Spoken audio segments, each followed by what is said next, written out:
Once believing she was ensnared in hell, she later realized that wherever he was, that place was paradise. As the apocalypse descended, Xia Chu misjudged the hearts of men, leading to the destruction of her nuclear family and her own physical incapacitation.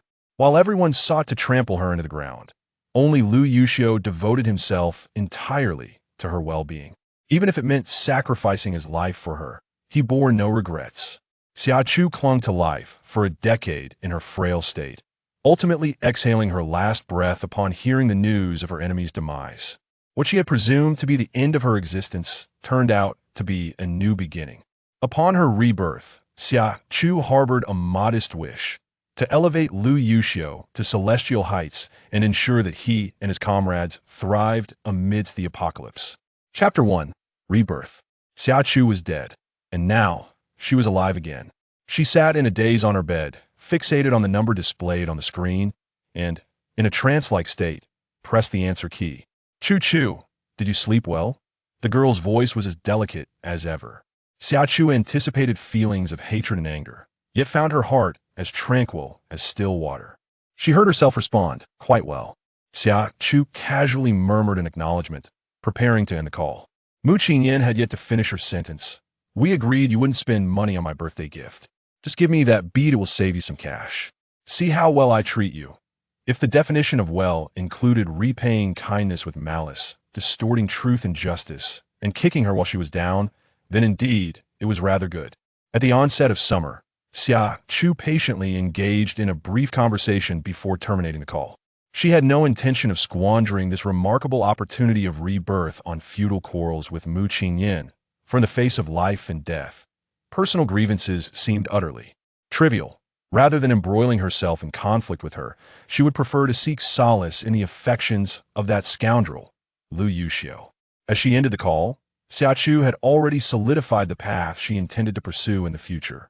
She removed the bead that hung from her wrist by a red stringer-round orb, the size of a glass marble, made from an unadorned material that was neither gold nor jade, its hue a calm, on-place pale blue, reminiscent of jade. This bead was a cherished heirloom of the Xia family. Upon her birth, her father had placed it on her wrist, and it had remained with her every single day since. Orphaned at the tender age of 3, her grandfather, a man illiterate in the ways of the world, had toiled tirelessly to raise her until she was 16, only to depart from her Li Fei forever. From that moment on, she found herself utterly alone in this world. In her previous life, Mu Qingyan had coveted this very bead, devising various schemes to obtain it from her, but Xia Chu had resolutely refused. On Mu Qingyan's birthday, she presented another gift, which led to a bitter fallout between them. In her fury, she resolved to leave, only to be met with the onset of an apocalyptic crisis. In a bid to rescue Mu Qingyan, she was grievously injured by an infected individual, succumbing to a high fever and unconsciousness. Though she survived, she lost the precious bead in the process. Initially, she believed she had merely misplaced it, only to later discover the truth. Mu Qingyan had stealthily taken the bead while she lay injured and in a stupor.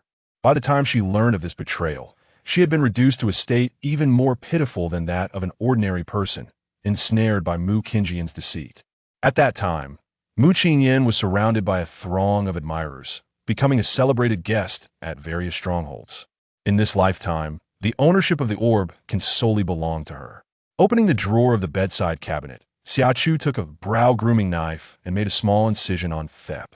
Out of her right middle finger, crimson blood gushing forth instantaneously. In haste, she pressed her finger against the orb. The pale blue orb vanished upon contact with her blood, and before Xia Chu could fully comprehend the situation, she found herself transported to a different location. Having long suspected that this orb was a portal to another realm, it was only upon entering and assimilating all the orb's information that Xia Chu realized it was, in fact, a SPAC, incapable of growth, and oh wonder that in her previous life, Mu Qingyan's fate was even more tragic than her own. It turned out that Mu Qingyan had never truly claimed the space as her own, she had merely obtained the most rudimentary usage rights. The orb's inability to become invisible allowed Xia Chu to discover that Mu Qingyan had stolen her orb. Chapter 2. The Space The crops cultivated within this space grew at a rate several times faster than those in the outside world, and their flavors were far superior. Moreover, they provided energy to those with abilities, fulfilling both hunger and enhancing their power, all without any side effects. Such temptation is one that few can resist. It was precisely due to the bounty of this space that Mu Qingyan, a woman devoid of any combat prowess and possessing only a pleasing visage, was able to garner the admiration and pursuit of numerous men and influential figures from various bases. When the space was sealed and she could no longer provide the resources necessary to satisfy their demands, her demise became inevitable.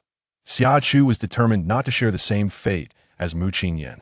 She had no intention of concealing the existence of this space in an era marked by an explosion of information. Who hasn't perused a few wildly imaginative web novels? In her quest to conceal the existence of space, she realized that it was impractical to avoid it for an entire lifetime. Thus, she resolved to grow stronger. Her gaze fell upon the crystalline spring that had revealed itself upon acknowledging its master. She summoned a cup from the depths of her space and filled it to the brim, drinking deeply. The refreshing, sweet water slid down her throat and into her stomach, only to transform into a searing heat that ignited within her like a roaring inferno. This wave of warmth surged uncontrollably through her limbs, causing her body to feel as if it were being cooked alive, her skin flushed with a frightening redness and exuding steam.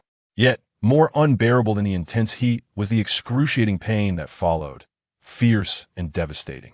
Cold sweat poured down her face as the relentless heat savagely consumed every cell within her. Her blood boiled as if it were water in a pot, her internal organs feeling as though they were being torn apart. Overwhelmed by the agony, she collapsed to the ground, her delicate lower lip pierced by her pearly white teeth, crimson blood oozing from the corner of her mouth, while beads of blood began to surface on her skin that, in mere moments, she had transformed into a figure drenched in blood. Thankfully, the ferocious pain that had assailed her was as fleeting as it was fierce. Just as she felt herself on the brink of unconsciousness, the catastrophic waves of pain receded, replaced by an overwhelming sense of strength and lightness. Gazing at the foul, blood-soaked layer that clung to her, she retched twice before retreating to her space and hastening to the bathroom for a shower. She resided in a modest, one-bedroom apartment, equipped with a small bathroom. Although it was compact, it boasted a wash basin, a toilet, and a water heater, making personal hygiene relatively convenient. Clutching a bath towel, she scrubbed herself clean several times with soap. Stepping out of the bathroom, Xia Chu changed into a pair of comfortable jeans and a white t-shirt, slipping on her sneakers. She casually lifted the solid wood bed with one hand, effortlessly. Indeed, the spirit spring was a remarkable boon. Although it could not directly awaken her supernatural abilities, it had significantly enhanced her strength, speed, and agility, ending her a preliminary level of self-defense. In truth, there was little to tidy up. The bed, wardrobe, and desk were all the landlord's property, and she had minimal belongings to take with her. Having helped with household chores and farm work since childhood, Xia Chu was remarkably swift. Within half an hour, she had packed all her items and sent them into the space. Chapter 3. Preparation. After spending a few minutes cleaning the place, she cast a final glance at the home she had occupied for over 3 years. Grabbing her backpack from the bed, she locked the door with her key and headed downstairs to return the rental to the landlord. Her rented accommodation was located in a suburban area, somewhat distant from her workplace, yet the complex demographics of the neighborhood were offset by convenient transportation on an affordable rent. After settling the utility bills, Xia Chu held the 838 yuan that Uncle Li returned to her and began to execute her plan. At present, the only resource available in her space was the spring water. There was nothing else. She needed to stockpile supplies, purchase seeds, seedlings, and livestock, and could not overlook farming tools, machinery, power generation equipment, and fuel. Over the years, she had been frugal, taking on private jobs after work without engaging in any entertainment activities, which allowed her to save a considerable sum, amounting to early 600,000 yuan. Originally, she intended to save up enough money to purchase a small apartment outright. However, the onset of the apocalypse altered her plans. The prospect of acquiring property became a distant dream, as securing essential supplies took precedence. Her available cash was limited, merely a few thousand for emergencies, while the remainder was invested in financial funds. Nevertheless, she remained undeterred, as her borrowing limit on a certain online platform was substantial. She also possessed several credit cards with generous limits, and if those proved insufficient, she could always resort to various online lending platforms. The remaining debts had varying due dates, yet all were expected to be settled within the month. The loans from the online platform were almost instantaneous, and with a freshly minted sum of 300,000, she purchased 2 steamed buns and a cup of black rice porridge. Subsequently, she hailed a taxi and directed it towards the largest car rental agency in Longqing. Having spent 3 years at her company without taking a single vacation, her supervisor readily approved her leave upon hearing of her plans. With her work affairs in order, she promptly contacted a classmate employed at the car rental agency, articulating her vehicle requirements. Without hesitation, her classmate assured her that it would be taken care of, guaranteeing that she could drive away as soon as she arrived. Her classmate proved reliable upon reaching the destination. She swiftly completed the necessary paperwork and bid farewell before driving off. Exiting the rental agency, she set her course towards Qingshan County. In the subsequent week, she traversed several districts and counties surrounding Jiangsheng, visiting nurseries, seed companies, breeding farms, agricultural machinery markets, and electronic goods stores. She procured fruit saplings, seeds, farming equipment, poultry, cattle, sheep, pigs, rabbits, quails, fish fry, and power generation apparatus, along with requisite fuel, engine oil, and lubricants for the agricultural machinery. In addition, she purchased various medications, including commonly used anti-inflammatory drugs, cold remedies, fever reducers, and treatments for injuries. Initially, she intended to buy clothing, but due to the dwindling funds at her disposal, she was compelled to abandon this plan.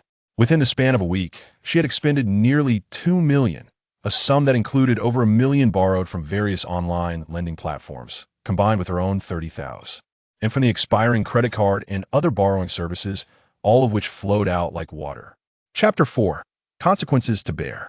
On the morning of September 19th, at 8 o'clock, she returned the rental car. Her classmate was off that day and not at the car rental agency, but he had arranged for a trusted colleague to assist with the handover. Having exited the agency, it was nearly 9 o'clock. She hurriedly hailed a taxi to the east station of Jiangsheng, for she was destined for Longqing to find Lu Yuxiu. The journey from Jiangsheng to Longqing spans approximately 1,000 kilometers. She had purchased a ticket for the 10:15 train, and it was now 9:35, leaving her with just 10 minutes until boarding. Instead of rushing to the queue, she settled on a chair and dialed a certain number. As the call connected, she covered her eyes and softly spoke, "Hello, I wish to report an incident." Before she could finish her sentence, she was interrupted. "For reporting, dial 110. The voice, both familiar and strange, stirred memories deep within her, sending a chill through Xia Chu that felt like ice. Fully aware of his character, Xia Chu knew he would hang up, so she quickly added, "Lu Yuxiu, if you dare to hang up, I will come to 8 Army Lane and end you." The unyielding Lu Yuxiu felt a chill run down his spine, a sudden wave of foreboding swelling within him. His keen intuition warned him that he could not end the call. The person on the other end held great significance for him, and hanging up would spell disaster for his existence. "I won't hang up, you speak," he asserted. Xia Chu was momentarily taken aback. Was she truly able to intimidate him so easily? This was not the temperament one would expect from the typically cowardly Lu Yuxiu. "Are you daft? Hurry and speak," he urged her. Xia Chu replied, "Let us discuss this in person." TSK. Lu Yuxiu's voice lost its coldness, taking on a slightly teasing and arrogant tone, laced with a magnetic rasp. "Dear sister, may I interpret this as you flirting with me?" Despite the 1,000 kilometers separating them, Xia Chu could vividly envision the alluring and captivating expression on his face. His eyes narrowed. How delightful it was that the cowardly man still lived on, and so did she. Wiping the moisture from her eyes, Xia Chu chuckled. "Indeed, I am flirting with you.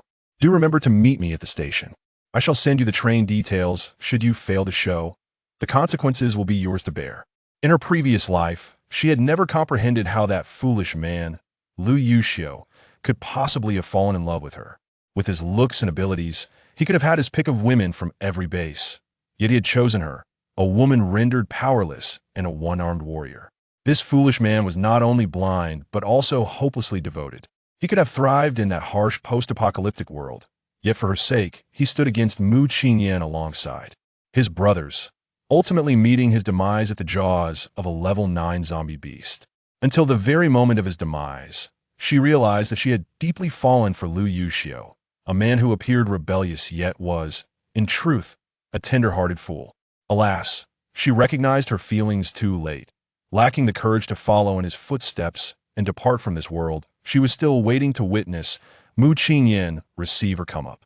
Pants, his brothers, sacrificing themselves to protect her, departed one by one.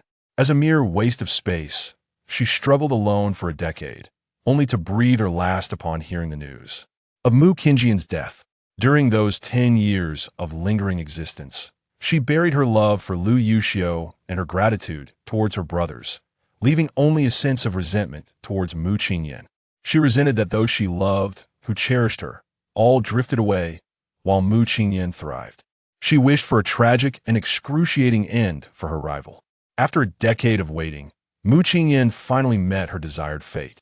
Chapter 5. Am I such a person? At the moment of Mu Qingyan's death, the grievances between them were finally settled. She had once harbored hatred for Mu Qingyan, consumed with thoughts of torturing her relentlessly.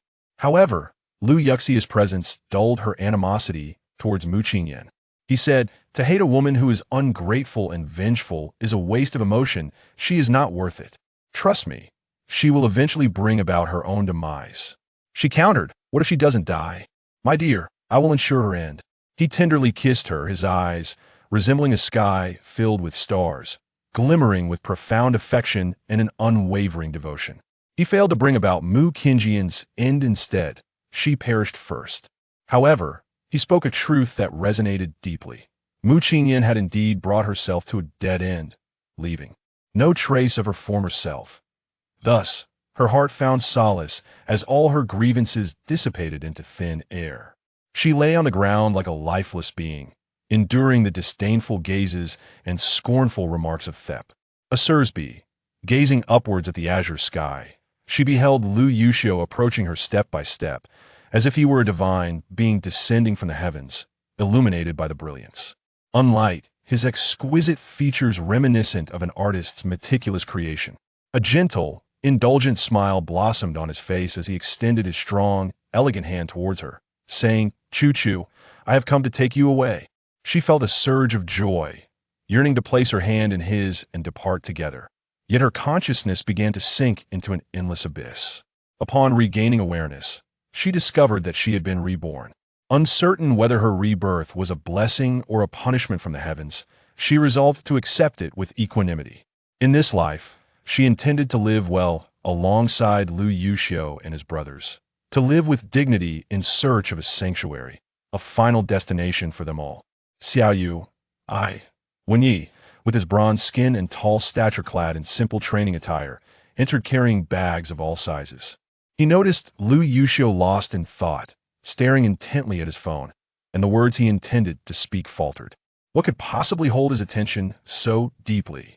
His uncharacteristic silence upon Wenyi's arrival piqued his curiosity.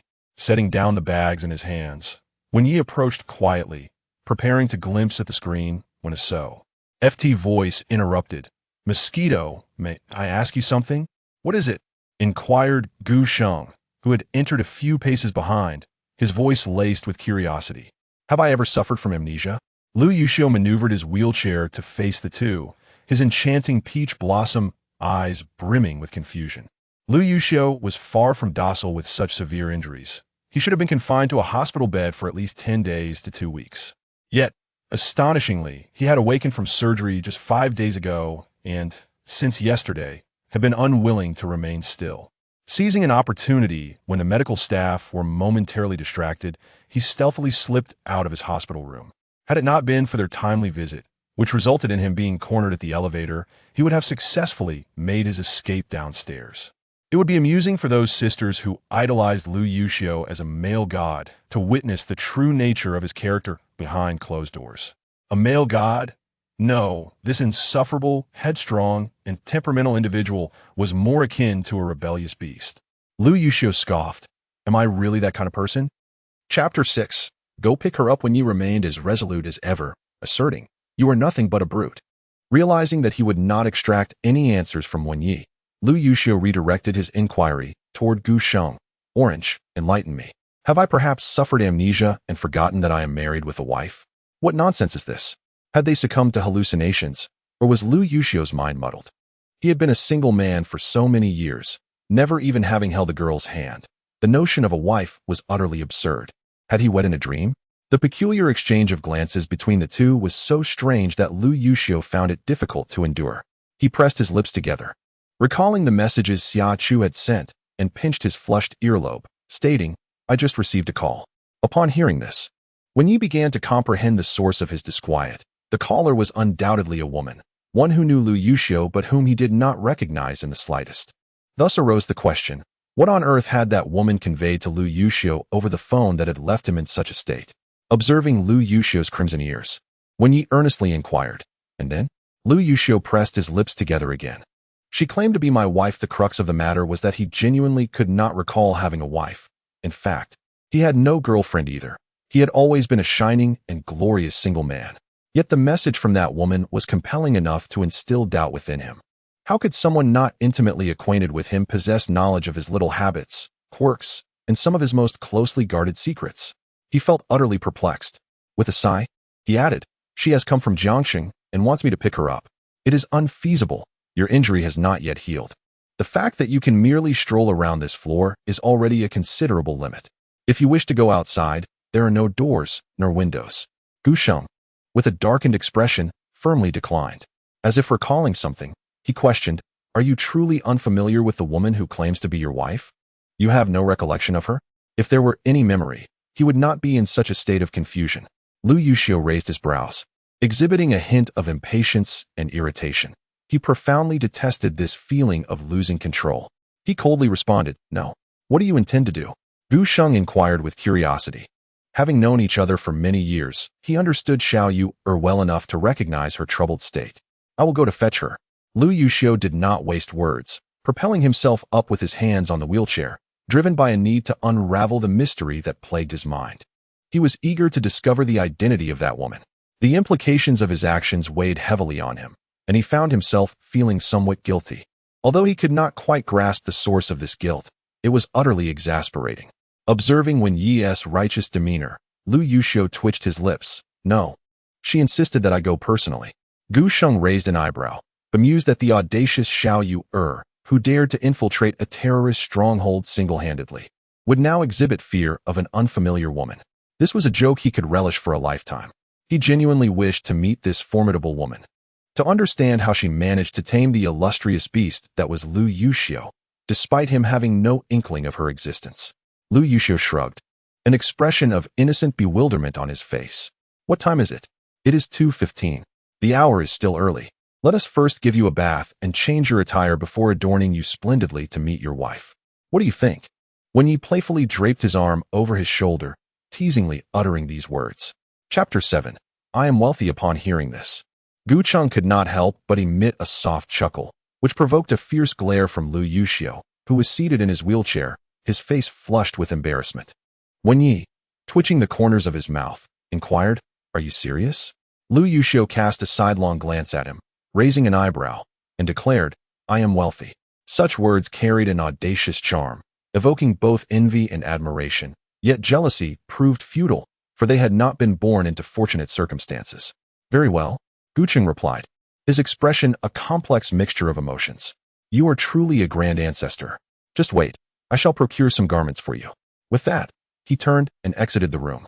Meanwhile, Wen Yi proceeded to the bathroom to fetch water for Lu Yuxiu, preparing to wipe him down, for a bath was out of the question. His wounds had yet to heal. Lu Yuxiu sat in his wheelchair, allowing Wen Yi to diligently wipe him with a towel, obediently complying with whatever was asked of him. This compliance puzzled Wen Yi, who cast several cautious glances at him, anxious that he might cause some mischief. Unbeknownst to him, Lu Yuxiu's mind was preoccupied with the selfies that Xia Chu had sent him. A perfectly oval face, delicate features, a rounded nose, and lips of a lovely cherry pink. A charming dimple adorned her left cheek, But what stood out most were her enchanting peach blossom eyes, strikingly similar to his own. Her irises, a clean and translucent light brown, resembled flowing honey, warm and sweet. The way she focused on the front camera stirred a delightful yearning within him, making his heart flutter, as he longed for his reflection to be found within her gaze. Upon glimpsing her photograph, Lu Yuxiu felt an immediate urge to see her. It was not quite love at first sight, but rather a fleeting attraction sparked by her alluring appearance. The fact that she claimed to be his wife and possessed an intimate understanding of him only deepened his intrigue. It would be a disservice to himself not to be captivated by her beauty. At that moment, Xia Chu was oblivious to his thoughts. As she boarded the high-speed train bound for Longqing, she gazed out the window at the scenery whizzing by, memories of her time with Lu Yuxiu flooding her mind, causing a smile to unconsciously spread across her lips. That man was likely quite stirred by her presence. Upon her arrival, even more exhilarating encounters awaited him. She hoped he could withstand the anticipation. The 4-hour journey swiftly passed, and as the announcer's melodious voice began to announce the arrival at the final destination, the train gradually slowed to a stop. Xia Chu retrieved her bag from the hook and joined the throng of passengers making their way to the exit. Suddenly, a piercing scream echoed from ahead, sending the crowd into a frenzy. What happened? What is going on? I don't know. Let us push through to see. It's too crowded. It seems someone has fainted. A figure lay sprawled on the ground, afflicted by a severe skin condition, large purple blisters erupting on their face, arms, and legs, a sight both alarming and unsettling. Can a skin condition cause someone to faint? Who knows, initially intending to circumvent the chaos. Xia Chu's heart sank at the description she overheard. No, she must go and investigate. Excuse me, please make way. In the early summer, amidst a densely packed crowd, Xia Chu maneuvered through the throngs until she reached the front. There, she beheld a young man, visibly panicked, squatting beside a girl, yearning to touch her yet hesitating. Shouting in distress, Mumu, wake up. What has happened to you? How did so many purple blisters suddenly appear on your body? Chapter 8. Purple Grapes. Young man, please remain calm. We have already summoned an ambulance for your girlfriend, and the station staff are on their way. The elderly woman's words fell on deaf ears as Xia Chu fixated on the girl's face, marred by clusters of pale purple blisters. Her heart sinking at the sight of the purple grapes. Clinging to her last glimmer of hope, she crouched down and gently addressed the young man. Sir, I am a doctor. May I take a look at her eyes? Upon hearing Xia Chu's declaration, the young man hurriedly responded, Doctor, please. You must help me understand what is happening to my girlfriend. She suddenly developed these blisters. I. His frantic demeanor rendered him nearly incoherent. The girl's sclera was laced with pronounced blood vessels, resembling thin red threads. It was indeed the purple grapes. Uncertain of how to console him, Xia Chu could only say, without proper instruments, I cannot ascertain the exact situation. My preliminary assessment suggests that it is not life-threatening and is currently non-contagious. However, to determine if any complications may arise, she requires a thorough examination at the hospital. We must wait for the ambulance. Yet, the truth was that going to the hospital might be futile. Her understanding of the purple grape was quite limited. She was only aware that October 2nd of her previous life marked the official onset of the apocalypse. However, prior to that, around 7 a.m. on September 23rd, a virus named purple grape herpes erupted unexpectedly on a large scale, with no prior warning. In its initial stages, this virus was not contagious. It only became transmissible once the herpes lesions turned a deep purple, and it was not lethal, merely rendering individuals weak and suffering from persistent low-grade fevers. Had the U-89 planet not exploded, Blue Star might have avoided the apocalypse. And those medical experts could have potentially developed a vaccine to alleviate or cure the purple grape herpes. Unfortunately, the planet did explode, and cosmic dust, viruses, radiation, and other substances infiltrated Blue Star. To add to the calamity, the sun inexplicably vanished for a day. Countless people perished on that day of the sun's disappearance, their lifeless bodies transforming into zombies, while those afflicted by the herpes evolved into beings even more formidable than zombies. These grotesque creatures, reminiscent of alien forms, retained some semblance of human thought, but were devoid of emotions. They could contemplate, yet were dominated by primal instincts of violence and hunger. Their existence rendered humanity's struggle for survival exceedingly arduous. Within a week of the apocalypse's arrival, flora and fauna infused with cosmic materials began their evolutionary journey. Those that succeeded transformed into exotic beasts and plants, while those that failed devolved into zombie-like creatures. In this lifetime, the U-89 planet had not yet exploded.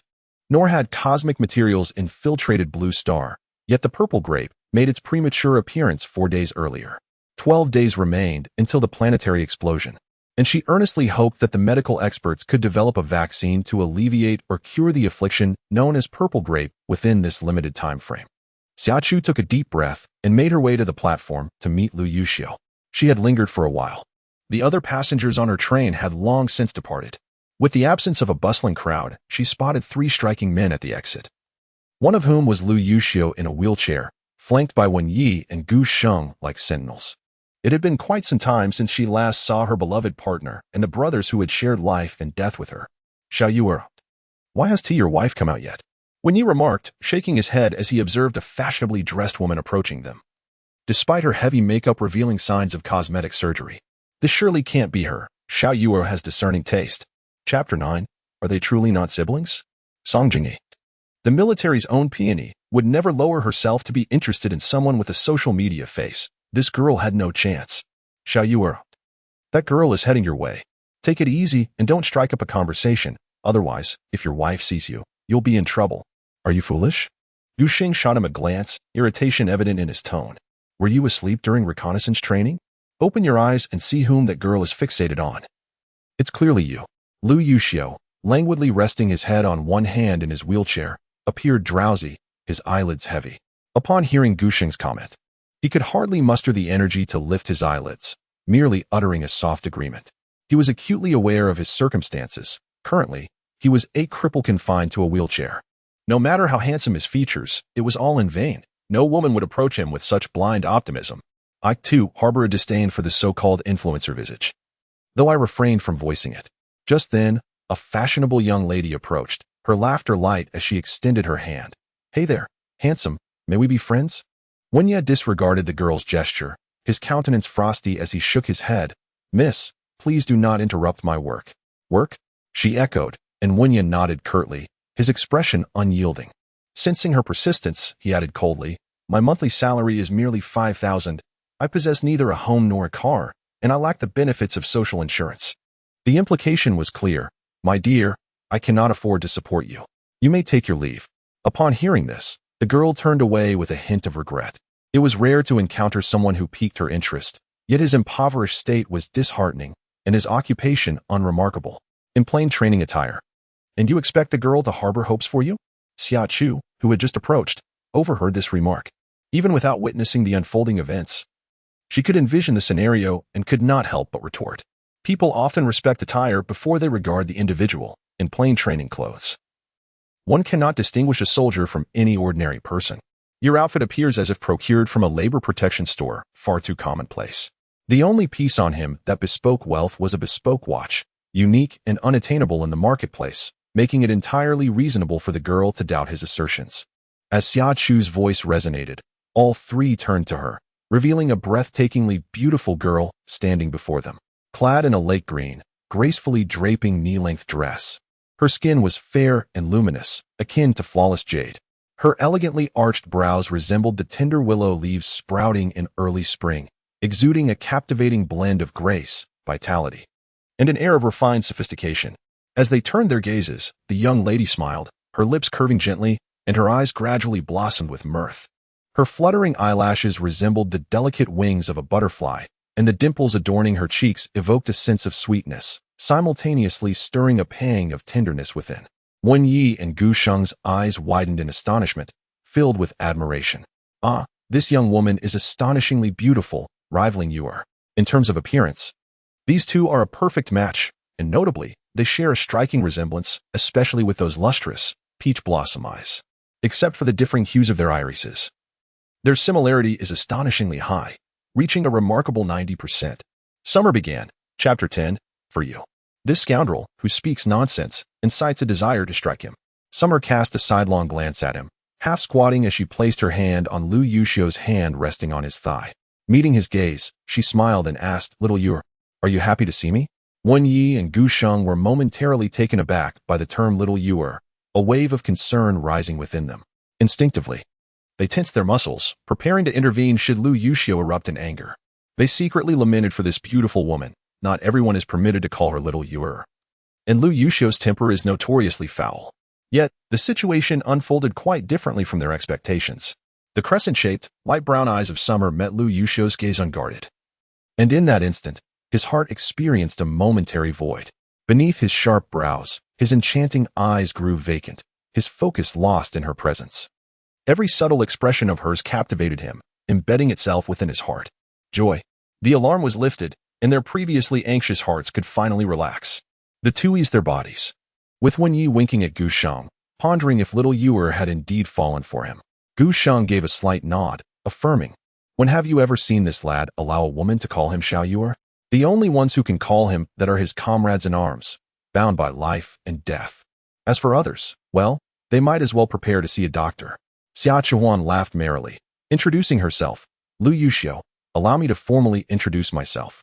I am Xia Chu here for you." Lu Yuxiu gazed intently into her eyes, acutely aware of the intensity of his own heartbeat. With a swift motion, he took Xia Chu's delicate, porcelain-like hand into his palm, the warm, jade-like texture sending a shiver through him. He could not suppress the urge to caress her hand. With each stroke, it felt as if an electric current surged straight to his heart, an exhilarating and delightful sensation. He realized he was utterly captivated. What began as mere attraction had evolved into a profound affection. Xia Chu was truly the embodiment of his desires. He declared that from this moment forth, he was in love, ready to abandon the glorious ranks of the single and embrace the role of a devoted boyfriend.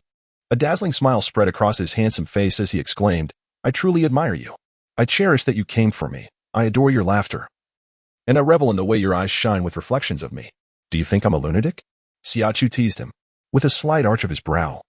Lu Yuxiu replied, "If I say yes, would you be angry enough to strike me?"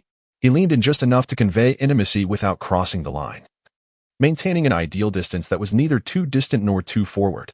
His eyes, deep and starry like ink, twinkled with a gentle smile as he suggested, "How about I take a risk and steal a kiss as an apology?"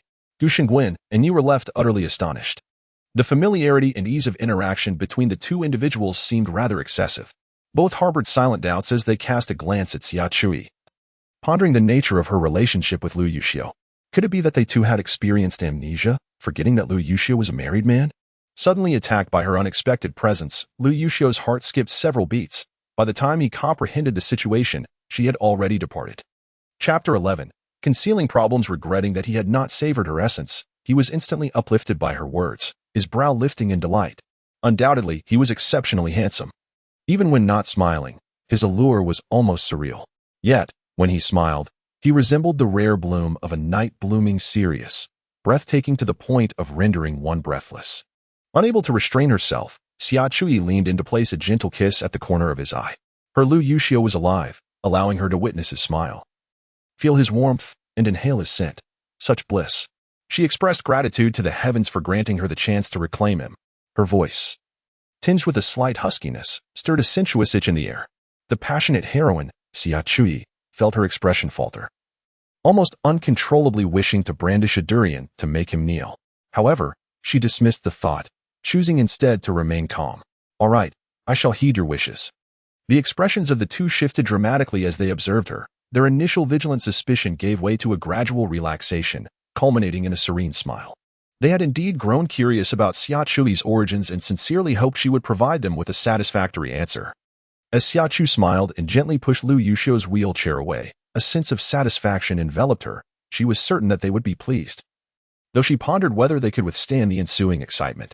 Jinxiu New City, a well-established high-end garden community, was founded in the early years of the new millennium. In the bustling metropolis of Longqing, the property prices in Jinxiu New City were astonishingly exorbitant. However, the community was renowned not for its prices but for its breathtaking landscape. With over 10 scenic areas, each distinct in its beauty, it resembled a paradise untouched by time. The residence belonged to Lu Yuxiu as part of his inheritance. He possessed several such properties across various first-tier cities, along with a few commercial spaces, as he had disclosed in their previous life. Xia Chu had never visited before. Her acquaintance with Lu Yuxiu began in the second year of the apocalypse, a time when the world had succumbed to chaos, teeming with zombies and exotic beasts. Leaving no place on Blue Star entirely safe, even the bases were fraught with peril. In this life, as she had the opportunity to fulfill Lu Yuxiu's wishes, she was determined not to let it slip away.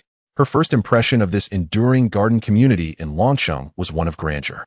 The journey from the entrance to Lu Yuxiu's home took nearly 10 minutes. The scenery in Jinxiu New City was indeed magnificent. Lush green grass lined the sides of the road, while elegantly arranged horticultural displays complemented the artificial hills and pavilions, interspersed with vibrant flower beds that dazzled the eyes. Along the way, Xia Chu spotted llamas, rabbits, swans, and various exquisite breeds of cats and dogs, leisurely strolling, frolicking, or napping on the flower beds and lawns, exuding an enviable air of tranquility and comfort. Chapter 12. Cherish me no matter how many times I come. Each visit evokes a pang of jealousy. Gu Sheng gazed at the alpacas leisurely ambling by the car and sighed. If I could afford a home like this in my lifetime, it would be the epitome of fulfillment. Lu Yuxiu, toying with Xia Chu's hand, glanced at him and remarked, then you shall never attain such fulfillment. It was not a matter of looking down upon him.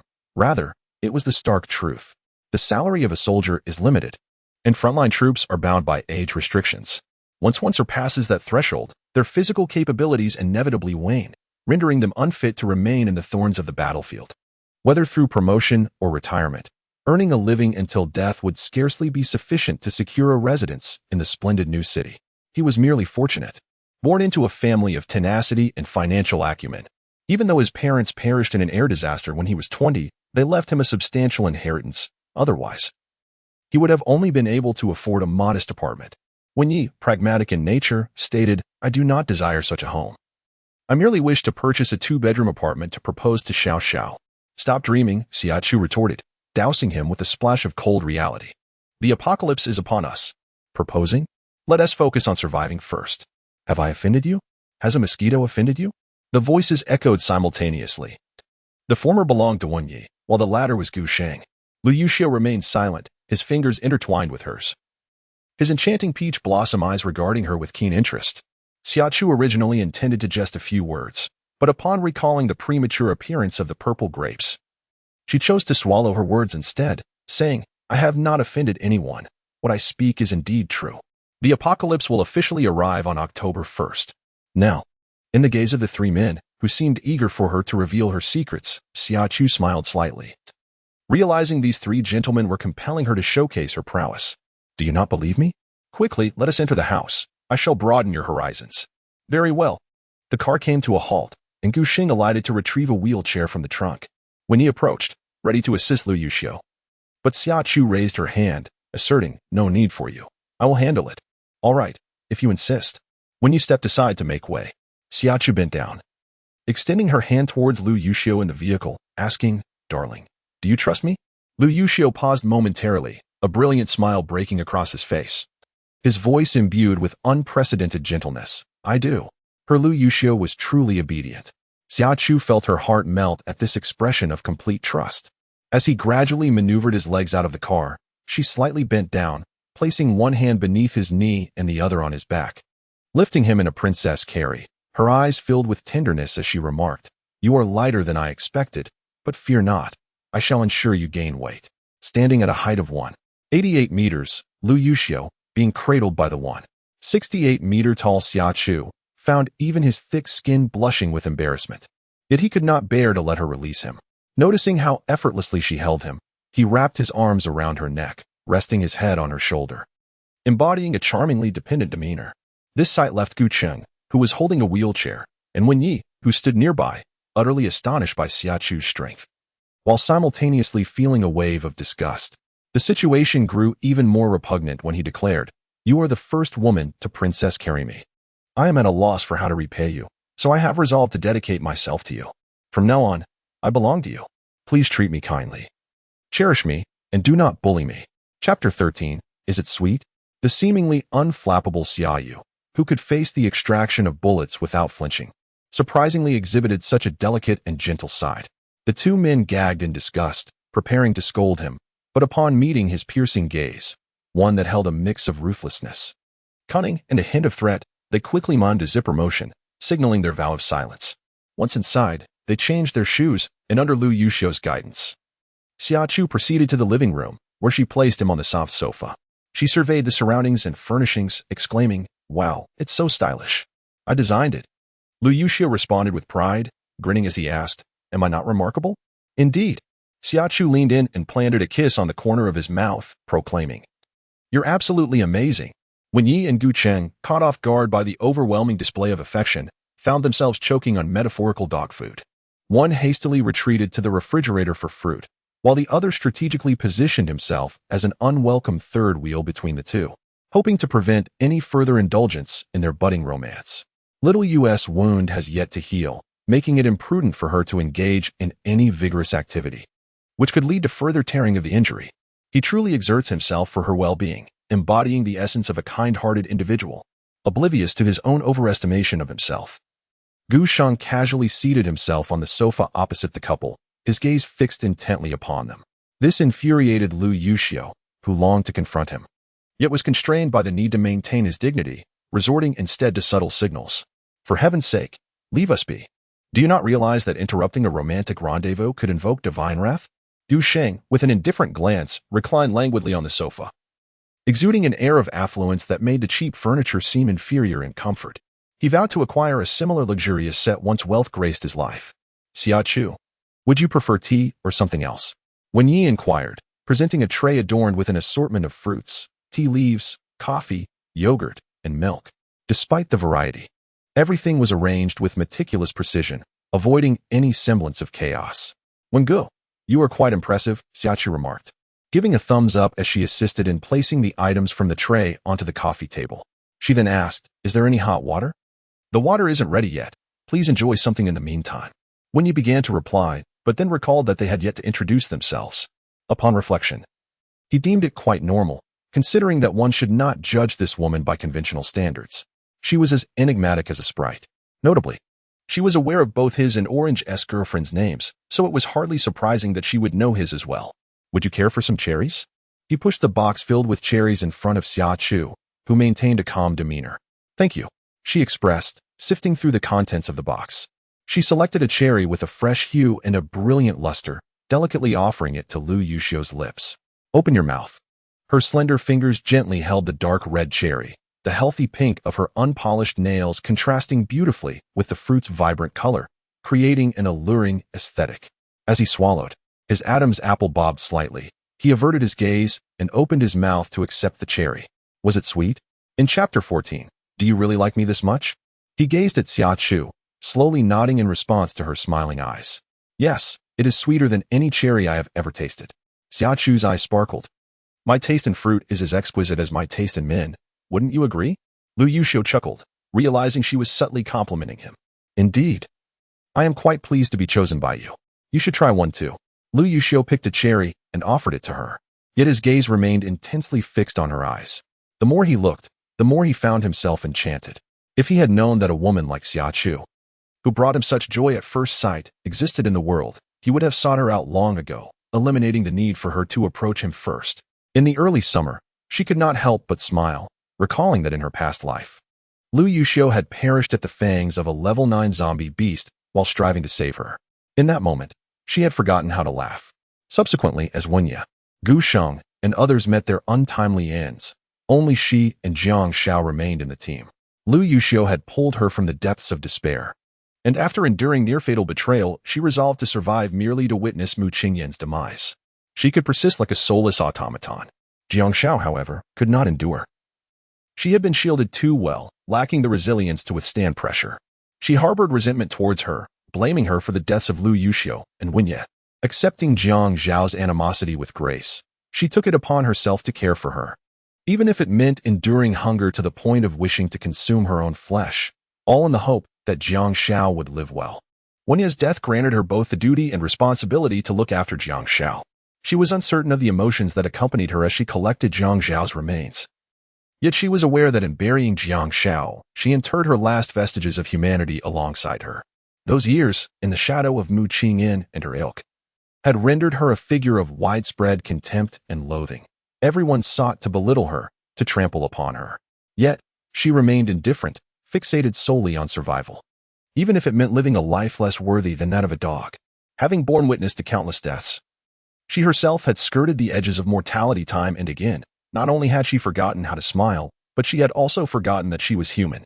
However, before Lu Yuxiu, her laughter was radiant and sincere, allowing him to easily discern her emotions. Just as now, he recognized her elevated spirits, her joy radiating from her being. infecting those around her, compelling them to smile in unison. Did he truly find such delight in her? He inquired, and without a moment's hesitation, Xia Chu nodded. Her feelings transcending mere affection to a profound love, one that would compel her to do anything for him and bear the weight of the world on his behalf. Dismissing the notion that she was merely infatuated, it is undeniable that in this life, when someone is willing to devote everything, even at the cost of their own existence, it stirs the heart of anyone. Lu Yuxiu was exceedingly kind to her, to the point where he seemed eager to present the universe itself at her feet, all in hopes of eliciting a smile from her. With his unwavering kindness, he managed to penetrate the heart of Xia Chu, who had previously endured betrayal and was left emotionally scarred and distrustful of others. Thus, even though she understood that the Lu Yuxiu before her was not the same as the one from her past life, and that she was merely a stranger to him, she instinctively relaxed, unabashedly revealing her feelings for him. Lu Yuxiu found himself utterly enamored by the candidness of this young woman before him. Chapter 15. An unpalatable meal particularly. As he gazed into her water-clear, shimmering eyes filled with his image, his heart melted, enveloped in a warmth akin to basking in a soothing spring. A sense of comfort, stability, and joy washed over him. Wenyi and Guxing felt quite full, observing the exchanged glances between the two. As the cherries they were meant to savor turned sour, leaving a taste that was almost unbearable, Guxing glanced at the remaining cherries, letting out a sigh. It was the first time he had experienced such an aversion to food of such extravagant value. Clearing his throat, he caught the discontented gazes of the two and gestured towards his watch. Ladies and gentlemen, I must apologize for the interruption, but time is of the essence. If we do not clarify matters soon, the hospital will be contacting us regarding the individual in question. In truth, he was untroubled by the hospital's phone call. What instilled fear was the thought of the hospital informing the higher-ups. Today, the leadership had issued a stern directive to keep a vigilant eye on Lu Yuxiu, ensuring that this individual did not act recklessly and jeopardize his recovery. Now, not only had they failed in their oversight, but they had also inadvertently aided him in escaping the hospital. The mere thought of the leader's wrath upon discovering their misdeeds sent shivers down his spine. When he nodded in agreement, turning to Xia Chu and saying, "My dear, it is time you shared your origins. Do you wish to know?" Xia Chu replied, her gaze fixed earnestly on Lu Yuxiu. A shadow flickered in the depths of his eyes. Although he could not fathom why he felt such an inexplicable trust towards Xia Chu upon their first encounter, it did not diminish his curiosity. The human heart is fragile, and trust is binary, either one believes or does not. Excessive scrutiny can wear down the spirit. With this trust as his foundation, he was willing to forego his acquired conversational techniques and engage in a heartfelt dialogue with her. "Indeed," he affirmed, "I harbor a multitude of questions regarding you. Your demeanor towards me is unervingly familiar, as if our interactions were destined to unfold this way, yet I possess no recollection of you. I have vivid memories from the age of 2, and I am unequivocally certain that prior to your call, I was unacquainted with you. However, as I was about to hang up, your words about coming to find me stirred an instinctive unease within my being, and when I encountered you at the station, my body and mind were completely unguarded. Do you comprehend this sensation?" Xia Chu was at a loss. Yet she grasped a fragment of understanding. Lu Yuxiu and the nearby Wenyi, along with Guxing, were fixated on her with unwavering intensity, their minds brimming with inquiries. Moreover, Guxing and Wenyi harbored not only bewilderment, but also a palpable sense of vigilance and scrutiny. Should she fail to provide them with a satisfactory explanation?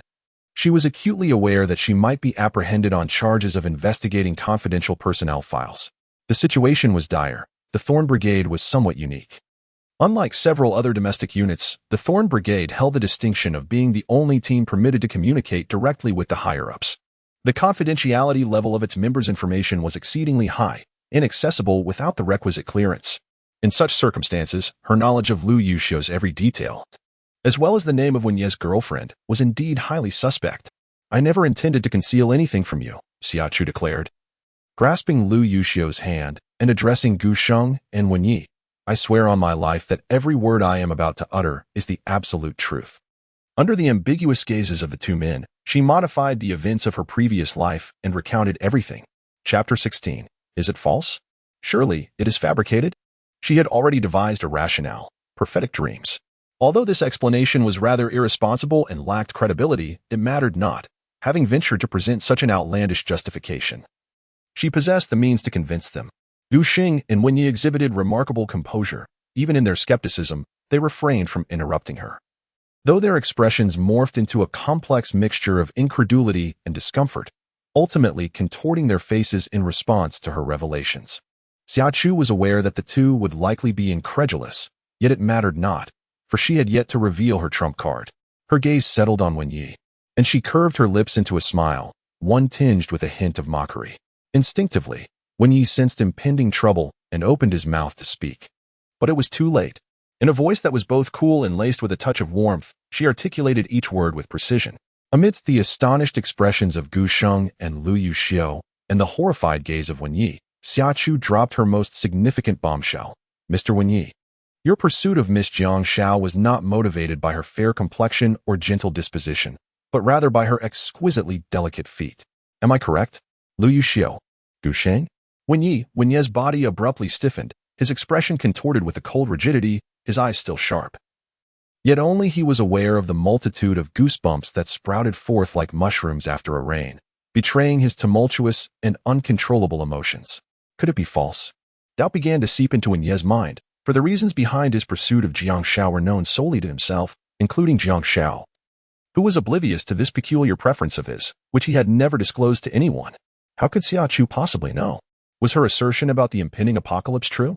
At that moment, Wen Yi regarded Xia Chu with a subtle glimmer of reverence in his eyes. Upon witnessing this gaze from Wen Yi, Lu Yuxiu and Gu Sheng grasped the situation with startling clarity.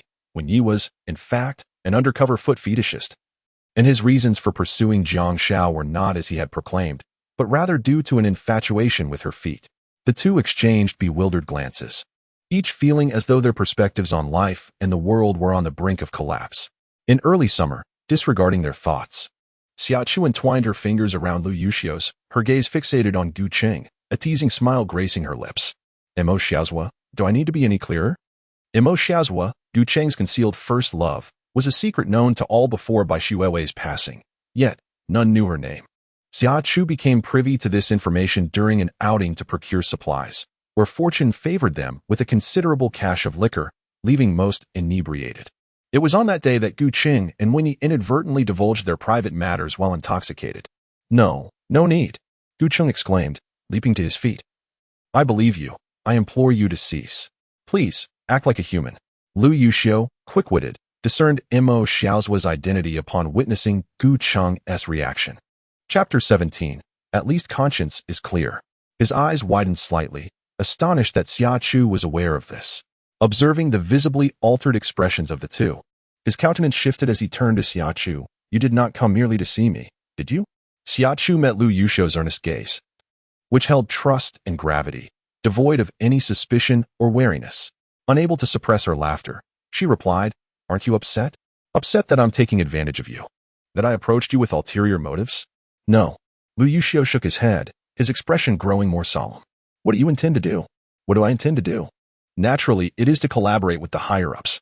The cataclysm was a global phenomenon, and individual strength alone is insufficient to alter the status quo. In my previous existence, the apocalypse arrived with shocking abruptness, its arrival coinciding with a day of national jubilation, leaving the authorities utterly unprepared. By the time those in command reacted and mobilized the various departments with utmost haste, the landscape had already transformed into a panorama of carnage, a veritable inferno. What if the authorities could prepare in advance? In the days since my return, I have contemplated many things. In my past life, I experienced betrayal and witnessed the perfidy of the human heart. Spouses turned against each other, relatives became enemies, friends betrayed each other, husbands abandoned their wives and children. The enslavement and oppression of ordinary people, cannibalism, and other heinous acts were commonplace. The collapse of order, the degradation of morality, and the forfeiture of law led to the maximum release of the evil inherent in human nature. To survive, countless individuals acted with the utmost malice and suspected others with the same malevolence, daring not to trust anyone. However, there were also those who, with justice and the welfare of the people at heart, were willing to protect and help others with the greatest kindness, steadfastly walking in the light. Adhering to their original intentions, I have experienced evil and witnessed good. I do not wish to judge or have the right to comment on the actions of those who do evil. But for those who have justice and the welfare of the people at heart, I want to do my best to safeguard their kindness and justice. The darker the environment, the more light is needed. I had considered living in seclusion, but later realized that it would not work. I died in the 15th year of the apocalypse, at which time humanity was already at the bottom of the food chain, and the national apparatus had long been replaced by self-governing bases. The world is in a state of decline, fraught with crises. Humanity's living space is being relentlessly constricted in the fierce competition for scarce resources. Various factions are rife with discord. She harbors no doubt that if this continues, the only fate awaiting humankind is annihilation. Her humble wish is simply to survive alongside Lu Yuxiu and his comrades. Yet, in this apocalyptic era, the pursuit of survival is a daunting challenge. After much contemplation, she resolves to take a bold risk, exposing herself beneath the very eyes of those who watch. She has unwavering faith in the cohesion and decisiveness of the Ding nation.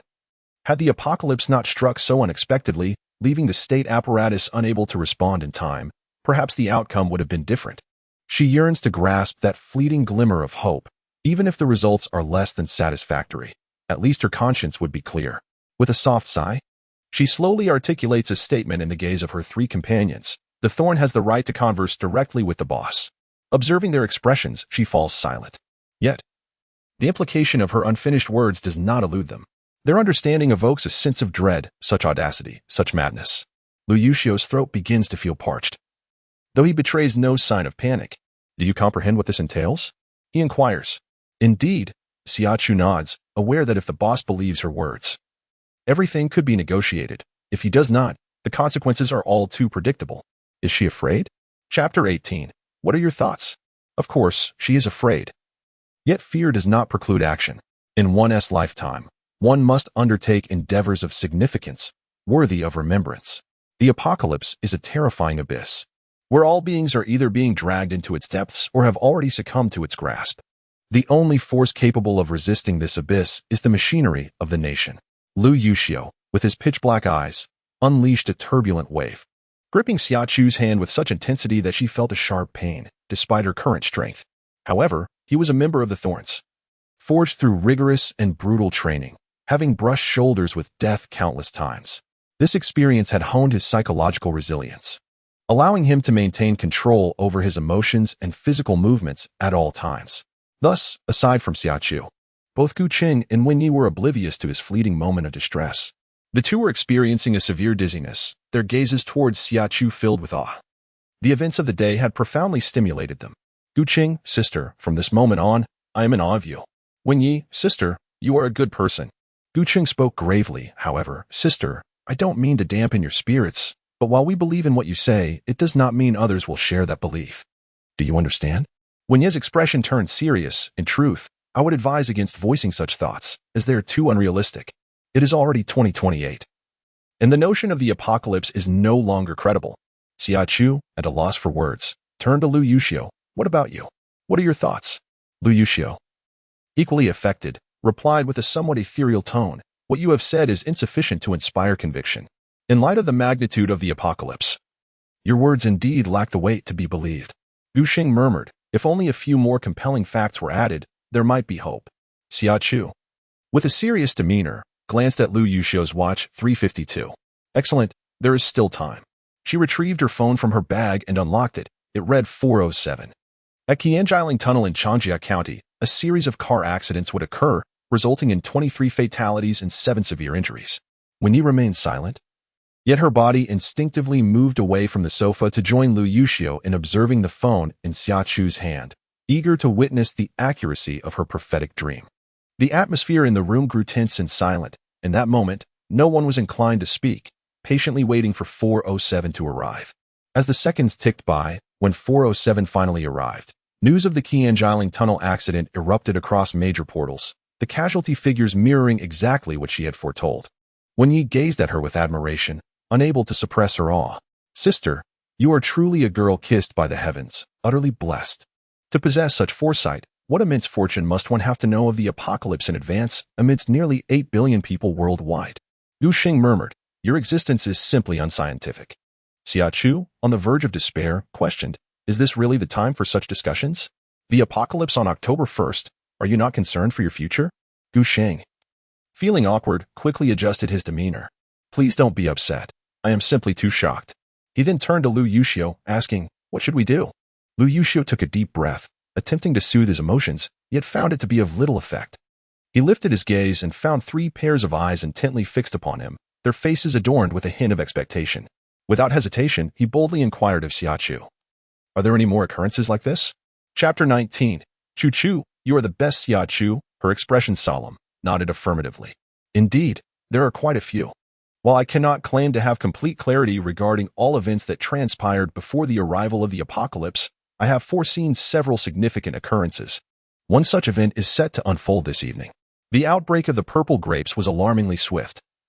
The transition from initial infection to deep purple coloration required merely 8 or 9 hours. Upon her descent from the vehicle, she encountered an instance of primary infection. By her calculations, a massive contagion would erupt around 9 or 10 o'clock tonight. With a flick of her wrist, a vibrant red apple, emanating a delightful fragrance, materialized in her palm. Ignoring the astonished gazes of the 3, she spoke with unwavering conviction, "I require your assistance. Not only have I had a prophetic dream, but I have also awakened my spatial abilities. Do you understand why I possess the strength to effortlessly lift Lu Yuxiu?" The eyes of the 3 individuals widened with sudden brightness, their gazes upon the apple resembling that of a large dog eyeing a bone, filled with unrestrained desire. However, their longing was innocent, akin to that of ordinary people yearning to possess something exquisite, devoid of greed or malice. Xia Chu recognized their misunderstanding. They believed her transformation stemmed from the apple. Otherwise, they would not regard it with such fervor. She chuckled softly, pressing the apple into Lu Yuxiu's hand, urging him to partake, while she retrieved 2 more to share with Wenyi and Gu Xing. As the 3 cradled the apples as if they were treasures, she reassured them, "Do not worry about consuming it. This is merely an apple with a delightful flavor. The effects of consuming it are not as miraculous as you might imagine. The truly invaluable essence is the spring water, whose effects rival the gene optimization fluids found in interstellar fiction, capable of refining the human body. As for my attributes, they are strength, agility, and speed. I remain uncertain regarding yours." Pausing for a moment, she slowly smiled amidst the trio's sparkling gazes, inviting them, before seeking out the leader, "Let us first refine your bodies." The 3 clapped enthusiastically like seals, showering her with praise as if it were free. Chu, you are simply the best. You are incredible, and from now on, you shall be my leader. I promise to honor you well." Xia Chu nearly broke character, suppressing her desire to deliver a severe reprimand to Wenyi. Striving to maintain her composure, she retrieved 2 bottles of spring water from her spatial pocket and urged them to drink swiftly, remarking that the experience would be quite painful but bearable if they persevered. She had no concerns about their ability to withstand it. Having been selected through rigorous trials and enduring harsh training, their resilience and physical capabilities were commendable. Her sole apprehension lay with Lu Yuxiu. Leaning slightly forward, she gazed into Lu Yuxiu's bright eyes and gently advised, "You're injured. If you drink now, the pain will be magnified several times for you. Perhaps you could wait a moment?" Lu Yuxiu, feeling somewhat helpless, questioned why he appeared so frail. Why did Chu believe he could not endure a modicum of pain? He nonchalantly placed his arm before Xia Chu and teased, Chu, go ahead and pinch." Xia Chu indeed tested the waters. Lu Yuxiu was the slender type of man. While he appeared quite lean, lacking the imposing musculature of Wenyi or Gu Cheng that nearly strained their garments, it did not imply that he was less formidable than they. If one were to say that Wenyi and Gu Cheng epitomized the extroverted type of muscular men, then Lu Yuxiu embodies a more introspective variant, his understated physique concealing an abundance of explosive power. Very well, may your injury heal swiftly so that I may rest easy. Chapter 20. Chubby, have you been slacking off again? While she felt reassured, Lu Yuxiu remained apprehensive. He declined the 3rd bottle of water offered by Xia Chu and turned to Wenyi and Gu Cheng, who were poised to drink, and spoke in a grave tone. "Do not rush to drink just yet."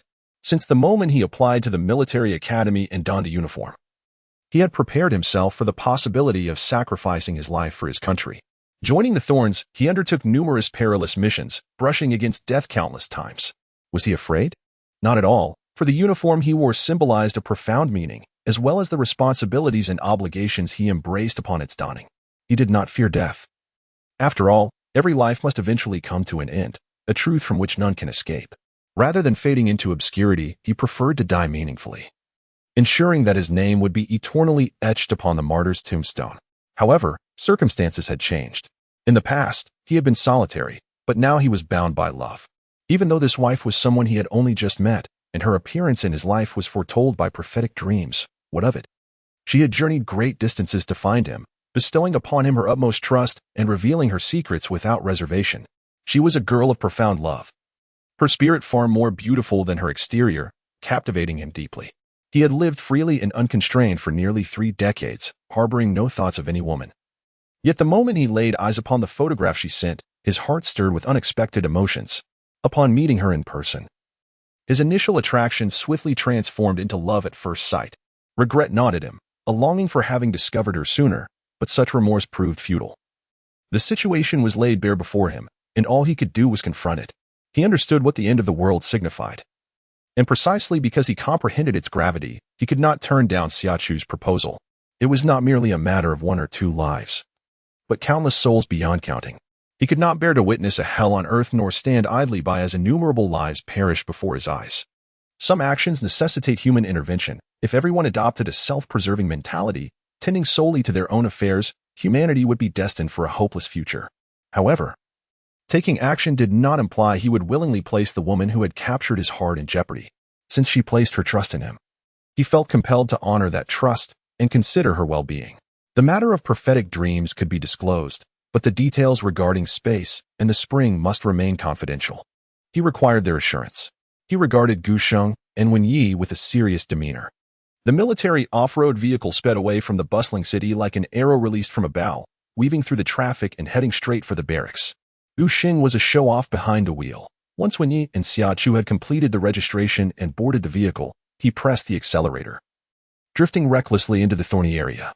The off-road vehicle surged forward at an alarming speed, coming to a sudden halt before the entrance. What on earth? Are we in such a rush to meet our fate, driving at this speed? Gu Sheng's driving was utterly reckless, leaving those beside him in shock.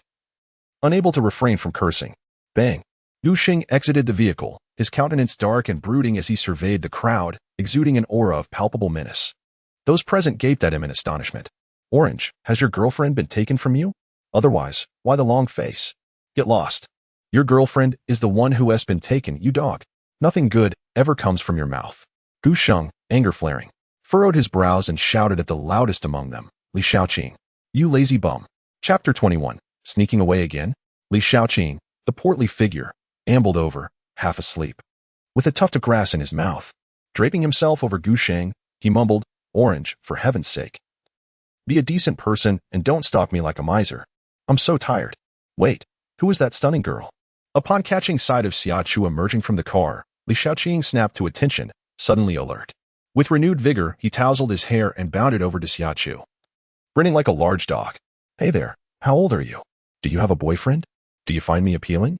When he had just settled Lu Yuxiu into a wheelchair when he heard the banner, he strode over and delivered a swift kick to Li Shaoqing.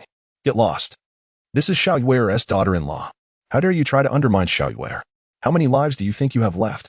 What the heck? Li Shaoqing staggered back in disbelief, his heart heavy as he gazed at Xia Chu. Xiao Yuer's daughter-in-law? Xia Chu smiled brightly and nodded. Indeed. Li Shaoqing lamented the unfairness of fate, exclaiming, why is it that that brutish fellow, Xiao Yu, who confronts every woman he meets, could find a wife, while I, a gentleman of impeccable grace and refined demeanor, remain without a beautiful partner? It is truly a source of envy that I cannot shake. He pondered when Xiao Yu had acquired such a lovely spouse, marveling at the secrecy surrounding the matter. With a subtle curve of his lips, Lu Yuxiu's eyes sparkled with a cold brilliance as he mused, whom, then, might she have found to be worthy of her discerning gaze?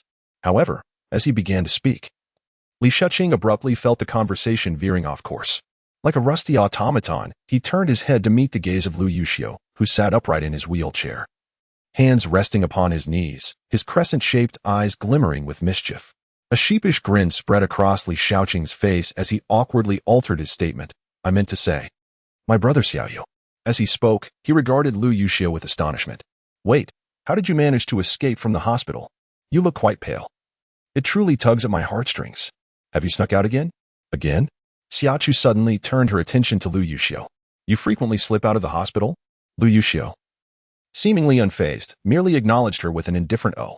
The onlookers erupted in boisterous laughter, exclaiming, Xiao Yu has met his match. What's it to you? Lu Yuxiu shot them a glare, his expression icy. Just wait. Once I settle this matter, I will deal with all of you. With that, he extended a hand toward Xia Chu, saying, Chu, let us go meet the boss. Xia Chu playfully pinched his cheek, replying, "We'll address our affairs first before settling scores with you." On the journey, due to Lu Yuxiu's history of sneaking away, the doctors and nurses found themselves unable to restrain him and thus refrained from reaching out directly to him. Instead, they contacted their superior, Li Tao. These three individuals, unyielding in their resolve, showed no regard for Li Tao's sentiments and proceeded to recount the apocalyptic events and their verified experiences over the phone with reckless abandon. Chapter 22. Trust no one. Xia Chu did not possess a thorough understanding of Li Tao's character. When she first met Lu Yuxiu, the two highest leaders of the Thorn organization, Li Tao and Qin Mozhui, had already fallen. The organization had since appointed new leadership, characterized by a strong sense of self-interest and a desire for personal gain. Under this new command, Thorn faced countless casualties, ultimately embarking on a path of disintegration. Originally composed of 3 standard teams, the Thorn contingent boasted nearly 5,000 members. However, by the end, fewer than 300 veteran members remained, with the void filled by new recruits. In comparison to the rigorously trained veterans, the quality of the newcomers was decidedly mixed. Their training often lacked diligence, and when confronted with peril during missions, they would flee with remarkable swiftness. If these were their only shortcomings, they might not have faced such harsh criticism. As the saying goes, even the lowliest creatures cling to life. What more can be said of humans? Who among us does not fear death? In the face of mortality, retreating or exhibiting extreme behavior is an entirely natural response. While others may morally condemn such actions, to claim that these individuals deserve death for their fears is an exaggeration. Indeed, those who can face death with calmness are few and far between. Yet, beyond these two flaws, the new members exhibited an additional troubling trait. They bullied and oppressed the vulnerable. In the aftermath of the apocalypse, ordinary people found themselves living in conditions that were more wretched than those of dogs, stripped of dignity and perpetually overshadowed by the specter of death. The arduous and menial tasks fall upon them, as they are compelled to serve as bait and shields for the supernatural beings and the zombie-like entities during the siege. They possess no right to refuse. Those who willingly take on the role of bait and shields do so with the faint hope that, should fate be unkind and they perish, their families may still receive a meager ration of sustenance. Conversely, should they decline, they would receive nothing and risk being eliminated by the very superhumans for failing to contribute to the base. Lu Yuxiu's decision to lead Wen Yi away from the Thorns was driven not only by the aggressive intent of Mu Qingyan and her guardians to eliminate her, but also by the disheartening state of the Thorns at that time. They had lost their faith and sense of belonging to the Thorns. When Li Tao and Qin Misjudged were present, the principles and military discipline of the Thorns were ingrained in their very essence, woven into their souls. As Lu Yuxiu and his companions wandered from base to base, it was the memories of the time under the leadership of Li Tao and Qin Misjudged that they cherished the most. In their hearts, Li Tao and Qin Misjudged, who had been partners for over 2 decades, were esteemed not only for their integrity and protective nature, but also for the paternal care they extended to the officers and soldiers of the Thorns. This deep-seated respect and nostalgia were palpable. Xia Chu, having never encountered them in person, had remained indifferent until this moment when she witnessed Li Tao and Qin Misjudged engaging with others. Only then did she comprehend the profound sentiments that Lu Yuxiu and his companions held for these leaders and the Thorns. She gazed at the middle-aged man across from her, dressed in ordinary attire yet exuding an air of refinement. Her tension began to dissipate as she declared, "I swear, everything I say is the truth. I can prove it." The unknown invariably breeds discomfort and fear, even in the hearts of those imbued with the spirit of exploration and adventure. Chapter 23. Doubt. Moreover, the apocalyptic scenario described by Xia Chu was exceedingly terrifying, invoking a profound sense of despair. It is entirely natural for them to feel disoriented due to their apprehension. Ultimately, fate has favored us, granting us the opportunity to prepare by bringing you before us ahead of time. With a population of 13 billion in the Ding Nation, unity will inevitably lead us to triumph over the apocalypse. Do not be misled by Qin Mishuan's elegant name, which suggests a scholarly disposition. In reality, he is a robust man with a booming voice. When he speaks, his resonant tone fills the entire conference room. Our belief alone is insufficient. It is crucial that the higher-ups share our conviction. Qin Dong, the political commissar, primarily oversees political ideology, personnel appointments, and his thought processes closely align with those of politicians, leading him to ponder deeply. He regarded Xia Chu with an inscrutable expression and posed a divergent inquiry. I am curious as to why. Among the 13 billion people in the Ding Nation, only you have had a prophetic dream. I fail to perceive what distinguishes you from the masses. Lu Yuxiu and Wen Ye's heart sank at his words. They detected a hint of hostility directed towards Xia Chu. The very scenario they dreaded most had come to pass. Xia Chu was equally taken aback, her mouth opening as if to speak. Li Shaoqing, observing the expressions of the four, merely blinked and then smiled, half in jest, half in earnest. Political commissar, I must disagree with your assertion. How can you be so certain that among 13 billion people, only Xia Chu experienced a prophetic dream? After all, not everyone possesses the courage and fortitude to report such a decision like Xiao Yu's daughter-in-law did. Following a brief moment of panic, Xia Chu regained her composure, though a surge of anger welled within her. Had it not been for Lu Yuxiu and the others entangled in thorns, and if she hadn't been indebted to the military in her past life, she could have easily concealed this secret and patiently awaited Lu Yuxiu's arrival in Longqing when the apocalypse inevitably came. There was absolutely no need for her to sit here under the scrutinizing, suspicious gazes of others. To be frank, it was quite an unpleasant sensation. In her previous life, the harsh trials of survival had dulled her edges, yet that did not mean she lacked temper. At such a critical juncture, to be met with incessant doubts was simply intolerable. Commissar Chen, you ought to understand that my willingness to share this seemingly implausible prophetic dream is not driven by a desire for heroism, but rather because of Lu Yuxiu. If the apocalypse were indeed a mere figment of imagination, I would be the one imprisoned. She moistened her parched lips and continued with calm rationality.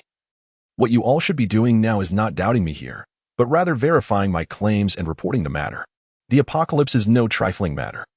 Those who have not witnessed it firsthand cannot fathom the visage of hell on earth. Yet I have seen it with my own eyes in my dreams. I am but a humble commoner, devoid of power, influence, or parental guidance. I am incapable of altering the advent of the apocalypse, nor can I confront the ensuing crises. Yet, you possess the ability to effect change. Have you ever contemplated the moral ramifications of your actions should your negligence lead to catastrophic consequences? Especially when preventive measures were within your grasp? Can your conscience find peace in this lifetime? Qin Dong was rendered speechless by her words, his complexion turning ashen in an instant. Lu Yuxiu and the others could hardly conceal their astonishment as they gazed at Xia Chu, perhaps not anticipating such audacity from her. However, upon reflection, it was understandable. After all, she had traveled great distances, driven by a prophetic dream, to seek their recognition and assistance. And thus her fervent speech was not entirely surprising. Chapter 24. What do you say? In contrast, Li Tao and Qin Mozun maintained their composure. After a brief silence and a shared glance, Li Tao spoke, "Is it true that a virulent virus will erupt tonight? I encountered the first case of the pathogen upon my arrival. I am uncertain which hospital it was sent to. But I do know this. The mutated purple grape variant is highly infectious, with transmission routes via bodily fluids, shared utensils, physical contact, and respiratory droplets. Given the already high foot traffic in hospitals, should an outbreak occur, it would spread rapidly and extensively." Observing the attentive faces around her, she continued, "If all goes as anticipated, we should receive news by 9 o'clock tonight." Qin Mozun, breathing heavily, inquired, "Is there any means to resolve this?" In the early summer, after a brief moment of silence amid the intense scrutiny of the crowd, Xia Chu spoke heavily, "I am uncertain. The purple grapes I encountered in my dream initially bore no contagion. However, once the affliction erupted, the dream transformed into a different calamity." Li Tao and the others grew anxious, with Qin Mosh slapping the table with a resounding echo. "Were we to merely witness the viral outbreak?" "No," Xia Chu swiftly interjected. "You may contact the health department of Longqing." Glancing at the clock hanging on the wall, she continued, "It is not yet 6 o'clock. Perhaps if we request a team of experts from the health department to investigate, we might effectuate a change. What do you all think?" Qin Mosh's gaze swept across the faces of the assembly. Old Li concurred. "He is right. It is better to have something than nothing. Our efforts would be a merit." Qin Dong nodded in agreement. To save a life is to surpass the construction of 7 pagodas. If their intervention brings the health department's expert team into play, we might save not just one life, but countless others, amassing merits beyond measure. A smile of uncontainable joy blossomed on Xia Chu's face. The willingness to step forward signified a glimmer of hope for change. As for the butterfly effect, she could not concern herself with such complexities. Regardless of whether a vaccine for the purple grapes could be developed, she had done her utmost. Her conscience was clear. Phones rang incessantly, the atmosphere in the conference room thickening with anxiety and silence as everyone awaited news from the health department. During this interval, Qin Dong stepped out for 2 or 3 minutes, and nearly half an hour later, soldiers from the logistics department delivered meals.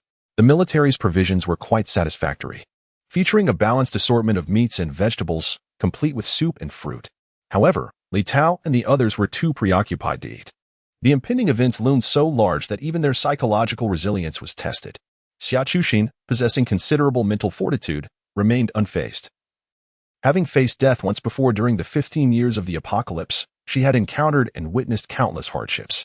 Such trivial matters did not affect her appetite in the slightest. Thus, she unapologetically indulged in her meal, genuinely hungry after having consumed nothing substantial since breakfast before boarding the high-speed train. Not only did she eat for herself, but she also insisted that Lu Yuxiu join her, saying, "You must not starve while your wounds are still unhealed. Start with some soup." She placed the rib Indian soup in front of him, adding, "Once you're done, I'll check your injury." Li Xiaoqing marveled at her remarkable psychological strength when he heard her declaration. "Are you a doctor?" His eyes widened in astonishment. "Sister, are you truly a doctor?" In truth, she was far from it. Her medical knowledge had been forced upon her by the harsh realities of the apocalypse, a time of dire shortages and desperate need for medicinal supplies. In such an era, failing to learn how to treat wounds or identify life-saving herbs would lead to certain demise. Exhaling slowly, she replied, "I can only manage external injuries." While she was still uncertain about the specifics of Lu Yuxiu's condition, it did not deter her from inspecting his wounds, checking for any lacerations that might require suturing. Her primary objective, however, was to take the opportunity to cleanse his injuries with spring water, hoping to hasten their healing. If internal remedies could enhance the body, surely external applications would hold some benefit as well. Unbeknownst to Lu Yuxiu, the thoughts residing in Xia Chu's heart, he obediently finished his meal and, after seeking the consent of Li Tao and the others, requested Xia Chu to push him to the dormitory. Li Xiaoqing wished to accompany them.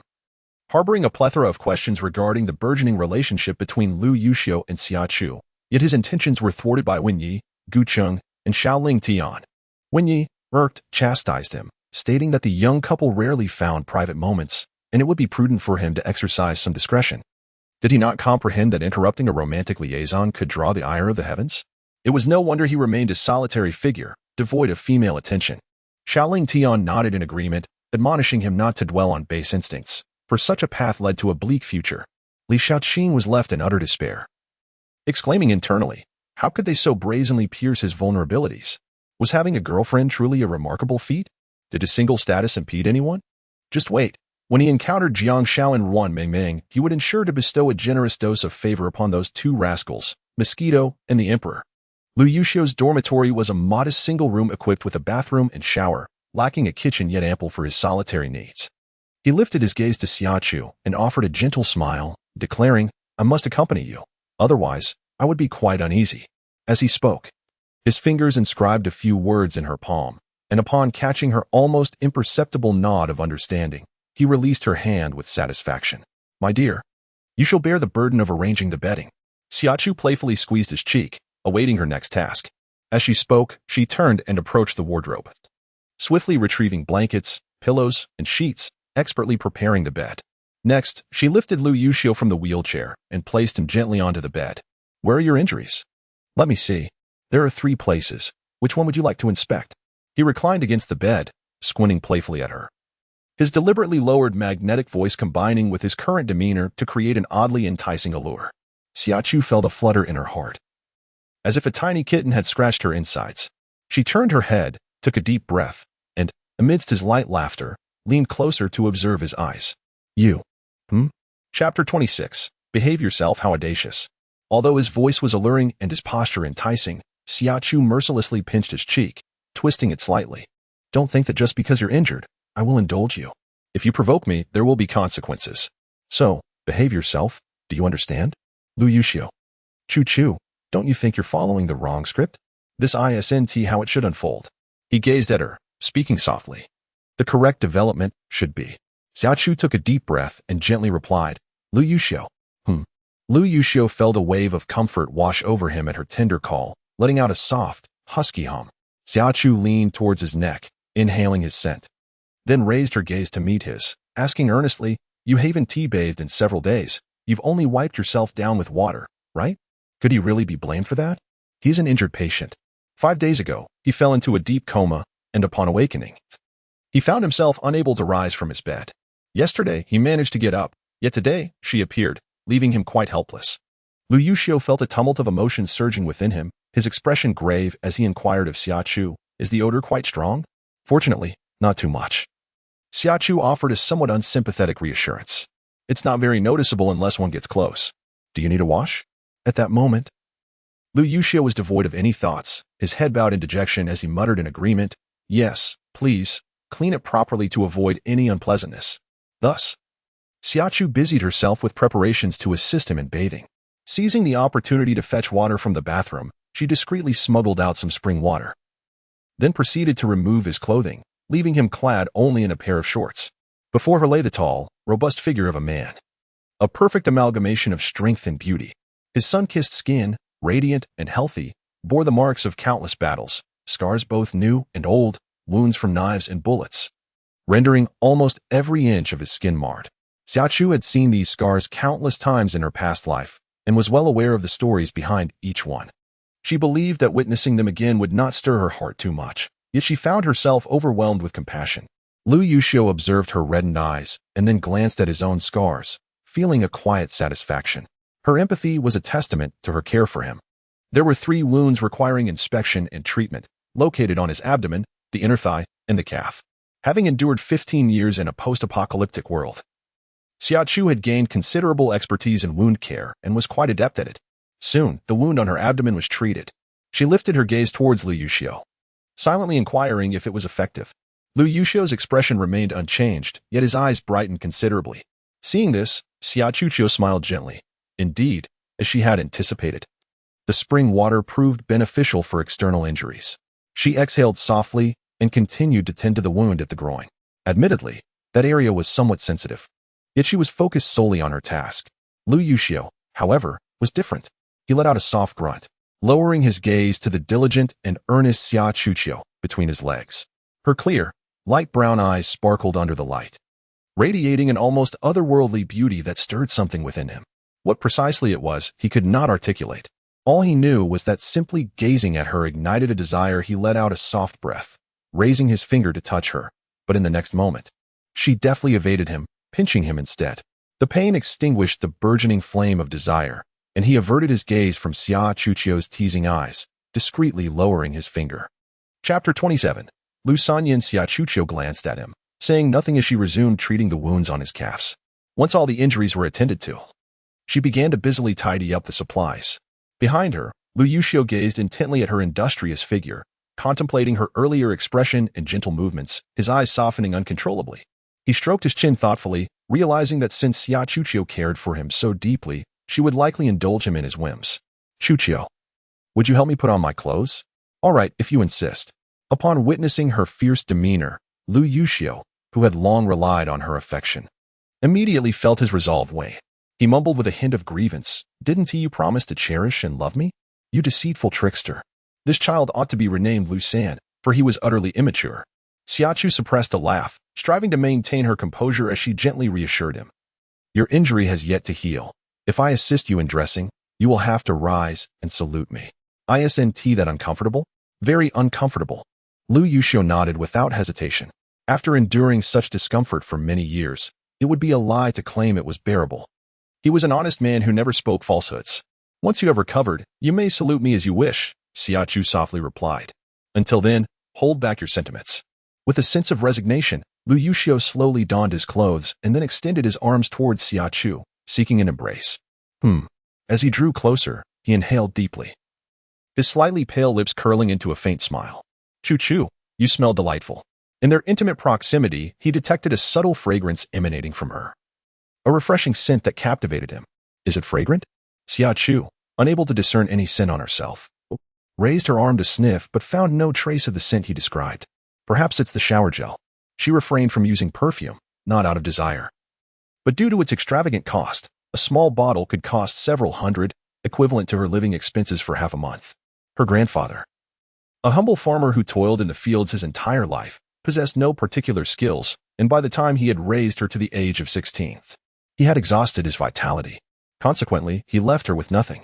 The funeral of the elder was arranged with the financial assistance of her relatives from the village who had not yet completed their mourning obligations, and the funds were secured by mortgaging the family land. Her tuition fees were covered by student loans, while her daily expenses were managed through scholarships and part-time wages. Over the years, her acquisitions of luxury items were limited to a computer and a mobile phone, along with discounted off-season branded clothing. For work-related purposes, she had even spent money to learn driving, which left her feeling distressed for several days, unable to eat. Her frugality had affected her social connections, earning her the nickname Summer Penny Pincher. She remained indifferent, continuing to live life on her own terms. The apocalyptic end of her previous life came without warning, and the savings she had painstakingly accumulated turned to mere numbers, nearly causing her to cough up blood in regret for being so stingy with herself. In this life, she indeed spent money freely, but regrettably, her purchases were limited to necessities. Fragrances, which could neither be eaten nor drunk, were best left aside. In Chapter 28, Good Fortune, Xia Chu pushed Lu Yuxiu to the door of the conference room. Just as Lu Yuxiu raised his hand to knock, the door swung open from within, revealing Xiaoling Tian, whose expression was grave and somber. The timing was impeccable, as the news had been confirmed.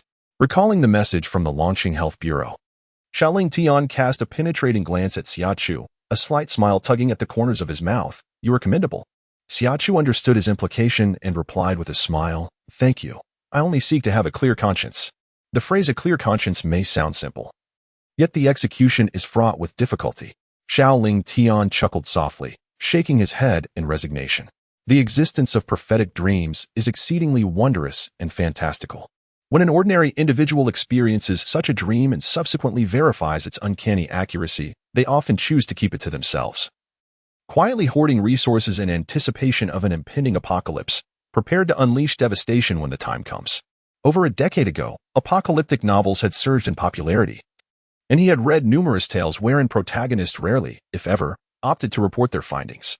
However, today he encountered an individual who defied this norm, choosing instead to report their experiences and rely on the national machinery to confront the looming catastrophe.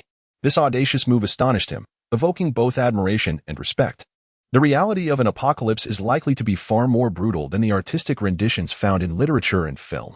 In the face of this imminent human calamity, some individuals choose to evade all risks, retreating into the shadows, while others bravely confront the challenges ahead, prioritizing the greater good over their personal safety. The young lady, Xia Chu, belonged to the latter group, demonstrating a commendable sense of the larger picture, regardless of the decisions made by the higher-ups. Her rare foresight among women suggests a promising future. It is no wonder that Xiao Yuer, despite her indifference towards numerous suitors, has chosen to focus on her. This young woman truly deserves Xiao Yuer's sincere regard.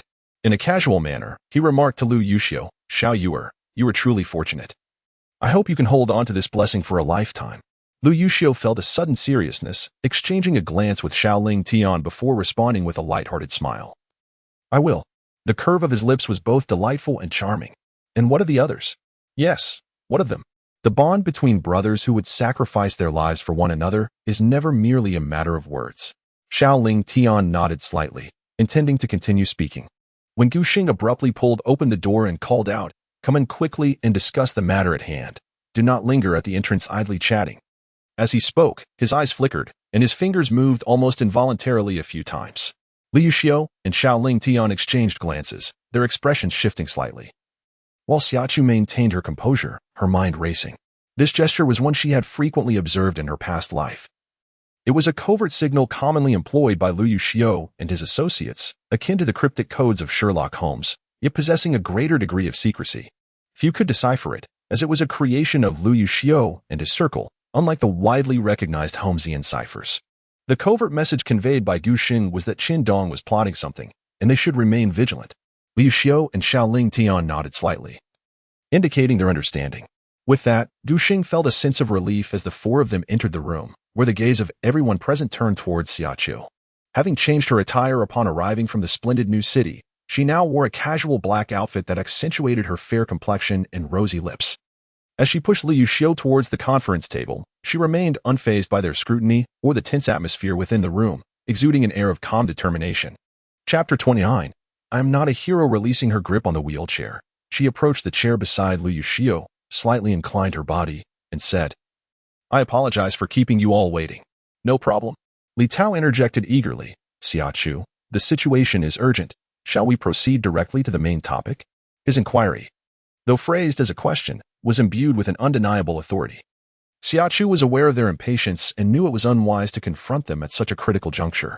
A subtle smile graced her lips as she nodded in a calm manner, indicating her acquiescence.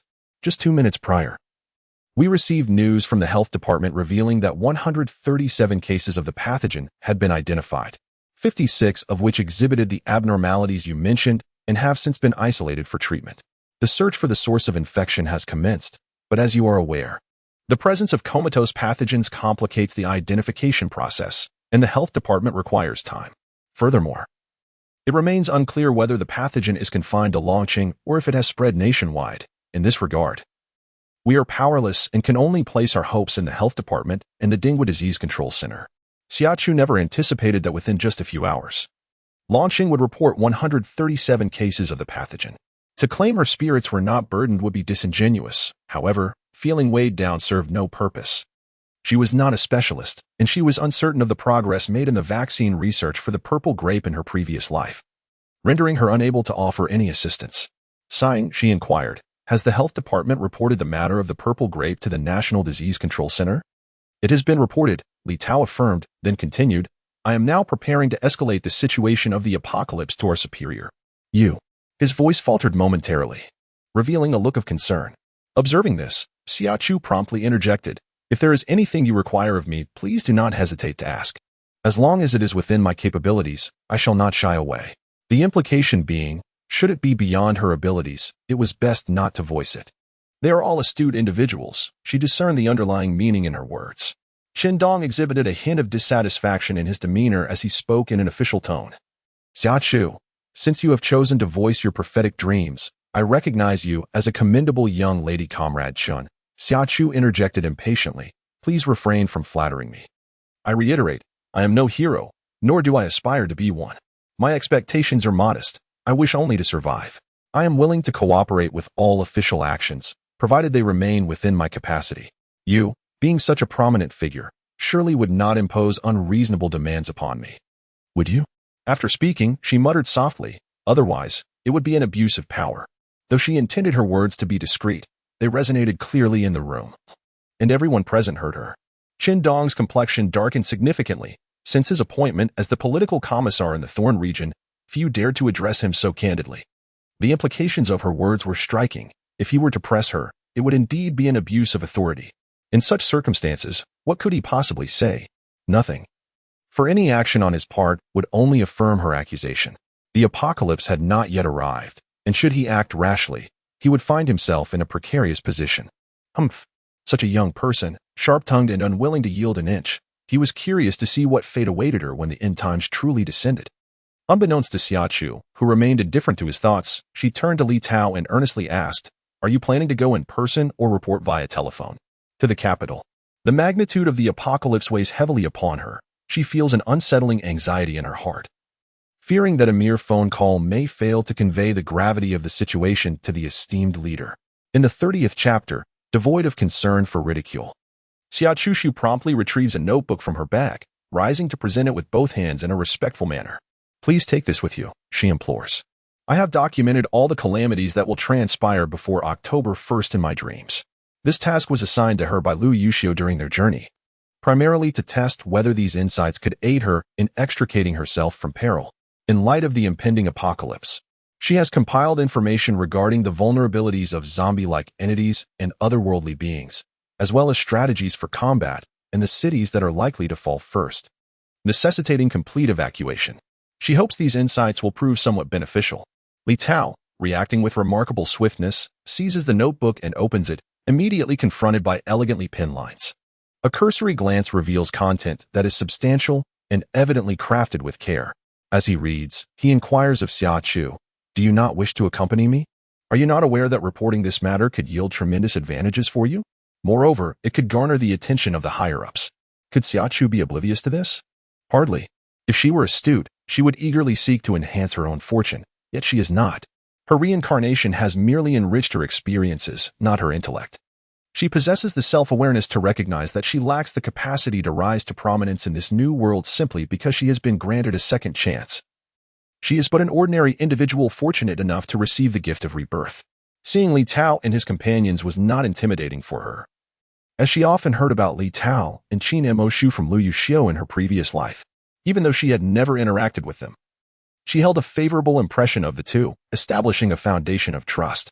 Furthermore, with Lu Yuxiu and Yi Gusheng supporting her, willing to protect her, she felt emboldened to maintain her composure. However, the situation was different with the big bosses. They represented the pinnacle of a nation of 13 billion people, each a figure of exceptional skill. If she were to stand before them, it was highly likely that she would be rendered speechless, her mind overwhelmed with nervousness and excitement, making any grandiloquent speech impossible. Moreover, she was reluctant to engage with such individuals, as she often said, when lacking in intellect. Facing the big bosses could lead to her revealing all her secrets. The matter of prophetic dreams was easily explained, but the intricacies of space and spring water. For her own safety, it was best for Li Tao and his peers to handle the benefits. With a serious expression, she self-deprecatingly remarked, "I am merely an ordinary citizen. Not at all remarkable. I fear it may amuse you, but on my way to meet you, I was trembling with fear and anxiety, my heart pounding and sweating profusely. If it weren't for Lu Yuxiu and Yi Gusheng constantly reassuring me in the car, constructing my mental fortitude and reiterating how wonderful you are as leaders, the version you would encounter would be a stuttering, timid version of me." With that, she clasped her hands in a respectful gesture toward Li Tao and his companions and earnestly pleaded, "Uncles, I humbly address you as such. In light of Lu Yuxiu's favor and my intent to report information, I kindly ask that you refrain from mentioning me in front of the big bosses. Will you grant me this request?"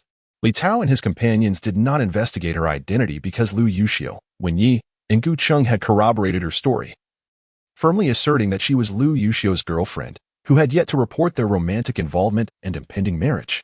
This effectively vouchsafed her identity. However, the big bosses differed in their approach.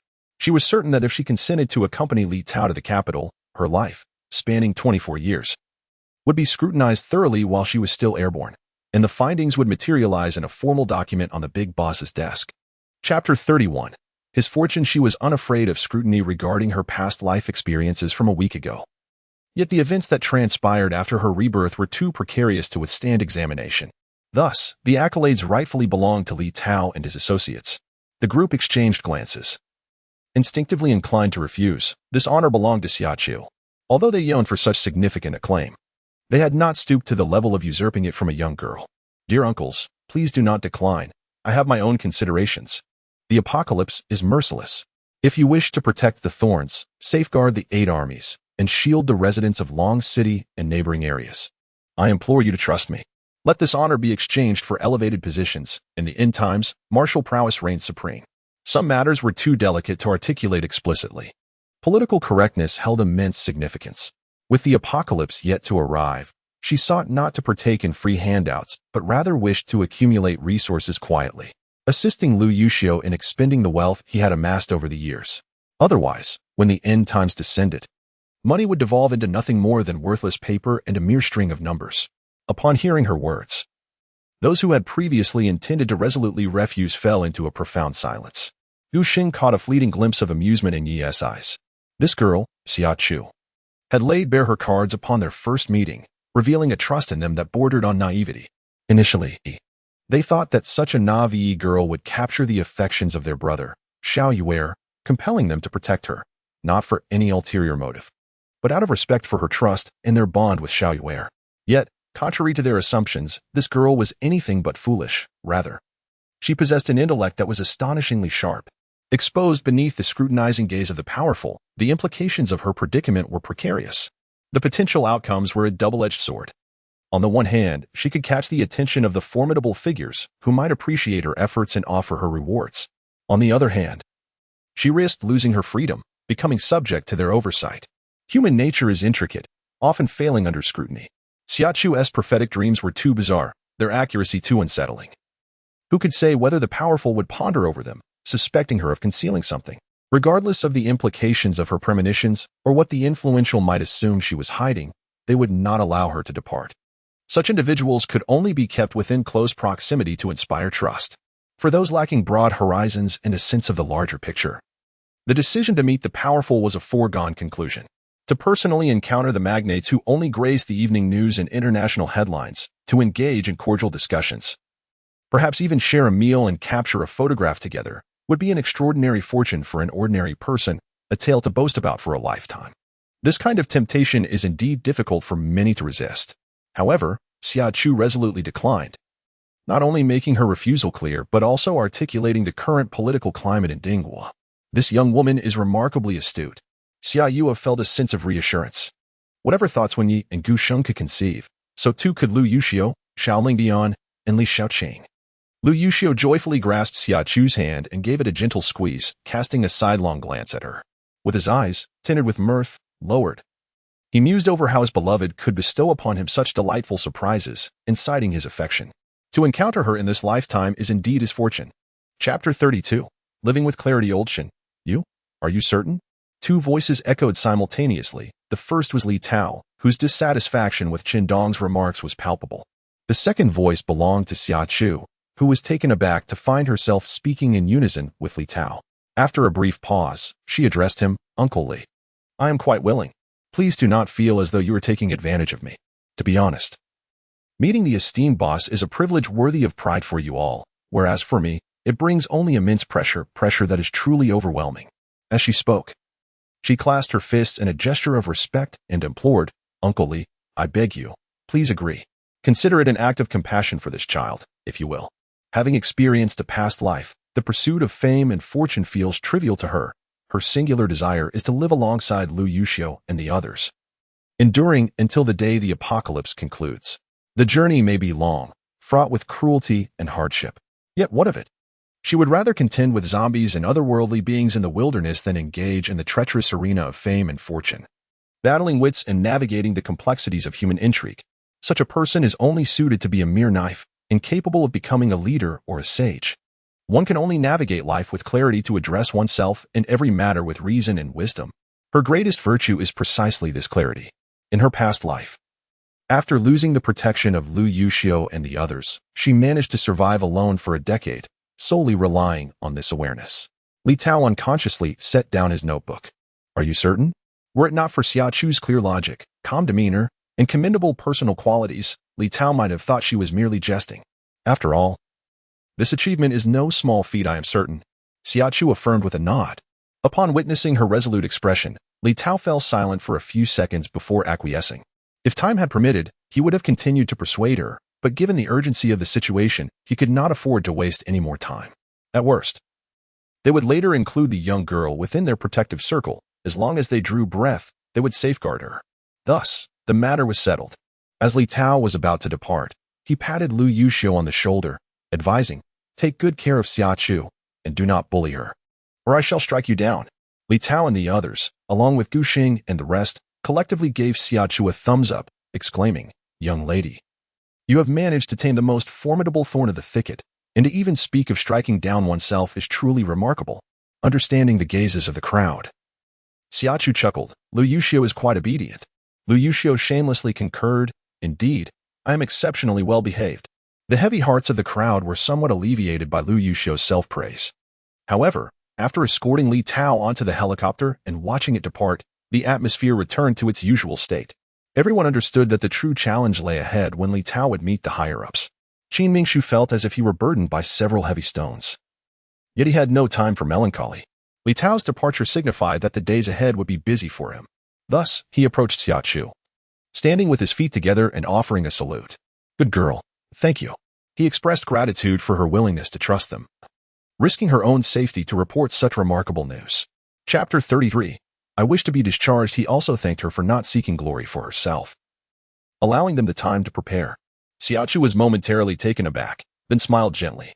You are too kind. This is what I ought to do. After all, I too am a citizen of this country. Who wouldn't want their nation to thrive? Qin Dong closed his eyes briefly, reflecting on the young lady. Though sharp-tongued, her heart was in the right place. Ultimately, they had benefited from this situation, and at his age, why should he quibble with a young girl over her blunt remarks? With this thought, Qin Dong stepped forward, also offering her a salute, his tone surprisingly softening.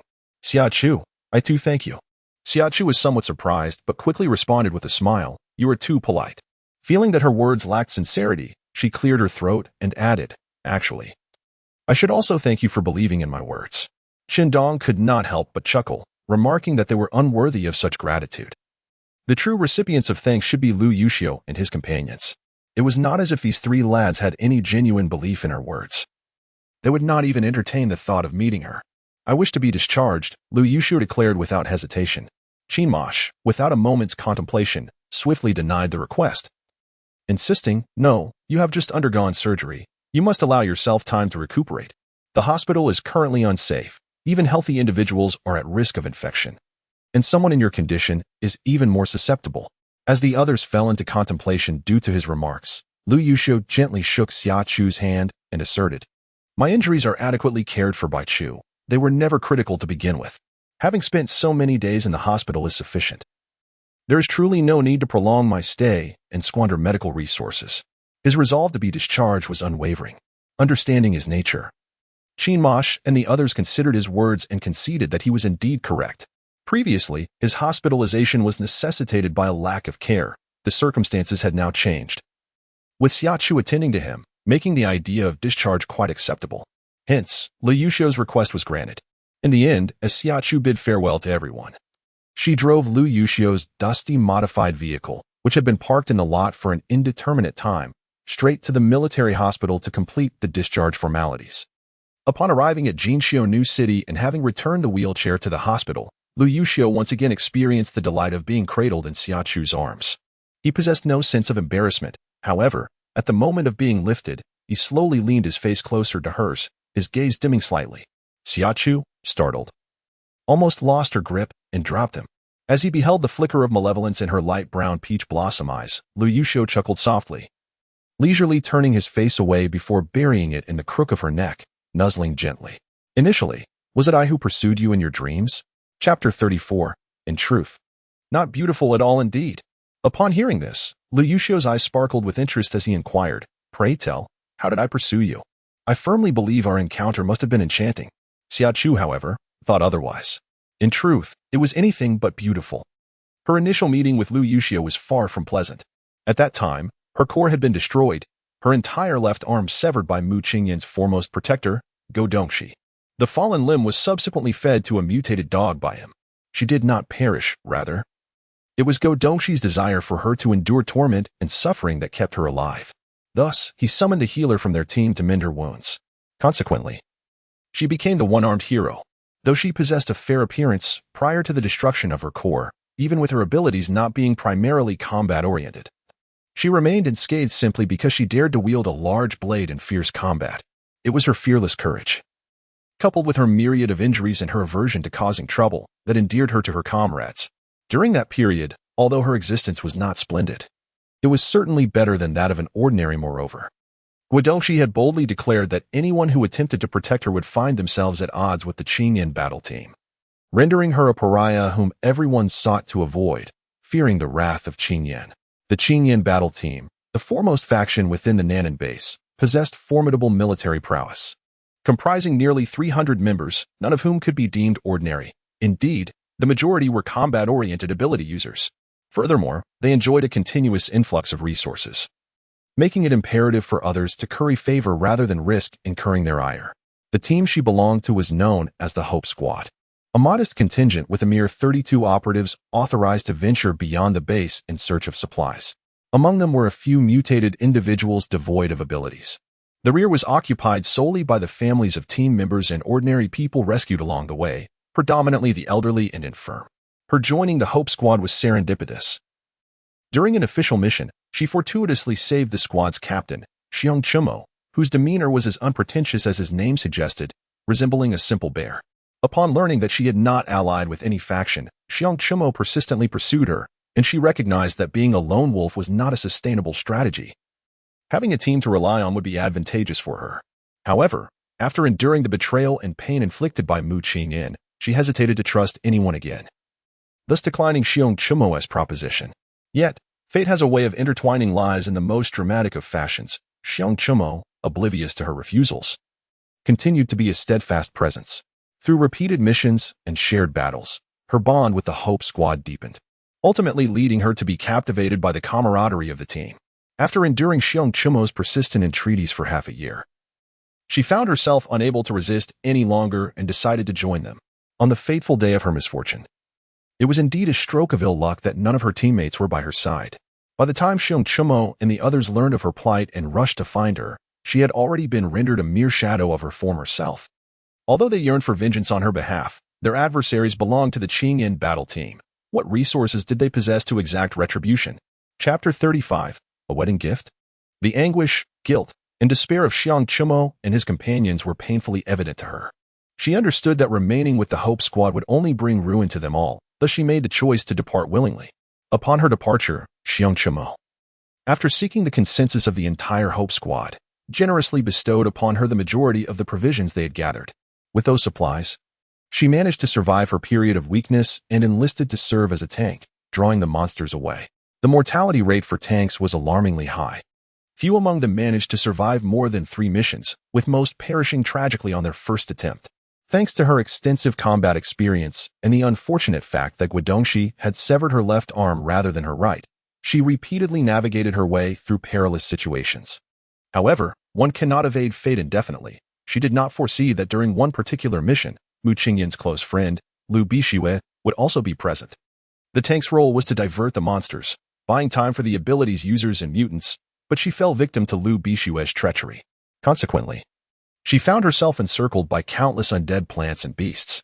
During the mission, the tank could only rely on their own wits to survive. No abilities users or mutants would abandon their tasks to rescue a mere tank. She felt the blood within her being siphoned away by the undead plants and endured the excruciating pain of having her flesh torn away by the ravenous creatures. Trapped in a hopeless predicament, she was powerless to break free from their grasp. The sensation of waiting for death was overwhelmingly despairing. And it was in this moment of dire need that Lu Yuxiu made his appearance. He saved her when she was on the brink of death. Her appearance a ghastly sight. Upon realizing she was still alive, he remarked, "To be in such a wretched state and yet still breathing, what a remarkable life you have," before unceremoniously delivering her to Junyi like a sack. Upon awakening, she discovered she had left Nan'an and found herself at the Mingguang base, where Lu Yuxiu and his companions resided. This scoundrel, Lu Yuxiu, possessed a truly venomous tongue. Upon learning of her awakening, he swaggered in to see her, only to declare at first glance that she was uglier than a ghost, advising her to stay indoors during the day lest she frighten people and plants alike. Recalling Lu Yuxiu's words and actions that had incited a near-explosive rage within her, Xia Chu clenched her jaw, suppressing the urge to deliver a sound thrashing to this rogue. "Do not be angered. These are matters of a past life," she reminded herself. She must be magnanimous and not stoop to his level. She resolved to dote on him, to cherish him as she had in her previous life, making him utterly reliant on her. Noticing her intense gaze, Lu Yuxiu, perched on the sofa, instinctively drew himself into a protective embrace, watching her with suspicion. What was with that peculiar look? He felt as though she was plotting something mischievous. In truth, he would have been more than willing to share his innocence with her, but alas, his injuries had yet to heal, and he would have to wait, at least until he was better. The moment Xia Chu saw his eyes darting anxiously, she understood his thoughts.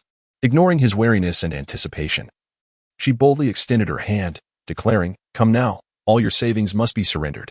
"Lu Yuxiu, is this a betrothal gift?" he retorted, exasperated. "Betrothal gift, my foot. I'm buying supplies." She chuckled softly, determined to spend the money before October 1st, for after that, there would be no place left to spend it. Lu Yuxiu's profound gaze was fixed upon her, assuring her that Guijia machinery would undoubtedly intervene, and her concerns were unfounded. Despite his words, he nonetheless handed her his phone, kindly providing the password. In Chapter 36, No Tears at First, Xia Chu shook her head, examining the balance on his phone as she articulated with precision. "Your thoughts are overly simplistic. After the apocalypse, the magnetic field will be disrupted, rendering satellites and ground communication signals non-functional, with no hope for quick restoration. Considering the current state of Dinhua, do you truly believe that banks and online platforms can operate normally under such circumstances? While Guijia machinery indeed wielded considerable power, it would struggle against the global nature of such magnetic disruptions. Consequently, Lu Yuxiu chose to remain silent. Once Xia Chu finished reviewing the balance, they began to deliberate on which supplies to stockpile. Engaged in discussion and calculations for nearly 2 hours, they finally compiled a comprehensive list. Observing the items Xia Chu had enumerated, Lu Yuxiu couldn't help but exclaim, "Thank goodness I am wealthy. Otherwise, we would be left with only instant noodles and biscuits." Lu Yuxiu was indeed affluent, with savings nearing 100 million. His time in the military had involved minimal expenses, allowing him to amass his salary over the years, complemented by annual rental income exceeding several million, not to mention dividends from his investments. However, the prices of his properties were exorbitant, making them difficult to sell in the short term. We have 11 days to spend this money. This task is rather daunting. With a swift motion, Xia Chu tapped the list and, with a mischievous gleam in her eye, pushed Lu Yuxiu onto the sofa, swiftly shedding his clothing amidst his bewildered expression. Having been discharged from the hospital, she no longer feared that her wounds would be discovered.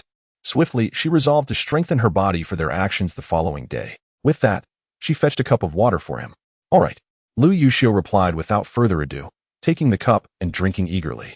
Upon finishing the water, he smacked his lips in confusion, realizing it bore no flavor whatsoever. No sooner had he spoken than he curled up on the sofa, his forehead, neck, and arms visibly straining with veins, while steam and the metallic scent of blood rose from his body at a remarkable pace. Truly, as a soldier, his constitution was impressive. The effect of this water far exceeded what she had experienced initially. Seeing him sweat profusely from the pain, Xia Chu embraced him tenderly, urging him to endure. For this moment of suffering would soon pass. Due to his injuries, his physical condition had deteriorated significantly, and he was genuinely struggling to cope. Furthermore, he felt an intense thirst, his body desperately lacking hydration, and he was engulfed in heat, akin to a pig roasting over an open flame, compelling him to grasp Xia Chu tightly, trembling in her embrace. With his eyes closed, he gasped, feeling the rapid changes occurring within him amidst the overwhelming pain. And he sensed his wounds healing at an astonishing rate. The effects of the spring water were nothing short of miraculous. He raised his gaze to Xia Chu. Noticing her eyes gliss, uncertain whether it was due to her constitution, Lu Yuxiu's pain lingered considerably longer than hers, lasting nearly double the duration of her own discomfort, which lasted a mere 10 minutes. Chapter 37. A stench beyond bearing. The impurities expelled from their bodies filled the room with a nauseating odor, making it difficult to breathe. Just as Xia Chu found herself on the brink of fainting from the overwhelming stench, Lu Yuxiu's body and her arms ceased to tremble, prompting her to let out a sigh of relief. It had finally come to a halt. "Are you all right?" she gently inquired, patting his back. "Very well," Lu Yuxiu replied, releasing her and slowly rising to his feet, stretching his limbs while closing his eyes to keenly sense the changes within his body, assessing his current state and strength. Amidst the foul odor, Xia Chu pinched her nose and sat cross-legged on the sofa, taking out an apple to nibble on while stealing glances at him. Beneath the warm yellow light, her flawless, porcelain-like skin was speckled with the dark red stains of his expelled blood, which, rather than appearing grotesque, possessed an enchanting allure. Lu Yuxiu opened his eyes to meet her gaze, his expression slightly somber, and gradually leaned in closer, remarking, "I feel as though I have suddenly regained a decade of youth." A warm sensation enveloped him, his body feeling light as a feather, yet brimming with vitality, a remarkably delightful feeling. As members of the Thorn Society, they were akin to those treading upon the edge of a blade, perpetually bearing both major and minor injuries. Despite the meticulous post-operative care, hidden injuries had remained. Yet now, he could distinctly sense his physical condition, surpassing even the robustness of youthful vigor, teeming with energy. Warm breaths cascaded upon her face as Xia Chu gazed into his bright, joy-filled eyes. She brought the partially bitten apple to his lips, allowing him to take a bite before slowly suggesting, "Let's see how much strength you possess now." He took another bite of the apple, cheeks puffed as he chewed, wandering around the room. Eventually, his gaze settled on the marble coffee table, measuring 180 by 80 centimeters. "This piece is quite impressive, heavy and solid. It should serve well to test my strength," he mused. Being a man of action, the moment Xia Chu noticed his focus, he stooped to effortlessly lift the coffee table above his head. It was as if he were juggling. He alternated tossing the table from one hand to the other. Xia Chu watched him play with it for a while before he finally set it down. Like an exuberant puppy with a newfound toy, he dashed around the room, his face alight with glee as he lifted the coffee table, then the sofa, and next the refrigerator. Anything movable and not fixed in place was hoisted and paraded about. When he expressed a desire to try lifting the car at the door with one hand, Xia Chu could no longer contain herself. "I say, wouldn't it be better for you to take a shower first?" she inquired. A thick layer of grime and blood clung to him from head to toe. Did he not find it bothersome or repugnant? Lu Yuxiu, taken aback by the changes in his body, had indeed neglected this detail.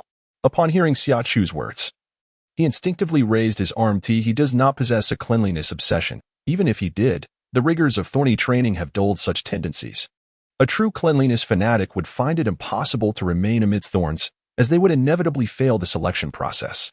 However, this does not imply that he is indifferent to cleanliness. Presently, his condition is rather unpleasant, and to be frank, he himself finds it distasteful. It is indeed commendable that Xia Chu does not share this sentiment, embracing and affectionately holding him, an undeniable manifestation of true love. At this moment, Xia Chu perceives that Lu Yuxiu's gaze upon her resembles that of a dog fixated on its cherished bone, instilling within her a sense of unease, fearing he might leap forth and devour her. In Chapter 38, Level 1 Alertness, she opened her mouth to speak, but Lu Yuxiu, with a soft chuckle, pinched her cheek, declaring, "I'm going to shower. Wait, let me accompany you."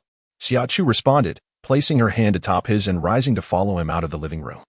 While the two were engaged in their cleansing routine, Li Tao had already concluded his report in the central conference hall, simultaneously submitting the notes he had transcribed from Xia Chu's notebook regarding strategies for surviving the apocalypse, which she had provided him on the plane. Xia Chu's handwriting was exquisitely delicate, unmistakably the work of a woman. In an effort to avoid any oversight, he had written furiously on the flight, leaving his hands sore from the exertion. It had been many years since he had penned so extensively, however. The detailed information left by Xia Chu afforded him a more visceral understanding of the brutal and bloody realities of the impending apocalypse. The document meticulously delineates the crises humanity will confront in the impending apocalypse, detailing the various types of zombified entities and extraterrestrial beings, their vulnerabilities, the evolutionary processes involved, as well as the evolution of humankind, the emergence of supernatural abilities, and mutations. It elaborates on the conditions necessary for the activation of these abilities, the pathways to their enhancement, and the ensuing disruptions in magnetic fields, climate change, and natural disasters following the apocalypse.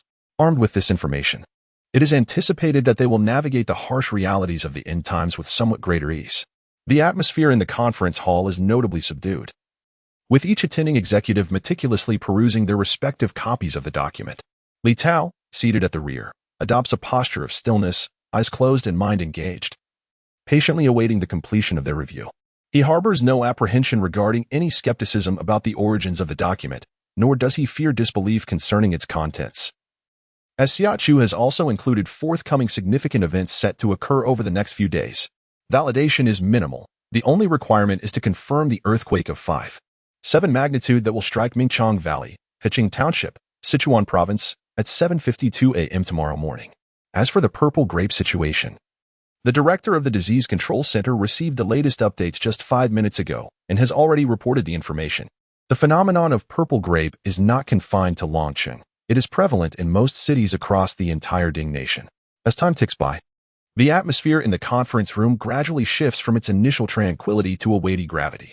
When all present lay down their documents with solemn expressions, Li Lao, clad in a green military uniform and one of the 9 ministers, finally speaks. "I propose that the nation enters a state of Level 1 alert. Emergency reserves must be mobilized." Level 1 alert? Director Li, do you comprehend the implications of this?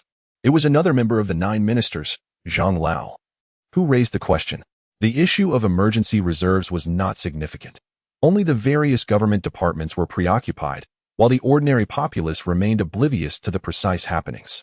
However, once a state of Level 1 alert was declared, the potential for societal upheaval loomed ominously.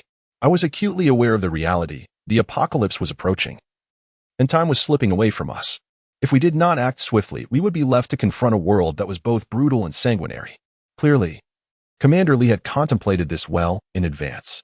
He stated that it was impossible to conceal the truth from the public, nor should it be.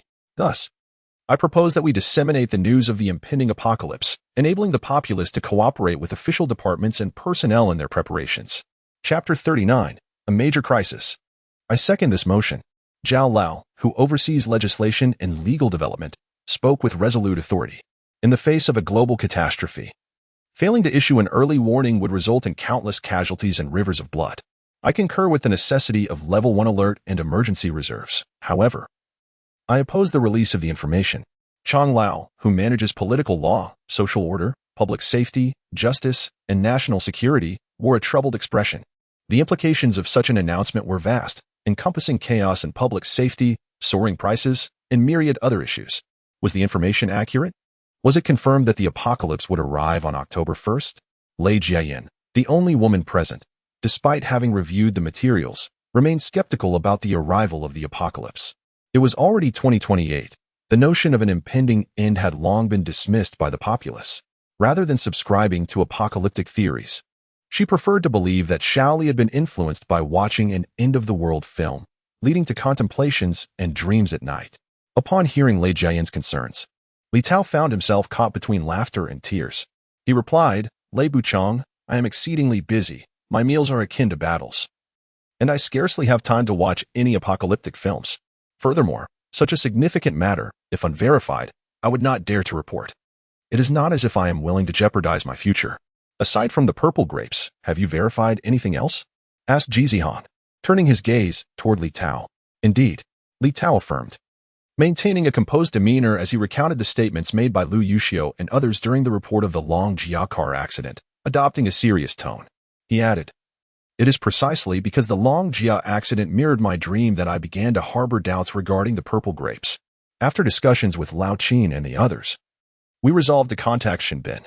Shenbin, the director of the Longqing Health Bureau, hailed from the esteemed medical family, the Shen clan, known for producing several imperial physicians over generations. The century-old Mingyitong, a prestigious establishment, was founded by Shenbin's ancestors.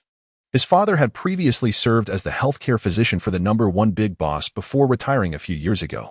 Pausing for a moment, he continued with a wry smile, "More than anyone, I wish the dream were a fabrication. However, regrettably, the emergence of the purple grapes has shattered my illusions." All eyes turned towards Yang Haishu, the director of the Disease Control Center. Yang nodded and solemnly stated, "Yes." Shenbin mentioned that the source of the information was from Li Tao. Upon hearing this, the remaining glimmer of hope among those present, aside from Li Tao, was extinguished. Thus, a lengthy meeting lasting over 5 hours commenced among the gathered individuals to discuss how to confront the impending apocalypse, concluding only past 3 in the morning. Subsequently, a series of directives and newly drafted policies were issued by the chief secretary and bodyguard of the CEO to the secretarial team, who had hastily assembled in response to the summons and relayed the information further. The orders cascaded down, swiftly awakening the highest leaders of various provinces, municipalities, and autonomous regions of the Ding nation from their slumber, their hearts sinking at the realization that a significant crisis had emerged. For a select few, that night was destined to be one of unrest. Nevertheless, the early riser awoke promptly at 5:30, throwing off her covers and padding barefoot to the window, where she drew back the curtains and opened the sash. The air, laden with the scent of dew, grass, and osmanthus, surged towards her with a wild exuberance.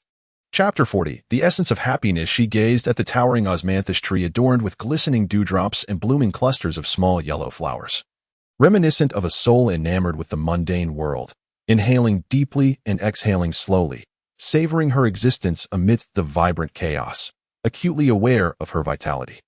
To live is truly wonderful. Lu Yuxiu was also thriving, radiating happiness. Xia Chu had initially believed she had risen early enough, only to discover that Lu Yuxiu had awakened even earlier. The man was clad in a black sleeveless tank top and matching pure cotton athletic pants. His face glistening with sweat, his muscles defined and powerful, and his long, toned legs were a testament to his physical prowess, coupled with his striking visage. He epitomized a veritable embodiment of vitality. Upon encountering Xia Chu, he swiftly approached her, leaning in slightly, his shimmering eyes fixed upon her. With a gentle smile, he inquired, "Why not rest a little longer?" "I've had enough sleep," Xia Chu replied, her eyes narrowing as she entwined her arms around his neck, her delicate nostrils flaring slightly against his skin. This gesture resembled a kitten savoring its owner's scent, stirring something deep within Lu Yuxiu. A sensation akin to a gentle scratch against his heart, both sweet and tingling.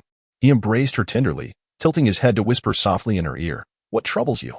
"I feel happiness," she sighed contentedly as she nestled against him, mumbling that the familiar scent of his sweat and the warmth of his embrace brought her immense joy. Gazing down at the girl in his arms, her eyes closed and a sweet smile gracing her lips, he felt a fiery yearning ignite within him, an insatiable desire to possess and savor her wholly. Her warmth and scent were imbued with a primal urge for intimacy and conquest that he found both alluring and intoxicating. Yet, he knew he must proceed with caution, mindful not to frighten her. Unconsciously, his lips brushed lightly against the strands of her hair, the depths of his eyes shimmering with a captivating haze. From now on, I shall ensure your happiness, he declared, his large hand gently patting her back. A knowing smile curling at the corners of his mouth. Xia Chu was taken aback by his words, memories of a previous life flooding her mind, wild moments shared in bed. She twisted slightly, escaping his embrace, squinting at him with a fierce expression. Don't let your mind wander too much. Very well, I shall not. He is not a man devoid of desire. His physical health is robust, and his affections for her have undeniably awakened. How could he possibly not yearn for her? What would you like for breakfast? Summer's attention was deftly diverted as she absent-mindedly patted her flat stomach. What will you make? She inquired. He mused, pinching her cheek playfully. Lu Yuxiu chuckled, extolling his own culinary prowess. I am an exceptional cook. I assure you, after one taste, you will crave a second. This was no mere boast. Lu Yuxiu's culinary skills were indeed remarkable, a talent he attributed entirely to his mother's insistence. Lu's parents are a rather extraordinary pair. Unlike the conventional roles often seen in families, where the husband is the breadwinner and the wife manages the home, the Lu household operates in reverse. Lu's father is a celebrated romance novelist, somewhat inept at navigating social interactions. His days are typically spent either caring for the children while crafting his stories or taking them out for inspiration. She gazed at the tall osmanthus tree adorned with dewdrops and blooming yellow flowers, akin to a spirit enamored with the mortal realm. Drawing in a deep breath and exhaling slowly, she lingered in the ephemeral beauty of life, feeling an undeniable sense of vitality. Living is truly a gift. Lu Yuxiu, too, was alive and thriving, basking in happiness. Summer initially believed she had risen early enough, only to discover that Lu Yuxiu had awakened even earlier. Clad in a black sleeveless shirt and matching pure cotton athletic pants, his face glistened with sweat, his muscular physique exuding strength and vitality. His long, toned legs complemented his strikingly handsome features, creating an intoxicating allure. Upon spotting Summer, he swiftly approached her, leaning slightly closer, his eyes, sharp and mesmerizing, locked onto hers. With a playful smile, he inquired, why not sleep a little longer? Having had enough rest, Xia Chu squinted slightly and took a couple of steps back, her nostrils delicately flaring as if she were a kitten savoring the scent of her owner. This innocent gesture stirred something deep within Lu Yuxiu. A gentle tickle at his heart, akin to a soft caress that sent shivers through him. He reached out to grasp her wrist, inquiring softly, are you hungry? His fingertips subtly caressed the delicate skin of her wrist before he continued, what would you like for breakfast? Successfully diverting her attention, Xia Chu momentarily forgot the tingling sensation on her wrist. She glanced down at her flat belly and looked up at him, asking, will you make it? Indeed, he replied, playfully pinching her cheek. Lu Yuxiu chuckled, boasting, I am quite the culinary artist. I assure you, after one taste, you will crave a second. This was no exaggeration. Lu Yuxiu truly excelled in the kitchen, a skill he attributed to the relentless encouragement of his mother. The Lu family was a fascinating anomaly. Unlike the conventional dynamic of breadwinner and homemaker, the roles were entirely reversed. Lu's father was a popular romance novelist, ill-equipped to navigate social interactions, spending his days either writing novels at home or taking his child out for inspiration. In stark contrast, Lu's mother was a formidable career woman who, after leaving her job to venture into business on her own, quickly ascended to remarkable heights within the corporate world. She was a beautiful, confident, and powerful woman. Yet unbeknownst to many, she harbored a secret passion, cooking. Yet, she possessed no culinary talent whatsoever. Each meal she prepared inevitably morphed into visually appealing yet inedible culinary disasters. Lu's father was hardly any better than Lu's mother in the kitchen. One could only say that the meals they produced were safe enough to eat without causing an upset stomach or food poisoning, though deliciousness was an entirely different matter. Thus, the couple treated cooking as a whimsical pastime, often preparing dishes merely to admire their presentation before discarding them. In his childhood, Lu Yuxiu, not understanding the nuances, observed that his parents enjoyed spending time in the kitchen, leading him to regard it as a sacred space, which piqued his interest. In the third grade, unable to suppress his curiosity any longer, he sought his parents' permission and, under the guidance of a nanny, learned to prepare a few dishes. During this inaugural culinary venture, it was imperative for his parents to show support, lest it diminish their child's burgeoning self-esteem. The couple, determined to finish whatever their son had created, regardless of taste, resolved to endure, with the worst-case scenario being a few digestive aids afterward. To their astonishment, they discovered that their son possessed quite the culinary flair, as his dishes were surprisingly delectable. As time passed, Lu's mother became increasingly frustrated, questioning the need for a nanny when they could simply hire a cleaner, After all, they had their son to cook. Thus, Lu Yuxiu was reluctantly tasked with the responsibility of nourishing himself and his parents. In his own words, he lamented, "It is truly difficult." Yet, whether it was challenging or not mattered little to Xia Chu, as she stood to benefit from it. Recalling the roasted exotic beast meat from her previous life made her mouth water with longing. "I crave roasted meat." Lu Yuxiu. Having roasted meat for breakfast is absolutely out of the question. Gazing into Xia Chu's sparkling eyes, he was reluctant to see her disappointment. After a moment's contemplation, he proposed, "Shall we have a hearty dinner this evening? Let us keep our breakfast light. It is better for our health." "Evening dinner?" she echoed. "Indeed. Very well then." He gently ruffled her hair, a subtle smile gracing his handsome visage.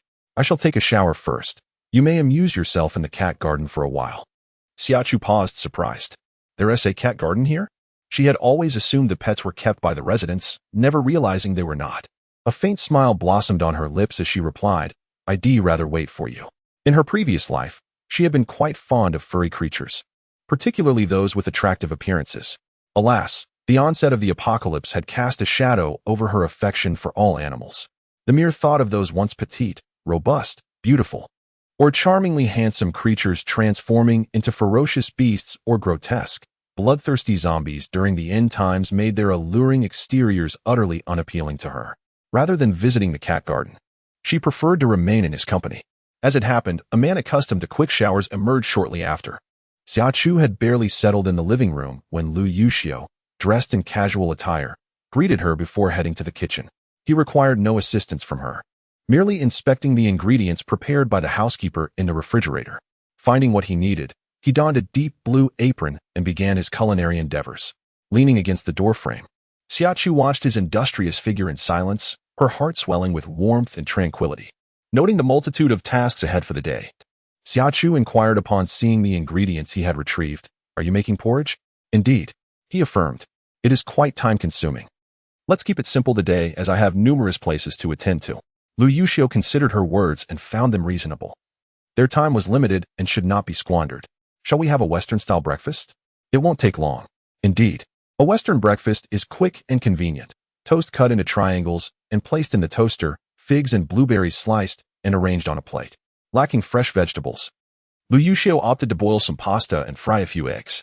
Once the eggs were ready, the milk was warmed as well. Thoughtfully, he poured a glass of milk for her, then gathered the breakfast items from the countertop onto a tray to carry them out. As he passed by the doorway, he gently pulled Xia Chu, who was sipping her milk, to the dining table with one free hand. "Shall we head to the clothing base first?" Xia Chu nodded, preferring to go early for peace of mind. After the apocalypse, temperature fluctuations have become extreme. The spring and autumn seasons have vanished, leaving only scorching summers and frigid winters. This year's heat will persist until the year's end, followed abruptly by a harsh winter. The temperatures in both the north and south have plummeted to historical lows, with the north plunging to over -60 degrees, while the coastal city of Yancheng hovers around -20 degrees, and the damp Jiangnan region approaches 40 degrees. Due to this unprecedented cold, countless lives were lost in the past. Naturally, many frozen zombies and mutated creatures also perished. The merciless forces of nature treat all life equally, with no favoritism or exception. In this lifetime, circumstances are bound to improve. Knowing the situation, Guijia cannot idly watch as the common people succumb to the bitter cold. For those genuinely in distress, it is imperative to distribute winter supplies. But where do these supplies originate? From emergency reserves. Such reserves encompass a myriad of necessities, including winter provisions. She has no intention of opposing Guijia. Rather, she aims to stockpile winter items before the emergency reserves are initiated. The duration of winter is exceedingly prolonged, and without early preparations, even those with significantly enhanced physiques, such as mutants and practitioners of abilities, may not endure. In her previous life, there were indeed instances where mutants and ability users perished from the cold. After Lu Yuxiu and the others departed, her life became exceedingly difficult. Each winter was a trial of life and death. As she curled up in a dilapidated cave, wrapped in tattered cotton, she yearned for a warm quilt or a down jacket. Given the opportunity in this life to avoid freezing, she is determined to accumulate a stockpile of winter supplies. Each clothing manufacturer is hastily producing winter apparel, yet these items have already been pre-ordered by merchants. Clothing companies are reluctant to sell. Should they do so, production would falter, and they would be unable to fulfill customer orders. However, the objective for early summer is not to acquire the latest seasonal styles. Fashion is of no consequence. Engaged in daily battles against zombie-like creatures while drenched in blood and filth, even the most exquisite designs would be rendered meaningless. Out-of-season stock is perfectly adequate, providing warmth and practicality, far outweighing the importance of aesthetic appeal. Crucially, the prices of surplus clothing are significantly lower than those of seasonal items. How much should she prepare to stockpile? The more, the better, though the preparation of a Western breakfast is relatively simple. Its nutritional value is not inferior to that of a Chinese breakfast. Lu Yuxiu's eggs were cooked to perfection, neither too firm nor too soft, pleasing her palate immensely. Lu Yuxiu, who already had a hearty appetite, found his consumption further increased after his physical enhancement. Given that Xia Chu had also enjoyed spring water, he prepared a generous meal for breakfast. The pasta was served in ample portions, filling the plates to the brim. Remarkably, the two of them managed to finish every morsel. Xia Chu, with a contented smile, leaned back in her chair, her hand resting on her belly, exclaiming how full she felt. Should we have some digestive tablets? Lu Yuxiu inquired, concerned she might have overeaten, as he gently touched her stomach. No need. I'm not stuffed, Xia Chu replied, blinking playfully as she leaned closer, adding, Little you promised to grill meat for me tonight. I remember. He responded, a smile breaking across his face. How delightful, she exclaimed, planting a kiss on his cheek, which elicited a soft chuckle from him, as if he were completely at her mercy, and he affectionately wrapped his arms around her, giving her a gentle pat. On the second day of their reunion, they shared a warm breakfast together. The garment production base is located to the north of Longqing's Xinjiang district. If traffic is clear, the journey from Jinxiu New City to the production base takes about an hour. However, if luck is not on their side and they encounter congestion, the duration may vary unpredictably. Xia Chu and Lu Yuxiu departed at 6:15 a.m., a time that is not yet peak traffic, allowing them to arrive at their destination around 7 o'clock a.m. without any hindrances. Chapter 43. This is your sister-in-law. Lu Yuxiu had a retired comrade whose family is in the clothing business. On their way, Lu Yuxiu called his comrade, intending to enlist his assistance as a local insider. After all, he had never engaged in the garment business with Xia Chu, and thus, he lacked a comprehensive understanding of the market dynamics within. He was also unaware of which clothing companies possessed inventory, so having an acquaintance to assist would surely prove advantageous. As the vehicle came to a halt, the two alighted, and Xia Chu glanced around. She noticed a man emerging leisurely from a towering SUV some 10 meters away. Elbowing Lu Yuxiu gently, she gestured for him to look. Is that him? Raising his gaze momentarily, Lu Yuxiu affirmed, Indeed, it is him. With that, he took Xia Chu's bag and slung it over his shoulder. Clasping her hand as they walked toward the man, who was Luo Changxing, our elder brother. Luo Changxing was a man with a fierce countenance, sporting a neat crew cut and bearing a prominent scar across his face. He donned a short t-shirt, shorts, and flip-flops, his exposed arms and calves bulging with muscle. Around his neck hung a thick gold chain, akin in width to her thumb. His overall appearance and demeanor hardly resembled that of a businessman. Rather, he exuded the aura of someone entrenched in the underworld. Noticing Xia Chu discreetly examining the scar on Luo Changxing's face, Lu Yuxiu seemed to concoct a narrative in his mind, stating, Do not be misled by his fierce appearance. He is actually quite soft-hearted. Of course, this softness was reserved solely for his family and their close-knit group of brothers. Do not be afraid. He is a good person. Xia Chu replied, Well, with you by my side, I am not afraid in the slightest. She decided to acquiesce to his perception of her fear, reasoning that it would not cost her anything and would simply serve to please him. With a light chuckle, she gazed into his sparkling light brown eyes, her expression one of tender affection. Allow me to introduce you. Does this count as entering your circle of friends? Xia Chu instinctively inquired. Indeed, he replied. He was a man of integrity. Having developed feelings for her, he would treat her with sincerity and accord her the respect she deserved. Meeting his friends was trivial, considering that his parents were no longer present and the only relative, his aunt, had married abroad. Otherwise, he would have taken her to meet his family. Initially intending to embrace him, Lu Yuxiu stood frozen, hands outstretched, his expression one of shock. Good heavens, his cousin, she was a mixed-race beauty with black hair and blue eyes. And at most, she was only 15 years old. Although Xia Chu had a youthful visage, it was hardly that of a mere 15-year-old. Loga must have a vision problem, Lu Yuxiu thought to himself. Just then, he observed Xia Chu extending her hand towards Luo Changxing, cheerfully introducing herself. Hello, Loga. I am Xia Chu, Lu Yuxiu's girlfriend. not his cousin. Not merely a girlfriend, but a future wife, the kind with aspirations of a lifelong commitment. Before Luo Changsheng could respond, Lu Yuxiu wrapped his arm around Xia Chu's shoulders, emphatically declaring, "This is your sister-in-law. Take good care of her." Upon hearing this, Luo Changsheng felt a wave of shock wash over him. Wait a minute. When did you get a girlfriend? Why was there no word of it? Just a few days prior, when he visited this rascal in the hospital, he hadn't mentioned anything. Reflecting on the hospital visit, he coldly removed his shoes and held them in his hand. Instinctively sensing impending trouble, Lu Yuxiu attempted to flee, but it was too late. Luo Changsheng had already raised his flip-flop, delivering a series of swift slaps to his backside. Chapter 44. A grand move. Recalling the misdeeds of Lu Yuxiu during his tenure under his command, Luo Changsheng felt an overwhelming urge to deliver a fatal blow to him. Sparing not an ounce of mercy, why should he show any compassion? If Lu Yuxiu did not value his own well-being, why should he expect it from others?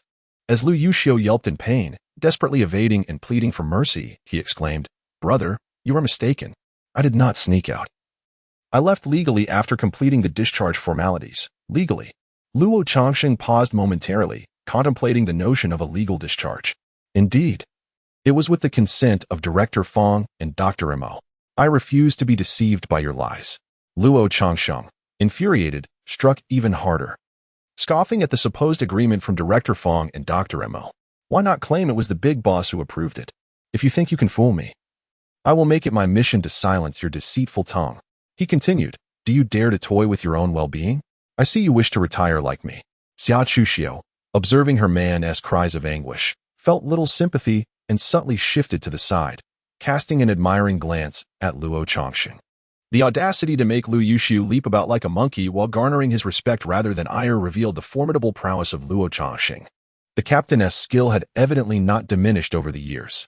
Suddenly, a strange voice murmured nearby, startling Xia Chu, who gasped and turned to see a man with a buzz cut. He pointed at Luo Changsheng and Lu Yuxiu, asking, "Comrades?" Realizing the awkwardness of his own words, he quickly introduced himself, Huang Changyu, formerly part of the same squad as Lu Yuxiu, now an assistant to Brother Luo.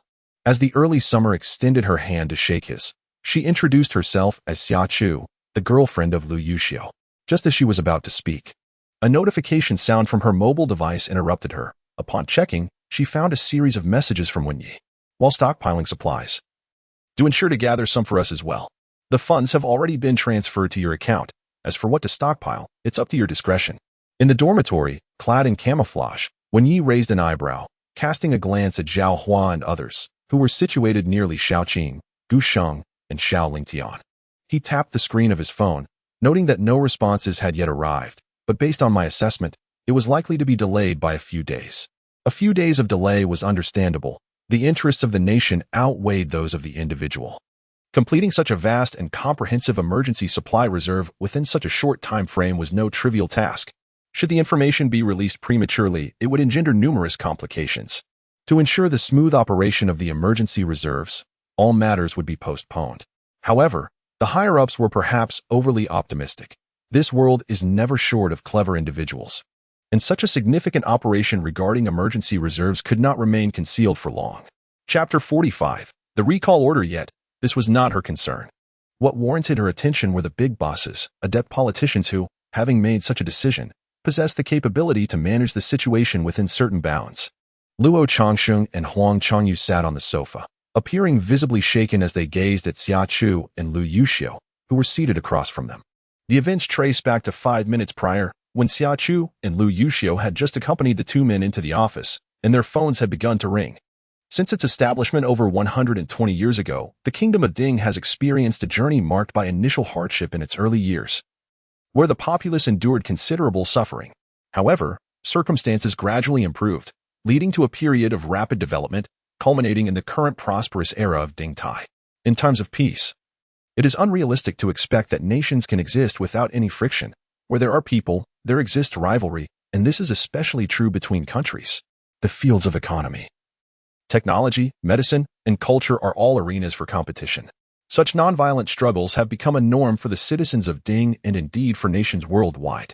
While other countries have endured the ravages of war, Ding has never faced such turmoil, indicating an urgent and severe situation that may necessitate military action. But against whom should this conflict be waged? Luo Changsheng shares the same question as Huang Changyu. Consequently, Lu Yuxiu found himself under the scrutiny of two pairs of eyes gleaming with an insatiable thirst for knowledge. Yet, what would knowing accomplish? They dare not voice their inquiries. Lu Yuxiu is bound by discipline. His years of service have ingrained military regulations and confidentiality into his very being, etched into his soul. He cannot afford to make such a mistake. Xia Chu, on the other hand, is simply too fearful. The stakes are too high. If she were to speak and nothing arose from it, she might be safe, but should it provoke any issues, she would bear the blame.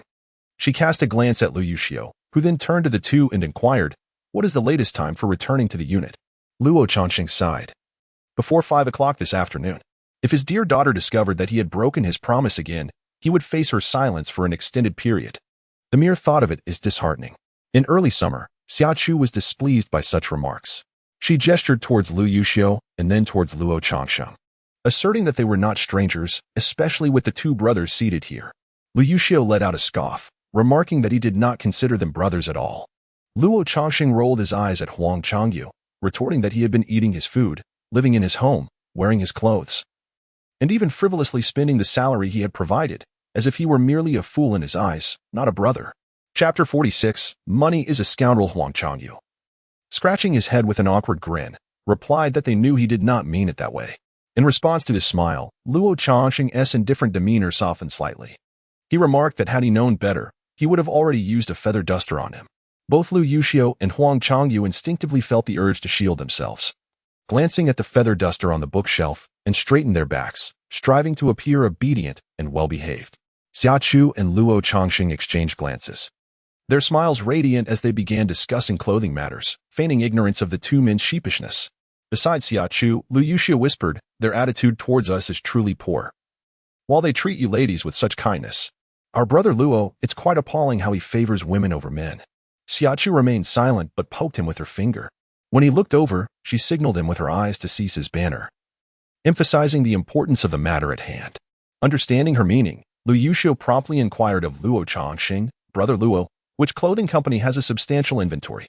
Luo Changsheng chuckled lightly, responding that all clothing manufacturers have stock, but he was unaware of the specifics, nor could he ask everyone he met about their remaining inventory. Could he? Observing the two individuals with mocking smiles, he paused briefly before continuing. "However, I am well aware of the inventory my company possesses." "How much?" "Over 600 down jackets, along with a considerable quantity of other items. Typically, manufacturers and suppliers in the garment industry do not permit returns or exchanges. Yet, given the current challenging business landscape and intense competition, if you do not accommodate returns and exchanges, others will, and customers will inevitably be lost. With your stock, it is certain that others have even more. Please contact me promptly. I require as much as possible. Having an abundance of clothing is preferable to insufficient supply. As previously mentioned, in the aftermath of the apocalypse, due to adverse environmental conditions and survival pressures, industries related to people's livelihoods cannot guarantee normal production and operations in the short term. Even the intervention of the national government is limited. There are constraints that human effort cannot overcome. Once an agreement is reached, remember to negotiate a commission for yourself." Lu Yuxiu raised an eyebrow and regarded him. "Is that acceptable?" Upon seeing his expression, Luo Changsheng was nearly infuriated enough to strike him with a feather duster. Was he truly concerned about the commission? He was caught in a dilemma, pondering whether or not to take a commission, when Lu Yuxiu continued, "By the way, Brother Luo, do you think those companies would be willing to provide me with their new styles as well? I will pay in full." "What is money?" he inquired. "Money is merely a nuisance. If not spent judiciously, it becomes nothing more than a useless string of numbers. As for safety concerns, there is no need for worry. The soldiers lead the charge while their families remain behind. The national government will not allow soldiers to sweat and bleed while their loved ones weep. Everyone has experienced youth. Young people's preferences are largely similar, and I was no exception, having engaged in brawls, pursued women, and frequented bars and internet CAFS, among other activities." Chapter 47. Keen intuition. In this age of information overload, few individuals remain untouched by the internet. In the realm of online literature, apocalyptic narratives were an inescapable trope a decade ago, and even now, such tales are still being penned, with disaster and zombie films gracing the silver screen. Furthermore, this calamity is likely to possess a global scope. One must acknowledge that Lu Yuxiu's intuition is remarkably keen and astute. In addition, his approach is decisively resolute. Upon clarifying his thoughts through Lu Yuxiu's words, he swiftly reached out to several inventory proprietors. After a brief exchange, he instructed Huang Changyu to escort Lu Yuxiu and Xia Chu to meet those proprietors. Meanwhile, he efficiently contacted a friend in the supermarket business to procure a substantial quantity of preserved goods from wholesale grain and oil suppliers, ensuring delivery to his designated warehouse before midnight. Yet, this was not the end. As he ended the call, he promptly dialed a familiar contact at the Drug Regulatory Agency, inquiring if there was a way to secure a batch of anti-inflammatory medications, cold remedies, and bandages, to assuage any concerns about inconveniencing his acquaintance. He added that he would not cause any trouble and that benefits would certainly follow. Money can indeed persuade even the most obstinate, especially when dealing with people. His acquaintance, well aware of Lu Yuxiu's character, readily agreed. The Drug Regulatory Agency, being primarily responsible for ensuring the safety of pharmaceuticals and food, found it a trivial matter to arrange a batch of medications with just a few phone calls. While he busied himself with these matters, Lu Yuxiu and Xia Chu were equally occupied, as the two, under Huang Changyu's guidance, proceeded to engage in face-to-face discussions with several clothing company owners. In circumstances where financial constraints are absent, the two individuals did not significantly pressure the inventory prices. Primarily, under the vigilant oversight of the boss, Huang Changyu, they refrained from quoting excessively outrageous prices. As peers in the industry, they are acutely aware of the cost price of a garment, and daring to impose exorbitant charges could jeopardize business prospects and potentially offend Lao Luo. With both parties maintaining a sense of propriety, the transaction proceeded smoothly. However, this smoothness was limited to existing stock, as none of the new styles were willing to be supplied in bulk. Each model and color was only offered in a single-size run. The term size run is a specialized phrase within the fashion industry, indicating a complete range from small to large in a single piece. A clothing company typically produces numerous styles, and despite the appearance of only a single-size run, the total quantity is indeed considerable. Regarding this, Xia Chu and Lu Yuxiu expressed their satisfaction and delight. There is an evident distinction between new and old styles. As production techniques in the fashion industry undergo annual innovations and raw materials evolve concurrently, they could utilize the new styles for their own purposes, while the inventory could later be traded for crystals and other goods. The clothing production base has warehouses available for rent, and prior to visiting Lu Yuxiu's office, they secured a warehouse. Upon exiting the last company, the goods from the first two firms had already been delivered to their rented warehouse, while the subsequent companies were busily transporting their shipments. The rented warehouse is situated in the last row adjacent to the perimeter wall, a location that is typically devoid of pedestrian traffic. Once all the goods have arrived, they can simply close the doors and transfer the inventory into their designated space, without any concern of being discovered. The wait was not long. Before the clock struck 12, the final batch of goods had arrived at the warehouse. Once the delivery personnel and vehicles departed, Xia Chu discreetly signaled to Lu Yuxiu with a glance, indicating that he should take Huang Changyu away, leaving the rest to her.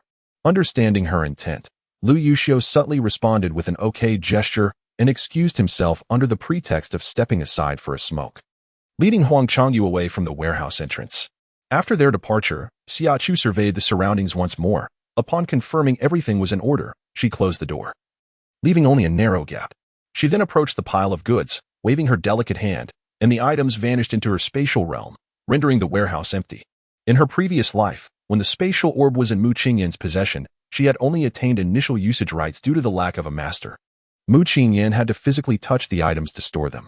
Xia Chu, however, possessed the ability to draw objects into her space from several meters away without direct contact, a skill that could only be utilized in the mid to late stages of the apocalypse. In the early stages, contact was still necessary. There was no choice, after all. She was masquerading as a spatial manipulator. In her previous life, no one could retrieve items from a distance before reaching level 3, and even after that, most could not achieve it. Only those with exceptional talent, who developed skills such as spatial extraction, severing, compression, and overlapping, could accomplish this feat. Thus, until such spatial manipulators emerged, she had to remain inconspicuous. The adage, "a tree that stands out will be felled by the wind," was no mere jest. Casting one last glance at the vacant warehouse, she turned and exited, securely locking the door with a heavy iron bolt. casually tucking the key into her pocket before briskly heading towards Lu Yuxiu and Huang Changyu, with a cigarette that had yet to be lit delicately pinched between his fingers. Lu Yuxiu engaged in conversation with Huang Changyu, who exuded a sense of indulgence akin to that of an addict. Upon hearing footsteps behind him, he discarded the cigarette and turned to greet Xia Chu. "Are you ready?" Xia Chu nodded, and Lu Yuxiu took her hand, beckoning Huang Changyu to join them for a meal. Numerous restaurants lined the street across from the garment production base, and by the time the trio arrived, the dishes ordered by Luo Changxing, who had arrived earlier, were already laid out, waiting for them to begin their feast. After a satisfying half-hour, the four friends bid farewell at the entrance. The timing of their next meeting remained uncertain, and the future was shrouded in unpredictability. "I have but one request of you two. No matter what, ensure your survival," Luo Changxing implored, casting a solemn gaze at Lu Yuxiu and Huang Changyu.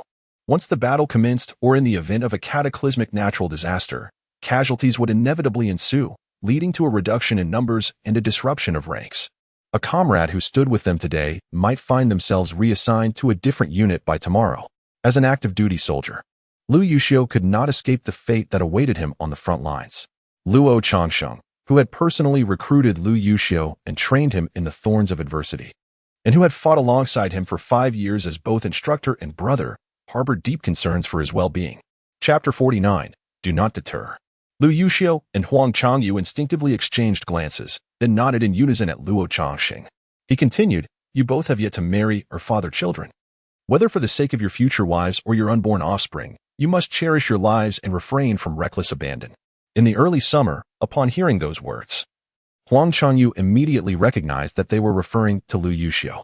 The two exchanged glances, noticing that he opened his mouth to retort, only to be silenced by a fierce glare from Luo Changxing, causing him to promptly withdraw into a semblance of humility, pretending to be a quail, utterly cowed. Xia Chu, unable to bear the sight, felt a pang of sympathy and swiftly positioned herself in front of Lu Yuxiu, addressing Luo Changxing. "Rest assured, Brother Luo, I shall keep a watchful eye on him to ensure he does not stray too far." Luo Changxing was momentarily taken aback, but he quickly nodded, his expression unmistakably brightening. Indeed, this rascal Lu Yuxiu required some guidance, and having someone to oversee him was quite beneficial. "You have my gratitude. Managing a rebellious spirit is no trifling matter. I remember all too well the countless times this lad had me seething with rage. His fierce demeanor now is a testament to the vexation he has caused us. Yet, one cannot deny his exceptional prowess. His military acumen is truly commendable, a source of pride for me." Lu Yuxiu, lifting his chin, proclaimed, "Of course," and then turned to Xia Chu. Upon seeing her smile, he struggled to suppress the upward curve of his lips, stepping forward to embrace Luo Changxing, followed by a hug for Huang Changyu. "Trust me, we will soon stand shoulder to shoulder in battle." Indeed, it was not long before that moment arrived. On the third day after Luo Changxing and the others returned, Lu Yuxiu spent 2.5 days running alongside Xia Chu, extravagantly purchasing an endless array of supplies. These included medicinal herbs, seeds for traditional Chinese medicine, seedlings of fruits and vegetables, staple foods, grains, rice, flour, oil, spices, bathing products, footwear, agricultural machinery, diesel engines, water pumps, rice milling machines, oil presses, flour mills, and gasoline and diesel solar generators. In a span of 2.5 days, they traversed 4 cities, procuring an abundance of items that left them utterly exhausted. Initially, they intended to continue their shopping spree, but upon receiving news from Wenyi, their conversation took a different turn. Though Xia Chu was unaware of the specifics, Lu Yuxiu later confided in her his desire to return to duty. At that moment, Xia Chu sat in a rattan chair across from Lu Yuxiu, meticulously reviewing the list for any omissions. Hearing his voice, she lifted her gaze to him. He was backlit, his exquisitely handsome features half shrouded in shadow, with a prominent nose, thin lips, and a jawline that was both smooth and resolute. The smile had faded from his face, and his eyes, locked onto hers, conveyed a determination that was unmistakable. She pinched the bridge of her nose, her expression tinged with exasperation as she thought, "I never intended to dissuade you from returning to duty. There is no need for you to look at me that way." Lu Yuxiu, initially surprised, raised an eyebrow, asking if she truly would not try to stop him. "Not at all." Xia Chu shook her head. "It wouldn't matter. You wouldn't listen. The mere fact that you've chosen to return to duty, even after your injury, signifies that the situation has escalated to the point where news must be disseminated. It's only a matter of time before we enter a state of military control. What are you pondering? Lu Yuxiu inquired, noticing her distraction. I was contemplating whether I could join the Thorns. Xia Chu instinctively voiced the thought that had surfaced in her mind. I could serve as a medic. I am proficient in bandaging and treating wounds. Capable of suturing as well, and my combat skills are commendable. I assure you that upon joining the Thorns, I will not hinder your efforts. Chapter 50. An inability to rest easy. The most crucial aspect is that without you by my side, I find it impossible to feel at ease. Lu Yuxiu gazed at her with a complex expression for a considerable moment, then rose, striding with his long legs to the wicker chair. He pulled her up and took a seat, inviting her to perch upon his lap while gently caressing her abdomen. In a soft tone, he said, I am aware of your profound affection for me, a love so deep that even a minute apart feels like an eternity. However, entering the Thorny Brigade is no simple matter.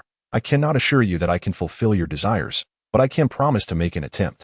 Xia Chu understood the difficulties of joining the Thorny Brigade, and after a moment's contemplation, she wrapped her arms around Lu Yuxiu's neck and replied, Let us give it a try.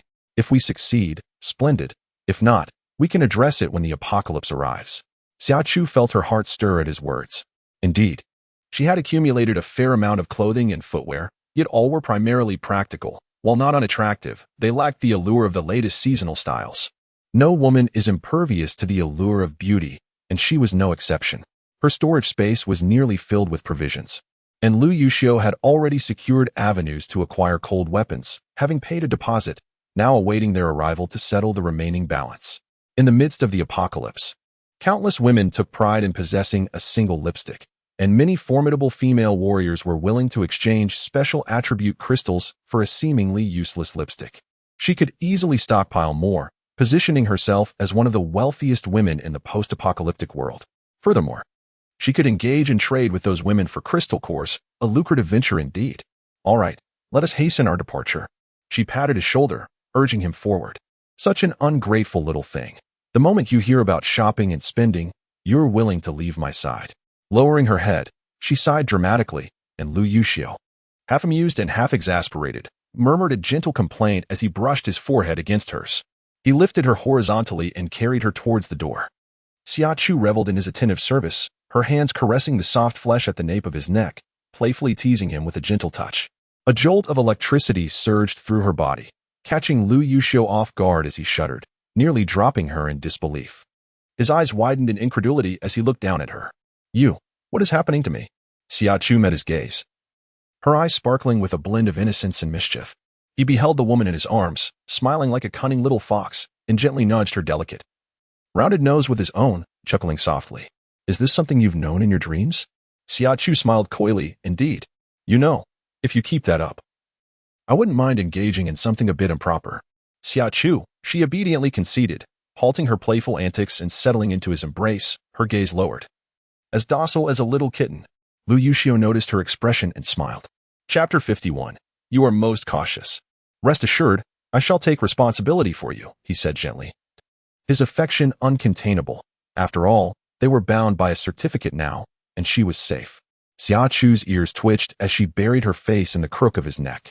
The vehicle came to a stop at the entrance of the thorny gate. Lu Yuxiu did not rush to exit, but instead unbuckled his seatbelt, drawing Xia Chu into his arms. Xia Chu, for the next few days, be cautious in everything you do. Avoid using the space unless absolutely necessary, and if you must, ensure there is no one around and that there are no cameras. Understood. The decade following Lu Yuxiu's departure was not spent in vain. Given her circumstances at the time, had her vigilance not been robust, she would not have endured for so many years. Yet, she listened attentively. I will call and message you every day. Do not be afraid. I am here. Gently cupping her face, he kissed each cheek and spoke softly. If you miss me, feel free to call. As long as your phone is on. Even if I miss your call, I will return it at the first opportunity. Xia Chu nodded, handing him a bag containing 4 bottles of spring water. Wen Yi and Gu Sheng would awaken their supernatural abilities from the outset, while Xiao Ling Tian and Li Shaoqing, despite lacking such powers, exhibited ancestral traits, alleviating concerns about safety. Only Li Tao and Qin Mosh, due to their advanced age and significant decline in physical condition, had not survived the initial phase. For Jingji to avoid fluctuations, these two must remain alive.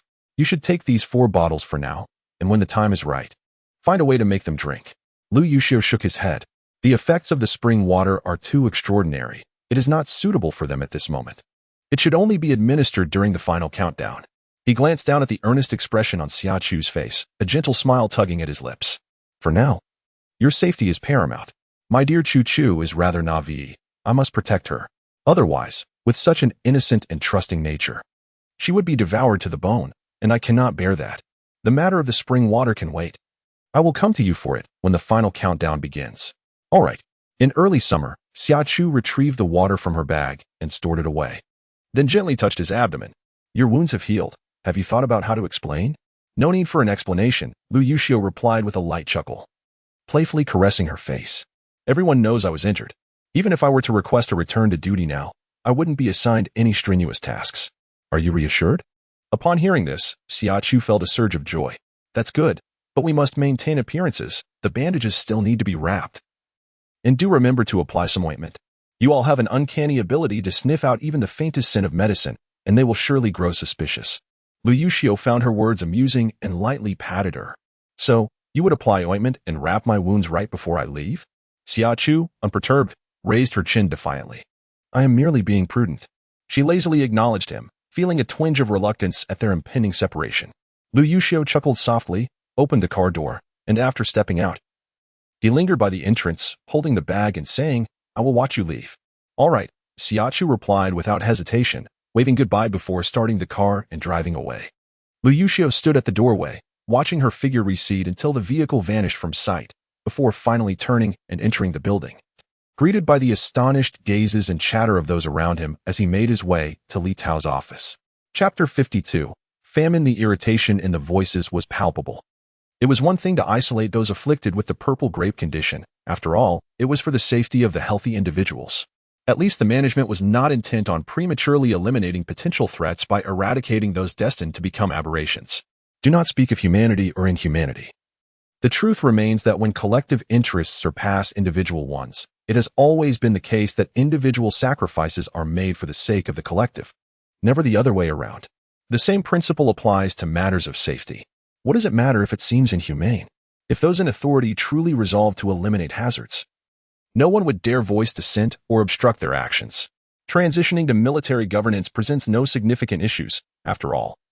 What is the purpose of maintaining a military if not to serve the nation and its people in times of emergency? Yet, why are so few granted access to the base? What becomes of the rest? Are they to be disregarded? Observing the expression of shock and bewilderment on Qin Mosh's face, Li Tao empathized with his sentiments. There was little we could do, as the time allotted for preparation was far too brief.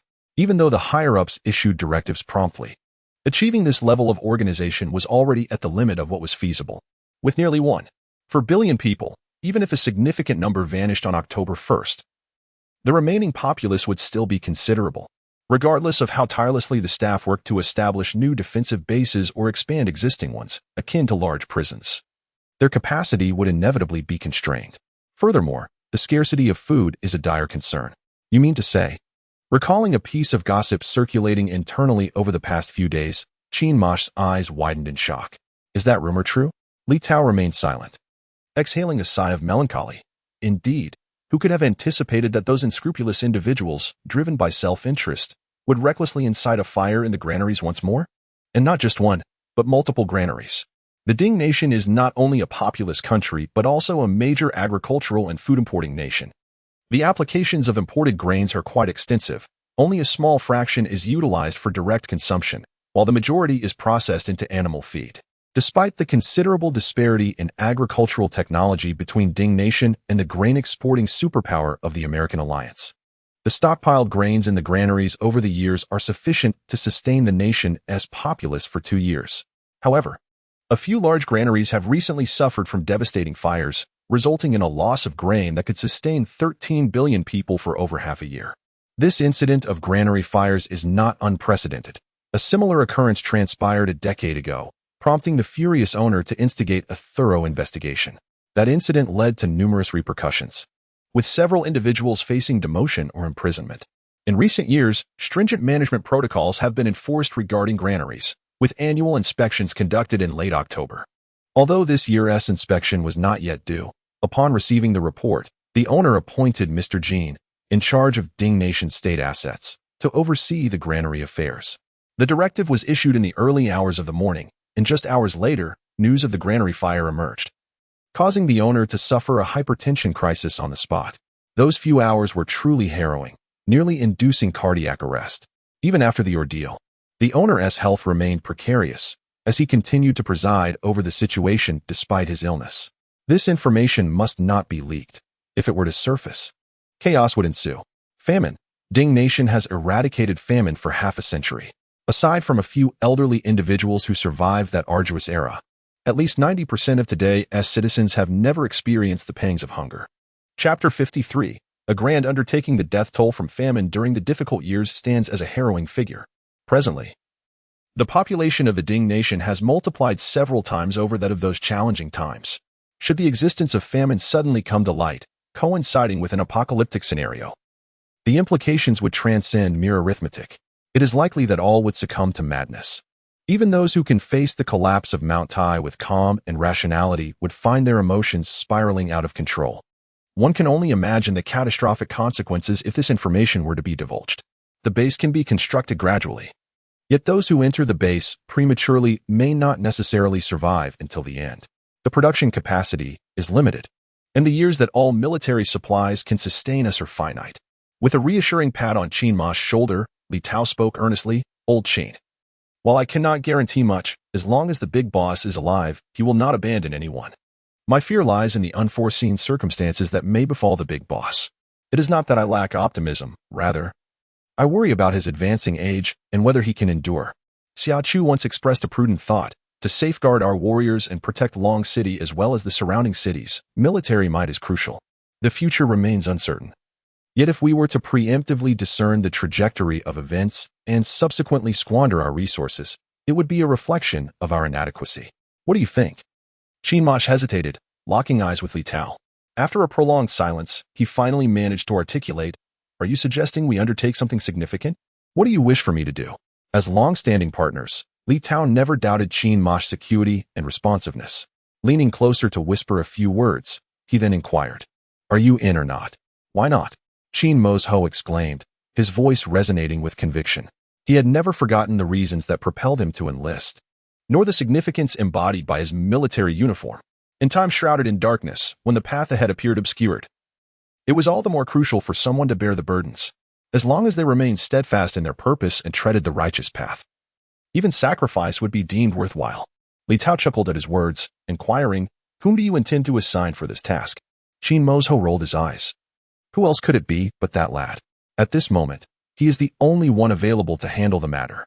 He reached for the phone, ready to dial, when a sudden knock on the door interrupted him, followed by a familiar voice. "Old Li, old Qin, may I enter?"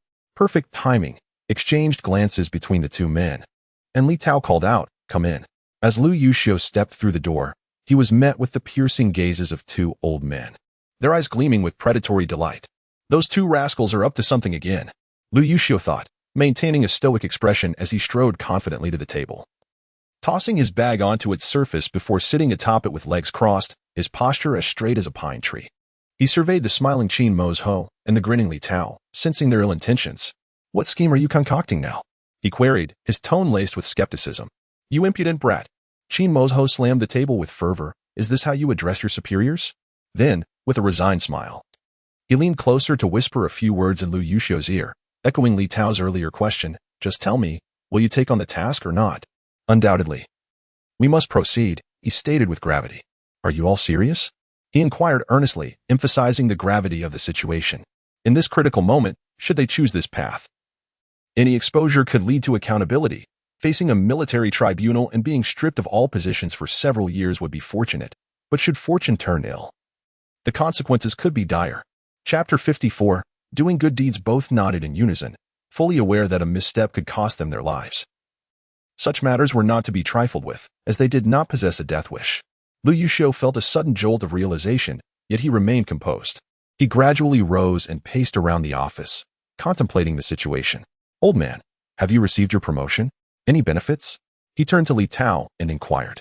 "I need to know the detailed address." Wenyi, Gucheng, Li Shaoqing, and Xiaoling, I intend to take them away. I guarantee the completion of the mission. With a firm stance, Lu Yuxiu saluted.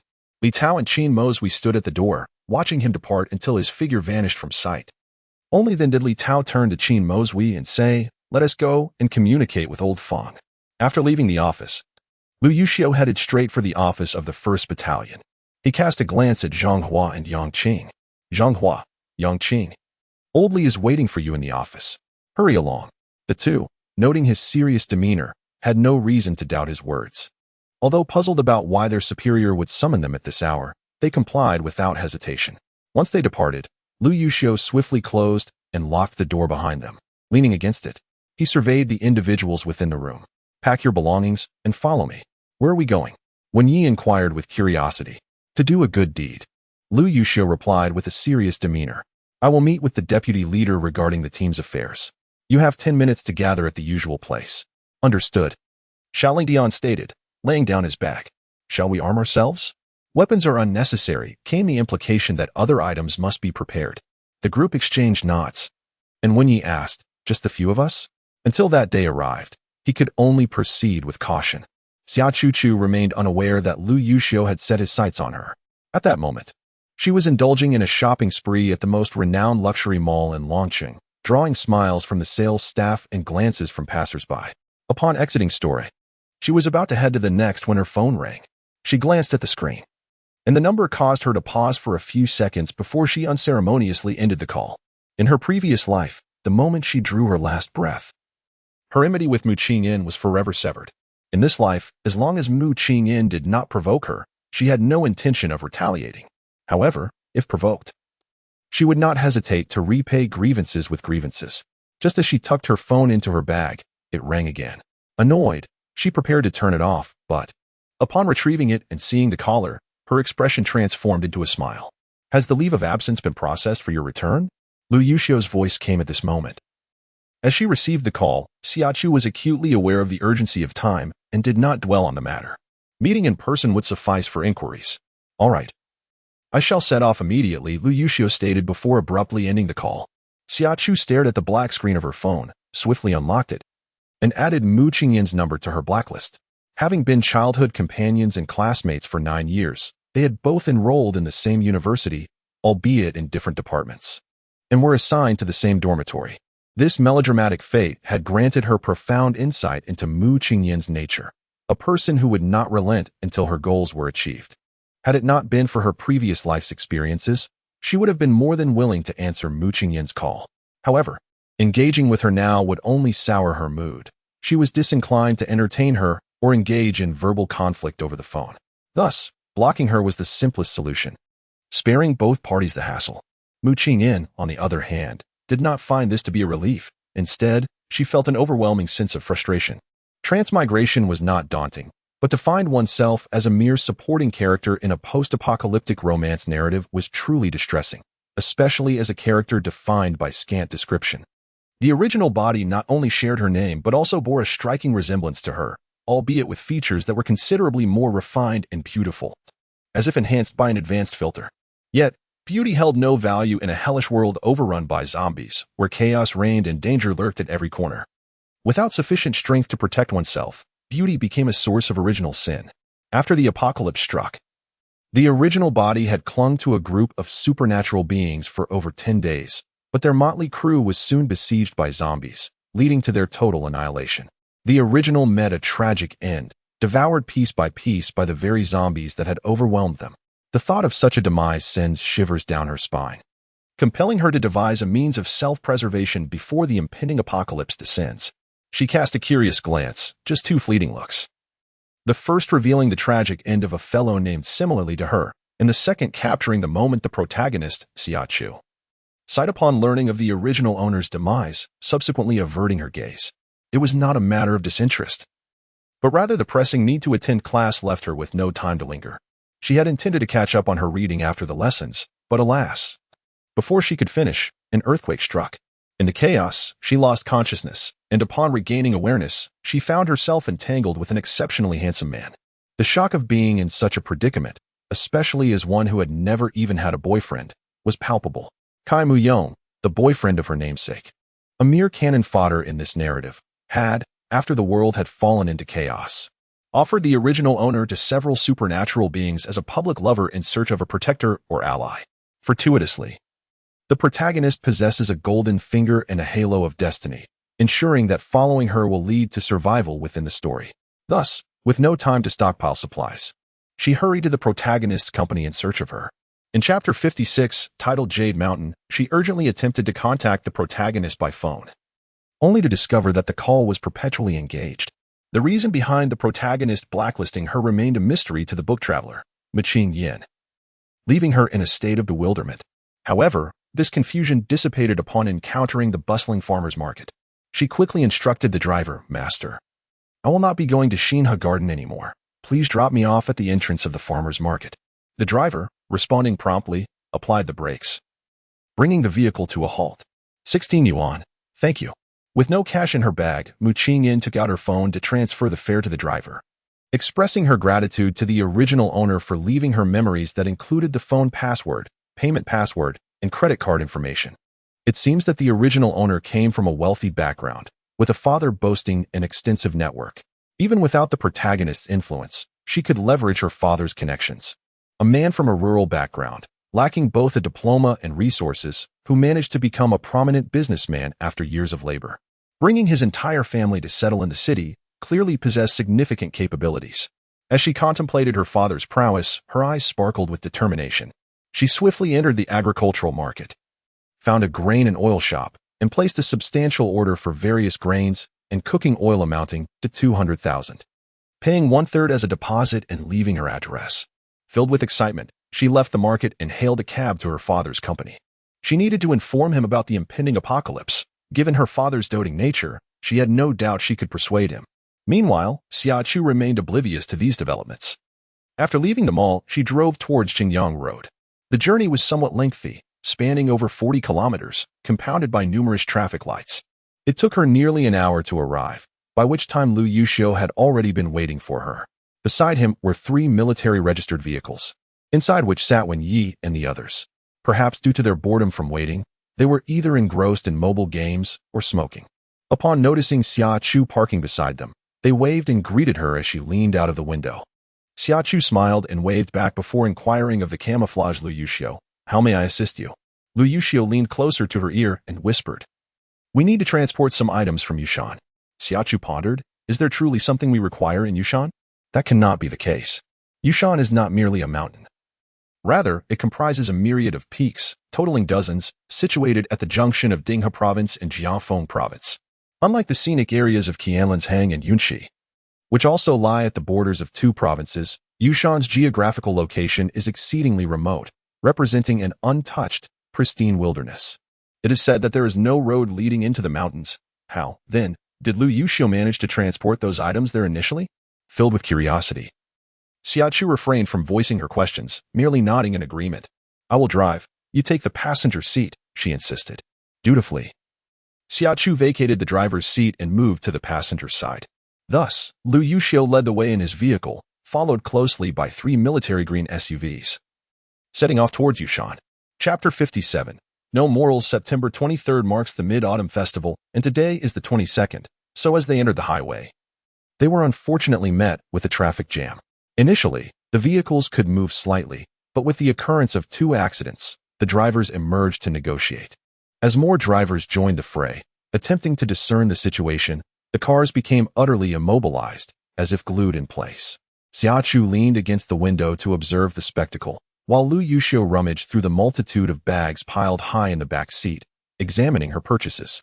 The contents of the first few bags appeared quite ordinary, but when he opened a black and gold bag and glimpsed its contents, his expression transformed dramatically. "How could you purchase this item?" he inquired softly, gesturing towards the pink makeup sponge nestled in the bag. Xia Chu leaned in for a glimpse, asking, "Is there a problem?" "The issue is significant," Lu Yuxiu replied with a mischievous grin, drawing closer. "Are you longing for me so much that you felt embarrassed to express it, hence buying this to remind me?" As Xia Chu listened, her unease grew. His words were utterly nonsensical. She glanced at the makeup sponge and then at Lu Yuxiu, incredulously asking, "What do you think this is?" Lu Yuxiu blushed, stammering, "A toy." Xia Chu fell silent for a moment, retorting, An adult toy? Is there any other kind? Lu Yuxiu replied defiantly. Casting a glance at Xia Chu before lowering his gaze, his thick, curled eyelashes fluttering. Her heart raced in response, and just as she prepared to speak, he added, "Since you've bought it, you might as well keep it for our future use." Before she could respond, he continued, "Or shall we choose another? This one doesn't seem very exciting." Xia Chu, feeling exasperated, asked softly, "Do you know what I wish to do right now?" She pouted and leaned closer, extending 2 fingers to pinch his lips. "I want to turn you into a pig's head and make you kneel on durian." Lu Yuxiu was momentarily taken aback. Confusion etched on his face. "Huh, this is a makeup sponge, used for cosmetics," Xia Chu clarified, releasing her grip on his lips. Swiftly, she tore open the package and Lu Yuxiu stammered, I've never seen a woman. This thing looks like a toy, so I thought it was." Xia Chu teased him, "You must have bought one, otherwise you wouldn't be imagining things." No, I haven't bought anything. Don't say such nonsense." Lu Yuxiu vehemently denied it, and fearing she might not believe him, he pointed to Wen Yi, who was sitting in the car beside them. "Mosquito has bought many. He enjoys purchasing such things, and we've even assisted him in selecting." His last remark was somewhat louder than intended, and Wen Yi, though not fully comprehending, caught the urgency in Lu Yuxiu's voice. With the intention of supporting his friend, he smiled and nodded at Xia Chu, affirming, "Yes, that's exactly what Xiao Yuer said." This situation felt remarkably unjust to Lu Yuxiu. Chapter 58. You are just so proud. He truly wished to see the expression on Jiang Zhao's face upon discovering the reason Mosquito pursued her. It would undoubtedly be a sight to behold. Wen Yi, unaware of Lu Yuxiu's thoughts, was preoccupied with questioning him. Regrettably, Lu Yuxiu ignored him, not only dismissing his inquiries but also raising the car window to muffle his voice, focusing intently on pleasing Xia Chu. When you felt a surge of frustration. Xiao Yuer is infuriating. I just want to hit him. Of course, he was no better himself. The Hai is right, Gu Sheng concurred, nodding. If you disturb their little world, you won't have a world of your own with Jiang Xiao later. We're all brothers. Why engage in such love-hate dynamics? Feeling bored, Li Shaqing, who had been smoking in another car, overheard the tail end of their conversation and curiously inquired, "What are you all talking about?" He was not seeking an answer, merely speaking to himself. How much longer will this traffic jam last? Perhaps we should go ahead and take a look, if necessary. We can assist in directing the traffic. If this stalemate continued, they feared they would not reach Yushan until the early hours of the morning. All right then, let us take a look. Thus, apart from the driver, Xiaoling Tian, the brothers Jiang He and Jiang Hai, the rest of the group eagerly made their way to the front to join the commotion and help with traffic management. Before departing, they warmly invited Xia Chu to join them. "Xia Chu, thank you, but it's inconvenient for me to wear a skirt." Late September brought the customary heat. Yet the recent gusts of wind made her reluctant to stand on the highway, where her skirt could be blown up by the wind. "You look splendid." Lu Yuxiu glanced at Xia Chu's elegance, then at his own hands, and suddenly felt a warmth in his nose as a warm liquid began to trickle down. Before he could comprehend what was happening, he heard Xia Chu's exasperated voice, "Stop thinking about it." She promptly shoved 2 small paper wads into his nostrils, and then, grasping his chin, she tilted his head upwards, instructing him to breathe through his mouth. "I can see your temper is quite high. You need something to cool you down." Poor Lu Yuxiu, due to the nosebleed incident, was fated to endure Xia Chu's relentless insistence on drinking lotus seed water daily after they reached Yushan. Of course, they had not yet arrived at Yushan. For now, he was consuming cooling and diuretic grapes and pears. It was unclear where Chu Chu had procured the grapes and pears, but each grape was as large as a winter jujube, and the pears were twice the size of ordinary ones, though their flavor was truly delightful. As summer approached, Xia Chu felt an urge to roll her eyes. "Have you submitted your relationship and marriage reports?" Lu Yuxiu's gaze was profound as he replied, "I haven't had the chance." "Then I'm at a loss," Xia Chu shrugged with a light laugh. Chapter 59. Those on the same boat. This man belonged to her, with or without proof. She had no intention of letting go of his hand. Of course, possessing legitimate proof was undoubtedly preferable to lacking it. Xia Chu raised her brows with a faint smile. "Very well." Lu Yuxiu, elated, could hardly contain his joy, nearly bouncing on the spot. "You agreed. Remember, no backing out." With that, he grasped the back of Xia Chu's head and planted a fervent kiss on her lips. After what felt like an eternity, Xia Chu was finally released from his overwhelming affection, breathless and panting for air. Once she regained her composure, she playfully pinched his face, exclaiming, "Next time, let me breathe." I don't have your lung capacity. Otherwise, you might just leave me faint from lack of oxygen. If Wen Yi and the others found out, they wouldn't scold me but would certainly mock your lack of skill. Understood, Lu Yuxiu replied, poking at her puffed cheeks. He was likely the only man in the world who had to consider his wife's lung capacity while kissing her. Xia Chu was relentless, teasing, your technique really is lacking. Who kisses by licking the other's teeth and biting their lips? This is my first deep kiss. If my technique were flawless, you would feel insecure. Lu Yuxiu felt a twinge of embarrassment at her words, a rare moment of vulnerability. To salvage his pride, he insisted, with more practice, I shall become proficient. If you don't believe me, let us try again. He cast her a meaningful glance, hinting at the depths of his intentions. In a previous life, there were rumors of a vast arsenal hidden within Yushan, containing not only heavy and light weaponry but also tanks and aircraft. The veracity of such claims remains unknown. Yet the sudden rise of the battle dragon, accompanied by a significant increase in advanced weaponry, is an undeniable fact. The supreme leader of the battle dragon base, Guan Yi, possesses a military background and holds the rank of colonel. During times of peace, her position does not grant her access to the precise location of the arms depot. She remains oblivious to the source of intelligence that Guan Yi had in a past life, yet she is aware of the origin of Lu Yuxiu's information. As anticipated, Lu Yuxiu confirmed her suspicions, asserting that brute force is paramount. This sentiment resonated with Li Laotu, who etched it into memory, and others followed suit. Casting an appreciative glance towards Xia Chu as he declared the necessity of her assistance, Xia Chu found herself momentarily choked, nearly suffocating on her own breath. After a prolonged silence, she inquired with a sense of urgency, is it too late for me to disembark? It's too late. We are all in the same boat. Lu Yuxiu responded with a sardonic smile, rendering her fate sealed. Xia Chu was overwhelmed with frustration. Her new life was exhilarating yet perilous. After reporting on the apocalyptic events, she now faced an undertaking fraught with the risk of dire consequences.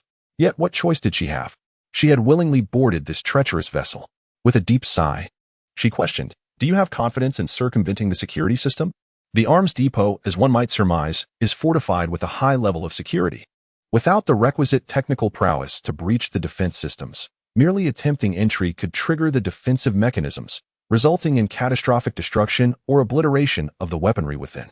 This man belongs to her. Whether there is proof or not, she is resolute in not releasing his hand. Naturally, having legal documentation is preferable to being without it. Xia Chu raised her brows with a gentle smile. Very well then. Lu Yuxiu, grasping her hand, was so elated that he wished to leap into the air.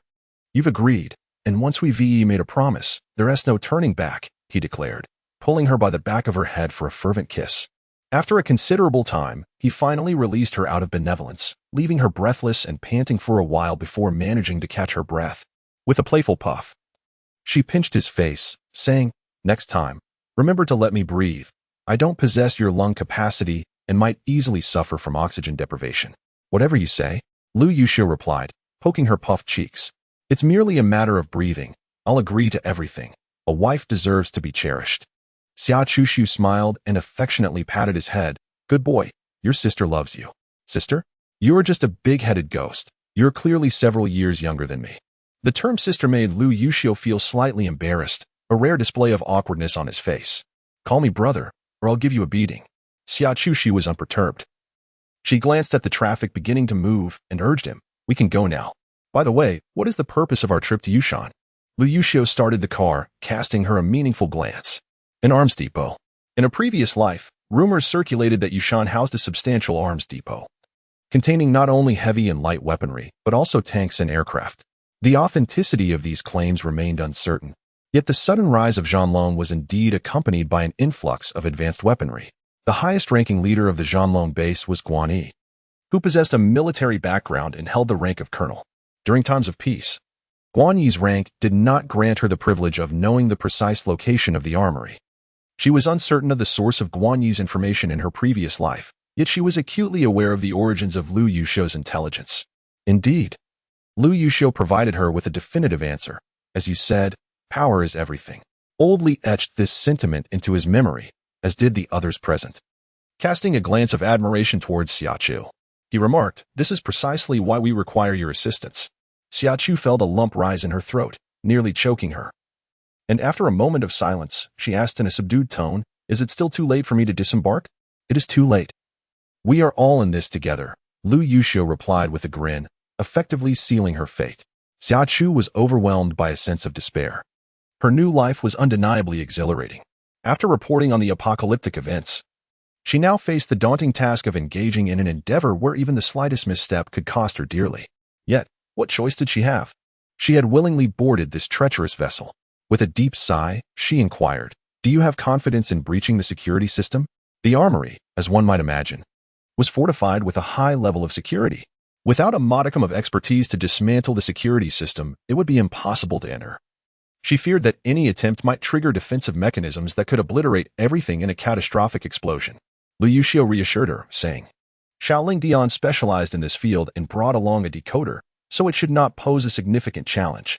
Oh, Xia Chu, a genuine liberal arts student, was utterly ignorant of such matters. However, since Lu Yuxiu asserted that the issue was manageable, she chose to place her trust in him. Ultimately, whether or not this endeavor succeeded, she had no option but to proceed. Chapter 60.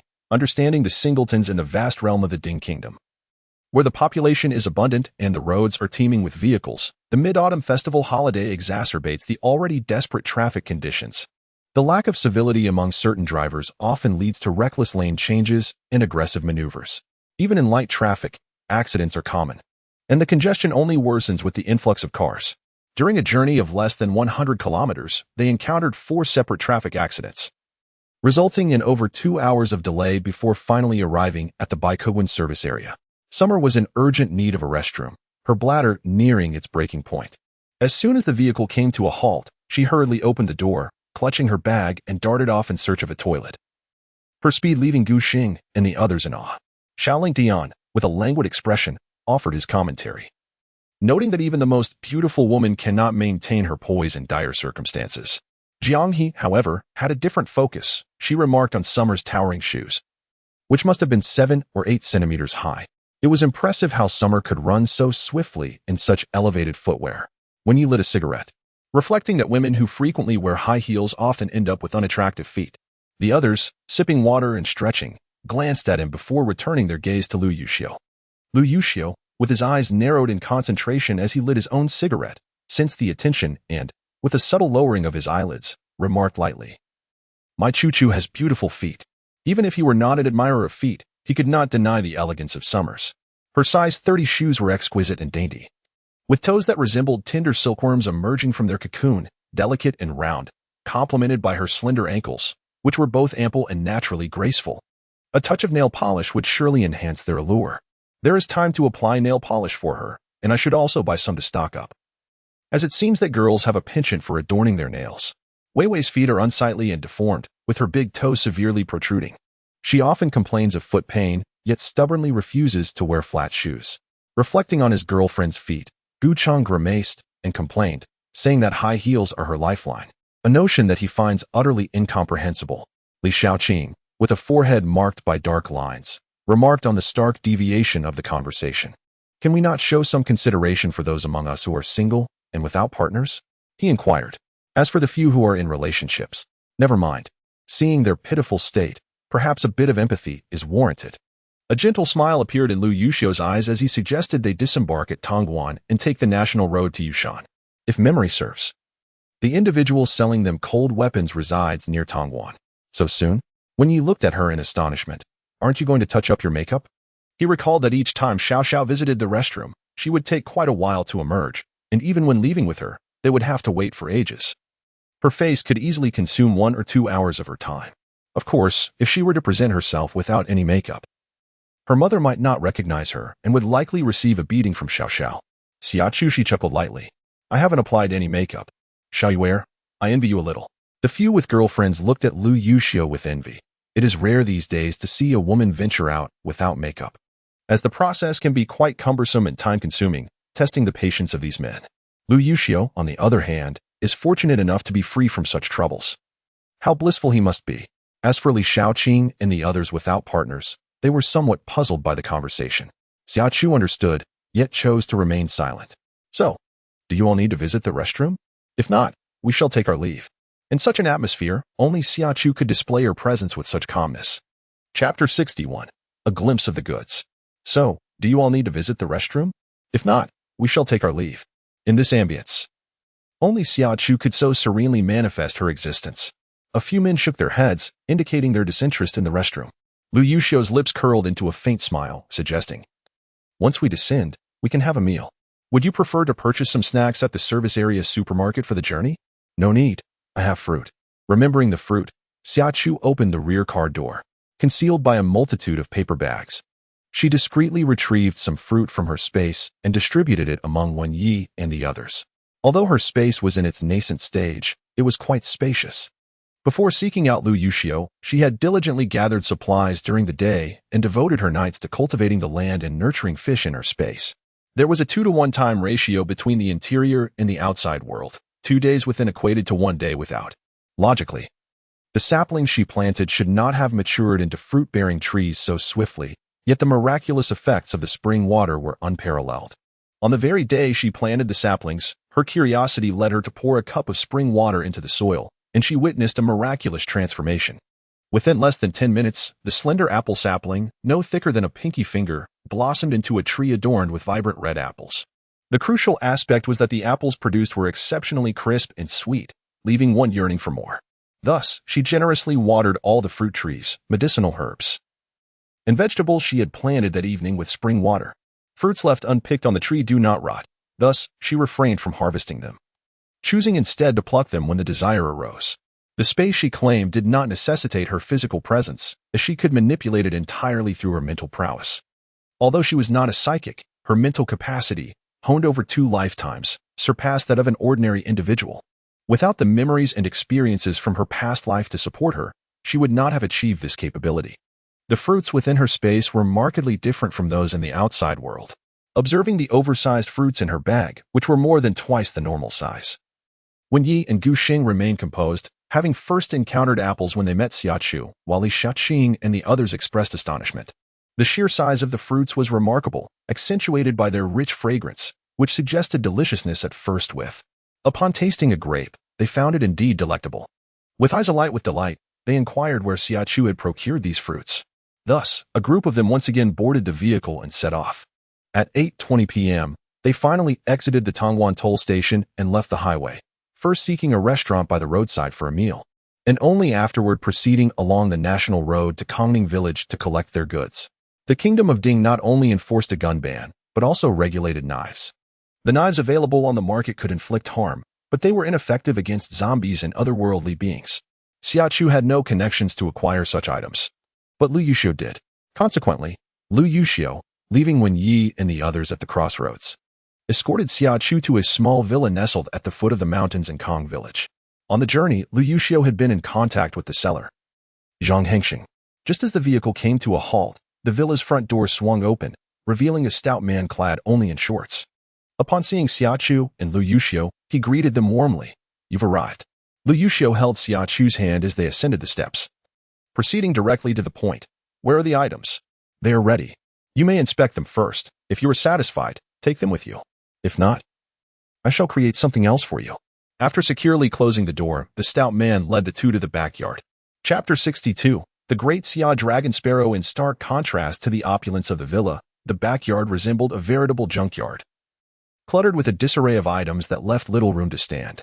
The stout man, well acquainted with the surroundings, approached a large jar in the right corner, squatting down to exert effort in moving it aside.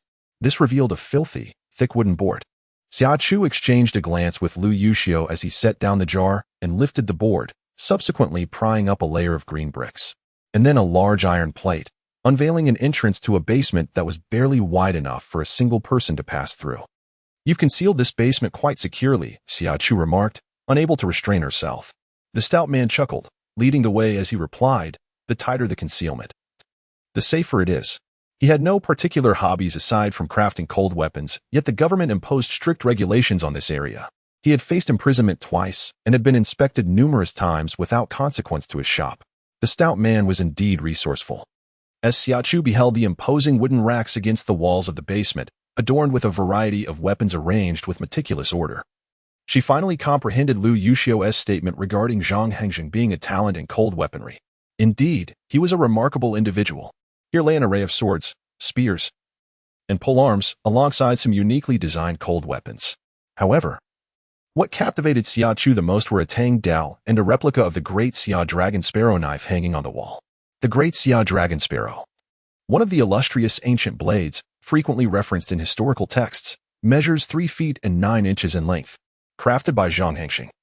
Whether this blade can rival the legendary Da Xiao Long Ke remains uncertain to Xia Chu. However, the materials and craftsmanship are undeniably of the highest caliber, and its sharpness is remarkable, producing a distinct sound as it slices through the air.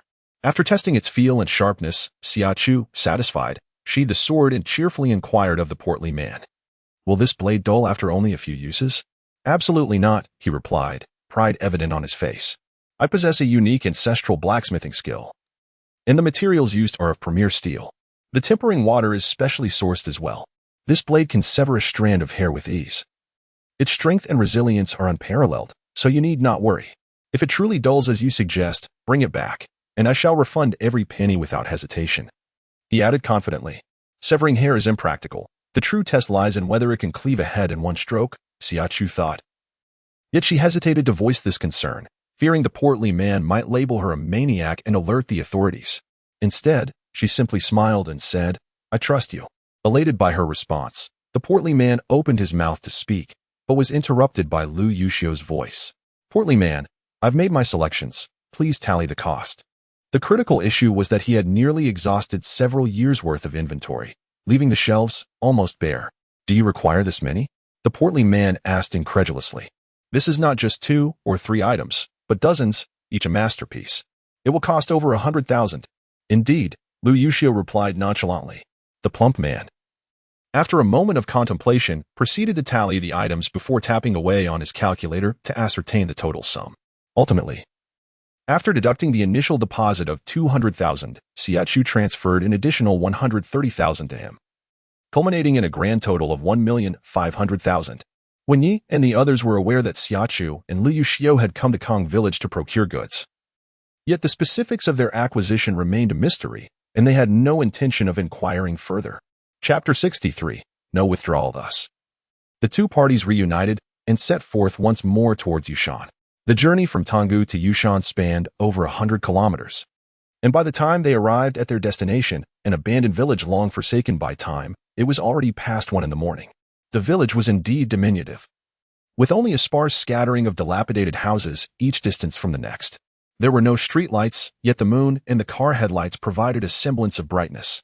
A gust of wind rustled the leaves, and the swaying branches cast ominous shadows in the interplay of moonlight and headlights, creating a particularly eerie atmosphere alongside the derelict houses, which bore gaping holes, collapsed walls, or lacked doors and windows, revealing dark, gaping voids. Such a setting could easily serve as a scene for a horror film.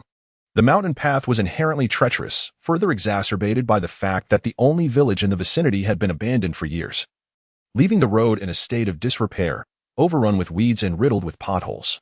Lu Yuxiu and his companions were jostled about, yet Xia Chu remained undisturbed, sleeping soundly and even snoring.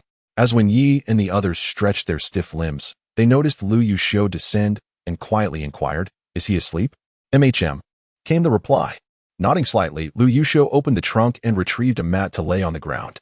He also took out a searchlight, turning it on as he beckoned to the others, saying, "Come, let me brief you on this mission." The individuals, uncertain about the specifics of the task, immediately brightened with intrigue and gathered closer. The impatiently Xiaoqing urged, "Just tell us." "A munitions depot," Lu Yuxiu stated plainly, tossing a figurative bombshell into their midst. A profound silence enveloped them. The nature of this mission was, to be honest, far simpler than any they had previously undertaken. Yet the danger posed was by no means insignificant. "Are you serious?" Wen Ye's throat felt dry. During their journey, he had speculated extensively about the mission, but never had he anticipated a munitions depot. A cadre of active military personnel, this had escalated dramatically. "Indeed," Lu Yuxiu affirmed with certainty. "This time, success is our only option. The consequences of failure are ours to bear. If anyone wishes to withdraw, now is the time." "That's rather dull," Guxing interjected, displeased by his words. He replied leisurely, "Having come this far, how can one even consider retreat?" Retreat was out of the question. The general populace remained blissfully unaware of the impending apocalypse, while they were acutely aware of it. What if superhumans emerged, without specialized training or practical experience, merely surviving an encounter with mutated, Zombie-like creatures would be commendable, let alone relying on those superhumans for protection. The future was uncertain for everyone, and the proportion of superhumans was even more ambiguous. However, at the onset of the apocalypse, regardless of the presence of superhumans, the primary combat force would undoubtedly consist of them, the active military personnel. However, soldiers are not made of iron. They can be wounded, they can perish, and they can feel fear. The distinction between wielding weapons and being unarmed is a significant one, not only for oneself, but also for the sake of comrades. One must fight with all their might. I shall not withdraw. I have yet to explore the armory. Jiang He speaks nonchalantly, as if he were going for a casual stroll rather than visiting a weapons depot. My only curiosity lies in whether there are tanks and artillery within. When he gazes eagerly at Lu Yuxiu. Lu Yuxiu, how would I know? However, Old Li did mention that the armory is quite vast. As for how Old Li came by such intel, he remains uncertain. Chapter 64. Surely a dream, Li Xiaoqing interjects. Did Old Li provide you with the precise location? He expresses skepticism, believing the likelihood to be slim. After all, it is an armory, not a garage. It is improbable that just anyone would know its exact position. This is precisely what drives one to distraction. With that, he turns to Xiaoling Tian. I require your assistance to infiltrate the National Defense Satellite System. National defense satellites possess capabilities far superior to those of ordinary satellites. In regions where signal interference is prevalent or in restricted zones, ordinary satellites are ineffective. Yet national defense satellites can unveil such secrets.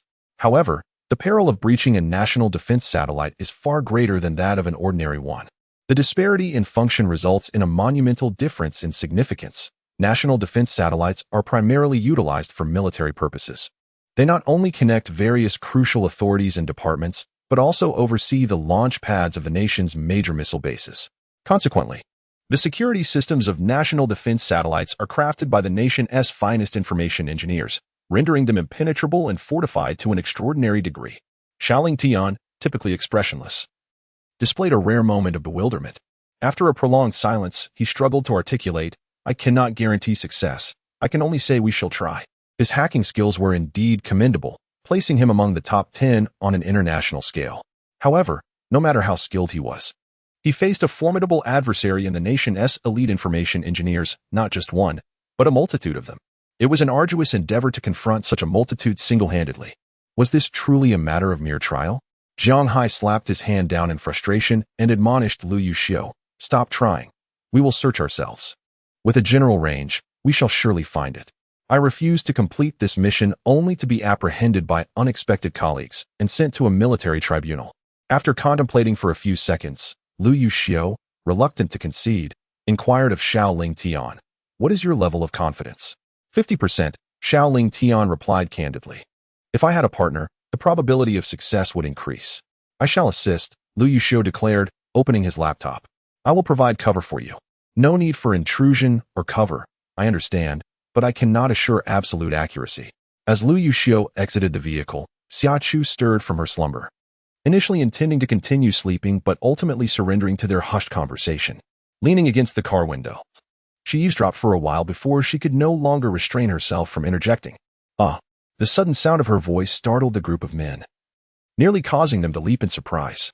Once they processed the implications of her words, they collectively expressed their astonishment. You know? How could you possibly know? I am aware that it must be a mere dream. Speaking of prophetic dreams, they are indeed quite remarkable. They not only foretell the impending apocalypse but also reveal the locations of armories. Perhaps, with the few days remaining, we should seize the opportunity to dismantle all the armories? With such ingenuity, why not aim for the heavens? Moderation is key. After all, we are comrades. Let us allow others a chance at survival. It is not that we intend to leave no survivors. Rather, we can provide ample support when the time comes. This seems to have a certain feasibility, does it not? I believe the potential for success is quite substantial. Consider it for a moment. But cease your musings. I only dreamt of the coordinates for one armory. Noticing their eagerness, Xia Chu, both amused and exasperated, interrupted their conversation and nestled beside Lu Yuxiu, kneeling. She intended to sit cross-legged, but her skirt proved to be an impediment. Chapter 65. Seeking shelter, one must remain grounded in reality, avoiding the folly of daydreaming. With that, she pushed the computer forward, saying, Here, connect to the satellite map. I shall assist you in locating the coordinates. Fortuitously, her memories from a past life endowed her with knowledge of the Yushan Armory. Otherwise, she would be of little assistance. I'll take over, Lu Yuxiu said, his fingers dancing over the keyboard. Moments later, a satellite map centered on their location materialized on the computer screen, with satellite signals as a reference. Their position and surrounding environment were vividly displayed on the 15-inch high-definition monitor. Xia Chu scrutinized the map for a while, then pointed to a specific area, stating, "This region, though I cannot pinpoint the exact location, has a longitude of 123.63 and a latitude of 24.64. Lu Yuxiu nodded. Realizing that knowing the latitude and longitude would make the search considerably easier, he gestured towards the designated area, which corresponded closely to the rough range mentioned by Old Li. All right, we shall proceed as Chu suggested. If we fail to locate it, we can resort to infiltrating the National Defense Satellite System. The others nodded in agreement. Jiang glanced at Xia Chu, who was resting her head on Lu Yuxiu's shoulder, and posed a question. I have a query. Is Xia Chu also accompanying us? What's this? Am I not welcome? Xia Chu feigned displeasure in her inquiry. Not at all. It's just that this unexploited mountain terrain is rather treacherous, being a young woman. I fear you may struggle and hinder our progress. Jiang spoke candidly, leaving no room for pretense. She took no offense, instead playfully retorting, no worries. If I tire, I can always have Xiaoyer carry me. Yes, I shall carry you. Lu Yuxiu chimed in with unwavering support. Jiang's expression turned into one of exasperation. As long as you are happy.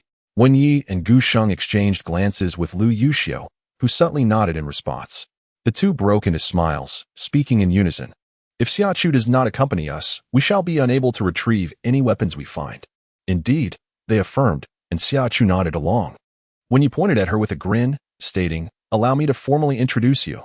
This is Xia Chu, the future bride of Lu Yuxiu, who is also an awakened spatial abilities user. It seemed as though they had misheard. The four of them instinctively cupped their ears, wearing expressions that clearly conveyed disbelief. In the early summer, Lu Yuxiu observed the serious expressions of the four informed individuals as they gazed at the four incredulous men, momentarily taken aback. Xiaoling Dian, with a sullen face and vacant eyes, inquired, the space in the novel where one can store items? It must be fake, absolutely fake. He was reluctant to accept such a notion. The idea of prophetic dreams was already extraordinary enough, and now to introduce a spatial ability? Was this not the work of Heaven's favored child? Indeed, Xia Chu replied, deftly revealing 6 bottles of spring water. You all seem quite energetic and not at all fatigued, so let us refine our bodies to enhance our chances of survival. The sudden appearance of the bottles on the mat astonished them. They exchanged glances between the water and Xia Chu, who was grinning like a mischievous little fox under the moonlight. They quickly shifted their positions, with one exclaiming, Sister, I kneel before you. You are remarkable. Another chimed in. Sister, no need for words, just 2 words. Please protect us. Li Shaoqing's eyes sparkled with excitement. All right, fantastic. No wonder Xiaoyer brought Xia Chu along. It was a wise choice. With her presence, as long as they locate the armory, they will be able to. Chapter 66. The storm approaches. Wait. How large is your space? Lost in excitement, Li Shaoqing finally posed this crucial question, turning to Xia Chu. The others, equally curious, fixed their gaze upon her. After a moment of contemplation, Xia Chu replied, quite ample, perhaps over 100 acres. Settled then. Li Shaoqing, filled with exhilaration, performed 2 somersaults. With such a substantial portable warehouse at their disposal, whether it pertains to the arms acquired this time or future endeavors to gather resources, they essentially hold greater leverage and advantage. Those present in the Thorns have proven themselves astute. None are so naive as to believe that with Guojia's involvement, they will lead lives of tranquility. In times of peace, business magnates often pursue their own interests for power and gain, each with their own schemes. In the chaotic and dark order of the post-apocalyptic world, it is even less likely that they would unite in purpose, though they are elite soldiers. In the grand scheme of power struggles, they are merely pawns to be moved at will. Gaining more leverage and the opportunity to escape the fate of being mere pawns is beneficial for them, as well as for the entire Thorns and the 8 armies. It is no wonder that Old Li would target the armory, nor that Lu Yuxiu would take on this task despite his injuries. The root of it all lies in their possession of Xia Chu's portable warehouse as a formidable backing. What kind of luck does Lu Yuxiu possess that allows him to have such a celestial figure like Xia Chu at his disposal? The envy is palpable. Nevertheless, there is immense joy. While Wen Yi and Gu Xing maintained their composure, having long been aware of Xia Chu's spatial abilities, Li Shaoqing, Xiaoling Dian, and the Hahai brothers were nearly beside themselves with delight, their smiles radiant beyond measure. It was time to temper their exuberance. They should not appear as foolishly grinning as simpletons. Although Lu Yuxiu's tone was serious, he could not suppress the beaming arc at the corners of his mouth. He gestured toward the several bottles of water, urging them to drink quickly, advising them to endure the pain and refrain from whining. As 6 voices harmoniously responded, they unscrewed their water bottles in preparation to drink, only to observe Lu Yuxiu and Xia Chu rising to depart. When Yi hastily inquired, "Where are you going? Aren't you staying with us?" Lu Yuxiu waved his hand dismissively, saying, "You all take your time to drink and endure your pain. Xia Chu and I shall retire for a while." He gestured towards the pond nestled near the foot of the western hills, adding, "Once you're done, remember to jump in for a wash." For when Yi and the others, this night was one of unbearable pain yet exhilarating excitement. This fervent emotion sustained them for 3 days, only calming when they finally reached the mountain housing their ultimate destination, the arms depot. In stark contrast to their tranquility, the citizens of Dinghua found themselves engulfed in shock and panic. Soon after, the piercing wail of sirens grew nearer and then faded, as police cars and military trucks raced down the streets. The oppressive, overcast sky weighed heavily, leaving everyone, save for the oblivious children, with the same thought: a storm is brewing.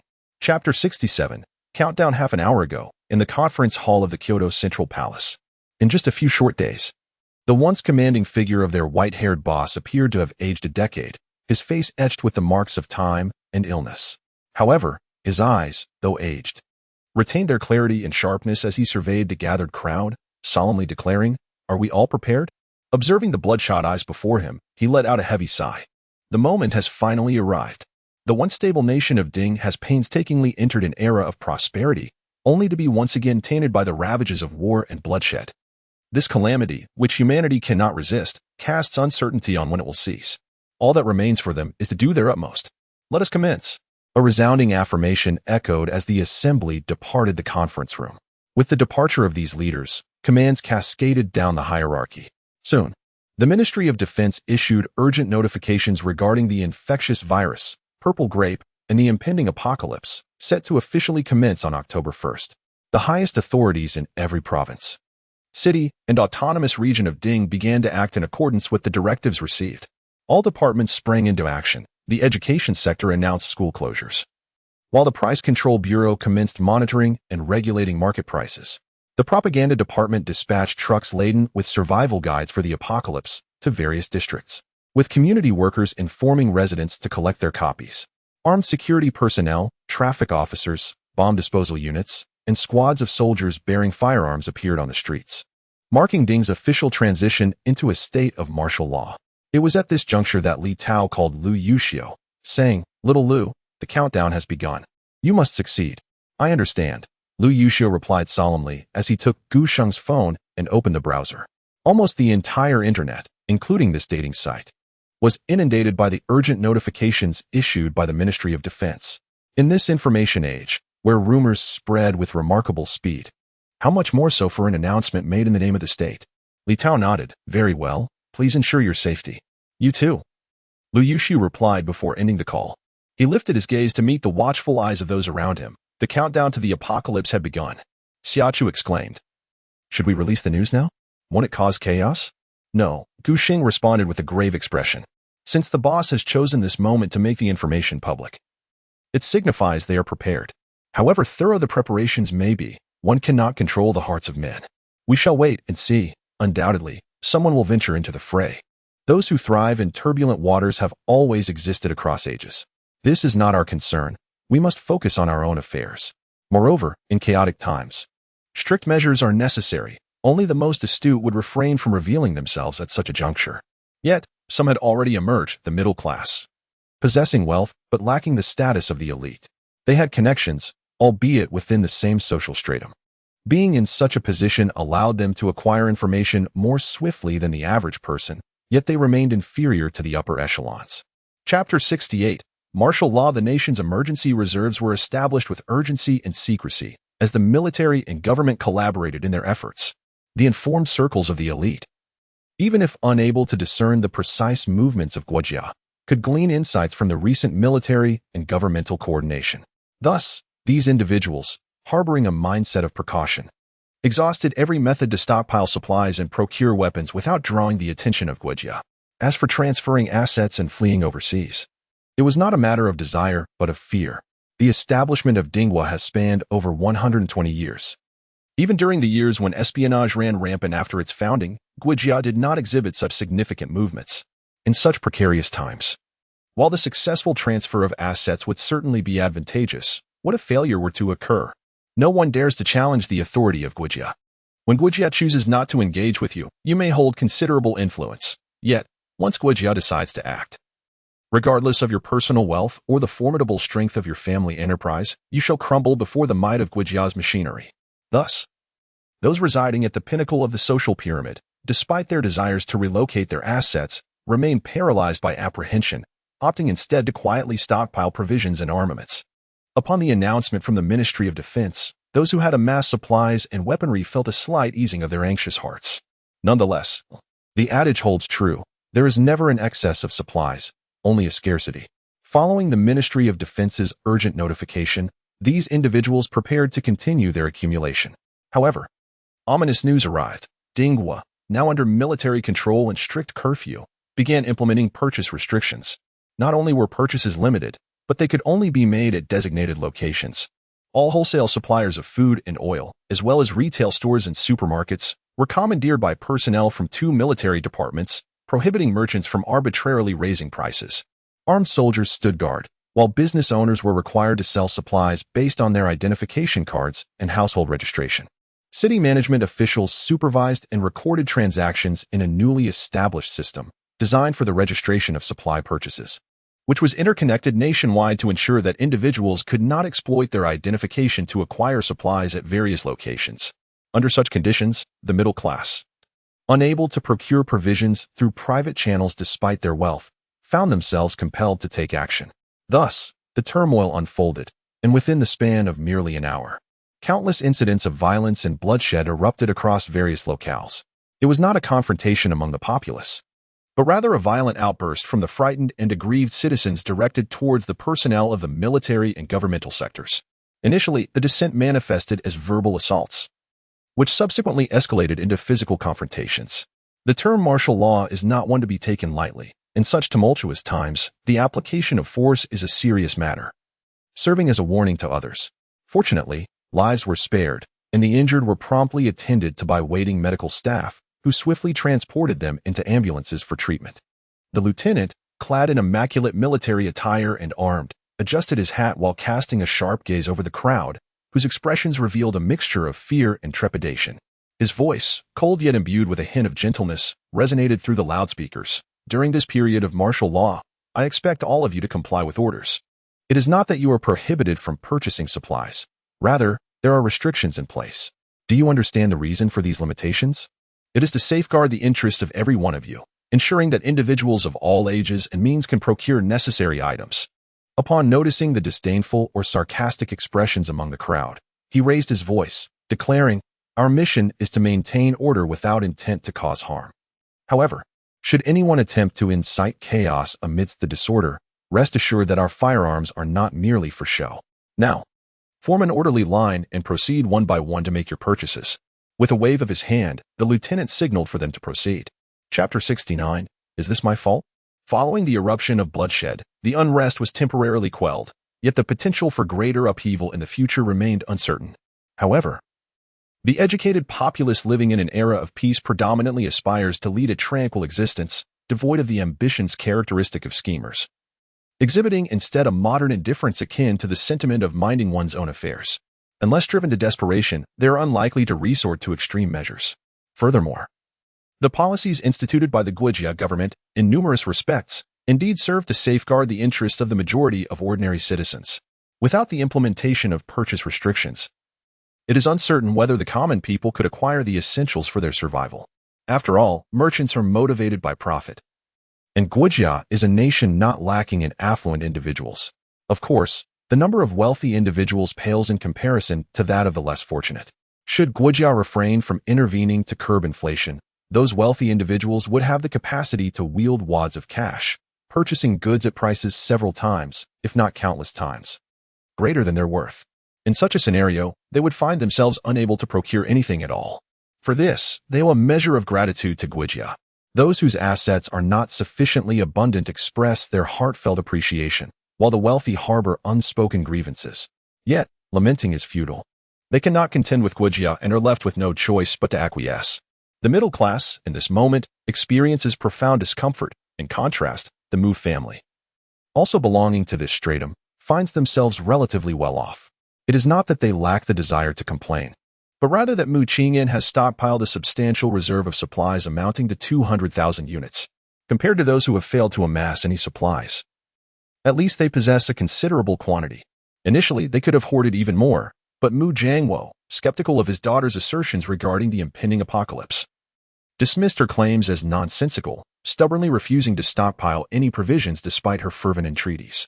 Upon the advent of restrictive purchasing policies, a family of 3 found themselves gazing at the stockpile of grains, cooking oils, and condiments amassed by Mu Qingyan in the basement of their villa, filled with concern. "My dear daughter, why did you only purchase these items that require cooking? Why not consider acquiring more convenient options like instant noodles, biscuits, bread, and bottled water?" Mu Jiangwo questioned with a furrowed brow. "You may not believe me, and I do not seek to impose that belief upon you. But with my cards suspended and being confined at home under mother's watchful eye, I find myself unable to make any purchases," she sighed. "Yet, when I reconsider, we are fortunate to have this considerable stockpile. If we ration wisely, it could sustain us for several years. Thankfully, there are no restrictions on water and containers. We must hurry to acquire them. Indeed, let us hasten."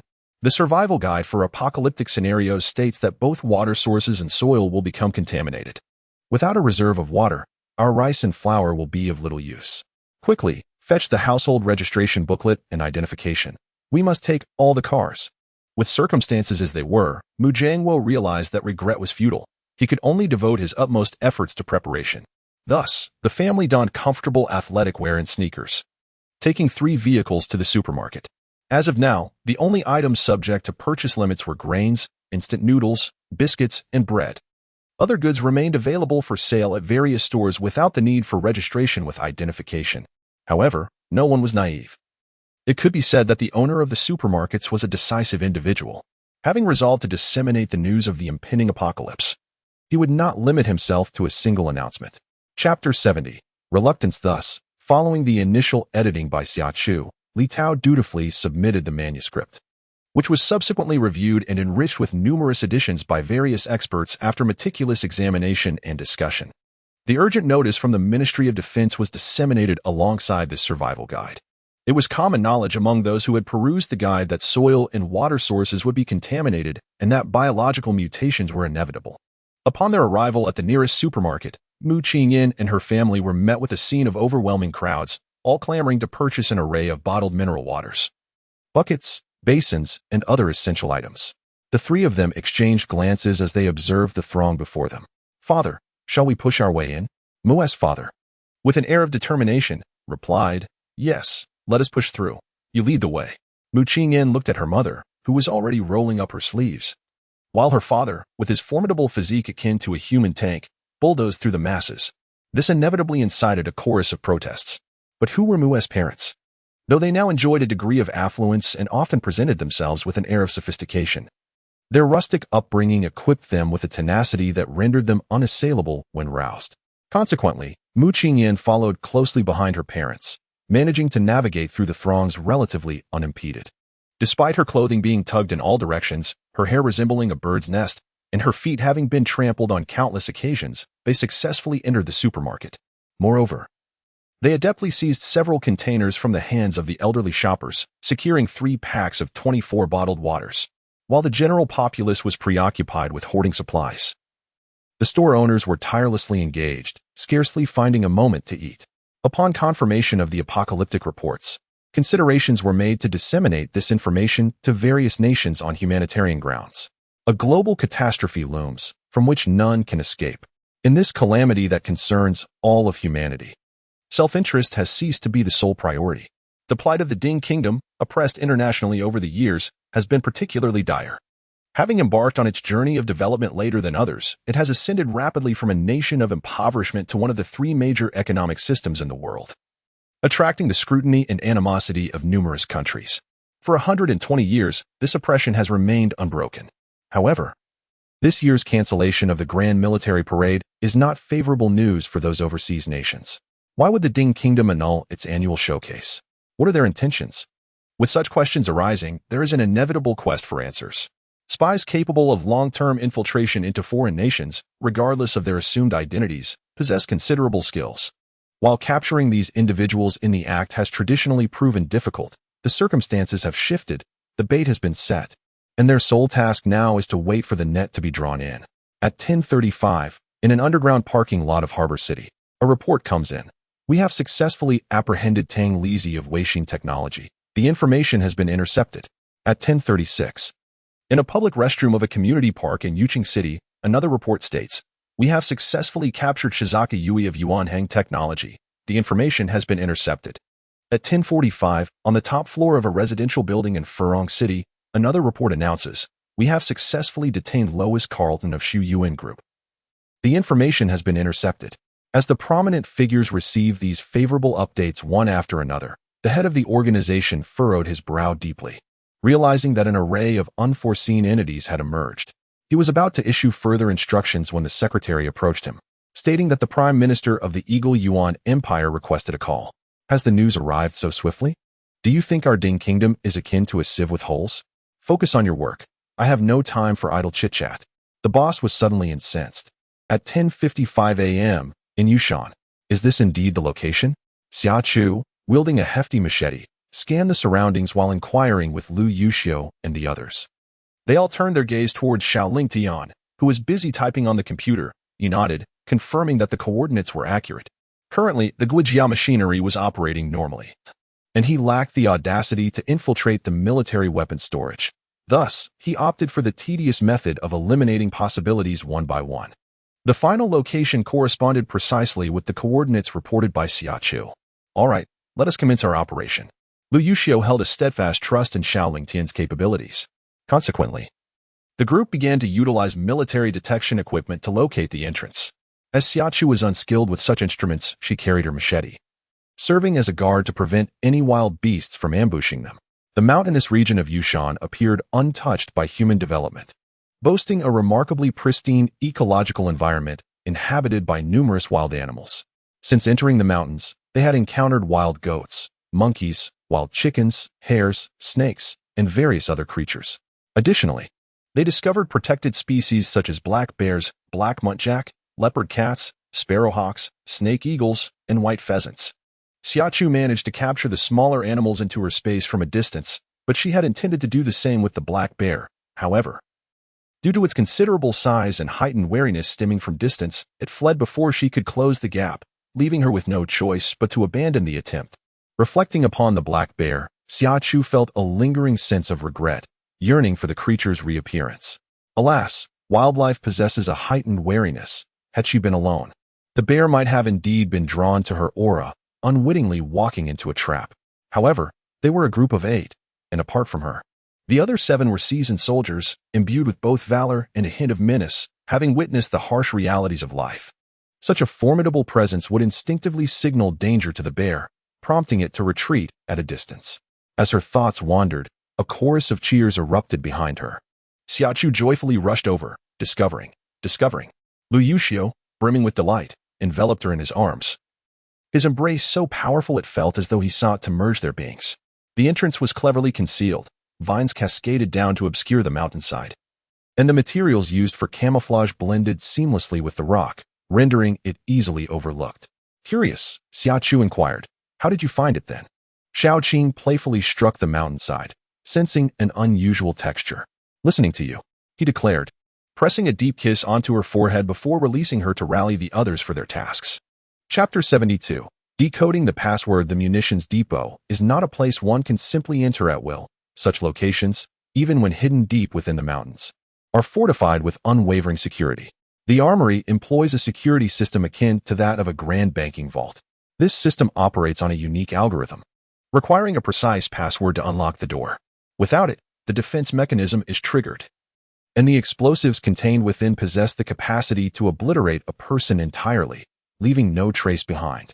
However, Deciphering the password is no trivial task. Such systems, which operate with their own algorithms, generate a new password every second, and only a compatible decoder can capture the correct password generated in that fleeting moment, granting access. It is evident that Lu Yuxiu and his companions are devoid of the requisite decoder, thus they must rely on their computer to calculate the solution independently. Xia Chu peered over and observed that the formula was exceedingly intricate, even as a liberal arts student. She understood that deriving the correct answer from such a convoluted equation would be a formidable challenge. Noticing their intense focus on the computer, Xia Chu chose not to intrude, quietly retreating instead to prepare lunch. The past few days had seen them subsisting on rations and fruit, lacking proper meals. None of them were particularly finicky eaters. Lu Yuxiu and his companions had grown accustomed to hardship due to the nature of their profession.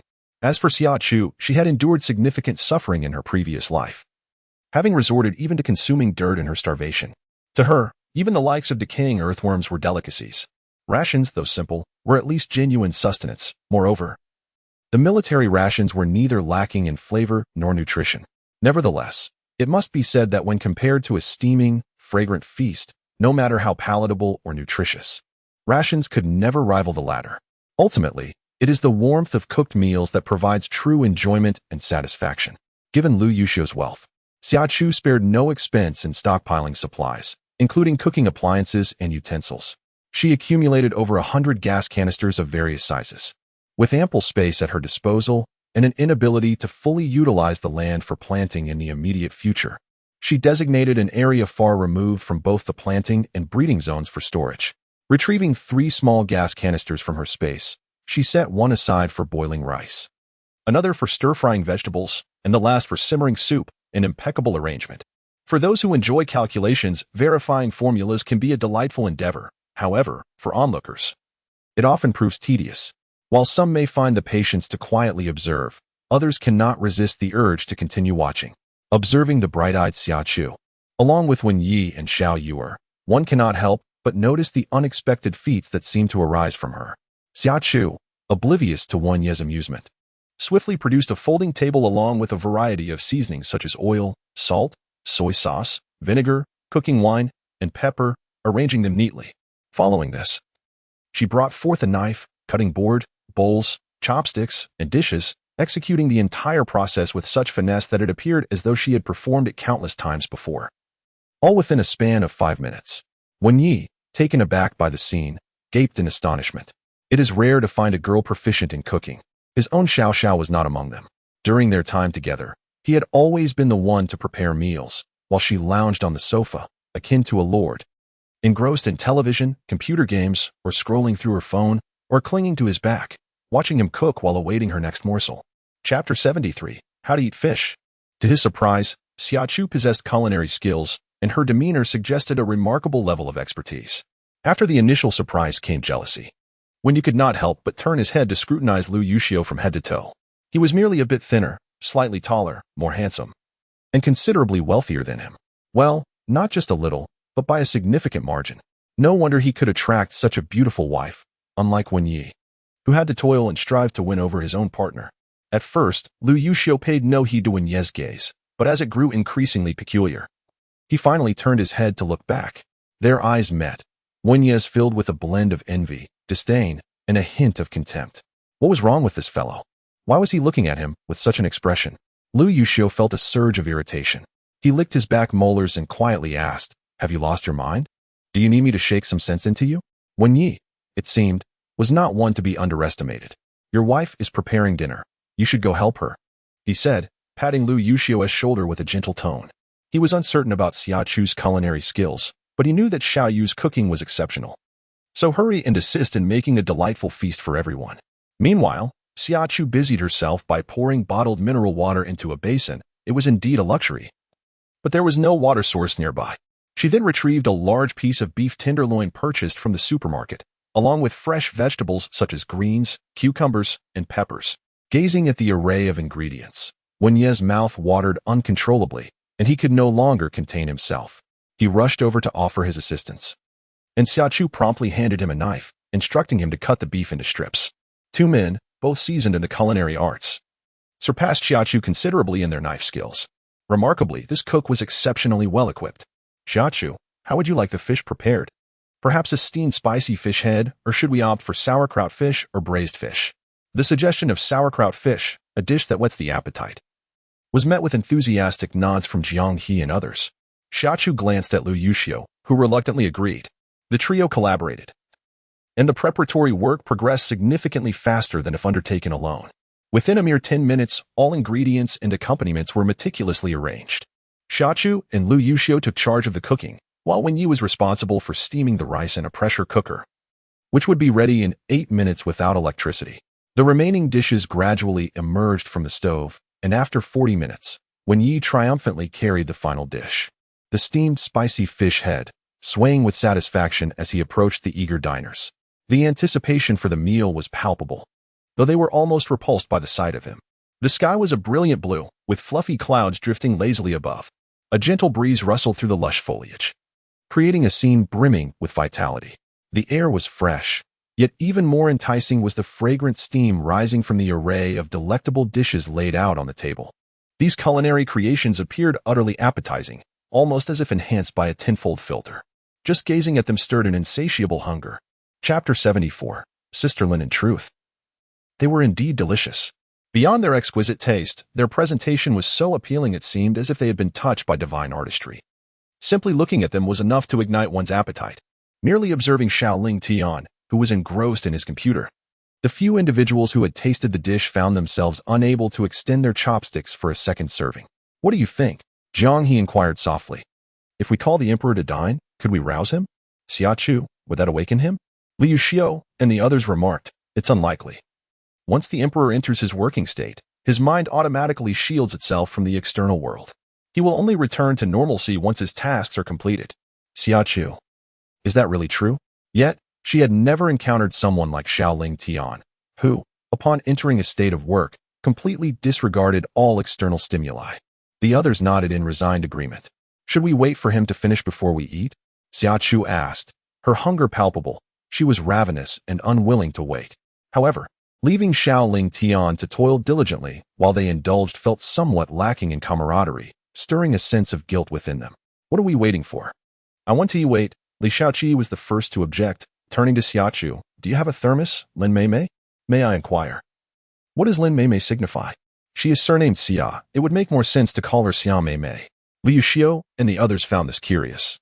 Casting their gazes toward Li Shaoqing, he sighed, a blend of exasperation and envy tinging his tone as he jested.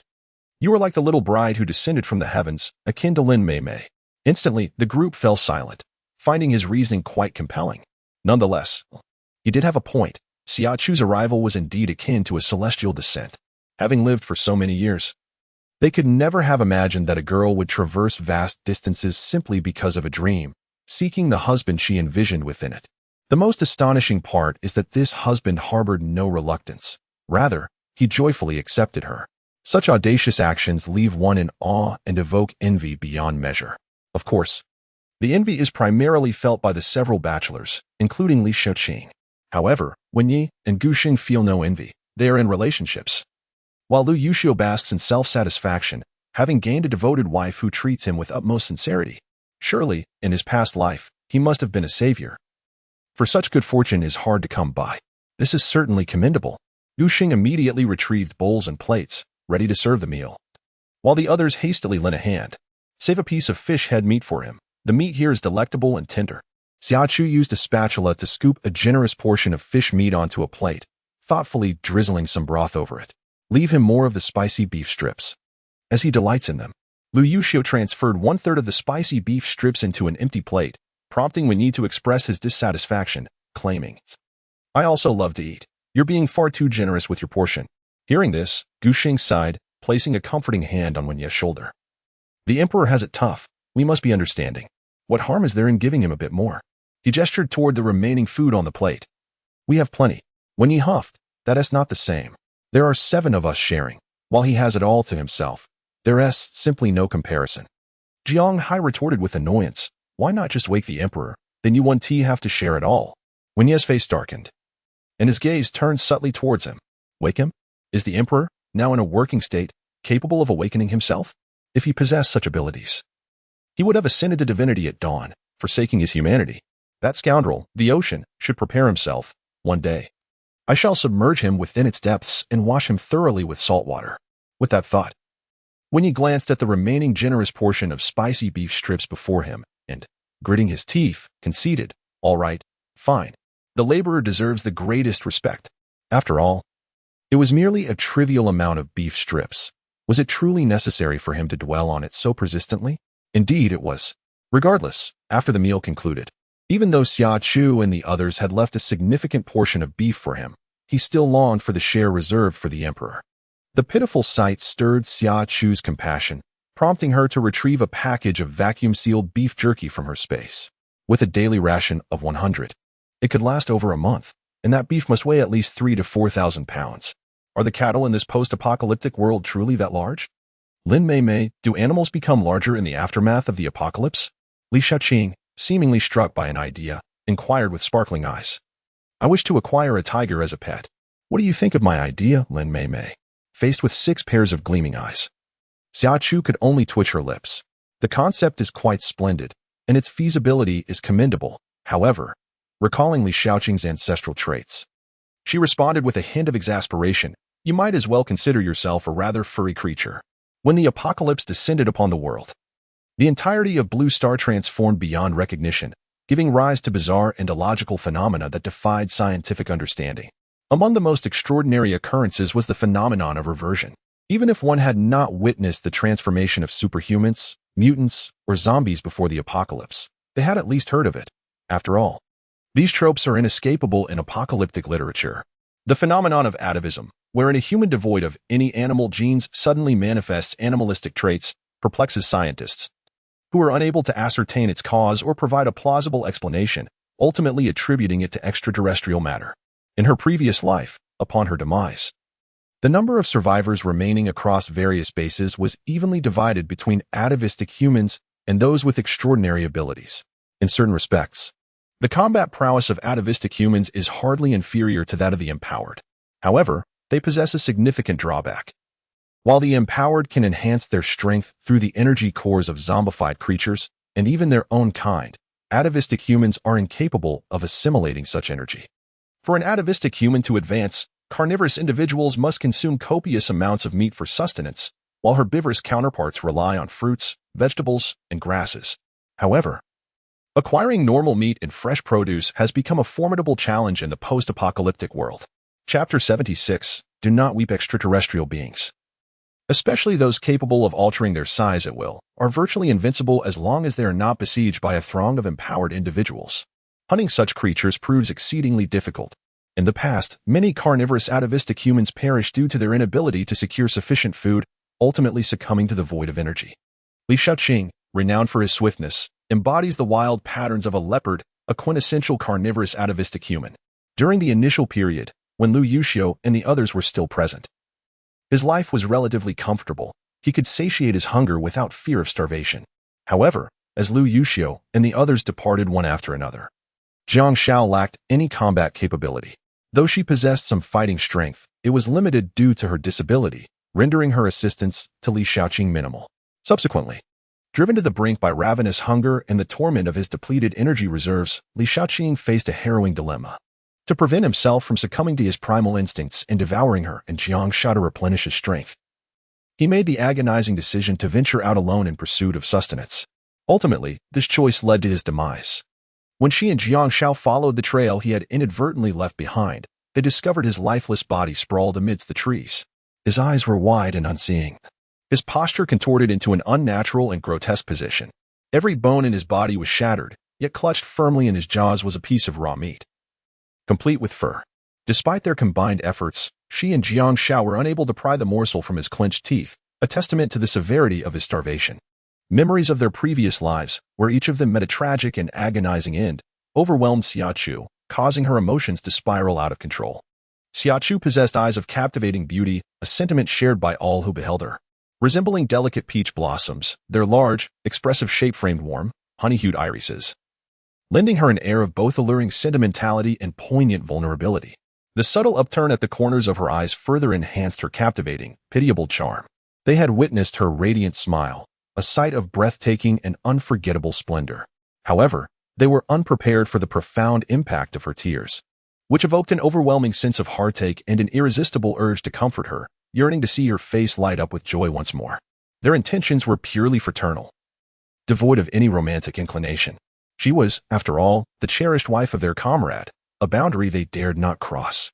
Their concern stemmed solely from a place of brotherly affection and protectiveness. Yet, knowing her status as their brother's wife, they were bound by a code of honor, unable to act on their impulses. Instead, they desperately signaled to Lu Yuxiu, imploring him to swiftly console her.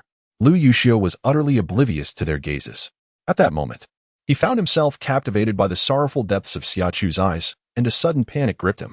He was at a loss for words and actions. In a moment of impulsiveness, he pulled her into his embrace. Chu, please don't cry. It doesn't suit you. In truth, she looked beautiful even when crying. But he preferred the radiant smile that lit up her face, one that didn't stab at his heart like a dagger, leaving him in a torment that drove him to madness. Zhang Hai mused, though I am but a solitary dog, my instincts tell me that Xiao Yu's attempts to console her will only deepen her sorrow. Gu Xing sighed, exasperated by Xiao Yu's lack of emotional intelligence. He was fortunate to have crossed paths with Xia Chu. Otherwise, he would surely face a fate of eternal solitude. Li Shaoqing rolled his eyes, remarking that Xiao Yu's emotional ineptitude was not a recent development. The pressing question now is whether they should lend him a hand. Chapter 77. Are they still human? Zhang He shook his head, opting not to assist, suggesting they leave them to navigate their troubles while they checked on the Emperor's calculations. Wen Yi nodded in agreement, urging, let us hasten our departure to avoid disturbing the couple's intimate moments. Intimacy was a far-fetched notion. The reality was one of love and conflict. Lu Yuxiu glared at the tearful woman in his arms. His expression contorted as he firmly grasped the mischievous little hands that were causing him pain. For heaven's sake, that hurts like the devil. His well-intentioned comfort had been met with a relentless pinch, and he feared his waist might never recover. My dear, I have a query. Where did you acquire such a talent for pinching? He gritted his teeth and asked. As the early summer approached, she buried her face against his chest, rubbing it back and forth, her tears staining Lu Yuxiu's short t-shirt. Then, she lifted her head, sniffling in an utterly ungraceful manner. In response to his eyes, which conveyed a mixture of exasperation and helplessness, she slowly confessed, I learned it from you. In her previous life, when Lu Yuxiu had angered her, she would pinch him, but his muscular physique rendered her attempts futile and ineffective. Eventually, she adapted. Each time she pinched, she would avoid the substantial flesh, instead using just her thumb and the tips of her fingers to grasp a small portion of skin. Then she would twist it in a full 360-degree rotation, a method that even a robust man like him would find painful enough to grimace. With such a revelation, what more could Lu Yuxiu say? There was nothing to articulate, nor any inquiries to make. For this technique was undoubtedly something she had perceived in her dreams and later applied to him. Sighing, he helplessly rested his head upon her shoulder and, with a tone laced with grievance, murmured, My dear wife, I too wish to dream dreams like yours, of foresight. I long to know just how deeply we will love each other in the future. Perhaps it is best not to dream at all. Xia Chu gently stroked his head, her reddened eyes gazing into the void. She was acutely aware that their past had not ended well, and knowing the outcome would be unbearable. It was enough for her to suffer alone. In this lifetime, she vowed to prevent the tragedies of her previous existence from recurring, regardless of whether it was Lu Yuxiu, or his comrades like Wen Yi, or even her close friends and sisters-in-law like Jiang Shao. She would protect them all. For this, she would spare no effort. It was a debt she owed them. The hatred she once harbored for Mu Qingyan had long since dissipated, extinguished by the deaths they had faced in their former lives. In this lifetime, under circumstances where nothing has transpired, she would not proactively seek to antagonize Mu Qingyan or harbor thoughts of vengeance against her. After all, in this life, Mu Qingyan has had no time to act, and she herself does not wish to become ensnared in a mindset of hatred, which could render her loathsome. With a new life comes a fresh beginning, and she has remained ever so clear-headed. Yet, clarity does not equate to forgetting the kindness bestowed upon her by Wen Yi and others. Enmity may dissipate, but gratitude must endure. Lu Yuxiu also understood that having precognitive dreams akin to Xia Chu's was an impossibility, and he did not dwell on it. Embracing her, he inquired, Do you believe Shaoqing will transform into something furry? Xia Chu was unambiguous in her response, clarifying it is not a transformation into something furry, but rather a reversion to ancestral traits. Shaoqing's ancestral form is that of a clouded leopard, which will manifest characteristics such as a leopard's tail, claws, and ears me? Li Xiaoqing exclaimed, his eyes widening in shock as he pointed at himself. Will I exhibit traits of a leopard? He glanced at his hands and touched his coccyx, pondering whether hands could morph into claws and whether a tail would sprout from his backside, leaving him in a state of being neither fully human nor beastly, a veritable monster. His mouth outpaced his thoughts, and he blurted out his concerns. The others, taken aback, noted that for Xiaoqing to label himself a monster, his capacity for acceptance was quite remarkable. Chapter 78. Embarrassment and Rage. Fear not. You are not a monster, but a human. Individuals of your kind are referred to as atavistic humans, and there are quite a few of them. Pointing to Xiaoling Tian, who faced the mountain wall with his back to them, Xia Chu spoke gently, he is one as well. It was uncertain whether he resembled a porcupine or a hedgehog, as he was covered in spikes, possessing formidable offensive capabilities, albeit with high energy consumption and a short duration of effectiveness. Xiaoling Tian is a formidable human tank, often deployed at the forefront of battle by Lu Yuxiu and his companions. However, his abilities come at a cost. Each time he unleashes his spikes, his garments become tattered and torn, rendering them fit only for use as rags. The men adorned with thorns, regardless of their height, possess a striking physique that captivates female ability users who eagerly invite and persuade them to join their ranks, hoping for a close encounter. Xiaoling Tian receives the most invitations, as his well-defined form is the only one these women have laid eyes upon, clad only in a single pair of shorts. This often incites the ire of Wan Mian, who frequently vents her frustration in his presence, accusing him of being a flirtatious rogue. Xia Chu, under the pretense of prophetic dreams, divulges these matters, successfully diverting the attention of several unattached men, leaving them consumed by envy. Li Xiaoqing inquires whether the female ability users are indeed beautiful. What of us? Is there no one who fancies us? Jiang He remained silent, his gaze fixed intently on her, his eyes sparkling as if adorned with tiny stars, clearly eager for an answer. The few men with girlfriends exchanged knowing glances, refraining from rebuking their friends for once, and instead urged Xia Chu to reveal more. Yes, these fellows are utterly mad for a partner. He dreams of his future wife every night, clutching his pillow and calling out for her in a rather absurd manner that makes one want to knock him out. Nonsense. You're the one who clutches the pillow and calls out for your wife. In a fit of anger, Jiang He clenched his fist and delivered a punch to Lu Yuxiu, exclaiming, How dare you slander me?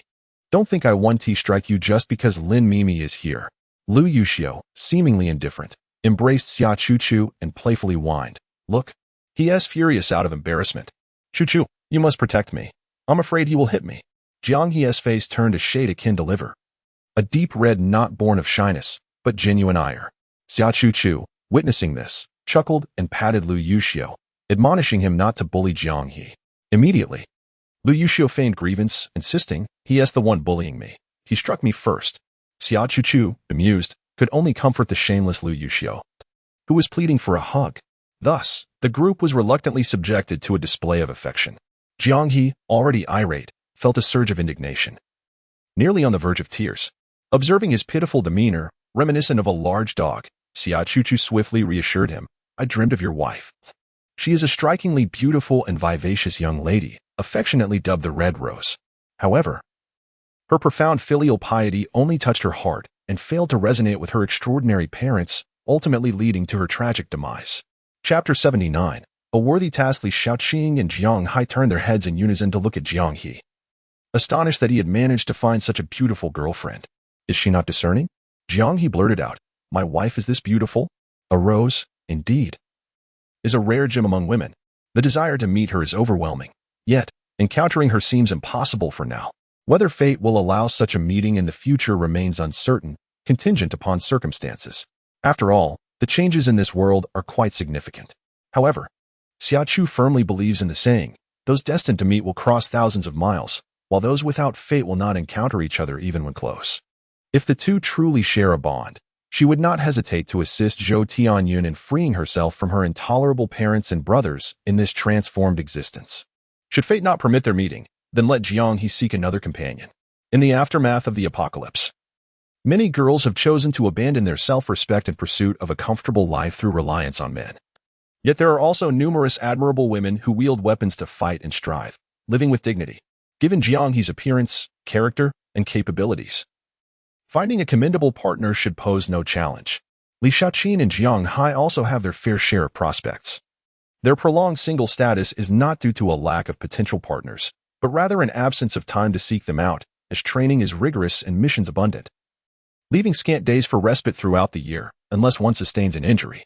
Among all, it is known that Ye's girlfriend was won through his own pursuit, while Gu Sheng and Xiao Ling Tian's partners were introduced to them, and as for Lu Yuxiu, it is best left unmentioned, for she came willingly to his door. Just as she glanced at Lu Yuxiu and prepared to speak, a sudden clicking sound echoed from behind. Everyone froze for 2 seconds, then sprang up like cats with their tails stepped on, turning towards the mountainside, where 3 massive doors of solid steel slowly swung open. The simultaneous opening of the doors caused tremors in the mountainside, dislodging fragments of rock.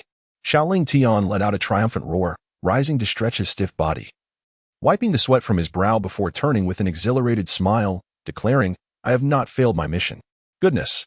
A few individuals' eyes suddenly brightened, and they rushed forward to embrace Xiaoling Tian. Lu Yuxiu clapped his shoulder vigorously, his eyes brimming with evident excitement and joy. Wen Yi and Gu Sheng were utterly exhilarated, continuously murmuring phrases like "the door has opened" and "how delightful." Jiang He and Jiang Hai, the 2 brothers, grinned broadly like simpletons. Yet, only Li Shaoqing, with a hearty laugh, embraced Xiaoling Tian and playfully thumped him. "You little rascal, impressive. Just a few hours have passed, and you've already deciphered the precise code to unlock the door. Truly deserving of the title of a registered hacker." Having consumed the spring water, the group felt invigorated, their strength significantly enhanced. Li Shaoqing, overwhelmed with excitement, failed to moderate his force, causing Xiaoling Tian to furrow his brow in discomfort. Just as he prepared to execute a shoulder throw to subdue him, Li Shaoqing burst into laughter, releasing him and darting toward the door. "I must see what lies beyond. We're coming too. Hurry, let us see what treasures await inside."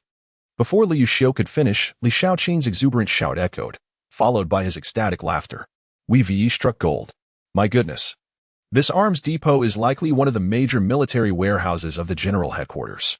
It houses not only various models of firearms and ammunition but also armored vehicles and helicopters. This is utterly astonishing." Xia Chu and the others quickly followed suit, only to be awestruck by the weapons concealed behind the door, glimmering with a dark, cold luster. The chilling and solemn hue stirred their souls. Chapter 80. The Prairie Dog Screams Wow. A tank. When you stood in astonishment, gazing at the 6 tanks nestled against the cold metallic walls, their surfaces gleaming ominously. "Ah, I am losing my mind. I feel as though I have ascended to paradise." Gu Qing too, resembling a gopher, exclaimed, his flushed face radiating excitement. It is a rare man who does not harbor a fondness for such machinery, especially considering they're all soldiers, witnessing so many magnificent machines before his eyes. His restraint in not rushing forward to embrace them was a testament to his remarkable self-control. A cacophony of male voices echoed within the cave, causing Xia Chu to wince from the din. She gently poked the entranced Lu Yuxiu, who appeared lost in a daze of wonder. When he turned to her, she softly inquired, "How long do you intend to remain in this state of exuberance before calming down?" Xia Chu was unfamiliar with firearms. Throughout her past and present, she had never had access to such weaponry. Thus, while she felt a surge of excitement upon seeing these military assets, it was fleeting, and she quickly regained her composure. Lu Yuxiu, pondering his future as a devoted husband, resolved to become a man capable of shielding his beloved from all harm. Clearing his throat, he declared, "Is it merely a bit of military hardware? Your excitement is almost excessive. Just look at your foolish expressions. It is as though you have never encountered the world before." Without a moment's hesitation, Xiaoling Tian retorted, "Are you blind? This is not just a bit of military equipment. It is an entire cache that could arm the entire region of Thorn. Have you truly seen the world, and where exactly have you witnessed such a sight?" Observing Lu Yuxiu, who seemed poised to retort, he let out a cold snort. "Do not speak, my brother. After years of camaraderie, who does not know the other? You are merely a pretentious show-off. No matter how composed you appear on the surface, it cannot conceal the petty dancer within you, performing a hula in your heart. Would you like me to provide some music? Lu Yuxiu, bring it on. If you dare to play, I shall dare to dance. Come on. Do you think I fear you?" Xiaoling Tian pulled out his phone, ready to play a tune.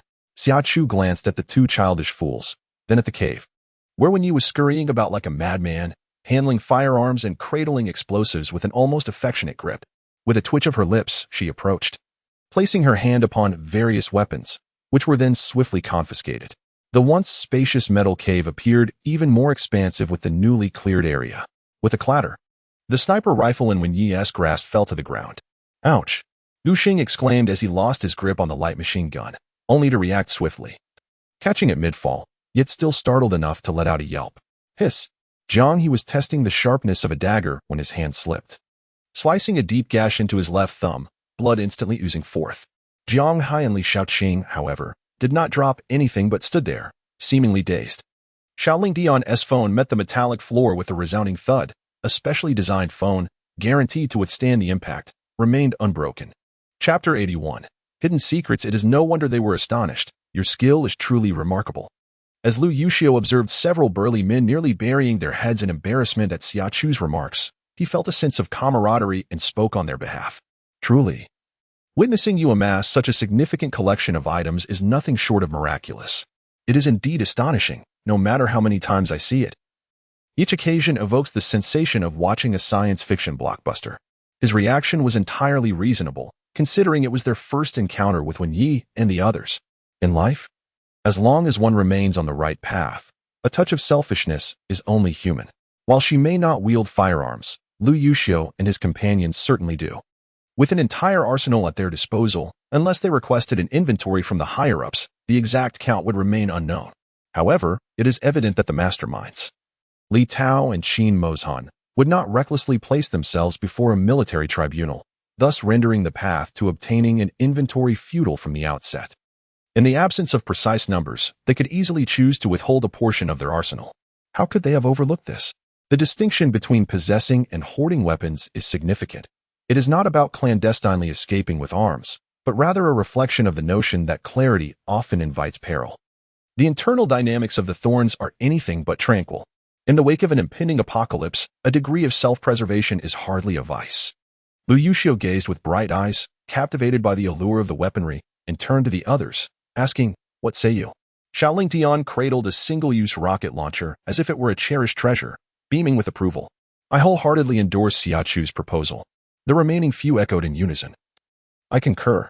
At the onset of summer, Xia Chu smiled and snapped her fingers, urging everyone to choose swiftly, once selected. She would set them aside and not reveal them during the handover. All right. The group cheered and dashed about the cavern. Even though Xia Chu had confiscated some of their weapons, the remaining quantity was still formidable. Thus, they became overwhelmed with choices. This sniper rifle is splendid. I desire it. Let's place it aside. This heavy machine gun is exhilarating. I adore it. The mortar is quite impressive. I shall take it. This tank looks thrilling. What if? Noticing Lu Yuxiu's gaze, Xia Chu glanced at the tank beside him. Can you operate this contraption? Indeed, Lu Yuxiu replied with certainty. The members of the Thorns Brigade hailed from the three branches of the military, naval, aerial, and terrestrial. Their routine training was tri-service, encompassing proficiency in various weapons and foreign military equipment.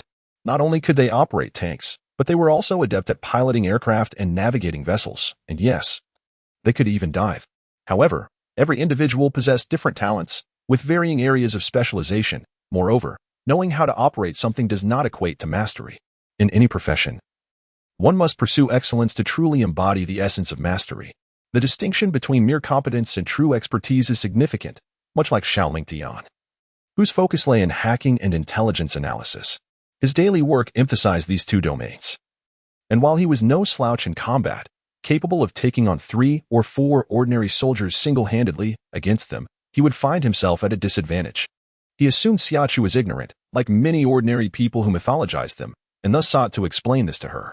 In the early summer, Xia Chu had never anticipated that her simple inquiry would provoke Lu Yuxiu's wild imagination. Amused yet exasperated, she waved him off to select weapons, asserting, I understand. I never intended to place you on a pedestal. Chapter 82. Having second thoughts? The reason she inquired whether they could operate a tank was that in her previous life, she had never witnessed them handling such machinery, nor had she ever seen aircraft or naval vessels. By the time she had come to know them, society had already descended into chaos, where food and clothing had become mere consumables, let alone gasoline, oil, diesel, and aviation fuel. Without fuel, an aircraft was rendered a useless hunk of metal, and tanks were no different. Lu Yuxiu blinked, then blinked again, urging her to join him in selecting weapons. Let us go together. I shall pick a few for you as well. Xia Chu felt a stir of excitement as she glanced at the unfamiliar firearms. Confessing to Lu Yuxiu, I have no experience. My only encounter with a gun was during military training in college. Fear not, I shall teach you, he reassured her. Miss Lin, we can instruct you too, shouted Li Xiaoqing, his voice booming. He then turned to Wen Yi and the others, asking, brothers, what do you say? The group exchanged glances at Lu Yuxiu's darkened expression and erupted into laughter. Indeed, we can teach Miss Lin, they chortled. Xia Chu rolled her eyes at their incessant presence, feeling as though they were an irritating adhesive that clung to her. With a slight lean, Lu Yuxiu lowered his face closer to Xia Chu's, justifying his grievance. Chu. They have banded together once more to bully me. He drew too close, their breaths intertwining. Xia Chu gazed at his long, dark lashes, admiring them for a few moments before smiling lightly. What do you want me to do? A little kiss, perhaps? As she spoke, she tilted her head slightly, brushing her lips against his soft, pink ones. How does this comfort you? Seeing the teasing glint in her eyes, Lu Yuxiu felt his ears grow warm. My dear, does your silence imply dissatisfaction? Xia Chu's lips moved, expressing that indeed, dissatisfaction was warranted. A kiss, a hug, a lift, she had only completed one. Shall we continue? The entire sequence unfolded with a graceful fluidity, though her expression remained rather wooden. Observing the entire scene, Gu Sheng and the others felt exasperated and wanted to shout in frustration. Yet, reflecting on it, they realized he was already quite infuriating. And perhaps it was best not to offer him any advice, allowing him to remain timid. Xia Chu raised an eyebrow, dismissing his hesitation. After a moment's pause, Lu Yuxiu finally stammered, Chu, you. When Xia Chu, waiting for his continuation, pressed him to clarify, he seemed to gather courage from her inquiry. He puffed up his cheeks and, in one breath, expressed himself with remarkable fluency. I want to say that you seem so experienced and charming. Whether it was our first meeting or this time, each time you flirt with me, I find myself at a loss. Tell me honestly, am I your first love? The warmth of those affectionate emotions dissipated in an instant as Xia Chu thought, what nonsense about being experienced and charming. Didn't I learn all of this from you in a past life? At that moment, she merely wished to give Lu Yuxiu a good thrashing. She truly packed a punch, clenching her tiny fist and delivering a blow to his abdomen. Chapter 83. Where is my meal? She then gave him a shove, urging, hurry and choose your beauty. Once you've finished, come back to speak with me. Lu Yuxiu had a strong desire to survive, even though he was unaware of the reason behind Xia Chu's strike. He recognized that he had said something amiss that had provoked her anger. He immediately replied, I'll be quick, just wait for me. With that, he took a couple of steps back, his figure vanishing from her sight at an astonishing speed. Xia Chu observed him, reminiscent of a mouse gleefully scavenging through a rice warehouse, as he eagerly selected his preferred weapons within the cave. With a smile, she made her way towards the rack that held military daggers and knives. While she was not adept at choosing firearms, she certainly was with melee weapons. Half an hour later, 7 men had selected their favored and proficient weapons, all of which were portable yet deadly. They included some heavy artillery like rocket launchers, cannons, and sniper rifles, known for their long range and formidable power. However, they bypassed tanks and helicopters, opting instead for 2 armored vehicles, 1 armored car and 1 armored transport vehicle. Is this really it? Xia Chu inquired. Yes, just these, they replied in unison. Upon hearing this, Xia Chu wasted no time. Placing her hand on the armored vehicle, the weapons piled together vanished into her space. She then began to walk along the cave, collecting more weapons as she went. 5 minutes later, the once vast cave was left eerily empty. Gazing at the vacant cave and then at Xia Chu's calm demeanor, the others, excluding Lu Yuxiu, blinked in astonishment, concealing their shock and admiration deep within. I'm hungry, she declared, as he caressed his abdomen. Xiao Lingtian could no longer ignore the gnawing sensation of hunger that surged within him. It suddenly dawned on him that he had not eaten. You didn't mention it. And we all forgot to save some food for you, Li Xiaoqing remarked, draping an arm over his shoulder as they made their way towards the cave's entrance. Jiangyi followed closely behind. It's already cold. Should I warm it up for you? No need. The weather is warm now, so eating it cold is perfectly fine. Xiao Lingtian declined the suggestion. Where did the food come from? It was prepared by Sister Lin and Xiaoyer, Gu Xing replied leisurely, initially intending to inquire about the ingredients.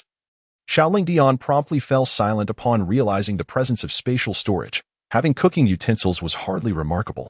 Then I shall look forward to it. The words look forward lodged in Lu Yuxiu's throat as he surveyed the chaos of overturned bowls and shattered dishes strewn across the floor. After a brief pause, he turned to Xiao Lingtian and said, Your meal is gone. You'll have to settle for dry rations. Xiaoling Dian's expression betrayed confusion. What do you mean it's gone? He glanced outside, feeling a surge of indignation. Don't you all know to put things away? My food has just disappeared like that. I've toiled for an entire morning, losing countless brain cells just to crack that code. I don't care. I want to eat, not nibble on dry rations. After several days of subsisting on dry provisions, his appetite had waned significantly. Shall we prepare a fresh meal for him? When you suggested, looking towards Lu Yuxiu and Xia Chu. We certainly can't leave the forest today. It's already past 4, almost 5 in the afternoon. We can spare some time for cooking, can't we? Lu Yuxiu turned to Xia Chu, who nodded in agreement. Then let us go ahead and prepare it. Thank you. Lin Mei, you are truly a good person, possessing both a beautiful heart and beauty itself. Upon hearing this, Xiaoling Tian's face lit up with joy as he praised her. Gu Sheng placed a hand on his shoulder and remarked that one must not be biased, and that he should also offer praise to Xiao Yuer. No need. The emperor's words are seldom sweet, and I would be grateful if he refrains from cursing me. I do not expect his commendation. Xiaoling Tian had yet to speak when Lu Yuxiu waved his hand dismissively, expressing his refusal with an air of polite indifference. Chapter 84, The Little Tiger Cub. The notion that a dog could produce ivory is truly absurd. Xiaoling Tian scoffed, and then surveyed the chaotic ground, wondering how it had come to such a state. Jiang Hai had already gone to assess the situation, and upon his return, he bore a grave expression, stating that an animal had passed through, and the traces suggested it was a feline. The group instinctively glanced at Li Shaoqing. Li Shaoqing, with a twitch of his lips, weakly protested, "It wasn't me. I have yet to regress into a monstrous form that is neither human nor beast." Chu, have you discovered something? As they drew nearer, the group noticed the bushes trembling, accompanied by faint, peculiar sounds reminiscent of both snoring and the smacking of lips when one eats. What could be concealed behind the foliage? Curiosity gripped everyone, including Xia Chu. She gestured for them to hold their breath and conceal themselves, then retrieved a cup of spring water from her spatial realm and poured it onto the ground.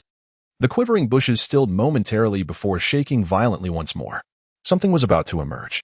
As early summer began to recede, it took but 2 steps back when a scrawny little tiger with pure white fur, albeit dirty, emerged from the thicket. Its icy blue, damp eyes gazed longingly at Xia Chu and then at the cup in her hand, evoking a sense of tenderness in her heart as she silently marveled at the creature's cleverness. This little tiger had undoubtedly been abandoned, otherwise it would not be in such a frail state. I found myself pondering how a tiger could possibly be in Yushan. Had it escaped from a zoo? The likelihood seemed slim, as Jinfeng did not possess a zoo, and the nearest wildlife sanctuary was over 300 kilometers away. If a tiger had indeed fled from a zoo, it would be improbable for it to wander all the way to Yushan. Could we take this tiger with us? If we did, there would not be sufficient meat to feed it, while it could be nurtured as a cub. The sustenance required for an adult would be exorbitant, certainly dozens of kilograms of meat daily. As the men exchanged thoughts, the little tiger had already approached Xia Chu. Its intentions were clear, and it displayed remarkable courage. Despite the presence of several individuals around Xia Chu, it showed no fear. It squatted right before her, raising its right paw to reveal itself, and let out a tender, high-pitched mewl. The sound was delicate and endearing, far from the growl one would expect from a tiger, resembling more the playful cries of a kitten seeking affection. Xia Chu, intrigued, knelt down and tentatively extended her hand, initially wishing to gauge its reaction. To her surprise, upon seeing her outstretched hand, the little tiger eagerly pressed its furry head against her palm, seeking closeness, displaying no signs of aggression. Was it truly possible for a wild tiger cub to be so affectionate? Several men expressed their astonishment, eager to reach out and caress the creature. Though it appeared somewhat emaciated, it mattered little. As long as it was a tiger, it was worth the touch. Chapter 85.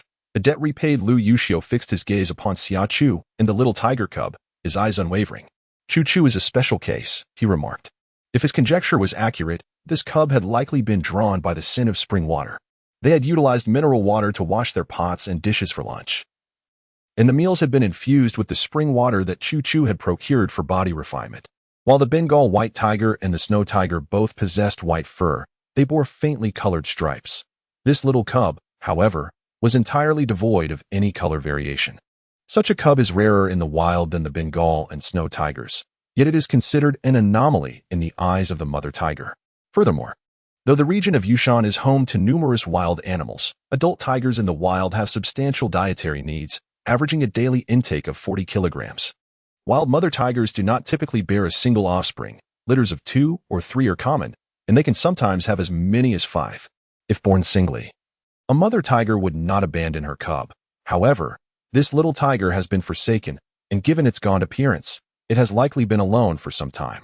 Nevertheless, this cub has proven resilient, surviving in such a weakened state until fortuitously encountering Xia Chu. With her presence, the little tiger cub is sure to thrive. Unbeknownst to Lu Yuxiu's thoughts, Xia Chu had already begun to bond with the cub. "Little tiger, how about you come with me?" she proposed. "If you can evolve into a fantastical beast, that would be splendid. If not, that's perfectly fine. Even a great tiger possesses formidable strength." In her previous life, Godongxi's dog could serve as a battle companion, so she could hardly believe that the tiger she raised would be inferior to Godongxi's dog.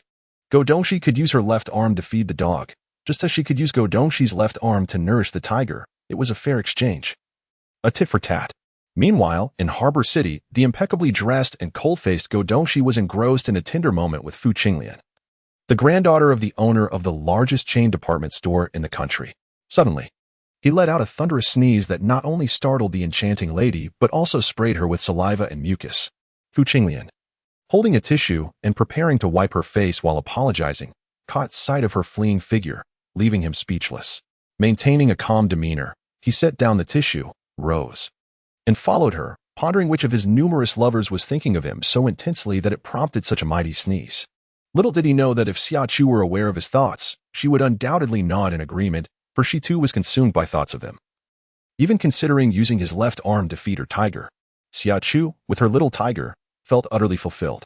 She gently stroked the small, bony body of the cub and affectionately rubbed its forehead, assuring, "Sister promises to raise you plump and healthy."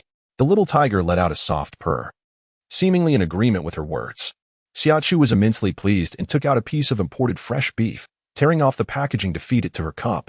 "Be a good little tiger. Eat well before drinking water, or you won't withstand the pain." This was a tiger, although it belonged to the feline family. It was certainly not a meerkat. Chapter 86. The Imagination of a Pig. Raising a tiger is indeed perilously dangerous. Does Xia Chu not realize the inherent risks of raising a tiger? She was certainly aware, yet she had her own responsibilities to bear. In a post-apocalyptic world, animals that had not succumbed to becoming monstrous beasts were both endearing and fearsome. Their allure stemmed from their formidable combat abilities, while the very same abilities incited both disdain and trepidation. Overall, humanity's perception of these extraordinary creatures was profoundly intricate, and she was no exception. In her previous life, she had neither the opportunity nor the capability to acquire a battle pet. Now, a tiger cub had fortuitously presented itself to her, and it would be sheer folly not to nurture it. Rising while cradling the tiger cub, Xia Chu addressed the various men nearby, whose expressions were a tapestry of reactions. "From this day forth, this little tiger will be regarded as the son of me and Xiaowei. You, as its uncles, must treat it with kindness." Lu Yuxiu couldn't help but chuckle at this. A man who had only progressed to holding hands, embracing, and kissing with his wife, never having shared a bed, suddenly found himself with an unexpected tiger cub. His wife was truly a remarkable individual, ever since she entered his life. His worldview had been consistently challenged, yet he found himself delightfully ensnared. "Very well, when our daughter is born, let this tiger protect her." Everyone else seemed bewildered. What? Did Lin Mimi get pregnant? Xia Chu, uninterested in the thoughtless banter, turned away with the tiger cub in her arms. Lu Yuxiu shot a resentful glare at the speaker. Lamenting, "Pregnant? We haven't even shared a bed. How could that happen? It's not like we are hermaphrodites capable of asexual reproduction." Wen Yi, quick to respond, called after him, "I don't need to think twice. I was merely momentarily confused. Your frequent lapses in judgment only serve to highlight your lack of intellect. Pay attention and consider consuming more pig brains to enhance your cognitive abilities." The seemingly caring words, laden with a hint of mockery, emanated from Shaoling Tian. Despite his expression being one of indifference, his tongue was far from merciful. However, the moment was fleeting. Upon seeing Xia Chu bring out the barbecue grill and charcoal, Wen Ye's eyes immediately sparkled with excitement as he scampered over to inquire, "Are we having barbecue tonight?" Without waiting for Xia Chu's response, he began to rattle off his preferences. "I love chicken, lamb, beef, fish. As long as it's meat, I'm all in." "You must be a pig." Observing his incessant chatter, Gu Sheng swiftly covered his mouth, retorting, "As if you don't enjoy meat and only prefer vegetables." When he rolled his eyes and swatted his hand away, eagerly asking Xia Chu, "Hey, do you have any of those?" "Yes," Xia Chu affirmed with a nod. "But first, I need to give Xiaohu a bath. He is quite dirty." The little tiger seemed to understand her words, lifting his tiny head in a pitiful manner as he let out a soft whimper. Xia Chu gently squeezed his paw, assuring him that once cleaned, he would look splendid. Reluctant to bathe, the little tiger gazed at her with his big, watery eyes, full of innocence. Noticing her indifference as she instructed several men to begin tidying the campsite and pouring water into a basin, he gently tapped her hand with his paw, casting another sorrowful glance her way. Chapter 87. Too dirty, the little tiger was so emaciated that it was little more than skin and bones, and now, presenting such a pitiful visage, utterly tugged at the heartstrings. Jiang Hai, who was particularly vulnerable to the charms of small creatures, could not resist saying to Xia Chu, "He is too small, perhaps a bath isn't suitable for him. Why not just wipe him down with a damp cloth instead?" In the early summer, Xia Chu, with a heart as unyielding as iron, declared, "No, it's too filthy, it cannot be cleaned." Jiang Hai, falling silent, slunk over to Lu Yuxiu, whispering, "Actually, just a quick wipe for little tiger would suffice." Firm in his stance, Lu Yuxiu replied, "My wife insists that little tiger is dirty and requires a bath, therefore, it must be done." There is no room for doubt in her words. Jiang He, who had been listening intently, muttered, "You weren't like this before. In the past, you were formidable and unyielding, not so spineless. Whatever your wife says goes, as if you possess no will of your own." Li Shaoqing and the others, initially inclined to interject, chose to remain silent, recognizing that a man with a wife no longer belonged to their realm. They found no common ground with him. Yet, Lu Yuxiu was undeterred by their silence. Not only did he speak, but he also took delight in jabbing at the single men, provoking them to unite against him and deliver a thorough beating. In an instant, the group of men erupted into chaos while Xia Chu paid them no mind. She placed little tiger on the ground, fiercely raking her hand through its fur, then displaying her soiled hand to it, stating, "You are so dirty. If you do not take a bath, I will not hold you. Do you understand?" Little tiger, glancing at her hand and then at its own fur, which had lost its original hue, let out a series of soft growls, seemingly acquiescing to her bathing decree. In the early summer, Xia Chu gingerly touched the rather unappealing fur, then busied herself with preparations. Having set aside her freshly washed items, she found that Lu Yuxiu and the others had called a truce and rushed over for ingredients. Xia Chu, somewhat vague, waved her hand and presented them with an assortment of provisions. Seeing the group gleefully gather the items to get to work, she picked up the little tiger, which had just finished its meal and was licking its paws, and brought it to the basin's edge. Rather than hastily placing it in the water, she first dipped one paw, allowing it to gradually acclimate and become accustomed to the presence of water. This process lasted nearly 5 minutes. And once the little tiger seemed comfortable, Xia Chu gently placed it into the basin. Its dry fur revealed a concerning thinness, and once immersed, the wet fur clung to its body, making its frailness all the more alarming, causing Xia Chu's heart to ache. Perhaps sensing her distress, the little tiger extended its tongue to lick her hand and let out a soft, affectionate sound. After pondering for a moment, Xia Chu retrieved a bowl and drew out a small portion of spring water. She hesitated to give more, fearing that the little tiger, so emaciated, might not withstand the discomfort. As she presented the bowl before it, the little tiger's eyes sparkled with anticipation, and it looked up at Xia Chu with a gentle whine, inquiring if it could drink. "It's for you. Go ahead," she reassured, stroking its head before offering the small bowl of spring water. The little creature, upon drinking, immediately closed its eyes in contentment, its damp little head nuzzling against her hand. All right, it's time for a bath." Xia Chu patted its head and began the washing process. Chapter 88. A desire for food. The little tiger, having quenched its thirst with spring water, was in splendid spirits. Throughout the bathing process, it exhibited remarkable cooperation. Despite its rigid little body, it made no attempt to resist as Xia Chu applied human-grade shower gel to its fur.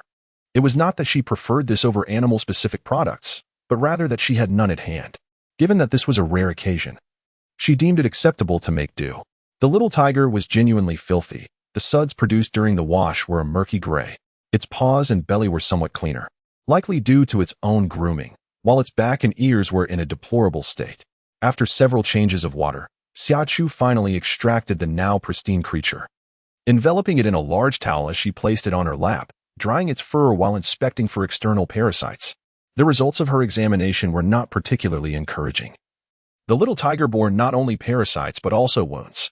Fortunately, these injuries were not severe, with some already scabbed over. After tending to the inflamed cuts with a first aid kit, Xia Chu began the arduous task of removing the parasites. Lacking any medicated treatments, she meticulously parted the tiger's fur, capturing and dispatching each parasite one by one, which proved exhausting and time-consuming. By the time the little tiger was transformed into a clean and charming creature, possibly free of, or perhaps still harboring parasites. The evening meal prepared by Lu Yuxiu and the others was nearing completion, with only a fish soup simmering on the stove. The men gathered around, waiting for the soup to finish while grilling an assortment of ingredients including eggplant, oysters, shrimp, pork belly, and beef. Upon seeing Xia Chu approach, cradling the freshly washed and now fluffier little tiger, Lu Yuxiu glanced up and inquired, "Are you hungry?"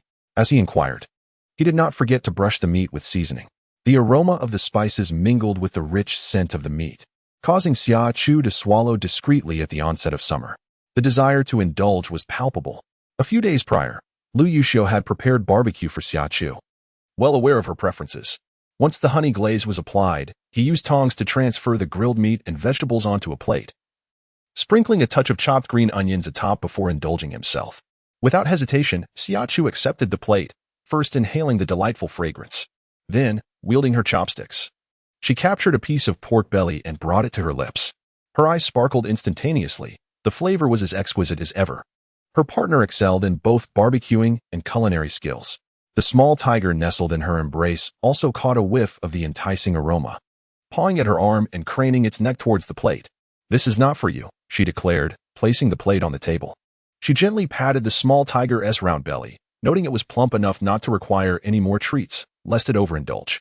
Setting the small tiger on a mat, she rummaged through her space and retrieved a ball from Lu Yuxiu's childhood to entertain the little creature. "Play with this for now. I will keep you company once I've finished my meal." With that, she joyfully dashed to the table, savoring the meat and vegetables in delightful succession. In the latter stages of the apocalypse, individuals became exceedingly devoted and appreciative of food, and Xia Chu was no exception. In her previous life, while Lu Yuxiu and the others were still present, she could still enjoy regular meals. However, as they departed one by one, her diet dwindled to grass cakes, leaves, tree bark, and earthworms. Though her current eating habits were not unseemly, they easily sparked one's appetite. Watching her savor and swiftly devour the meat and food on her plate, her face glistening with delight, the men gathered around the barbecue grill swallowed hard. Chapter 89, Missing in Action. I believe Lin Mimi could excel as a food streamer. Her enjoyment of the meal is simply irresistible. Recalling how Xia Chu had munched on compressed biscuits just a couple of days ago, the contrast to her current indulgence prompted Li Xiaoqing to comment. He transferred some food from the grill to a plate and handed it to Xiaoling Tian, who was ravenously eager to eat. With a sigh of relief, Xiaoling Tian finally began his meal. As he departed with his plate, the remaining food continued to be grilled and plated. Yu Yue, catching the scent of the fish soup, added a sprinkle of salt and called out that it was time to eat. This dinner proved even more sumptuous than lunch.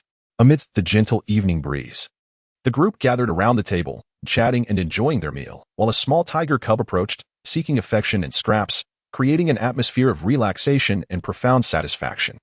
After feasting, Xia Chu lifted the little tiger from beside her and placed it on her lap, stroking its fur. However, the impending disaster weighed heavily on her mind, and she sighed, pondering the current state of affairs outside.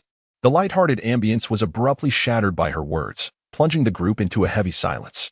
After a prolonged pause, Lu Yuxiu reassured them, stating that the situation was not dire yet, as chaos had not yet ensued. Indeed, the situation was manageable. Although there had been minor unrest following the announcement, the powerful national Jia swiftly quelled any disturbances that arose. As for the clandestine matters, Guijia is currently unable to intervene. And moreover, the chaos beneath the surface dares not surface openly. Therefore, the situation remains relatively stable. Everything is progressing in an orderly fashion according to the meticulously laid plans. The busyness is not limited to a particular department or individual, but encompasses all departments and personnel. The populace is preoccupied with stockpiling supplies, purchasing defensive equipment such as ropes, and attending designated locations to learn self-defense and combat techniques. Public officials are diligently maintaining their posts, striving to resolve issues encountered in their work with utmost efficiency. Throughout the entire Ding nation, Aside from the innocent infants, patients bedridden in hospitals, and the elderly unable to move, no one is idle. There exists a palpable sense of urgency among all, racing against time, wishing fervently for time to slow down just a little bit more.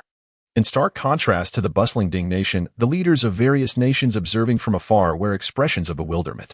In the Parliament Hall of Country A, the Prime Minister, seemingly at a loss, hesitated before articulating his thoughts. "It's rather peculiar," he remarked, his gaze fixed on the satellite imagery, too apathetic to even blink. "Do we not have intelligence reports?"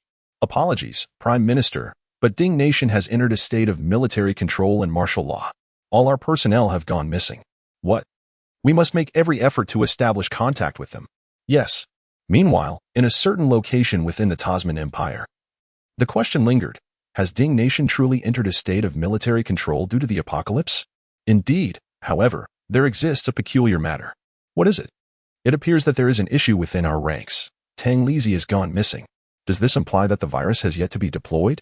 It seems so. We are currently unable to establish contact with Tang Lizi. Therefore, do you believe that Ding's imposition of martial law may not be a response to the apocalypse, but rather due to Tang Lizi and his associates? Chapter 90. What I seek is certainty. The likelihood is slim. Tang Lizi's identity serves as his most formidable shield. Personally, I am inclined to believe that the information released by Ding was genuine.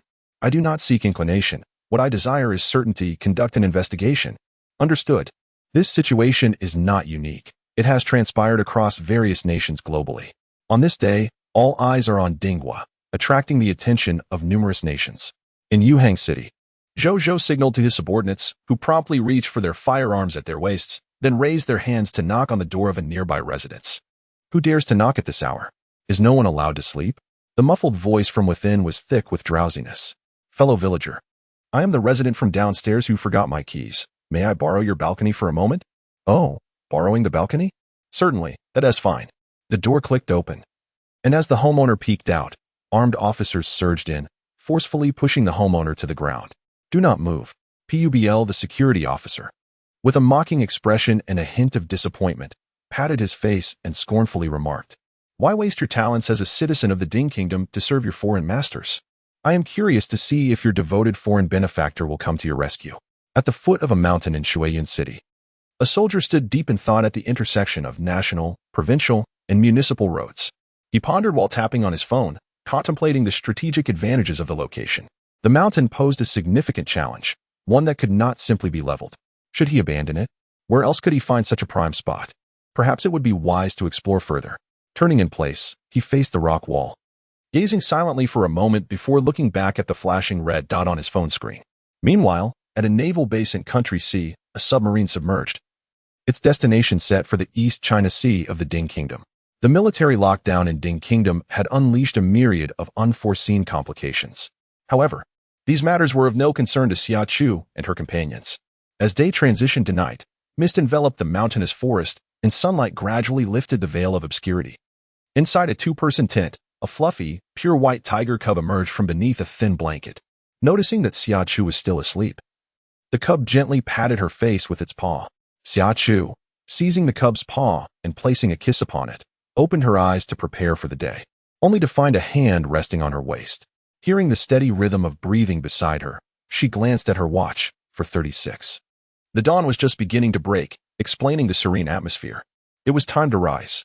She placed her hand atop Lu Yuxiu's and attempted to gently shift it away, but the hand tightened abruptly around her waist.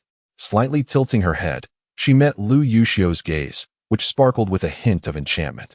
"Did I wake you?" she asked. "No, it's time to wake up," he replied. Lu Yuxiu smiled as he locked eyes with her, exchanging a morning kiss that intertwined their breaths. After parting, he gently brushed her cascading long hair and inquired about her breakfast desires. His voice, low and husky from just awakening, resonated with a charm that captivated Xia Chu, who was not particularly fond of voices but found his reminiscent of Artemis, the goddess of the hunt, tender yet enigmatic. Under the cover of night, it stirred her senses, ensnaring her in a world woven from his smile, offering both an irresistible allure and a tranquil refuge for her soul. Chapter 91. A disruption of aesthetics in this moment of harmony. Had it been otherwise, she would not have so easily let him off the hook. She would demand a delectable, juicy orange before relenting. Noticing the glimmer in her eyes, Lu Yuxiu raised an eyebrow, leaning closer to playfully pat her on the arm, teasing her about how enviable it all appeared. I could let you feel it, he suggested. Whether it be the muscles of a little mouse or the abs, would you like to? Ah, such a disruption of aesthetics. When it came to ruining the mood, no one could rival his Xia Chu. He was utterly amazed by her. It felt as though a herd of wild horses galloped through his mind as he gazed at the girl with twinkling eyes, unable to contain himself. He playfully nipped her cheek, releasing her only when she let out a soft sound of surprise. How can you be so unromantic? He murmured, squeezing her cheek gently. His warm breath grazed her ear, causing her cheeks to flush. She inhaled deeply, catching a hint of sweat. Seeing his expression turn blank, Xia Chu soothingly pecked at the corner of his mouth, reassuring him, "It's not unpleasant." "Good," he replied. She was quite displeased with the little tiger. Last night, several individuals had teased the little creature too harshly, and the small one held a grudge. Upon seeing Lu Yuxiu approaching to embrace it, it flattened its ears and emitted a growling sound from its throat, brandishing its claws in defense. Had Xia Chu not intervened promptly, Lu Yuxiu's hand would have been swiftly scratched. Perhaps it was best for me to take it instead. Lu Yuxiu adeptly scooped up the little tiger, cradling it in one arm despite its furious growls, declaring, "No, it is male. It can only be with me." Xia Chu intended to argue that it was still just a cub, yet Lu Yuxiu had already exited the tent with the little tiger, leaving her no choice but to acquiesce. That evening, they rested in the armory, leaving the door ajar to allow for ventilation. While the vines at the mountain's peak were all unfurled, a few men had gathered materials to set up several devices at the entrance, ensuring their safety was not a concern. Meanwhile, when Yi and the others in the other 3 tents slept soundly, early risers, Xia Chu and Lu Yuxiu chose not to rouse them. After freshening up, they stepped out of the armory to prepare breakfast. The morning meal was not overly elaborate. A pot of thick, simmered porridge, 40 steamed buns, 4 packs of spring rolls containing 12 each, 2 servings of the pickled vegetables Xia Chu had prepared, a plate of stir-fried greens, cold shredded chicken, and scrambled eggs with chives. The little tigeress breakfast was much simpler, consisting of 2 pounds of fresh beef along with a pear and an apple. The tiger is a strictly carnivorous creature, yet it occasionally consumes grass. This is due to the fact that wild tigers typically devour their prey whole, including skin and flesh. They also engage in grooming, which leads to the accumulation of fur in their stomachs, forming hairballs. To expel these hairballs, they require fibrous grasses with serrated edges, akin to the cat grass consumed by domestic cats. However, it is rare to hear of tigers indulging in fruits. Yet, coincidentally, there exists a peculiar tiger named Xiaohu, who has an affinity for fruits. Watermelon, pears, apples, tomatoes, and cucumbers are among its favorites, undoubtedly marking it as a little foodie. At 5:10 a.m., the slumbering group was roused by the commotion outside. After freshening up, they dismantled the tent and prepared to pack it away for Xia Chu. In Chapter 92, the spirit becomes formed. They sat nearby, eagerly awaiting breakfast while playfully engaging with Xiaohu. By 5:20 a.m., Xia Chu and Lu Yuxiu called for breakfast. Li Shaoqing and the others arranged the tables and chairs, bringing all the morning delights to the table, whereupon the group began to feast. 15 minutes later, the bowls were emptied and the plates cleared. The group, now with full bellies, diligently washed the pots, bowls, and utensils, storing them along with the gas canister in Xia Chu's space. After a brief respite, they set off towards the mountains. This year, the temperature variation between urban and mountainous regions was negligible, with Yushan maintaining a sweltering temperature of around 33 to 34 degrees Celsius during both day and night. It was not long before the 8 adventurers were drenched in sweat. Noticing that Xia Chu's clothes and hair were soaked, Lu Yuxiu glanced at the small tiger nestled in her backpack, suspended from her chest, and asked, "Are you tired? Would you like me to carry Xiaohu for a while?" At the onset of summer, Xia Chu contemplated conceding immediately. Yet she harbored concerns that little tiger might react with discontent, just as it had done previously. The little creature had initially followed them, but its short legs rendered it unable to keep pace. Whenever Yi and the others attempted to carry it, they were met with its fierce protests, compelling only her to assist. Regardless of her acknowledgement, despite her body undergoing rigorous training, resulting in significant enhancements in strength, speed, and agility compared to her former subpar conditions, she still fell short when compared to Lu Yuxiu and his companions, who had received professional training and could effortlessly bear burdens of several dozen kilograms. Among them, she felt like a hindrance. This instance was no different. She yearned to exit the mountains swiftly, not wishing to squander several days within, akin to her arrival. With only 3 days remaining before the impending apocalypse, her heart raced with anticipation, believing that Lu Yuxiu and the others felt similarly. After some contemplation, Xia Chu resolved to negotiate with Little Tiger. Little Tiger, allow your father to carry you. I'll give you an apple. How does that sound? Little Tiger's spirits were high. Upon hearing the word apple, its ears perked up, and it extended a paw from the bag, letting out a few eager cries, clearly indicating that anything could be discussed if apples were involved. Xia Chu promptly understood, presenting a vibrant red apple for it to clutch. She then shifted the bag from her chest onto Lu Yuxiu's shoulders. All right, let us proceed. This little glutton needed to learn not to consume food offered by others. Otherwise, she feared it might be lured away by a mere apple. Lu Yuxiu gently patted Little Tiger's head and turned to Xia Chu with utmost seriousness. Xia Chu, it is indeed necessary to instill some lessons. The little tiger nestled comfortably in the bag, leaning against Lu Yuxiu's chest, expressing dissatisfaction with his words. It let out a series of growls, twisting its head and pawing at him, its fluffy face adorned with a fierce expression. Nearby, Li Shaoqing watched this scene in astonishment. His eyes wide open. Was this creature becoming sentient or evolving? Just last night, he had noticed the little tiger's intelligence, but to possess such cleverness was truly extraordinary. All eyes turned towards Xia Chu, who also felt surprised. Becoming sentient was certainly impossible, and evolution seemed unlikely as well. In her previous life, the evolution of flora and fauna relied on extraterrestrial substances. Moreover, evolution required a process, one that occurred approximately half a month later than the mutations of superhumans and the zombification of other beings. Currently, there were no extraterrestrial materials to facilitate such evolution. After some contemplation, Xia Chu tentatively suggested that it might be due to the spring water. Chapter 93. Leave it to fate after considering the matter further. Xia Chu was still not entirely certain, but the spring water seemed to be the only plausible explanation. Apart from this reasoning, she could find no others. Lu Yuxiu simply smiled, remarking that whether the little tiger was becoming sentient or evolving did not hinder them in any way. In fact, the smarter it became, the better. If all of Xia Chu's dreams were to come true, there was a significant chance that the little tiger could transform into a mythical beast, alleviating any concerns for her safety in the future. Perhaps it could even serve as a mount. After all, according to Xia Chu, mythical beasts could vary greatly in size. Xia Chu, such bold thoughts, yet she relished them. As for Wen Yi and the others, this notion was indeed quite appealing, prompting them to consider acquiring an animal to see if it could also evolve into a mythical beast. Lin Mei has a spring, which brings forth a glimmer of hope. Gu Qing is a man of action. Once he has a thought in mind, he is prepared to act upon it. However, before proceeding, he first sought the opinion of Xia Chu. Sister, if I capture an animal, would you be able to nurture it with the spring water? Xia Chu paused for a moment, then quickly responded, I certainly want to assist you in raising it. What if the animal only recognizes me? She continued. But I can't provide you with the spring water for your own use. As she spoke, she turned to the eager faces of the others. You all can have it too. I will supply the spring water. Instantly, their eyes sparkled with excitement. Thus, the tranquil forest, adorned with lush vegetation akin to satin draping over the mountain tops, was disrupted by a group of ambitious individuals eager to capture animals.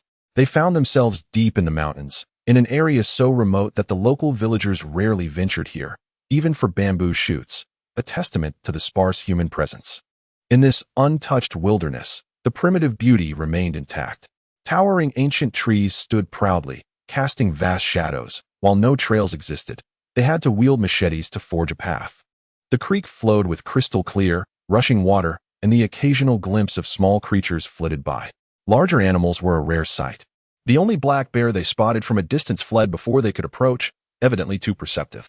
After a morning of fruitless searching, Li Shaoqing gazed at the direction where the bear had vanished, unable to suppress a sigh.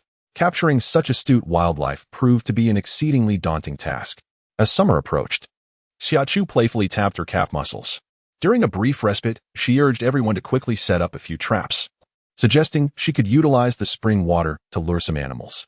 Lu Yuxiu took out the little tiger, which was bouncing in his bag, and placed it on the ground.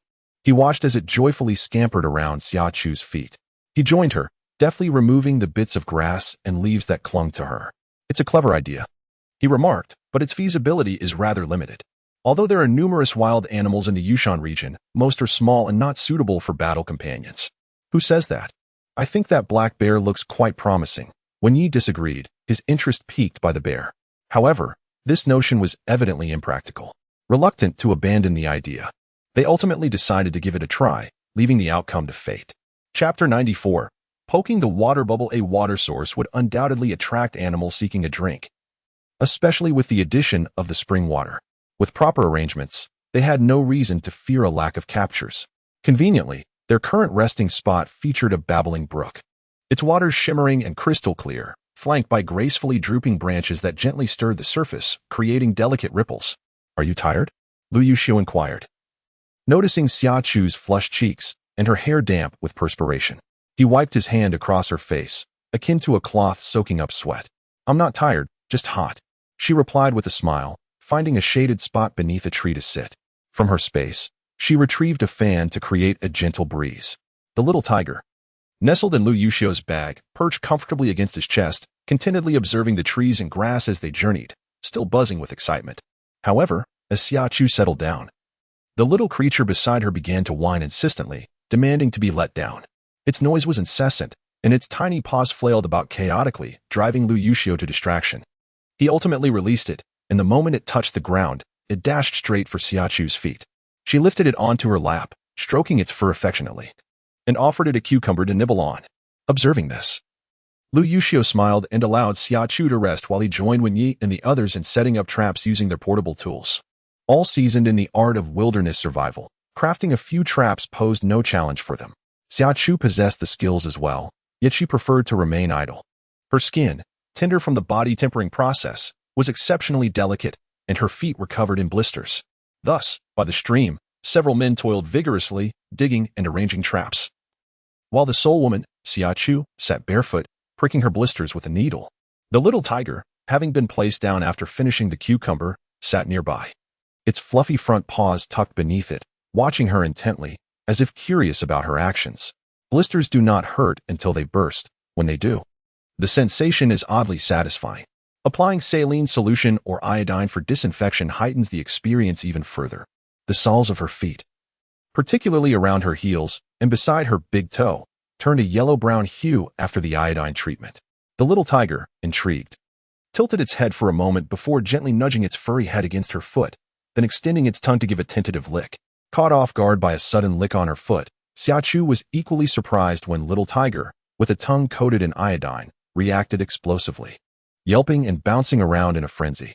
Quickly regaining her composure, Xia Chu scooped him up and placed him on her lap, fetching water to rinse his tongue. After cleansing it, she offered him half a cup of spring water, which he eagerly drank from her hand. Exhausted, little tiger nestled in her embrace, letting out pitiful little cries, his delicate voice tinged with a sense of grievance. He would occasionally nudge against her, his playful demeanor unmistakably seeking affection. "You silly creature. Don't lick recklessly next time. I want to be able to save you if you get poisoned, understand?" Xia Chu admonished him earnestly while holding his tiny paw. Each time she attempted to set him down, his desperate yelps and the tugging of his little claws on her clothing thwarted her efforts. Reluctantly, she acquiesced, allowing this fluffy bundle to remain nestled in her arms. The little one radiated warmth, akin to cradling a fireball, and for Xia Chu, it was indeed a delightful burden. Chapter 95. A fortuitous opening yet. What could be done? The green camouflage of the jungle melded seamlessly with the surrounding underbrush, as Xia Chu concealed herself and played paw pat with little tiger. Lu Yuxiu and the others were dispersed around her, their focus intent on the traps set along the creek, contrasting her ease with their tense vigilance. In the tranquil forest, the sound of flowing water was exceptionally vivid. As moments ticked by, Lu Yuxiu suddenly broke the silence. Alerting her, Xia Chu promptly patted little tiger's head, signaling for him to be quiet, and then fixed her gaze on the dense thicket across the stream. Uncertain of which animal first graced this land, a fleeting thought crossed my mind when suddenly, the rustling sound of something moving through the underbrush reached my ears. Igniting an overwhelming anticipation, Lu Yuxiu and his companions exchanged astonished glances, choosing to remain still and observe the unfolding scene. Moments later, a fuzzy, dark head emerged from the lush thicket by the stream, its round visage exuding an endearing charm that added a delightful touch to the picturesque landscape. Upon sighting the black head, the 8 individuals were instantly smitten, their faces flushed with excitement. What fortuitous luck to encounter a bear cub at the outset of their venture. Surely, fortune was on their side. Indeed, It was a stroke of luck, for under normal circumstances, a mother bear would never allow her tiny cub to stray far from her side. However, this particular cub had an unreliable mother. Initially, they had ventured out together to drink from the stream, but unexpectedly, the mother bear, in a fit of frenzy, scooped up her cub and dashed away. The cub, blissfully carefree, was content to be carried along without expending any effort. Alas, their misfortune lay in the mother bear's distraction by the alluring scent of honey. In a moment of temptation, she abandoned her cub to pursue the sweet treasure. In her quest for honey, she successfully raided a beehive, only to be met with a swarm of angry bees that sent her fleeing in disarray, leaving her cub forgotten in the chaos. Faced with this predicament, the little bear was left with no choice but to embark on a journey to find its mother. With short legs that hindered its speed in an unfamiliar terrain, it soon found itself lost. Just as panic began to set in, the cub caught a whiff of an extraordinarily sweet and enticing aroma, even more captivating than honey itself. Driven by this delectable scent, it followed its nose, hoping to uncover the source. The little bear cub displayed a remarkable sense of caution. Even though the enticing aroma made its mouth water, it refrained from rushing out, instead choosing to hide behind the bushes and observe quietly. Its timid yet curious demeanor pleased the onlookers immensely. Such vigilance at such a tender age is a quality worth nurturing in a bear. However, despite its caution, the cub's youth and limited exposure to the world rendered it somewhat impatient. Remarkably astute, the cub focused on a particular trap among the dozen or so laid out, which appeared to contain the most enticing offerings: fresh spring water, fruits, and even a cup of honey that Xia Chu had placed inside. Just as it was about to venture into the trap's vicinity, Xia Chu's previously docile little tiger suddenly surged with energy, darting out with an alarming ferocity, growling fiercely at the bear cub. Chapter 96. The feeling of attraction. Oh no. The short-legged tiger, typically not known for its speed, now moved with astonishing swiftness, vanishing from her side like a flash of lightning. Xia Chu reached out, but her fingers barely grazed the tip of its tail. All she could do was shout urgently, "Hurry! Don't let the bear cub escape." In a desperate attempt to remedy the situation, she hoped it was not too late. The fierce growls startled the little bear cub, causing it to plop down in fright, momentarily forgetting to flee, its wide eyes fixated on the fluffy, seemingly innocent creature charging towards it. Suddenly, several unfamiliar bipedal beings emerged from the underbrush, sending the bear cub's fur bristling in fear. With a startled cry, it scrambled on all fours back towards the safety of the bushes. "Where do you think you're going?" The valiant little tiger sprang forth, sinking its teeth into the rear of the little bear cub. "Oh woo!" The bear cub cried out in distress. "Woo woo, the outside world is so perilous. There are creatures that bite. I am so frightened, mother, help me." Yet, the mother was far too preoccupied, blissfully indulging in honey, her large bear head having no room for her young one. The bear cub was filled with regret, profound regret for having been lured by the enticing aroma. But alas, it was too late.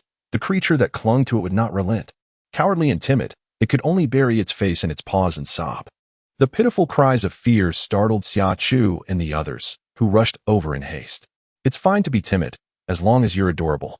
When you remarked cheerfully, "I have taken a liking to this little bear cub. I want it." As he spoke, he intended to scoop the cub into his arms.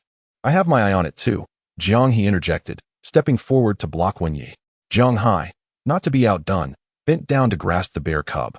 But a large hand suddenly appeared, firmly gripping his wrist. Looking up, he was met with Gu Xing's radiant smile. "I'm sorry, this is mine. I wanted it first." "You're of no consequence. I spotted it first." In an instant, the group erupted into a heated debate over the ownership of the bear cub. Meanwhile, Xiao Ling Tian, who had remained silent, caught sight of the commotion. In a swift movement, he appeared before the bear cub, first grabbing the little tiger and unceremoniously handing it to Xia Chu, then gently cradling the bear cub as one would a small infant. "Do not cry, my dear. Father is here for you." His voice was soft and soothing, as if it could melt away the tears. In the midst of a lively commotion, Xia Chu was tenderly cradling a little tiger, while Lu Yuxiu observed the scene with keen interest. Suddenly, a small bear cub was unexpectedly lifted, trembling in fright, ignoring the gazes of those around him. Xiao Lingtian crouched down and placed a bowl of spring water at the bear's lips, saying, "Once you finish your water, we shall indulge in some sweet honey." He gazed affectionately at the bear cub in his arms, a creature of astonishing beauty with a round head, adorably upright ears, and large, bright black eyes. Its little mouth was agape, revealing a delicate pink tongue, and it looked up at him with tear-filled eyes, evoking an overwhelming sense of sweetness in his heart.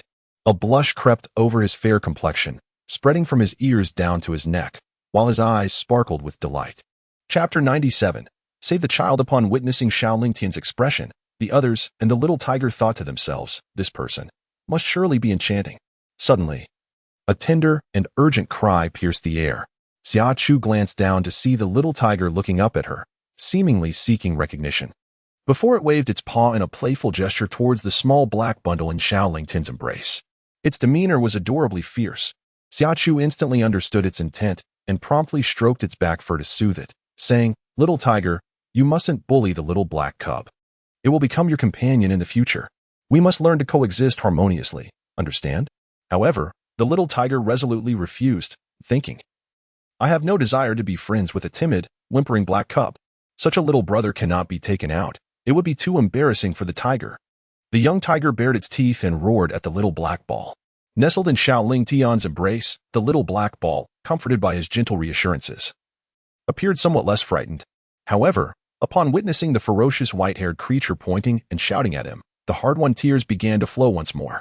"Oh dear, how fierce and terrifying! Who will come to rescue the child?" Xiao Lingtian, noticing the little bear trembling and weeping in his arms, felt an immediate pang of sympathy and turned to Xia Chu, saying, "Sister-in-law, please ask the little tiger not to scare my child."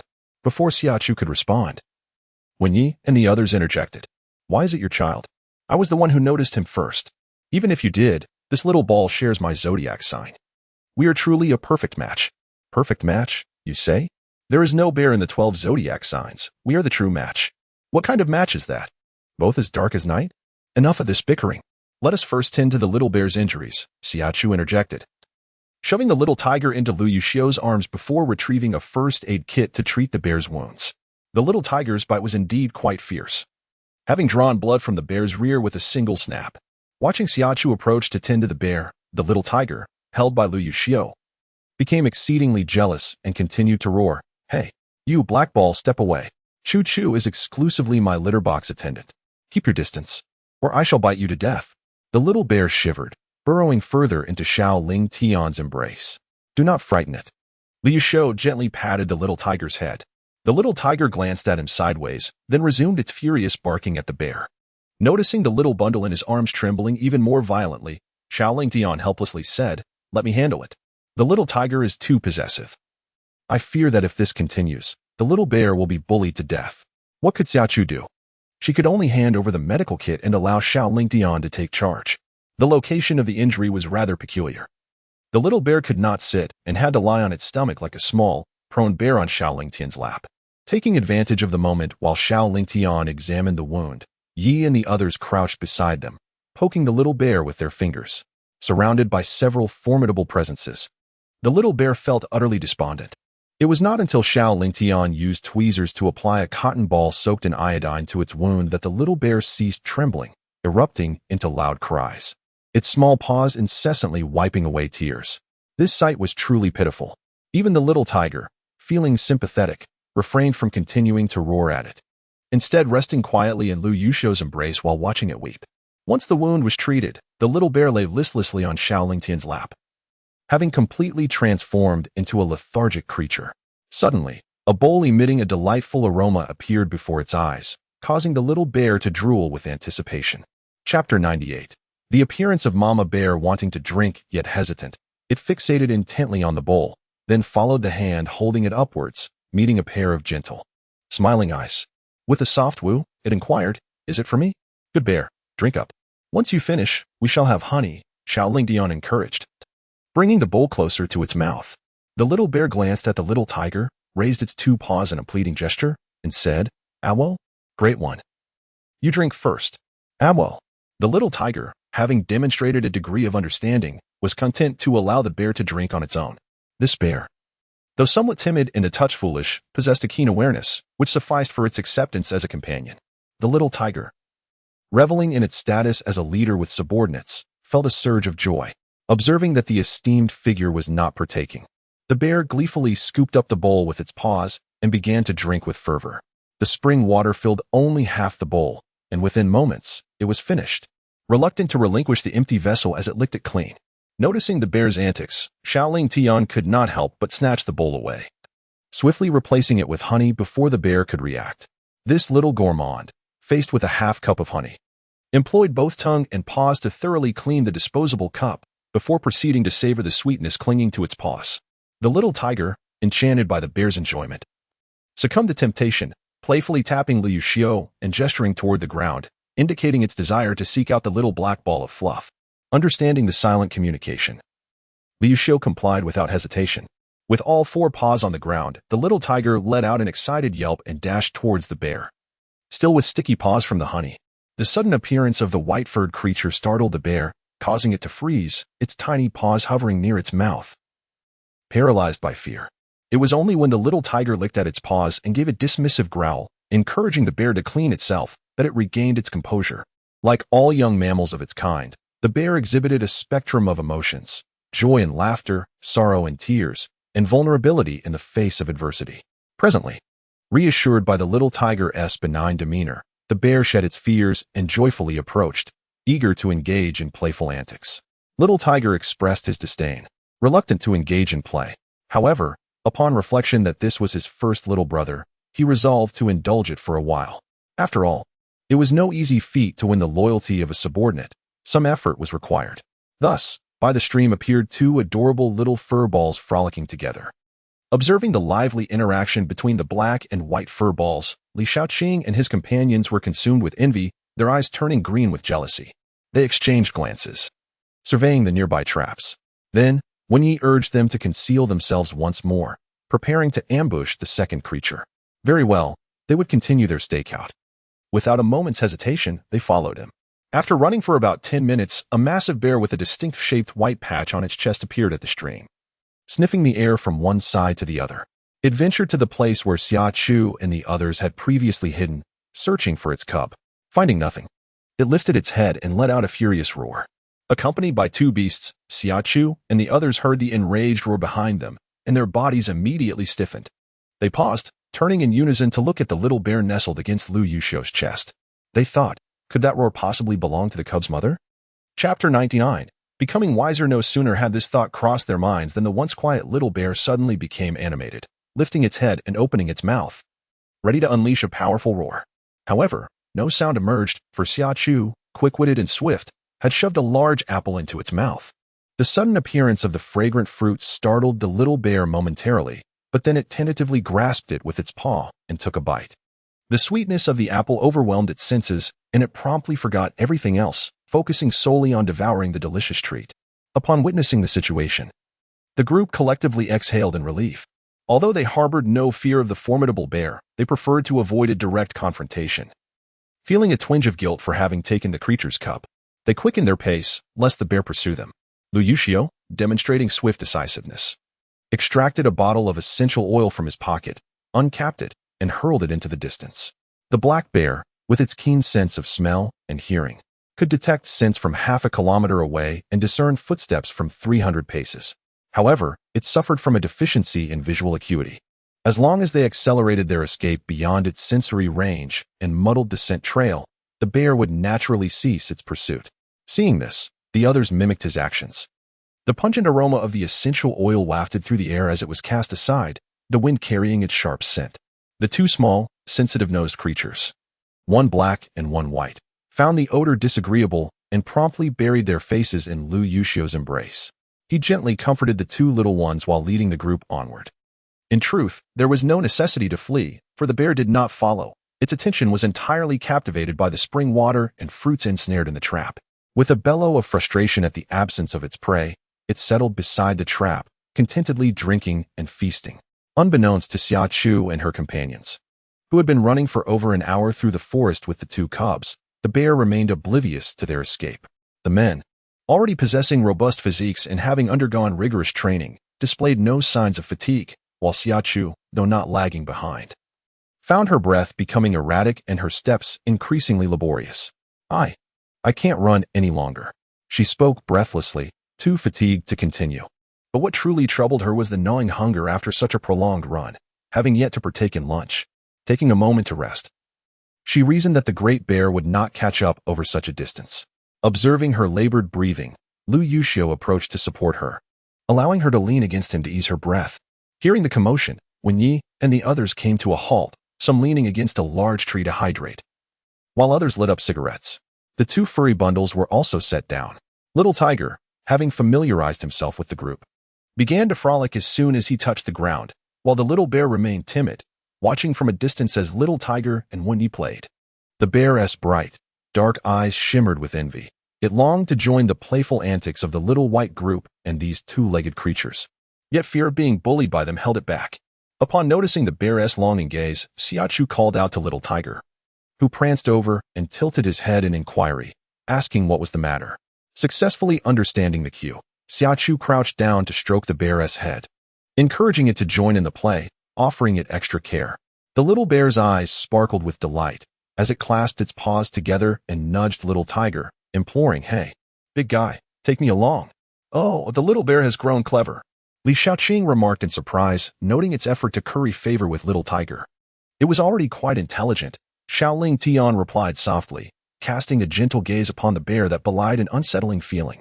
In the 100th chapter, titled The Hiding Monkey, Wen Yi whispered to the river and sea brothers beside him, "Honestly, I have never seen the emperor regard Wan Mengmeng with such eyes."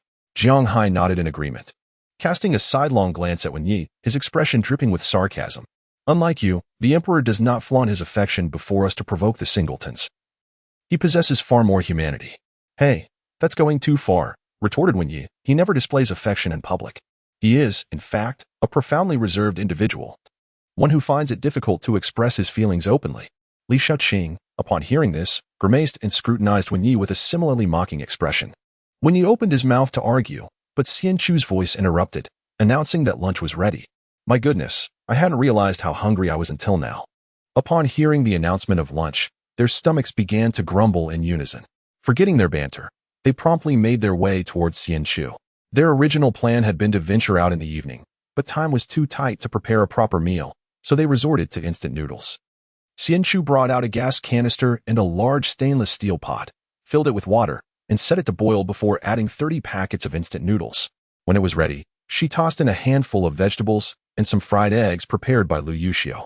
They each received a portion of vacuum-sealed pork knuckle and a sizable pack of marinated beef weighing half a pound, leaving everyone satisfied and full. Xia Chu opted not to use the seasoning packets that came with the instant noodles, instead crafting her own blend of flavors. While the noodles turned out delicious, they lacked the intense aroma of the pre-packaged seasonings. This clever choice effectively deterred the little cubs, Xiao Hu and Xiao Xiong, from clamoring for the same food, as Xia Chu had successfully diverted them with raw apples. Once the bowls and chopsticks were tidied away, Lu Yuxiu glanced at his watch. It was just before noon. And if all went as planned, they would be able to depart that evening. Miraculously, they encountered no unforeseen obstacles during the afternoon journey, experiencing an extraordinary stroke of luck. From time to time, wild animals would unexpectedly appear before them. However, these were merely small creatures, such as wild chickens, rabbits, and various birds. A group of individuals welcomed all encounters, capturing every creature that crossed their path to present to Xia Chu. Their most significant find was a second-class protected species, the Tibetan macaque.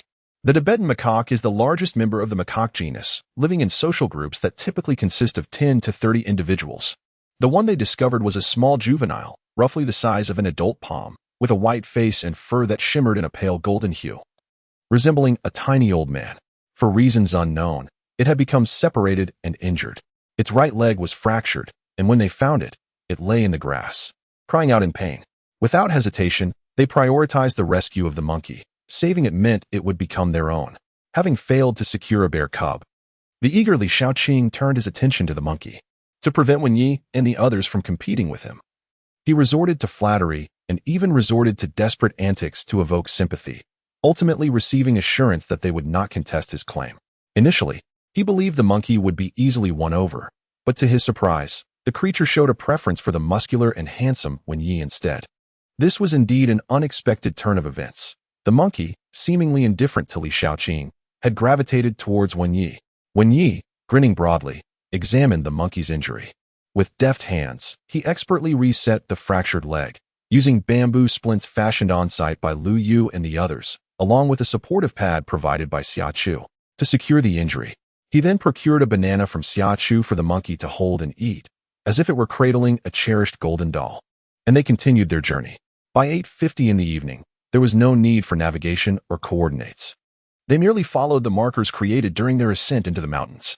Along the way, they continued to gather small animals for their space and tended to their physiological needs. The 8 individuals, accompanied by 3 fluffy companions, continued their journey without pause until they finally descended the mountain. They arrived at a desolate, ghostly abandoned village where their vehicles were parked. At last, they emerged. Upon spotting the car, Xia Chu joyfully sprinted towards it, only to be taken aback by the layer of bird droppings that coated the vehicle. So much excrement. Had the birds mistaken their car for a designated latrine? Standing there in bewilderment, she wondered how they could have landed in such a predicament. LY11, leisurely approaching with a small tiger cub hanging from his chest, noticed her dazed expression and inquired about her astonishment. Xia Chu pointed at the vehicle, exclaiming, "Look, it's covered in bird droppings." The 6 others, arriving a few paces behind him, shared her dismay. Although the interior remained untouched, the sheer volume of droppings was quite off-putting. They exchanged glances, contemplating whether to wash the vehicle or not. Ultimately, the decision to clean it was made collectively, each armed with a flashlight. Upon hearing their intent to wash the car, Xia Chu promptly retrieved a bucket of water, a sponge, detergent, and cloths for their use, before heading off to prepare dinner. The 3 young cubs were still quite young, with the largest resembling merely 2 or 3 months in age. These 3 genuine mountain fluffballs had never ventured down the mountain, brimming with curiosity. The little monkey, despite a fractured leg, managed to sit upright on the couch Xia Chu had retrieved from LY11's home, diligently wrapped in a splint. He munched on a banana while observing Xia Chu and WNY as they busied themselves. The 2 tiger and bear cubs, however, were not so restrained. An entire afternoon had provided ample time for the 2 younglings to bond and play together. In every illuminated corner, the vibrant figures of 2 energetic little cubs can be seen, accompanied by their innocent and joyful cries. Just a few days after the Mid-Autumn Festival, the moonlight tonight is quite pleasant. As Xiaoling Tian busily scrubs his vehicle, he observes the playful antics of the cubs, feeling a twinge of trepidation. This global catastrophe, beyond human control, casts a shadow of uncertainty over when it might come to an end. Steeling himself, he muses that death is but a trivial concern. Lu Yuxiu interjects coolly, noticing the somber expressions of his companions.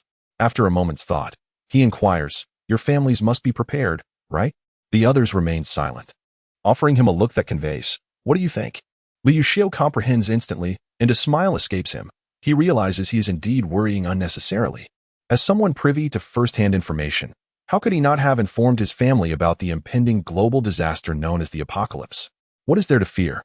Once their families are settled, their sole objective must be to survive with utmost determination. Living is paramount.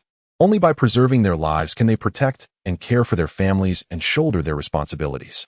They are all elite military personnel, accustomed to teetering on the brink of life and death, possessing exceptional psychological resilience and fortitude.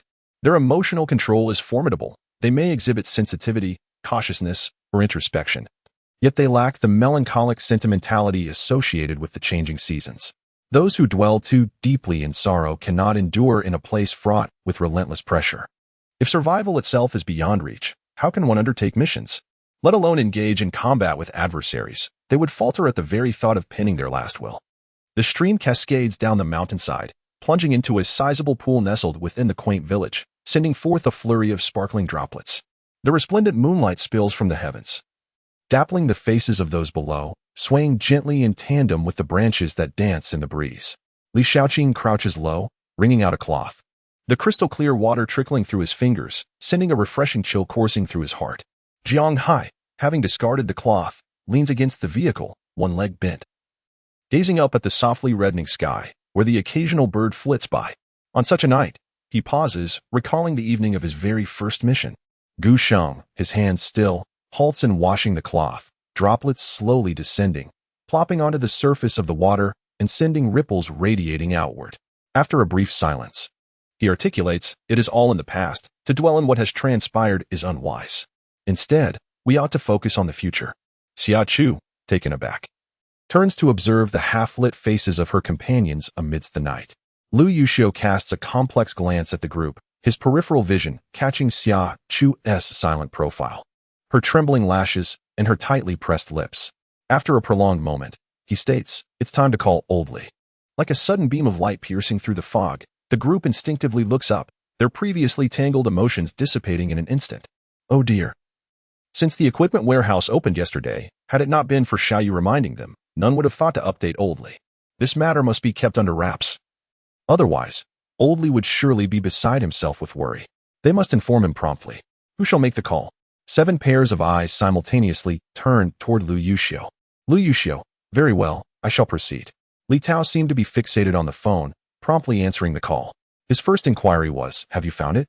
Lu Yuxiu replied affirmatively, stating, "Indeed, we discovered it yesterday and have already descended the mountain." Wait, you are descending the mountain? What about the items? Or did you not enter? Upon mentioning this, Lu Yuxiu became animated, his eyes sparkling with excitement as he exclaimed, "We did enter, Old Li. You can scarcely imagine the magnitude of our findings this time. I assure you, the items are sufficient to arm the entirety of the thorny region." Really? Li Tao's face flushed with exhilaration, disbelief evident in his tone. Is there truly that much? Indeed, there is no exaggeration in my words. I will arrange for someone to meet you immediately. Do not. It is best not to draw attention at this juncture. Rest assured, Old Li. We possess means to transport the items discreetly.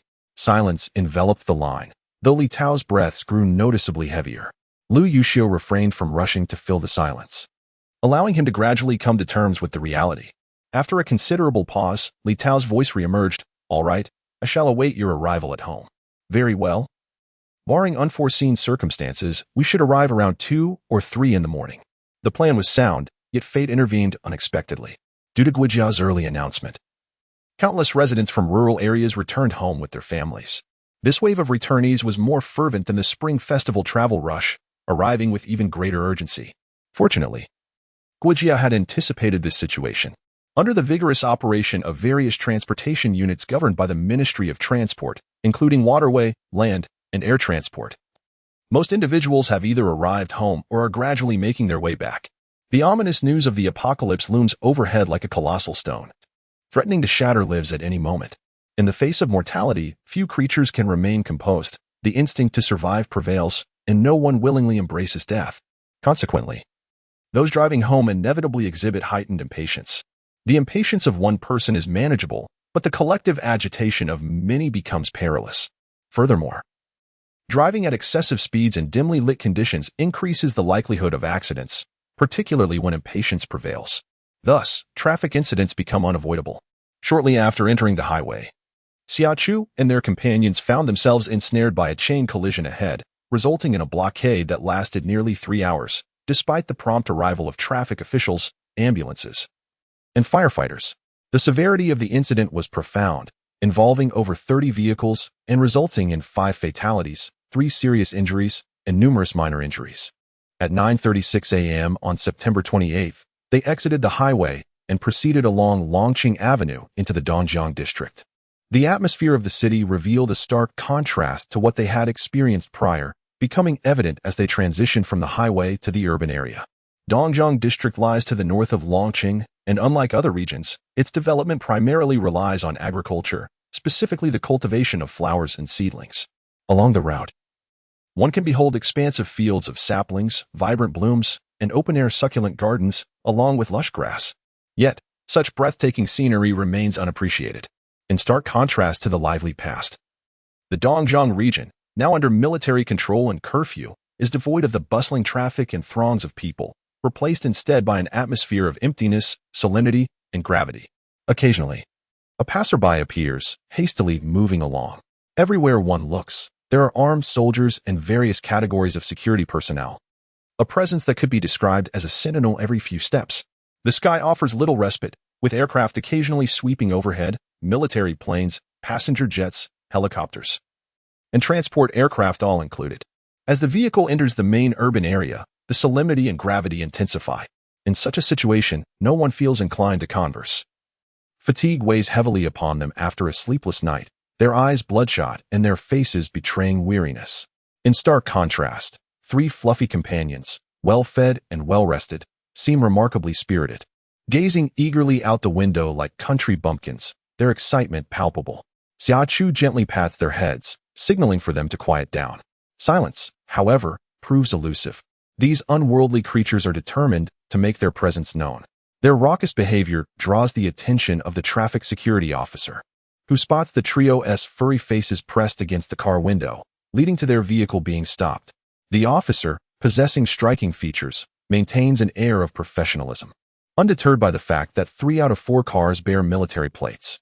Upon receiving the officer's identification, he glances at the curious trio inside, their wide eyes fixed upon him.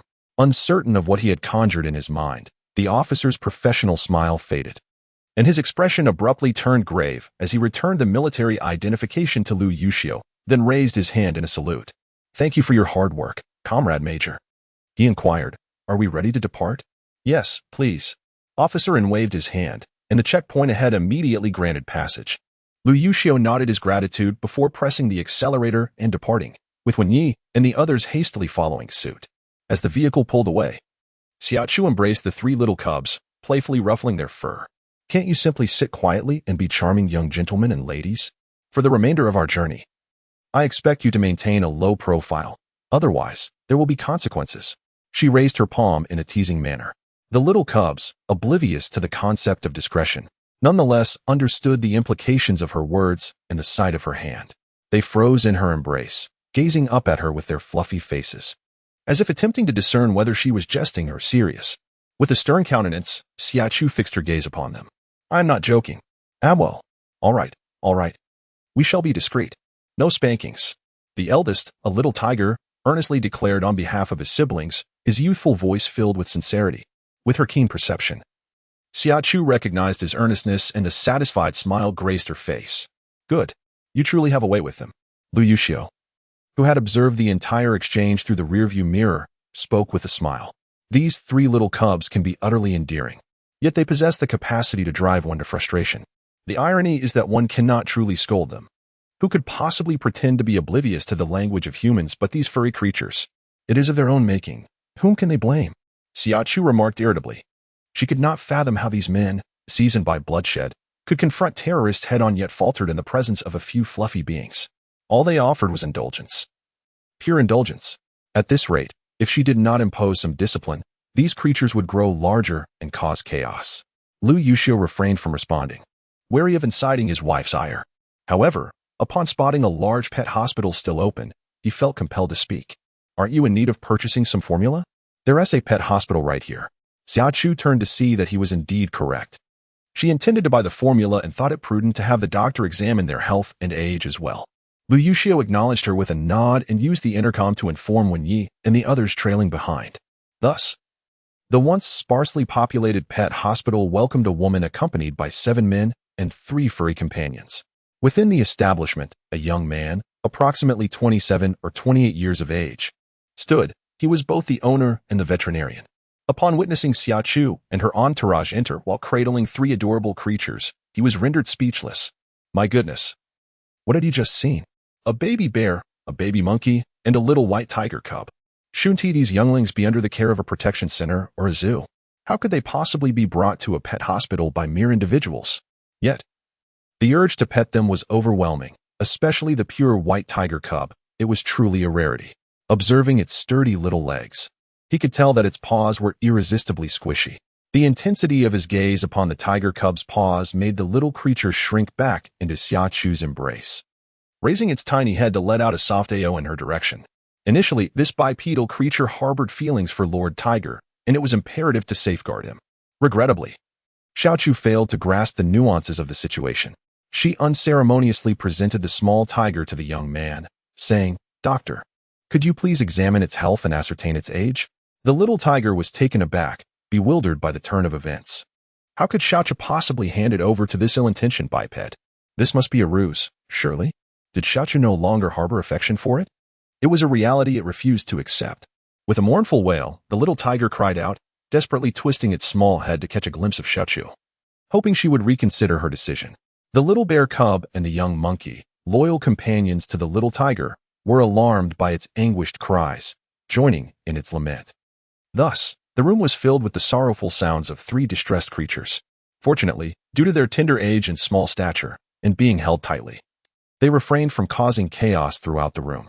Even so, It took some time for Xia Chu and the others to reason with the trio, assuring them that they were not being given away, but rather merely undergoing a health check, after which they would be free to leave, eventually calming them down.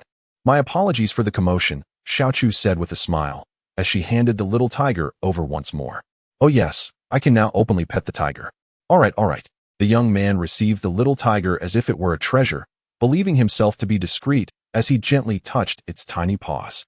His face aglow with delight as he reassured them, "Rest assured, I am a professional and will ensure it does not feel any pain."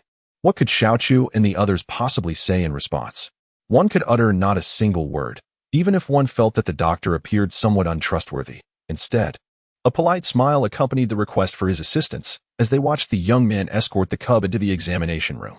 The duration of the examination was brief, and after approximately 10 minutes, the doctor emerged cradling the cub, his demeanor grave as he stated that the little creature, just over 3 months old, was in reasonably good health, with no major ailments, though it suffered from malnutrition. To ensure a robust growth, some diligence would be required. A smile graced Xia Chu's lips as she expressed her gratitude, requesting the doctor to elaborate on the necessary care. While they were not experts in animal husbandry, there was a professional present to consult. The doctor proved to be quite reliable after examining the bear cub and the monkey. He meticulously outlined the essential considerations for raising the trio of furry companions. In addition to providing veterinary services, the establishment offered toys, formula, an array of pet food varieties, and adorable little outfits, all from reputable brands ensuring quality, along with several complimentary items. The 3 furry beings were overjoyed, clutching their toys tightly. As Xia Chu and her companions prepared to depart, laden with bags, the young man suddenly interjected with a piece of advice: "Do not let others see them. They may be taken away by the enforcement team." In such circumstances, those willing to invest significantly in their animals would surely be reluctant to part with them. His caution was harmless, leaving their choices to their own discretion. Enforcement team? When had such an entity emerged in Dinghua? This was news to them. Noticing their puzzled expressions, the young man clarified, "It is primarily for the sake of management. It is a widely acknowledged fact among the citizens of Dinghua that animals can transform into both zombie beasts and extraordinary creatures. While zombie beasts are undoubtedly positioned in direct opposition to humanity, the nature of extraordinary creatures remains uncertain. No one can guarantee whether animals will metamorphose into zombie beasts or extraordinary creatures when the apocalypse arrives. Consequently, government agencies have designated a task force to capture all animals and confine them to a separate area, thereby mitigating human casualties." "Is it any wonder that there are no animals here?" When you remarked with sudden clarity. The young man responded with a wry smile, "They have all been confiscated. Hence their absence." "Is there no dissent?" Li Shaoqing inquired, his tone devoid of emotion. He had personally witnessed the attachment that irresponsible pet owners had for their animals, often becoming overly protective. "Indeed, there are many who oppose this," the young man acknowledged, "but what good does it do? When the enforcement team asserts that extraordinary creatures pose a threat to human life, pet owners promptly relinquish their pets, with a hint of guilt, a touch of unease, and a measure of indifference," he continued. "No matter how profound the bond, it pales in comparison to the instinct for self-preservation. Humanity has always been a hypocritical and callous species. When not faced with danger, compassion flows freely. Yet, when their lives are at stake, they swiftly become cold and unfeeling. This is akin to how I, and those who once cherished their pets as if they were children, have reacted." Curiously, Lu Yuxiu posed a question. "What do the confined animals eat?" "That is of little concern," the young man replied. "When pets were confiscated, their owners submitted food, treats, and toys along with them." "Very well, we appreciate your insights. Thank you, and farewell." Upon leaving the veterinary clinic, Xia Chu sighed, acknowledging that the initial intention was commendable, yet the execution was flawed. "What do you mean?" Lu Yuxiu inquired, while Wen Yi and the others gazed at her with keen interest, evidently eager for clarification. The zombie beasts and mutated creatures could evolve and upgrade through the blood and flesh of humans, as well as from their own kind. Confined together in vast numbers, they could indeed minimize human casualties in the early stages. However, this also amounted to providing the animals with a lavish feast. Those who survived the brutal and bloody skirmishes within such a colossal crowd would emerge as formidable adversaries. Should they escape, the ramifications for humanity would be far more sanguinary and devastating. "Then we must address this issue preemptively," Gu Xing stated coldly. "The idea is commendable, but the circumstances do not permit it. Setting aside the matter of whether we can spare personnel to tackle this problem, How many would possess the heart to annihilate all the animals that still remain in a normal state? Once the apocalypse descends, compassion will become futile, as the mutated beasts and zombie creatures will have become exceedingly difficult to contend with, necessitating the deployment of firearms and heavy weaponry. Such an approach, however, would disrupt the delicate balance. It is essential to recognize that existence is justified by its presence. Furthermore, no authority would dare squander resources in such a manner. After all, in the wake of the impending apocalypse, all supplies dwindle rapidly, and production cannot keep pace with consumption. As she concluded her statement, the men, who had initially been indifferent to her earlier remarks, found their expressions contorted upon hearing her final words. Lu Yuxiu, in particular, grasped her face and remarked, "You seem rather pleased, don't you?" As summer approached, Xia Chu contemplated speaking up, yet ultimately deemed it unnecessary. It is undeniable that despite her clarity of thought and the education that guided her on what actions to undertake or avoid, her past experiences had cast a shadow over her psyche. She harbored a peculiar curiosity to witness the visage of despair's collapse in others, questioning whether it would mirror her own previous grotesque unraveling. She possessed the courage to embrace her darker side, unashamed of its existence. For who in this world could vouch for their own absence of such shadows? However, she feared that Lu Yuxiu might be unable to accept this facet of her being, and she did not wish to tarnish the image she had cultivated in his heart. Suppressing the darkness lurking within her gaze, she smiled and remarked, "It's not that I am particularly joyful, I simply wish to give you a heads up, allowing you to prepare mentally, lest you find yourselves in a state of deprivation and distress when the time comes." Her ability to conceal her emotions was commendable. Had it been anyone else before her, they would have been unable to detect her emotional shift. Yet, the individuals before her were seasoned veterans, their military careers spanning from 5 to 10 years. Honed by rigorous training, their mastery over emotions was unparalleled, rendering them exceptional in their field. Furthermore, their sensitivity to the emotions of outsiders was acute. Thus, her modest efforts at concealment paled in comparison. When Yi and the others felt a twinge of concern but refrained from voicing it. Instead, they exchanged glances with Lu Yuxiu, silently urging him to seize an opportunity to inquire or offer comfort. Upon receiving a slight nod from him in acknowledgement, their apprehensions eased. Regarding Xia Chu's recent emotional shift, Lu Yuxiu indeed felt a weight of worry, yet he had no intention of probing further. It is not a lack of desire to know, but rather that some pains can only be truly felt by those who endure them. Outsiders cannot grasp the depth of such experiences. Probing into the depths may lead to secondary, perhaps even tertiary wounds that mere words of comfort or a few embraces cannot soothe. Before him, Xia Chu has never concealed her circumstances. The burdens and sorrows she has shouldered alone over the years are beyond his reach. However, in the days to come, he will dedicate himself entirely to protecting and loving her. This is the only thing he can offer. Therefore, there is no need to inquire. Such questions are unnecessary. With her eyes reddened beyond measure, he gently asked, "Shall we rest for a while?" After fastening her seatbelt, Lu Yuxiu leaned his forehead against hers, gazing softly into her light brown eyes. "No, there's not much distance left to the thorns. I would rather arrive and have a solid sleep." Xia Chu declined his suggestion, for the discomfort of being awakened after just a few minutes was unbearable. She would rather endure the journey than succumb to a fleeting slumber. "Very well." Lu Yuxiu placed a tender kiss at the corner of her mouth before departing to fasten his own seatbelt and starting the engine to leave.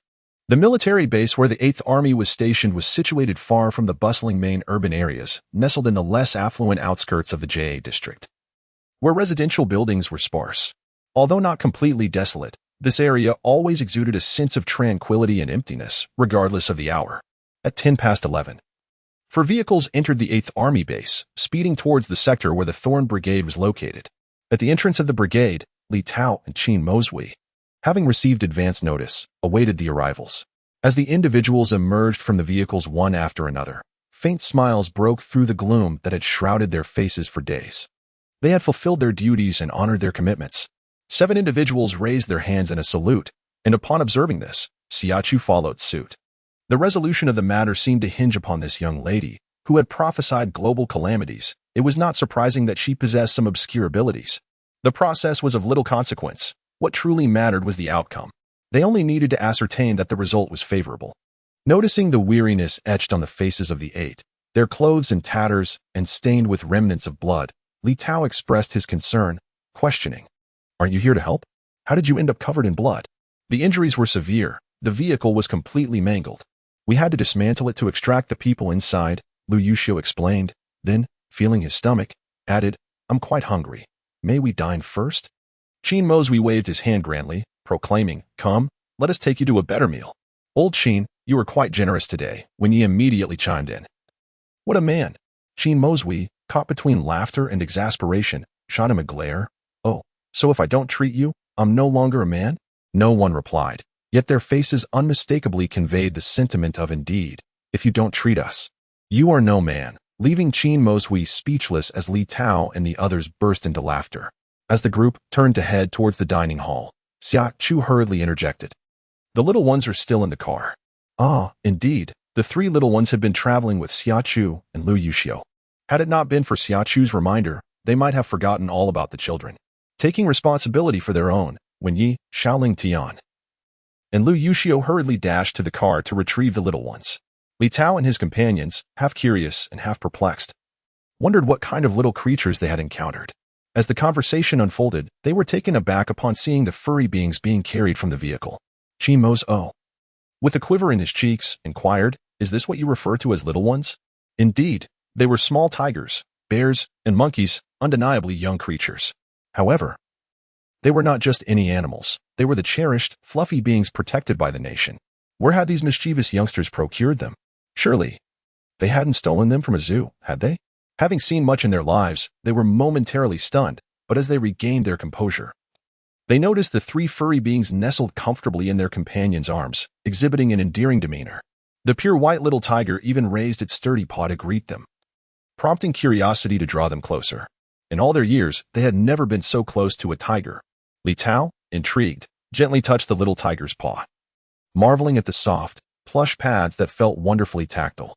You are aware that animals are under unified management, right? He remarked. We have heard of it. Yet we do not intend to part with them, Lu Yuxiu replied nonchalantly. There is no possibility of allowing anyone to take them away. Shindong chimed in. Your intentions are futile. It is a matter of compulsion. Is it that the thorns cannot protect these three furry creatures? Li Shaoqing scoffed lightly, questioning. Have they been forcibly taken? They are our comrades, just like you, not mere animals, Qin Mosui retorted, his eyes wide. Even if they were to transform into feral beasts, we are equipped to handle it. They are our military dogs, and it is not the jurisdiction of the enforcement team to interfere. Life or death, their fate rests with us. Anyone daring to forcibly take them will witness a bold entrance followed by a hasty retreat. That settles it. These three are not ordinary creatures. Lu Yuxiu gently patted the little tiger's head, provoking a playful swipe in response. Is it impossible to survive without stroking its head? Tigers can indeed be quite troublesome. Noticing the little tiger's vexed expression, Xia Chu stepped forward and cradled it in her arms. Instantly, the little tiger's agitation subsided upon reaching Xia Chu's embrace. However, this action once again captured the attention of Li Tao and the others. The three of them exchanged glances between the docile little tiger in Xia Chu's arms and Lu Yuxiu and his companions. After a moment of silence, Li Tao, a blend of anticipation and apprehension in his voice, asked, Is it the meaning we think it is? The others nodded without hesitation. How can you be so certain? Li Tao questioned, incredulous. This is an enormous matter. If we could discern which animals would transform into extraordinary beasts and which would become feral, the enforcement team could be liberated to engage in other pursuits, rather than squandering time and energy searching for animals and negotiating with their owners. Lu Yuxiu and his companions knew the answer, thanks to the spring water. Yet, this revelation could not be disclosed, at least not until the 30th. Thus, the seven could only remain silent. Why don't you speak? Seeing their reticence, Qin Mosh grew anxious. He raised his hand, ready to strike Jiang Hai, who stood closest to him. Xia Chu quickly intervened, stating, Do not trouble them. The reason lies with me, and I can sense it. You can feel everything? Li Tao turned abruptly, his gaze intense upon her. Qin Mosh and the others mirrored his fervent scrutiny. Xia Chu, her lips twitching in confusion, replied, I am unsure. But I can sense these three. In truth, it is evident that animals infused with spring water, even if they do not undergo mutations, will not transform into ferocious beasts. Instead, they will remain as ordinary creatures. However, this sentiment cannot be expressed openly, for doing so would entrap her. Upon hearing this, Li Tao and his companions exchanged knowing glances, then turned their attention to Xia Chu in unison. Before Xia Chu could react, Lu Yuxiu pivoted to shield her from view. With utmost seriousness, he addressed Li Tao and the others, warning them not to harbor any intentions towards his wife. What sort of remark is that? It implies they possess ulterior motives. Li Tao shot him a glare, but upon witnessing his resolute demeanor, he noted the disapproval reflected in the expressions of Wen Yi and the others beside him. Amused yet exasperated, he felt an urge to reprimand these rascals. Their intentions were not to scheme against her. They merely wished for her assistance in observing the generals. With a calm and respectful explanation, he continued, "Surely, you do not wish to see the generals transformed into beasts, do you?" The mention of the generals rendered the group silent. The active-duty military dogs of the Thorns Brigade are no ordinary beings. It would not be an exaggeration to say they have achieved remarkable feats. As partners who have executed numerous missions alongside them, they wish for the well-being of the generals more than anyone else. Perhaps we could allow Xia Chu to take a look? This thought prompted them to turn their gazes towards her. From the very beginning, Xia Chu had no intention of refusing.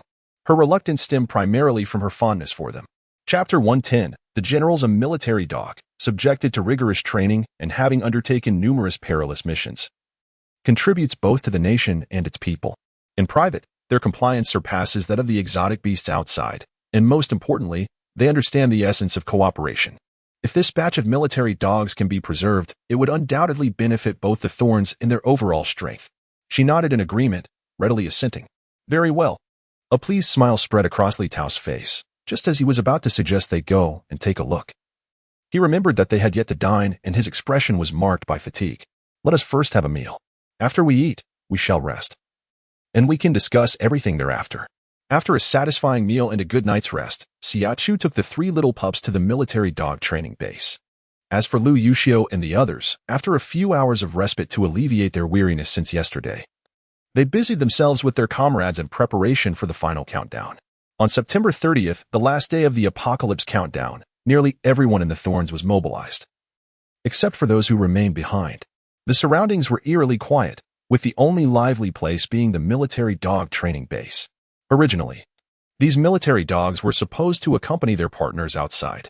However, due to Xia Chu's involvement, they were all kept behind. Xia Chu was unaware of the dog's whereabouts. But it mattered little, for the training squad leader was there to greet her, to facilitate her movements. The leader gathered all the military dogs as she entered the training base. Concern etched across his face, he asked, "Sister-in-law, should we not leave a few people to accompany you?" Having companions would hinder her ability to act, which was out of the question. No need. She declined the squad leader's suggestion with a smile. "Do not worry. I can tame even a tiger. Military dogs are nothing. Trust me, it will be just fine. You merely need to inform me where to feed and water them." The squad leader, along with several dog trainers, twitched the corners of their mouths as they glanced at the neatly arranged rows of military dogs at her feet. Indeed, they were well trained, yet these were mere pups. The disparity between a juvenile and an adult dog is significant. It is not mere exaggeration. Even the least formidable of the military dogs, known as Blade, could easily handle 3 of these little ones. Leaving the sister-in-law alone with 3 pups among a group of military dogs made them genuinely uneasy. However, their concerns were moot as they had received orders. Observing her resolute demeanor, the squad leader led her on a tour around the training area, instructing her on where to feed, water, where to play, where to rest, and where to train. Once he was assured she had memorized everything, he brought over the lead military dog, General, allowing it to sniff Summer's scent before advising it to take good care of her and to keep the other dogs in line. He then saluted Summer, clad in camouflage, saying, "Sister-in-law, we are off." "All right." On their way, the squad leader informed her about the General. The General, a German shepherd with over 3 years of service, was exceptionally capable, intelligent, and obedient. The only drawback was its aloof nature, often regarding others with a look that seemed to say, "You foolish mortals, dogs, do not approach me." It was not particularly approachable. Chapter 111. Despair. Summer also noticed that out of 32 military dogs, 31 had their eyes light up upon seeing her. Only the lead dog, General, remained unmoved. However, unexpectedly, as General caught sight of her hand, it joyfully lifted its left paw, barking with delight. Its bright eyes sparkled as it wagged its tail and barked at her. This was the first time Xia Chu had heard the General's call. Contrary to its solemn and imposing appearance, the General's bark was rather delicate, imbued with a sweetness that was quite pronounced. As soon as the General barked, the other military dogs joined in, and then there were the little tigers as well, even if they tried to remain quiet. Their silence rarely lasted for more than a few minutes. The fact that they had managed to hold off their barks until now, joining the general, was already commendable. Xia Chu opened her mouth, contemplating, but upon witnessing the sudden uproar among the fluffy creatures, she despaired and closed her mouth again. At this moment, Mu Qingyan was equally despondent. Over the past few days, she and her parents had been driving around Jiangxing and its neighboring cities to stock up on supplies. Initially, their efforts went smoothly, even after the announcement from Guijia about the impending apocalypse set for October 1st. Those farmers, lacking formal education and having spent years cultivating the land with somewhat conservative mindsets, were still willing to sell some of their unthreshed rice for money. Given the right financial incentive, they amassed a considerable stock of grain, much of which originated from their hometown. Then came the dilemma. As they prepared to transport the grain purchased from the villagers, an obstacle arose. How could they proceed? They had already paid for it. Moreover, even if she had not personally experienced the apocalypse, the plethora of apocalyptic novels she had read was not in vain. What was paramount in an apocalypse? Strength and resources. They had strength, as evidenced by the bodyguard team they had hired. They also possessed resources. Adding this batch of 5 to 6 tons of grain would only enhance their supplies. Regardless of the circumstances, they were determined to take this grain with them. The outcome of their failure to reach an agreement was a fierce altercation between the two parties. As the conflict escalated, with blood flowing freely, the sound of approaching vehicles broke through the chaos. Upon turning to investigate, they were met with a shocking sight. Over a dozen military trucks filled with soldiers had arrived. With the situation unfolding so violently, the soldiers could hardly remain passive observers. Armed personnel emerged, and in their presence, neither side dared to continue their brawl. Both factions ceased hostilities, feeling aggrieved and eager to seek justice from the soldiers. She had assumed that with the soldiers' presence, they would facilitate the smooth transport of their supplies. To her dismay, the soldiers bore orders to take full control of Tiyuan village. The grain they had purchased at exorbitant prices fell within the scope of this takeover. Furthermore, their actions of excessively buying grain at inflated rates had drawn scrutiny, equating their conduct with profiting from national misfortunes. Consequently, they were to be penalized for their actions, not with any ordinary punishment, but by forfeiting half of the supplies they had acquired at such high costs. Indeed, Guijia had not exploited them. For every unit of grain they had purchased, Guijia would reimburse them the same amount. Yet, what value did money hold? In the face of an impending apocalypse, even the largest sums would become mere scraps of paper, unfit for even the most menial of tasks. The practice of high-price procurement was not exclusive to them. Those with means engaged in similar activities. Why should they alone be punished? Feeling a sense of injustice, she engaged in a fervent debate with the soldiers, presenting arguments she deemed quite reasonable. However, the soldiers countered with a simple yet profound truth. Many engaged in such dealings, but most did so clandestinely, as if they were thieves in the night. No one was as brazen as they had been, openly flaunting their actions without a hint of discretion. If they were to be apprehended, it seemed inevitable that it would be them. After hearing the soldiers' words, Mu Qingyan came to a profound realization. In this current period, individuals from various departments and units find themselves utterly overwhelmed. Merely managing the visible affairs has become an exceedingly arduous task. Behind the scenes, they are truly unable to spare the time to oversee matters, nor can they afford to do so. However, the inability to manage does not imply a lack of capability if they find themselves in the crosshairs. It will be a different story. When confronted, they will not show mercy in rectifying the situation. Yet, they remain flamboyant and oblivious, boldly crashing into the fray without a hint of discretion. Their apprehension this time is not unwarranted, rather than a desire to penalize from above. It is more accurate to say they are being utilized as a cautionary example for others. By sacrificing this particular chicken, it serves to remind everyone to tread carefully, lest they assume that the impending apocalypse would prevent those in power from taking action. Understanding this, Mu Qingyan felt both despair and powerlessness.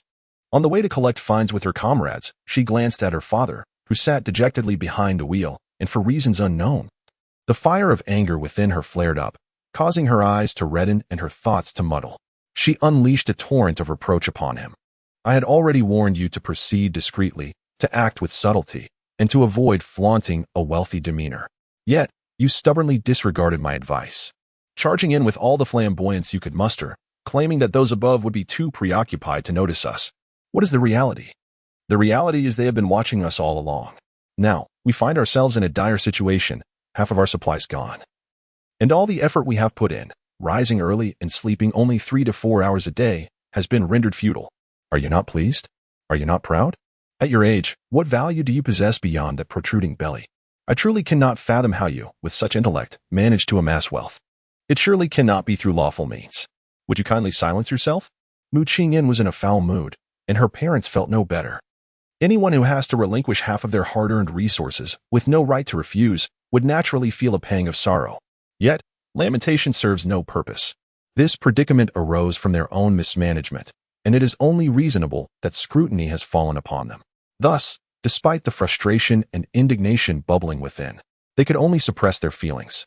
Just as the turmoil within was reaching a boiling point, their beloved daughter, with a sullen expression, chose to speak. But her words were far from kind. She scolded him. This single daughter was cherished by both parents, who held no bias towards sons. During times of hardship, they indulged her, and as their circumstances improved, their affection only intensified. While they did not reach the extreme of granting her every whim, they were certainly generous. In her childhood, this behavior seemed innocuous, but as she matured, it became apparent that she had become spoiled. Vanity, selfishness, extravagant spending, and a stubborn disposition marked her character. Yet, what could they do? The couple, now advanced in age, were not suited to bear another child. Furthermore, after his wife suffered complications during childbirth, the prospect of having another child would necessitate finding another woman. He was not a virtuous man, and his rise to fortune was far from commendable. However, he could honestly assert that throughout these years, he had never wronged his wife or child in any way, nor did he harbor any intentions outside of his family. Thus, upon realizing the detrimental effects of indulgence on his daughter, he never contemplated seeking another mother for a new child. Chapter 113. A slip of the tongue, he resolved to seize the opportunity while he still could to accumulate some wealth for his daughter, all the while seeking a kind-hearted young man for her to marry and bear children with. With his watchful presence, she would be safeguarded from any form of bullying. However, the impending apocalypse loomed ominously. Such monumental news, even for someone seasoned and psychologically resilient like him, evoked a sense of trepidation. Yet, fear had to be suppressed. He was a man, the cornerstone of this family. If he succumbed to fear, what would become of his wife and child? Thus, he stifled his dread and commenced the consolidation of their assets, stockpiling supplies. The exhaustion was palpable. Yet witnessing the smiles that graced his wife and child's faces each time he procured a new batch of resources made it all worthwhile. He understood his child's surly moods and outbursts. Were he at her age, he might not have exhibited her composure and calmness, perhaps even reacting worse. It is a common flaw among many to feign weakness before outsiders while venting their frustrations indiscriminately at loved ones. He was willing to tolerate this flaw in his child. Yet certain words remained unspoken, for they could harm sentiments and lead to troubles. Glancing through the rearview mirror at the startled Mu Qingyan, fatigue etched on his face, he remarked, "Shufan, please keep an eye on her. Do not let her speak carelessly." "I understand. You drive with peace of mind," Mu's mother replied, casting a glance at her tearful daughter beside her, a flicker of coldness flashing in her eyes. "My dear, you are no longer a child. You ought to know what is appropriate to say and what is not. Your mother has surely taught you this, has she not?" Mu Qingyan had absorbed all the memories of this body and was acutely aware of the genuine affection her parents harbored for the original owner. They had indulged her throughout her upbringing, never once raising their voices in reproach, let alone scolding her. In the few days since her arrival, the original owner's parents, initially skeptical of her apocalyptic predictions and having restricted her access to her card, have shown her kindness in other respects. However, the time spent together has been far too brief. Moreover, she hails from a nurturing and harmonious family, with a profound bond shared with her parents. Even though she has inherited the original owner's memories, her emotional connection to the original parents remains shallow. Consequently, during moments of emotional turmoil, she has found it challenging to temper her temper, occasionally speaking without restraint. This is not the first instance of her losing control. Knowing the ultimate fate of the original owner instills genuine fear within her. Each day is fraught with anxiety as she exhaustively scours for resources, leaving her both physically and mentally drained. The original parents, empathetic to her plight, do not react with anger when she lashes out. Instead, they comfort and cheer her up. Today, however, she expected the same response, only to be met with a reprimand. Furthermore, through the rearview mirror, she caught a fleeting glimpse of a cold glint in her father's eyes. From this glance, she deduced that her father's past was far from innocent. Such a reaction could not arise without cause. Perhaps the original owner's father had engaged in actions far more egregious than mere violations of law, potentially involving grave offenses. Her mind involuntarily conjured images from novels she had previously read, leaving her in a state of disorientation and trepidation. When Mu's mother spoke, she instinctively replied, "Yes. My mother is wonderful. She loves to tell me stories, imparting lessons through them." At that moment, her dazed mind finally snapped back to reality, and she lowered her head, her face paling. It was a slip of the tongue. She needed to devise a plan quickly. She must think of a solution. Mu Qingyan possessed a certain quick-wittedness. Her tears flowed effortlessly, for parents in this world, it seems, are seldom impervious to the sorrow of their children. Her own parents were no exception, nor were the parents of her original self. As long as she could conjure a plausible rationale, she was confident that she would not be thwarted. Chapter 114. Then let us perish together, Mom and Dad. I apologize. It was never my intention. I was simply overwhelmed by fear and momentarily lost control of my emotions. Speaking to my father in ways unbefitting a daughter. She wept pitifully, tears cascading down her cheeks, tracing the contours of her pale, delicate visage. She resembled a weeping pear blossom, evoking a sense of pity in all who beheld her. Even the most hardened heart would feel a pang of compassion upon witnessing her despair. Yet, among those who felt such sympathy, only Mu's father was included. Mu's mother was not. Rather than feeling compassion, she felt a chill creeping over her heart, a sense of alarm. Having nurtured and cherished her daughter for many years, she was intimately familiar with her temperament and disposition. To put it bluntly, she could discern her child's needs with the slightest indication. Whether her daughter sought relief or simply wished to pass gas was as clear as day. Most mothers possess a keen sensitivity. Yet Mu Qingyan's peculiarities had become increasingly apparent over time. As they spent more time together, she noticed her daughter had undergone significant changes. The little habits of daily life, her mannerisms, her preferences in food, clothing styles, and colors, all had transformed. The seed of doubt was sown by her daughter's recent words. Despite her many flaws, there was one redeeming quality that had always prevailed. Even in moments of distress or anger, her daughter would never direct harsh words at her parents. At most, she would express annoyance or a desire to be left alone. But now, having spoken so disrespectfully, if Mu's mother did not harbor suspicions, she truly did not deserve the title of mother. Thus, she tentatively uttered those words. Prior to speaking, she had clung to the hope that she was merely deceiving herself with her own thoughts. Upon hearing her words, she could no longer delude herself. This was not her daughter. To be precise, while this body belonged to her daughter, the essence within, her soul, was not that of her own. She had perused numerous tales of transmigration and rebirth, and her daughter's predicament bore a striking resemblance to those narratives of crossing realms or rejuvenation. Mother Mu lowered her gaze to veil the coldness within, gently patting the trembling Mu Qingyan, who was weeping against her. In a soothing tone, she said, "Do not cry. Mother understands. We, your parents, would never harbor anger in our hearts towards you." To have her daughter's body occupied by an unknown spirit, yet yearned to live peacefully, what a dream. She had nurtured and cherished her daughter for many years, so why should she allow a wandering soul to usurp her body, enjoying all that rightfully belonged to her daughter? Hearing her mother's words, Mu Qingyan let out a deep sigh. Decisively clutching Mother Mu's arm and adopting the familiar tone of the original owner to affectionately declare, "Mom, I knew you were the best. I love you." Indeed. The sight of their child in tears is something that parents can scarcely bear. This move was astutely calculated. A radiant smile broke forth on Mu Qingyan's face. Unable to be contained.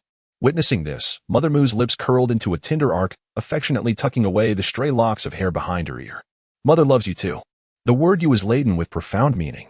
Chapter 115. A well-deserved lesson. Regrettably, the parties directly involved, including Mu Qingyan and Father Mu, failed to grasp this significance. He gazed through the rearview mirror at the mother and daughter nestled together behind him. The furrow in his brow relaxed, and a glimmer of laughter danced in his eyes. Playfully, he inquired, "Do you love only your mother and not your father?" "I love him too. My dad is the most handsome and the best." The sugary words flowed from Mu Qingyan's lips, eliciting hearty laughter from Mu Dad. While Mu Mom's gaze deepened with an enigmatic shadow, her expression growing ever more tender. Observing this, Mu Qingyan felt her previously anxious heart finally at ease, reminding herself to be cautious in her future conversations to avoid any slip of the tongue. Junie shared her sentiment. He eyed Lu Yuxiu, whose face was dark as if ink were about to spill from it, and the knuckles of his clenched fist crackled ominously. He timidly retreated behind Wenyi, urging, "Calm down, big brother." You know I have a tendency to blurt things out. It's truly unintentional. If it's unintentional, then it must be deliberate, Lu Yuxiu retorted. He allowed others to speak of him, but dismissed any mention of his family. Merely believing the slanderous words of that vile woman, Song Jingyi. She had come to sow discord, and this brat seemed to be inviting trouble, deserving a beating. Lu Yuxiu's fists tightened as he approached to strike, only to be restrained by Gu Shang, who firmly grasped his shoulder. I've warned you countless times. Song Jingyi is a toxic flower, best to avoid her. Yet you, knowing how much Xia Yu despises her, still choose to speak in her defense and belittle Xia Chu. Honestly, hearing you say those things makes me want to hit you. Xia Chu is such a wonderful girl, possessing a heart full of love and a grand vision. Adhering to the principle of loving those associated with her, she genuinely has no words for such individuals, considering her affection for Xia Yu, regardless of other factors. When it comes to character, how can Song Jingyi, a woman who relies on her family background to intimidate others, and who possesses a spoiled princess mentality coupled with a venomous disposition, possibly be compared to Xia Chu? That rascal Junyi seems utterly blind, as if his eyes were smeared with filth. They all know of Song Jingyi's questionable character and have kindly advised him to steer clear of her, as with his intellect. He would be no match for her cunning. Yet, he foolishly dismissed their warnings and rushed to defend Song Jingyi, seeking information without any awareness of the situation. It is only due to their long-standing friendship that they are aware of Junyu's soft-hearted nature, which makes him an easy target for that woman-esque manipulation. Hence, they refrained from intervening with little Yuer. This dim-witted boy, lacking in perception and critical thinking, deserves a thorough reprimand to learn his lesson. Look, those who disregard the wisdom of their elders inevitably suffer the consequences. Li Shaqing, covered in dust, approached and patted Junyi on the head, urging him to be more mindful, lest one day he finds himself betrayed and counting the profits of his own deception utterly hopelessly foolish. You are the foolish one. Your entire family is foolish. Junyi could not bear to hear such insults. Where was his foolishness? He simply preferred to be single-minded rather than overthink. Infuriated and flustered, Junyi shot a glare at Li Shaqing. You rotund fool, don't even think about downloading movies from me in the future. The audacity of that impudent boy to threaten him. Li Shaqing chuckled, then turned to call out to Lu Yuxiu in a dog-like manner, little Yuer. Go and teach him a lesson. Lu Yuxiu merely cast a sidelong glance at him before turning away, as he too was a thick-skinned creature oblivious to the subtleties of social cues, unbothered by the interaction. Chapter 116, What if he doesn't come? Just scram. Lu Yuxiu shoved Li Shaqing aside with an elbow. Has Xia Chu not called you? Lu Yuxiu fumbled in his pocket, remaining silent for a couple of seconds. Realizing he had left his phone in the car, Li Shaqing, with a flick of his wrist, sent his bowl crashing to the ground, turning to glare at Lu Yuxiu for a long moment before finally forcing out the words that had lodged in his throat. You really are quite reckless. Old Chen isn't around today, he's on guard duty. When he also clicked his tongue, quickly call Xia Chu, don't let her fall into old Chun's trap. Veins pulsed on Lu Yuxiu's forehead as he clenched his fist, teetering on the brink of an explosion. Li Shaqing hurriedly sidestepped, retreating to safety. The food was already scattered, and he had no desire to suffer further misfortune. Junyi picked up the bowl from the ground, glancing at the spilled food with a tinge of regret, sighing inwardly. Such fine food wasted, truly a pity. After his sigh, he approached Lu Yuxiu with the bowl in hand, cheerfully asking, Boss, is your sister-in-law in a bind? Is there a problem? Lu Yuxiu countered without answering, his dark eyes fixed on Junyi, exuding a silent threat that if he dared to affirm, consequences would follow. No. Fearing he might truly provoke Lu Yuxiu's wrath, Junyi refrained from pressing further. Xiaoling Dian glanced at the bustling crowd beneath the wall, brushed off the dust from his clothes, and urged, Hurry and call Xia Chu. Ask her how things are going on her end. All right, I'll go now. With that, he swiftly departed the construction site. Gu Xing shook his head, marveling, Little Yu is truly fortunate. Isn't your girlfriend the best? Of course, my girlfriend is undoubtedly the best. Gu Xing rolled his eyes, but it was of no use. Not seeing her was a wasted effort. There was nothing to be done. Bai Shuiwei had family, and at this time, she could not forsake them to be by your side, Xiaoling Dian remarked candidly. Mosquito, has your Xiao Xiao arrived? Yes. She has already brought her uncle, aunt, and my parents into Area 3. When Lu Yuxiu called, Xia Chu was engrossed in watching the generals leading 3 little cubs in a performance of precise marching. To be fair, they were quite impressive. Marching in a remarkably orderly manner with a spirited demeanor, exuding an air of confidence and grandeur. Of course, This impression was contingent upon disregarding the 3 short-legged little bundles trailing behind, particularly the little black one, round and plump, well-fed yet with 2 short legs. Stumbling after just a few steps and rolling over like a ball, only to rise and continue its march, repeating the cycle. It was a comical sight that left Xia Chu in fits of laughter. The consequence of her mirth was that when she answered the phone, her voice was soft and breathy, slightly panting. Upon hearing this, Lu Yuxiu felt a warmth rise in his chest. He stifled the urge to be restless. Maintaining a composed expression, and in a low, gravelly tone admonished, "Be serious, don't pant." Xia Chu replied playfully, "All right, no panting." She rubbed her face, still sore from laughter, and steadied her voice to tease, "Did you miss me?" Lu Yuxiu responded softly, and Xia Chu's lips curled into a smile. "I am getting along splendidly with the generals. You need not worry. How are things on your end?"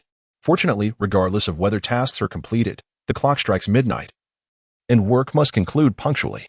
Rubbing his dusty and slightly itchy left cheek, Lu Yuxiu contemplated for a moment, searching for a more tactful way to express his thoughts. Ultimately, he uttered a rather blunt, "What if you don't come tomorrow?" Chapter 117, The Arrival of the Apocalypse on the 31st of September in a Past Life. The sun shone brightly in the sky. In stark contrast, this 31st of September was shrouded in a gloomy overcast, with not a ray of sunlight to be seen. Xia Chu tilted her head to gaze at the heavens for a while before softly asking, "Do you hope it arrives or not?" "Not at all," Lu Yuxiu replied without a moment's hesitation. "Better to be a tranquil dog in peaceful times than a person amidst chaos." The apocalyptic world, filled with bloodshed and brutal slaughter, could only be described as a harbinger of despair, surpassing even the tumult of chaotic times. Who among us would willingly choose to dwell among death, blood, and carnage when a peaceful existence is within reach? "I hope it does not come either," Xia Chu sighed. More than anyone else, she wished for the apocalypse to remain a distant threat, and she yearned for her past life to have been merely a fleeting nightmare. She longed to awaken as the Xia Chu toiled tirelessly for her career, who strained every nerve to save for a home, yet was reluctant to spare a thought for her own comforts. Instead, she was haunted by the memories of suffering, witnessing countless deaths, and brushing perilously close to the clutches of death, living a life far worse than that of a dog. Yet, all of it was undeniably real. Her rebirth might incite a butterfly effect, but an event as monumental as the apocalypse would not be easily swayed by her minor influences. The timing of its arrival might shift, either hastened or delayed, but it was destined to come. "Wait patiently for the final shoe to drop," she said. "The only thing we can do now is to wait." Indeed, apart from waiting, there is no other recourse. It is not just them who are waiting. The entire populace of our nation is in anticipation, as are those foreign lands, albeit with a sense of schadenfreude. They eagerly hope to witness the misfortunes of our nation, wishing for it to emerge from this incident severely crippled, ideally never to recover. Yet, they are destined for disappointment. For the apocalypse declared its arrival at 9:10:05 on October 1st, enveloping the world in a sanguine hue, replete with an ominous glow that permeated the air. The end of days had arrived nearly 2 hours ahead of schedule. The moment the crimson light appeared, a grayish-white, fluffy substance began to descend from the heavens, creating an illusion of snowfall if not for the unusual temperature. Lu Yuxiu, who stood by Xia Chu's side, was about to inquire if she had arrived. A relentless buzzing sound resonated within his mind, morphing into a powerful electric drill that incessantly burrowed through his thoughts.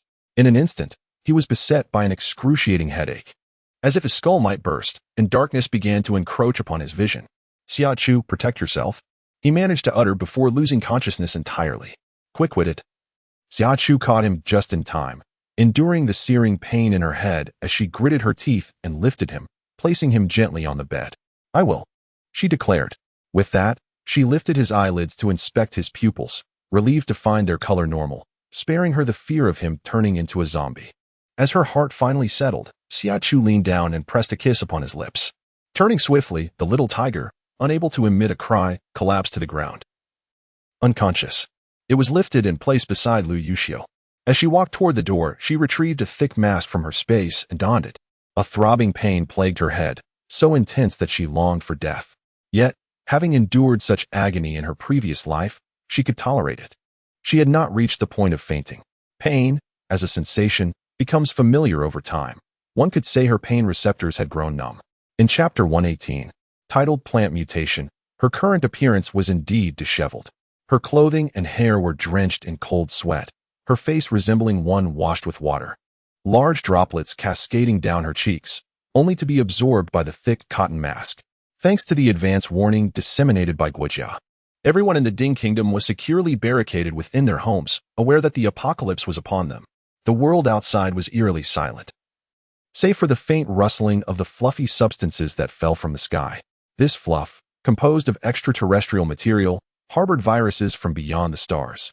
It spread through the air, contaminating the soil and water sources, infiltrating living organisms and wreaking havoc on their cells, instigating mutations among all life forms on Blue Star.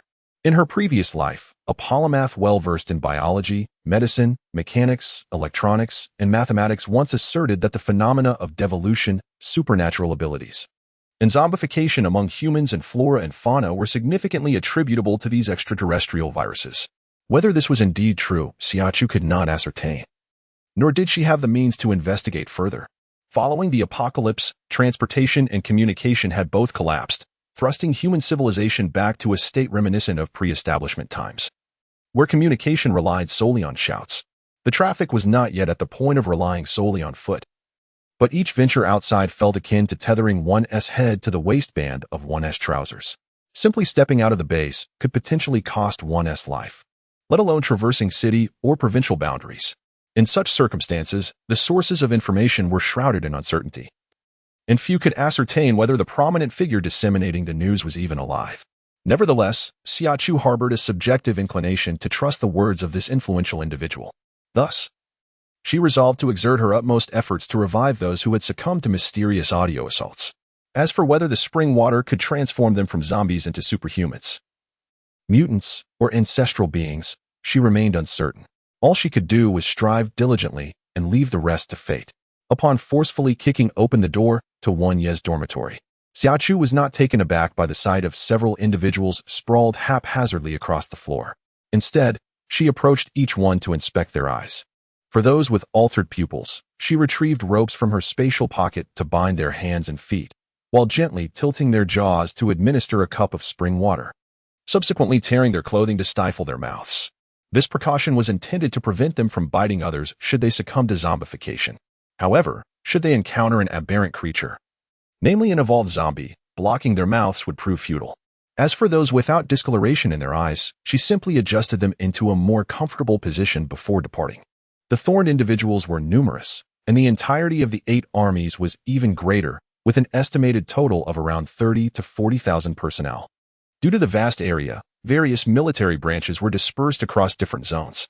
While Xia Chu aspired to thoroughly examine the entirety of the 8 armies, she could scarcely manage the thorned individuals, let alone encompass the entire military. After completing her inspection of one row of dormitories, her headache alleviated, and she proceeded to the next row, drenched in sweat like a drenched chicken.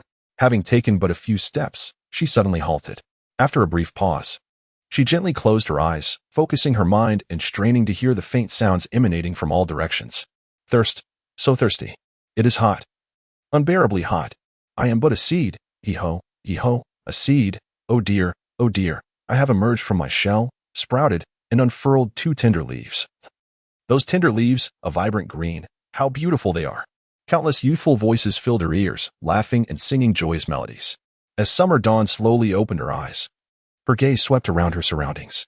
The flowers and plants in the flower beds, the wild grasses that had unexpectedly sprouted from the tightly packed earth of the training ground, and the small, sprightly plants with 2 delicate leaves swaying joyfully beneath the surrounding walls, all moved as if stirred by an unseen wind, rustling their branches and leaves with a cheerful sound. An atmosphere of elation permeated the air. The apocalypse had arrived nearly 2 hours ahead of schedule, with the plants that were meant to begin their evolutionary journey a week later having already mutated. Surely, the animals must have undergone similar transformations. The butterfly effect she had instigated was indeed quite troublesome. As for these aberrant plants, should she eradicate them or not? Summer Dawn gazed intently at the peculiar flora, lost in contemplation. Perhaps sensing her ulterior motives, these plants promptly ceased their movements, feigning normalcy. Yet, the superficial changes could not disguise their true nature. Observing a willow tree adorned with an abundance of blossoms, Summer Dawn pinched her brow, a sardonic smile twitching at the corners of her mouth. Dear Willow, your abundant blossoms have betrayed your true identity. There is no need for pretense. The willow's branches stiffened as I inquired of a nearby evergreen. sensing a voice emerging from the realm of humanity. Was it merely an illusion? Oh no, this is troubling. Age can bring forth hallucinations. A sorrowful tree spirit, adorned with a mane of verdant locks, concealed its face. Early summer? Goodness, what on earth is happening? Why are these emoticons invading my thoughts? Summer widened her eyes, both alert and bewildered, fixating on that willow tree. I believe I too have heard it. The voice of the evergreen resembled that of a delicate young maiden, imbued with a touch of confusion as she spoke. How frightening. Another emoticon manifested in her mind, depicting a round-faced girl with green hair, trembling as if caught in a tempest. We can hear it too. A cacophony of voices erupted from all directions. These sounds, ranging from youthful exuberance to calm assurance, from playful charm to sweet melodies, and from deep tones to tender whispers, intertwined with an array of emoticons, infiltrating Summer's ears and mind with relentless persistence. Splendid. In her previous life, she was an elemental water manipulator, yet in this existence, she finds herself utterly perplexed about the nature of her abilities. Perhaps it could be classified as psychic? But that seems incorrect. Psychic abilities are divided into two categories, one being the supportive type, commonly referred to as humanoid radar by practitioners. Those of lesser rank possess limited detection range, while those of greater stature can extend their mental tendrils to envelop an entire city. However, among the auxiliary psychic abilities that have reached such a level, the only one she is aware of from her past life is found in the Qinglong base. The second type is the offensive psychic ability, which serves as an invisible weapon of destruction, yet it bears few restrictions. Both auxiliary and defensive types are inherently fragile, best suited for long-range combat rather than close quarters. Most critically, she had never heard of any psychic abilities capable of communicating with exotic plants, nor had she encountered emoticons materializing in her mind. This clearly indicates that her awakening does not pertain to the psychic realm. The wood element is similarly categorized into auxiliary and offensive types. The auxiliary wood type resembles a farmer, relying on internal wood energy to stimulate plant growth, yet lacking the ability to exert control over them. The offensive type can manipulate plants for combat and tame them as companions, but it cannot promote their growth.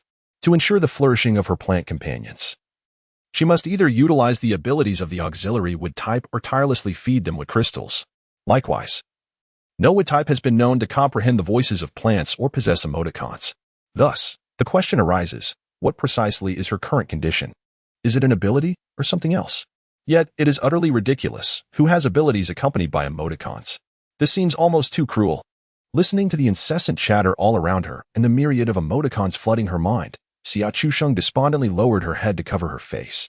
This gesture, coupled with her overall aura of gloom and despair, caught the eye of Lu Yuxiu, who had rushed over in haste, instantly making him anxious to the point of reddening his eyes. Why did Chu appear so heartbroken and dejected, as if abandoned by the entire world? At first you hastened towards her, and Lu Yuxiu opened his arms to embrace her. The words that lingered on his lips transformed into a gentle reassurance. Do not fear. Do not be sad. Do not cry. Nestling in here. He tenderly patted her back, his soft lips brushing against the crown of her head. His entire being exuded a calming presence, yet within those enchanting peach blossom eyes, a storm of bloodlust was gradually coalescing, the elegant and resolute jawline tightening into a sharp, unyielding arc. The surrounding peculiar plants stood frozen, their branches rigid, warily observing him, akin to a dung beetle trembling in the presence of a honey badger. A dung beetle, adorned with a pink bow and a visage of terror, appeared out of nowhere, flapping its wings in a desperate attempt to evade the sticky trap of a honeypot. Summer began to ponder, what a ludicrous analogy. How did her little jade connect with an African-crested rat? Yet, the urge to laugh was overwhelming. And indeed, she laughed, leaving Lu Yuxiu momentarily bewildered. He lowered his gaze, lifting her chin with his large hand, and gazed into her crescent-shaped eyes filled with confusion, asking, "What are you laughing at?" "I'm laughing at how you resemble a honey badger." Lu Yuxiu was rendered speechless, and upon witnessing his reaction, Summer's laughter grew even more exuberant. She pointed towards the willows and declared, "It's not me saying it. They said it." "What does that mean?" "I'm not quite sure." Summer was immensely frustrated. She could indeed comprehend the thoughts of the peculiar plants, and her words were understood by them as well. But that did not imply effective communication. It must be noted that communication necessitates the willingness of both parties. She was undoubtedly willing. Whether the peculiar plants shared the same sentiment remained uncertain. In any case, from her current observations, this particular batch of peculiar plants appeared rather timid. Much like the mutated flora and fauna of a bygone era, the newly transformed creatures initially harbored a profound fear of humanity, instinctively retreating from human presence. Even with their newfound size, they exhibited little fear of fire or blades. Their immediate response upon encountering humans was to conceal themselves, masquerading as ordinary plants. It was only later that these mutated beings recognized their burgeoning strength, realizing they no longer needed to fear mankind. Ironically, it became humanity that dreaded the lashes of their branches, the piercing of their thorns, the savage bites that could sever throats, and the claws that could rend flesh, transforming the initial coexistence into a brutal struggle for survival. Upon observing Lu Yuxiu's bewildered expression, Xia Chu took it upon herself to elucidate her circumstances. Lu Yuxiu's countenance morphed into a peculiar mixture of amusement and trepidation, as if he were stifling laughter for fear of provoking her ire. His face flushed crimson as he restrained himself, finally managing to utter, "It's quite impressive. Your ability is truly remarkable." Xia Chu, with a hint of lamentation, inquired what was so commendable. The power she longed for was not a mere emoticon, but rather elemental abilities, lightning, fire, metal, or ice, skills suited for combat. Even auxiliary or strength-based powers would suffice. What use was an emoticon? Surely, one could not hurl an emoticon at an adversary in the heat of battle. In the midst of this contemplation, a thought surfaced. This kingdom has grown tiresome. I bestow it upon my esteemed minister, JPG. In an instant, it materialized before Lu Yuxiu's visage. The owner of the emoticon was a rotund panda adorned with a peony atop its head, its cheeks flushed and draped in a yellow robe, crowned regally. The panda's mischievous eyes glinted with a blend of mischief and infatuation as it gazed at Lu Yuxiu, embodying the timid excitement of a heart aflutter yet unable to meet the gaze of its beloved. "Lu Yuxiu, Minister," he exclaimed, his voice echoing amidst Xia Chu's perplexed scrutiny. With both hands gently patting his sleeves, he bent his legs, kneeling straight on the ground, fervently exclaiming, "Thank you for your grace." In early summer, just a few minutes after Lu Yuxiu awakened, when Yi and the others, endowed with a comprehensive 360-degree perspective, were taken aback. The sound of a clatter echoed as they beheld Lu Yuxiu, known for his audacious temperament, suddenly kneeling before Xia Chu, as if possessed, uttering nonsensical phrases. Stunned into silence, when Yi and the others dropped their weapons. "Little Yuer, is he truly possessed? This is disastrous. She has embarrassed her dear little Yuer." "No, it's not possession. He has been attacked." Hastily, she offered an explanation and knelt down to pinch Lu Yuxiu sharply. The pain jolted him into awareness, and with a bewildered expression, he gazed at Xia Chu, asking, "Wife, why are you pinching me?" His voice was laden with grievance. "If you don't wake up, get up quickly." Xia Chu chuckled awkwardly, pulling him to his feet, only to realize that Lu Yuxiu, who had been kneeling, was now astonished. How did he end up on the ground? As this thought emerged, he recalled the events that transpired, casting a speechless glance at Xia Chu. "Wife, I thought you could only receive emoticons, but it seems you can also emit them. Not only that, but those emoticons possess a certain potency." At that moment, when Yi and the others hurried over, and the naive and sweet-natured Jun-Yi, unable to contain her curiosity, immediately inquired, "What emoticons? Pray tell. Why do you find yourself kneeling on the ground in such a prostrate manner?" The others, including Wen Yi, gazed at Lu Yuxiu with intense curiosity, eager to unravel the mystery. Both Lu Yuxiu and Xia Chu remained silent, observing the shared, twisted expressions of these two. Wen Yi and the others cautiously retreated a few steps, sensing that their demeanor was unsettling and not daring to inquire further, lest they provoke hostility. Just as they resigned themselves to ignorance, Lu Yuxiu's voice broke the stillness, resonating softly. The group turned their gaze towards him, their eyes sparkling with anticipation, each face radiating a collective "What comes next? Please, do enlighten us." In response to their eager expressions, Lu Yuxiu chuckled and replied, "What is there to say? If you wish to know, perhaps you ought to experience it for yourselves." He then turned to the somewhat embarrassed Xia Chu and said, "Chu, send them a few expression packs." With a soft "Oh," Xia Chu smiled and, under the curious stares of her companions, tossed a gigantic expression pack their way. One that could envelop them entirely. "Look at how naive you all are, like a bunch of oblivious huskies." JPG, the image depicted a sarcastic husky, its eyes narrowed, pawing at a cartoon figure buried beneath its camouflage. Chapter 122. I call you ancestor. Silence reigned, a profound stillness. Yet, within mere moments, the expression pack struck the stunned faces of Wen Yi and the others, and their expressions underwent a remarkable transformation. They became particularly animated, almost dreamlike. Their eyes gleamed with an unnatural brilliance.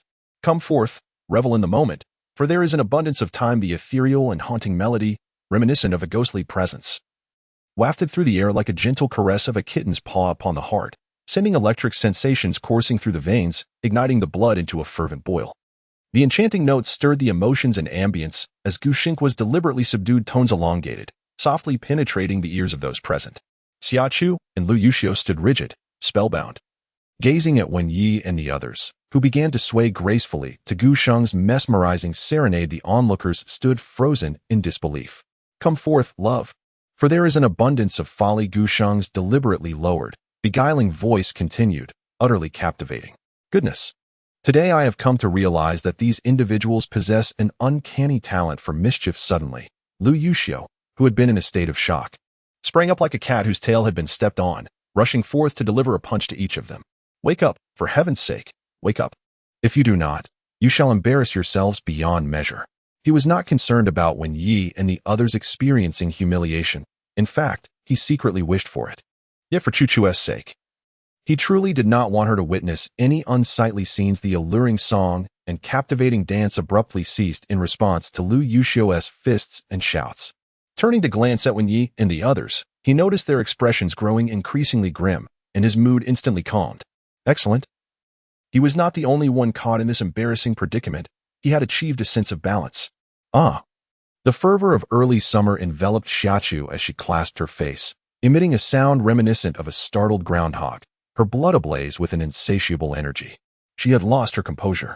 Although her expression was somewhat peculiar, it was undeniably impressive. The inability to take on the role of a primary attacker mattered little. She could serve as a support attacker. Imagine, in the midst of battle, casting a whimsical expression at the adversary. Would they not find themselves ensnared in confusion, leaving them vulnerable to her whims? It could be said that such a tactic could yield victory without a fight. Even those who had undergone rigorous training, possessing unwavering mental fortitude like Lu Yuxiu, had succumbed to its charm. She firmly believed that no one could evade the impact of her expressions. While she had yet to decipher the mechanics behind this phenomenon, time was on her side for exploration. As for her subjects of study, several willing little white mice were at her disposal. With enthusiasm, she approached her companions and inquired, "What did you all just witness?" After years of existence, they had never felt such embarrassment. Exchanging glances, whether it was Lu Yuxiu, who had fallen prey first, or Wen Yi, who followed suit, they all averted their eyes from Xia Chu. "Xia Chu, please enlighten me on what will happen next," she demanded, her frustration palpable as she threatened, "If you don't speak, I shall unleash my expressions." No, no, no. The men interjected in unison, as though confronted by a specter. Lu Yuxiu swiftly covered her mouth, pleading, "For the love of all that is sacred, can we postpone this for later? Right now." Glancing at his watch, he stated, "It is already 9:30. We only have 3 hours before they regain consciousness. We must attend to our business while they remain unaware, don't you think?" Chapters 1, 2, and 3. Refusal. Xia Chu was not a person lacking in discernment. She had merely been overwhelmed with excitement and lost control of her emotions for a moment. Upon hearing Lu Yuxiu's words, she immediately nodded in agreement. Seeing this, Lu Yuxiu released her, and the liberated Xia Chu promptly remarked that once they completed their tasks, they should inform her. All right. The others nodded in unison, each agreeing with remarkable enthusiasm. Yet, in their hearts, they thought, why would we tell you? Once the 3-hour period of unconsciousness is over, we will be too occupied to spare a thought for you. The area occupied by thorns was considerable, and although Xia Chu was familiar with only a few places, she decided to remain and oversee the dormitory. Meanwhile, Lu Yuxiu and the other men ventured into different regions.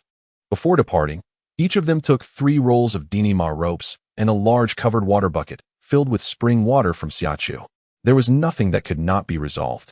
In her previous life, she had slain numerous zombies and beasts, and the feelings of trembling fear were foreign to her. However, that was her past life. In this lifetime, she portrayed the persona of an ordinary individual who had not witnessed much bloodshed. If she were to confess to Lu Yuxiu that she was unafraid and could effortlessly deal with zombies, he might suspect her of lacking empathy and possessing antisocial tendencies. Thus, to avoid raising any doubts, she obediently replied, "I understand. I will try my best not to be afraid." "Good. I shall take my leave," Lu Yuxiu said, bending down to plant a quick kiss on her cheek before swiftly departing with the ropes and water bucket. Once his figure faded from view, Xia Chu grasped the electric saw she had summoned from her space. As she approached the willow tree, amidst the incessant buzzing of the chainsaw, she tilted her head upwards to gaze at the tree adorned with its blossoms. "Dear Willow, might I invite you to savor the sensation of having your being severed by this chainsaw?" Upon uttering these words, she cast her glance around at the surrounding flora, adding, "And you too may partake in the warmth of being enveloped by fierce flames." Her tone was gentle, her expression serene, and her aura exuded a tranquil calm, devoid of any hint of malice. Yet, the willow and the assembly of peculiar plants felt an unsettling toxicity emanating from this human, whose very essence seemed drenched in a venomous essence. While it was not a lethal threat, it certainly did not bode well. The timid plants stood petrified, too fearful to utter a sound. As the leader, the willow remained rigid, paralyzed in place, faced with the daunting figure of Xia Chu, who brandished the chainsaw with an eagerness to strike. It dared not feign death. With its leaves, capable of perceiving all around, it cautiously inquired, "Might I refuse?" The awakening of consciousness among plants is a rare occurrence, and it yearned for survival. As the sovereign of this domain, it wished for the continued existence of its fellow awakened brethren. The prospect of being hewn by the chainsaw was a thought too grim to entertain, even without first-hand experience. It could only imagine the discomfort it would entail. "Refusal, you say?" Xia Chu slowly retracted the chainsaw, and, observing the anticipation radiating from the willow and its companions, she replied with a nonchalant air, "I am a reasonable and benevolent individual. You may refuse, provided that no harm comes to humans. If I could, I would not resort to using a chainsaw to cleave you, nor would I employ fire and a shovel to scorch you and uproot you, reducing you to mere compost. Do you comprehend my words?" In the first, second, and fourth chapters, the willow and a group of peculiar plants stood petrified, rendered motionless by the sheer terror emanating from Xia Chu. Such a formidable threat. How could they dare to misunderstand? The phrase, "Those who recognize the times are the true talents," held no meaning for the willows. After all, they were merely newly awakened plants, with the most intelligent among them, the willow, possessing a cognitive capacity akin to that of a 7- or 8-year-old child, while the others were largely at a toddler's level of understanding. Under such circumstances, one cannot expect them to be cultured. However, this does not imply they would ignore Xia Chu's demeanor. Wishing to survive and avoid the fate of being cleaved by a chainsaw, scorched by fire, or uprooted, the peculiar plants obediently chorused, "We understand. Whatever you say goes. We will heed your command." The green-haired tree folk, lined up from tall to short, bowed deeply before the cartoonish figure with green, skyward pigtails, a gaping mouth adorned with shark-like teeth, and cross-eyed expressions. The sudden emergence of such emoticons left Xia Chu both amused and exasperated. How had she, in a moment of folly, chosen to threaten this innocent and timid assembly of peculiar plants? Moreover, was her image in their eyes truly so grotesque? Gently patting the trunk of the willow, she stated, "As long as you do not harm others and remain within this area." At this juncture, she recalled a pertinent question. Can you now withdraw your roots and traverse freely? It is no wonder she posed such a question in her past life. She had encountered numerous evasive and cunning exotic plants. Although such abilities were typically reserved for higher-tier exotic flora, the emergence of a butterfly effect in this world warranted a prudent inquiry. Could they uproot and scamper about? The willow pondered in silence, testing the notion before arriving at a conclusion. It was indeed impossible to extract them without risking a breakage of their roots. In that brief attempt, it had severed several roots. Thus, she felt a sense of reassurance, no longer needing to fret about them sneaking away to engage in mischief while she was preoccupied. With a gentle smile, Xia Chu softly remarked, "Be good, and I shall reward you once I am finished."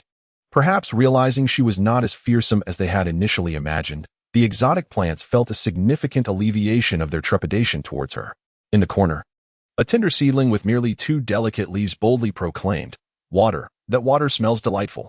I do not desire rewards. Could you give us that water meant for those humans?" The audacious little seedling emboldened the willow, prompting one after another to voice their wishes. The water was indeed a precious substance. From the very moment she revealed it, they were tantalized by its fragrant allure. Had it not been for the terrifying presence of those few humans, they would have long since lost their wits, seizing the opportunity to topple the water bucket, allowing themselves to soak in the earth to absorb its essence. Very well, just a bit of spring water I can provide. However, the water was not to be taken without cost. Those who drank from her offering would become her exotic plants. With proper nurturing, they would grow stronger, serving as an invaluable asset in the future. At the very least, remaining as guardians within the 8 armies would suffice, with their watchful presence. Any threats from the heavens or the depths of the earth would be promptly detected. This transaction bears no loss. Deceiving this group of newly awakened beings, who possess limited intelligence, is not a particularly arduous task. Satisfied with the response, Xia Chu swiftly turned and continued to inspect the conditions of the soldiers in their dormitories. The busy hours slipped by in an instant. Indeed, 2.5 hours is but a fleeting moment. Shortly after midnight, those who had succumbed to an unknown audio assault began to awaken in succession. Chapter 125. The Varied Lives of Beings. Among those who roused from their stupor were supernatural beings, mutants, ordinary individuals, and zombies. Thanks to the information disseminated by the Guijia authorities, the residents of Dinghua, who had locked themselves away, were predominantly confined to individual rooms. Those with less fortunate circumstances resorted to makeshift barriers using cabinets, storage boxes, and similar items to separate themselves from family and friends. In addition, they kept knives and other weapons close at hand. Even if friends and relatives in the same room tragically transformed into zombies, the isolation would offer some protection. Furthermore, in the initial stages, zombies tended to be largely uncoordinated and sluggish. For those fortunate enough to retain their humanity, if they could overcome their psychological barriers and muster the courage to act with precision, they could effectively eliminate the zombies through their own strength. However, this mental hurdle proved to be formidable. Even when confronted with grotesque, disfigured faces, dripping with foul and putrid saliva, countless individuals clutched their weapons tightly, tears streaming down their faces, unable to strike. This hesitation stemmed solely from the fact that these beings had once been their loved ones and cherished friends. Every household remained sealed, windows tightly shut. Outside, a swirling haze of grayish-white dust filled the air, while inside, the sounds of sorrowful weeping and wailing echoed. On that day in Dinghua, irrespective of one's social standing, whether impoverished or affluent, not a single individual was untouched by tears. A profound sorrow enveloped all the citizens of Ding Nation. Yet, in stark contrast to the grief experienced by Ding Nation, those overseas found themselves plunged into a hellish despair. While the people of Ding Nation secured their doors and confined themselves and their families within their homes, the denizens of foreign lands continued their daily lives as usual. In this era of information explosion, it is unrealistic for a nation to completely suppress news. Through various channels, the elite and populace of foreign countries became aware of Ding Nation's announcement regarding an impending apocalypse. They collectively adopted a derisive attitude, viewing the situation in Ding Nation as a source of amusement. Some even took to social media to vehemently mock the announcements made by the Ding Nation leadership, deriding its citizens as ignorant and foolish. Only a scant few, harboring a mindset of cautious belief, chose to stockpile substantial provisions, opting to abandon all activities on October 1st and resolutely remain indoors. In a climate of widespread disbelief, public spaces such as offices, subway stations, schools, libraries, hospitals, and restaurants were bustling, if not overcrowded. Consequently, after 3 hours of unconsciousness, those gradually awakening, whether they wished it or not, found themselves ensnared in a nightmarish purgatory. The sounds of weeping, shouting, and screaming coalesced into a dissonant symphony, devoid of beauty yet striking at the very core of the soul. Some individuals bravely seized weapons to confront the grotesque zombies.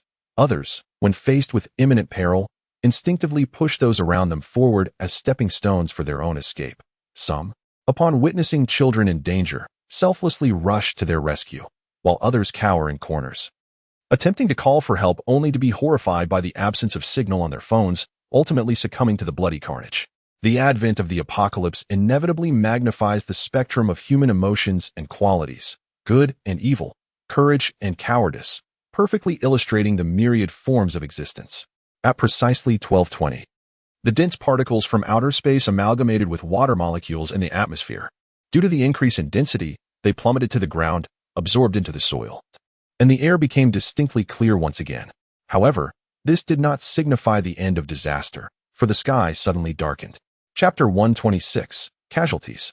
The once clear sky, which had only just regained its brightness, swiftly descended into a darkness so profound that one could not see one's own hand. The power grid had not yet faltered.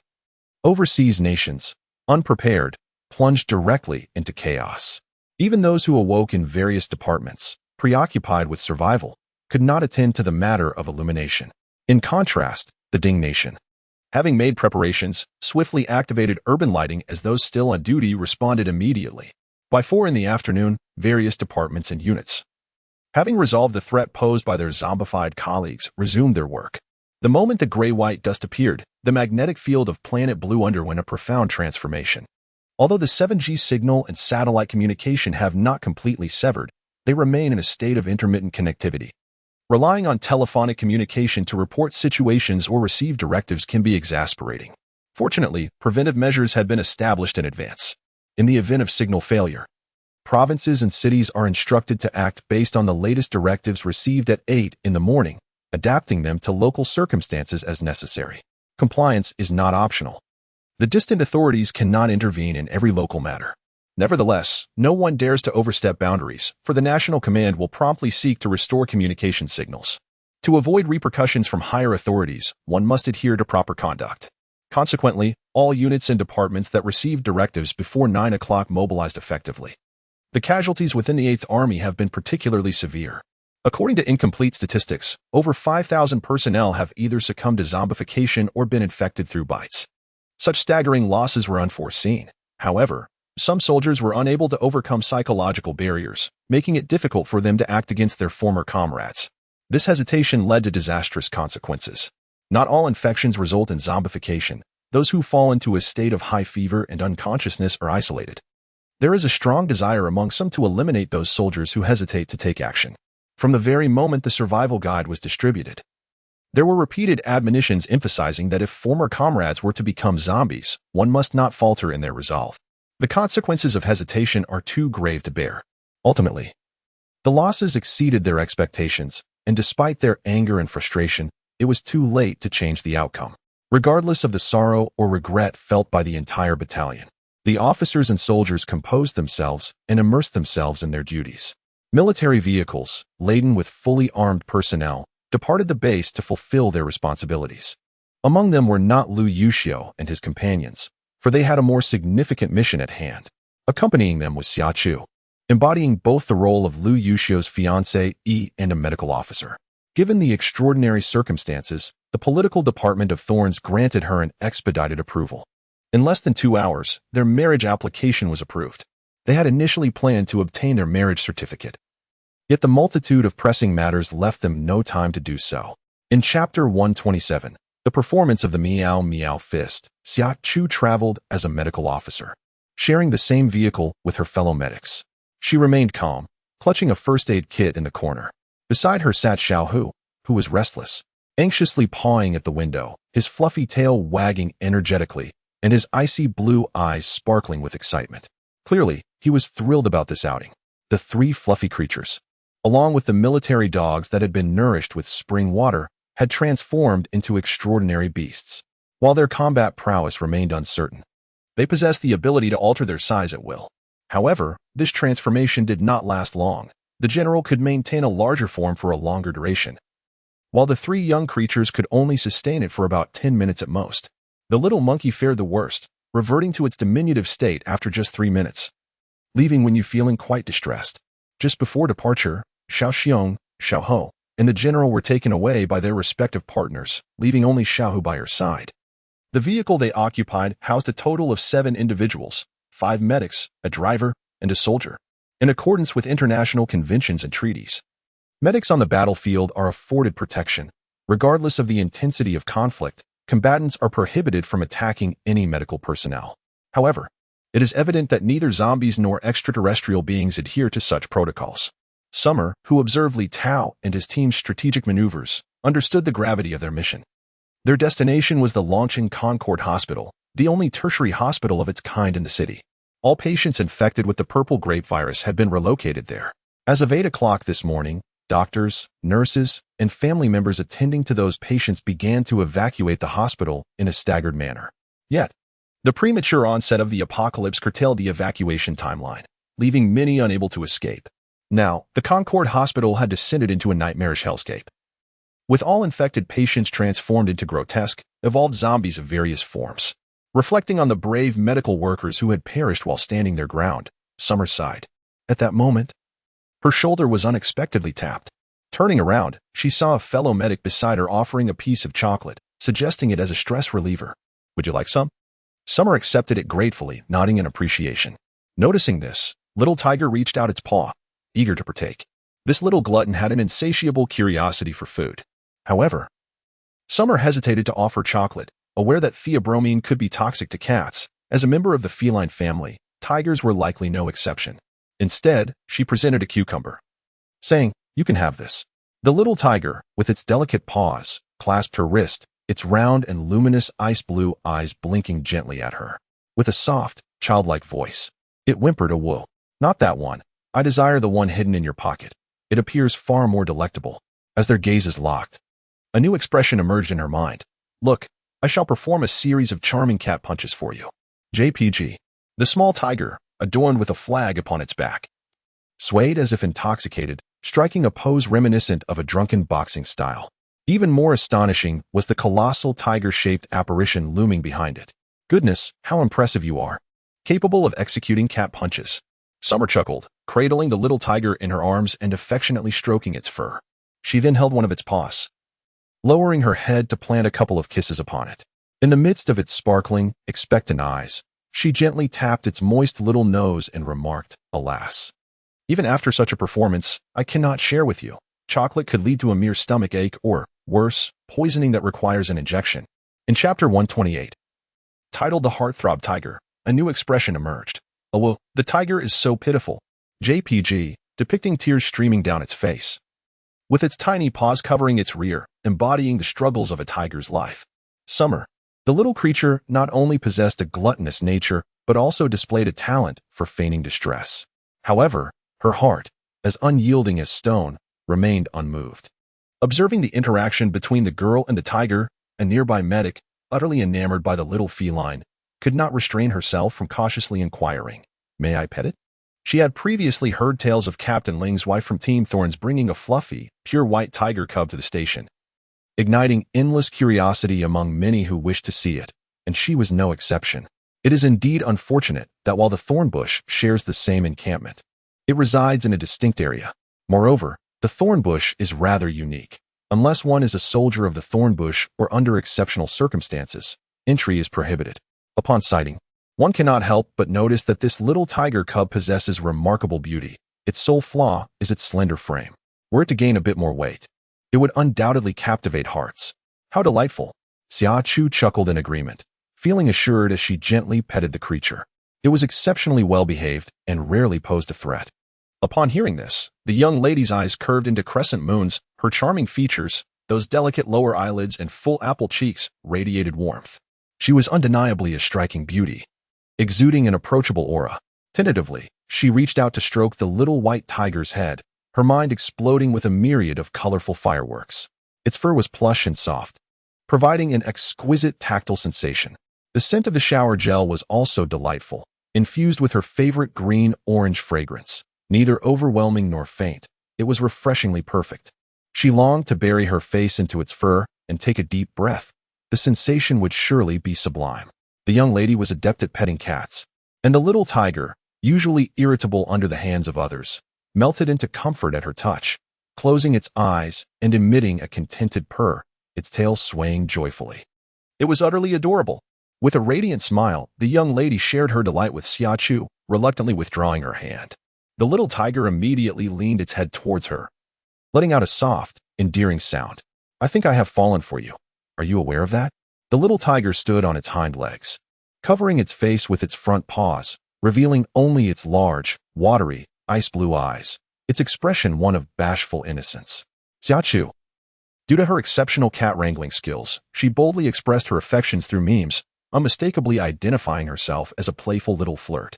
A surge of impulse compelled her to lift this flirtatious little tiger and give it a playful swat, yet upon witnessing the radiant smile of the young lady, she opted to surrender her intention, playfully inquiring, "Would you like to hold it?" The little tiger seemed quite fond of her. "Yes, yes, yes," the young lady exclaimed with delight, gently cradling the little tiger by its armpits and lifting it into her embrace. The little tiger let out an exuberant yelp, its tail wagging joyfully. Little tiger waving a flag in celebration. JPG, the little tiger joyfully waved a flag it had pulled from its back. "Greetings, I am Xia Chu. declared Lin Xiao, a youthful gentleman with a cherubic face and dimples. Zhang Yunxing introduced another shy young man with a refined countenance. Yang Qing chimed in a young man with naturally smiling eyes, cheerfully stating, "We know you, the wife of the jade-faced king of hell, and the only volunteer willing to serve on the front lines in the medical field." Chapter 129. The volunteer the only one? The notice calling for medical volunteers had been posted the night before in the expanded residential area for military families, and shockingly, she was the sole individual to respond. How disheartening. Furthermore, what on earth was the jade-faced king of hell? It sounded rather absurd as a nickname for her little you. While Xia Chu was taken aback, the young lady playing a paw-patting game with the little tiger introduced herself as Mo Yuan before continuing. "In truth, we hold you in high regard." "Regard me?" Xia Chu replied, astonished, pointing to herself. "What have I done to earn your admiration?" "Your willingness to serve on the front lines," Zhang Yunxing answered with a smile. To be honest, on the first day of the apocalypse, everyone was in a state of panic, particularly after encountering and confronting those nightmarish zombies. The sense of panic and fear only deepens, even though the survival manual advises that as long as one safeguards oneself and remains bold yet meticulous. The initial danger posed by zombies is not as significant as presumed. The fear remains uncontrollable. Fear, however, serves no purpose. Certain tasks must be undertaken. If given the choice, they would prefer to retreat, yet duty binds them. From the moment they don the military uniform, they became accountable for their attire, even if they merely serve as auxiliary soldiers. "Is this all there is?" Xia Chu chuckled softly. "Do not dismiss it lightly," Mo Yuan remarked, observing her nonchalant demeanor. "The 8th Army has a medical support team, but their numbers are scant, insufficient for the assignment of tasks. Thus, it has become inevitable to recruit volunteers with medical experience from the families settling in the base's residential area. As you can see, you are the only one who signed up." "Perhaps it was sheer fear," Xia Chu candidly stated. "We are all afraid." Mo Yuan turned to her, speaking earnestly. "But we cannot allow fear to confine us within our doors, can we? The survival guide is quite clear. The initial phase is the most opportune time to accumulate experience and courage in dealing with zombies. Once this period is passed, the subsequent days will only grow more challenging. In that eventuality, we can't rely on others for protection, can we? After all, who in this world can perpetually serve as a protector?" With a sigh, she added, "Moreover, the casualty rate among frontline warriors is inherently high. They are essentially the first line of defense. Yet, on the battlefield, casualties are an unavoidable reality. In such times, the deployment of our medics becomes imperative. This mission, led by Captain Lu, involves 300 personnel heading to Xia Hospital, including the soldiers who had previously scouted the situation. The total number is estimated to be around 800 or 900. Yet, our cadre of medics consists of merely 5 individuals. Should casualties arise, we would be overwhelmed. Medics are not required to engage in frontline combat. They remain stationed at the rear, where safety concerns are minimal. Nevertheless, those with medical experience continue to decline the opportunity to volunteer, even with the substantial benefits provided by the 8th Army. And despite the fact that many of their spouses serve as soldiers, they are reluctant to fight alongside their partners, preferring to remain at the base. It is said that couples are like birds of a feather, yet when faced with calamity, they tend to take flight in opposite directions. Although the situation has not yet reached such dire straits, the signs of separation are disheartening. Xia Chu smiled, acknowledging the inherent complexity of human nature. This world is rife with individuals who can share in joy but not in hardship. There are also those who can endure suffering but cannot partake in happiness. Having witnessed this in her past life, she had long since grown accustomed to it. "Things will gradually improve," she reassured. "As you mentioned, the days ahead will become increasingly challenging." Organizing her thoughts, she gently patted Mo Yuan's shoulder and suggested that perhaps, once they come to terms with their circumstances, they will find clarity. Let us hope so. Chapter 130. Saving lives this time, the Thorn Brigade mobilized 300 individuals, with the medics positioned centrally within the convoy for protection. Behind them was the core command vehicle for this operation. Xia Hospital, located in the heart of Longcheng, is a prestigious institution that integrates clinical practice, research, prevention, treatment, rehabilitation, and education. The geographical location is advantageous, with a total construction area exceeding 200,000 square meters. Surrounding it are high-end office buildings, residential neighborhoods, and commercial centers, all present in abundance. In stark contrast, the region of Xia is truly desolate. The ground is strewn with dismembered remnants of both human and animal corpses, while dark stains of blood mar the surfaces of the glass and floors. Gazing upon these cadavers and pools of blood, a profound silence envelopes all, as each individual holds their breath, sitting in hushed reverence. As one approaches, the cacophony of gunfire, explosions, and missile strikes crescendos in a relentless symphony. Occasionally, the distant hum of helicopters can be discerned overhead. The densely populated Dinghua, teeming with life year-round, offers only two safe havens, the shopping malls and hospitals. The malls, however, are closed today, their doors shuttered. Only the hospitals remain operational, as patients infected with the purple grape virus have been concentrated here, while many doctors and nurses were unable to evacuate in time. This has resulted in an alarming prevalence of evolved zombies in this vicinity. Evolved zombies differ fundamentally from their ordinary counterparts, if the latter are akin to low-level adversaries. Easily vanquished, the former are comparable to formidable mid-level bosses, possessing agile limbs and retaining vestiges of human thought. They are capable of reasoning and, endowed with acute senses of smell and hearing, they are driven by an insatiable hunger for fresh flesh, actively seeking out the living for sustenance. These evolved zombies, reminiscent of alien creatures, exhibit a plethora of bizarre abilities. Some are covered in appendages resembling tentacles, while others possess limbs that can stretch infinitely like rubber. Still others, akin to geckos, display exceptional climbing prowess. Abilities akin to invisibility, fire-breathing, and other extraordinary powers possessed by human anomalies do indeed exist. Consequently, those who, driven by curiosity, dared to open their windows while remaining sheltered at home found themselves in misfortune.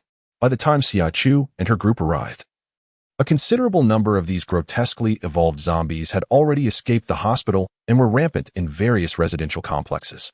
The teams dispatched earlier to cleanse the area, tasked with combating these roving evolved zombies and aiding the panicked residents fleeing their homes, suffered numerous injuries. The medical personnel were plentiful, and the ambulances were equipped with comprehensive facilities. Injured individuals were brought in one after another, while 4 seasoned medics, experienced in their craft, were tirelessly attending to the casualties. Xia Chu, too, was not faring much better, yet 5 individuals were undeniably insufficient. Just as she completed the treatment of one wounded individual, an urgent voice called out from outside, "Doctor, hurry, he is not going to make it."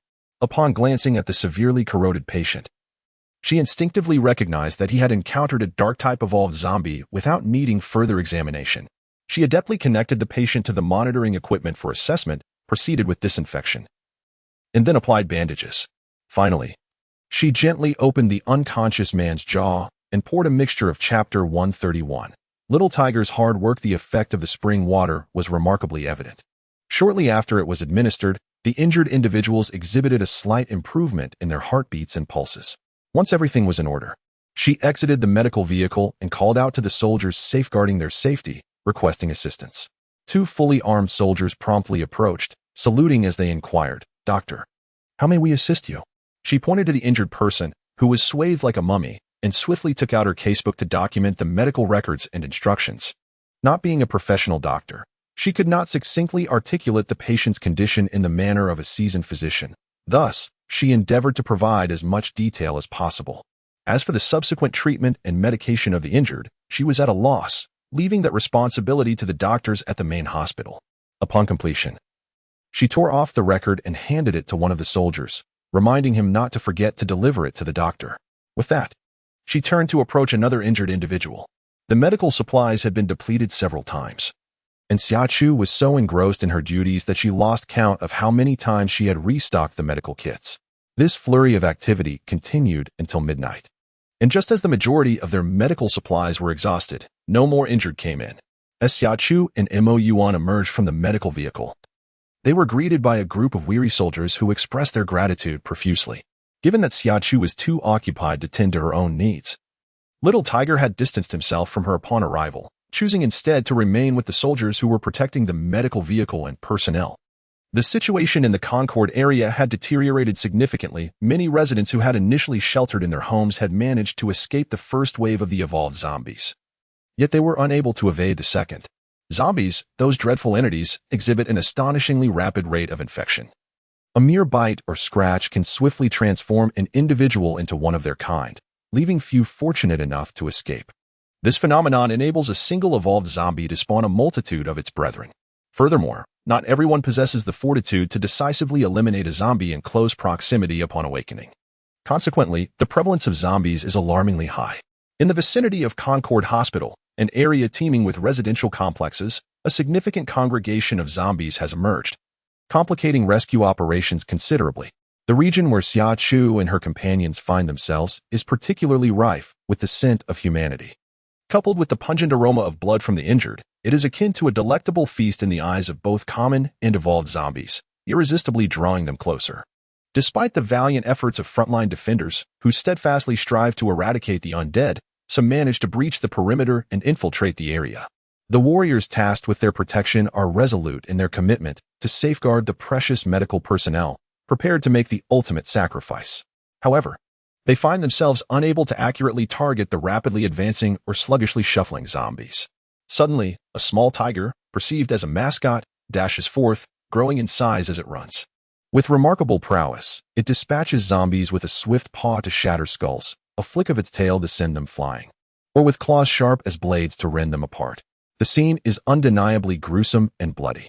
Thus, upon arriving to retrieve it, Xia Chu is compelled to listen to the soldiers recount its remarkable feats, ultimately claiming a weary, dirted little tiger, exhausted from its exertions. Well done, little tiger. Chapter 132.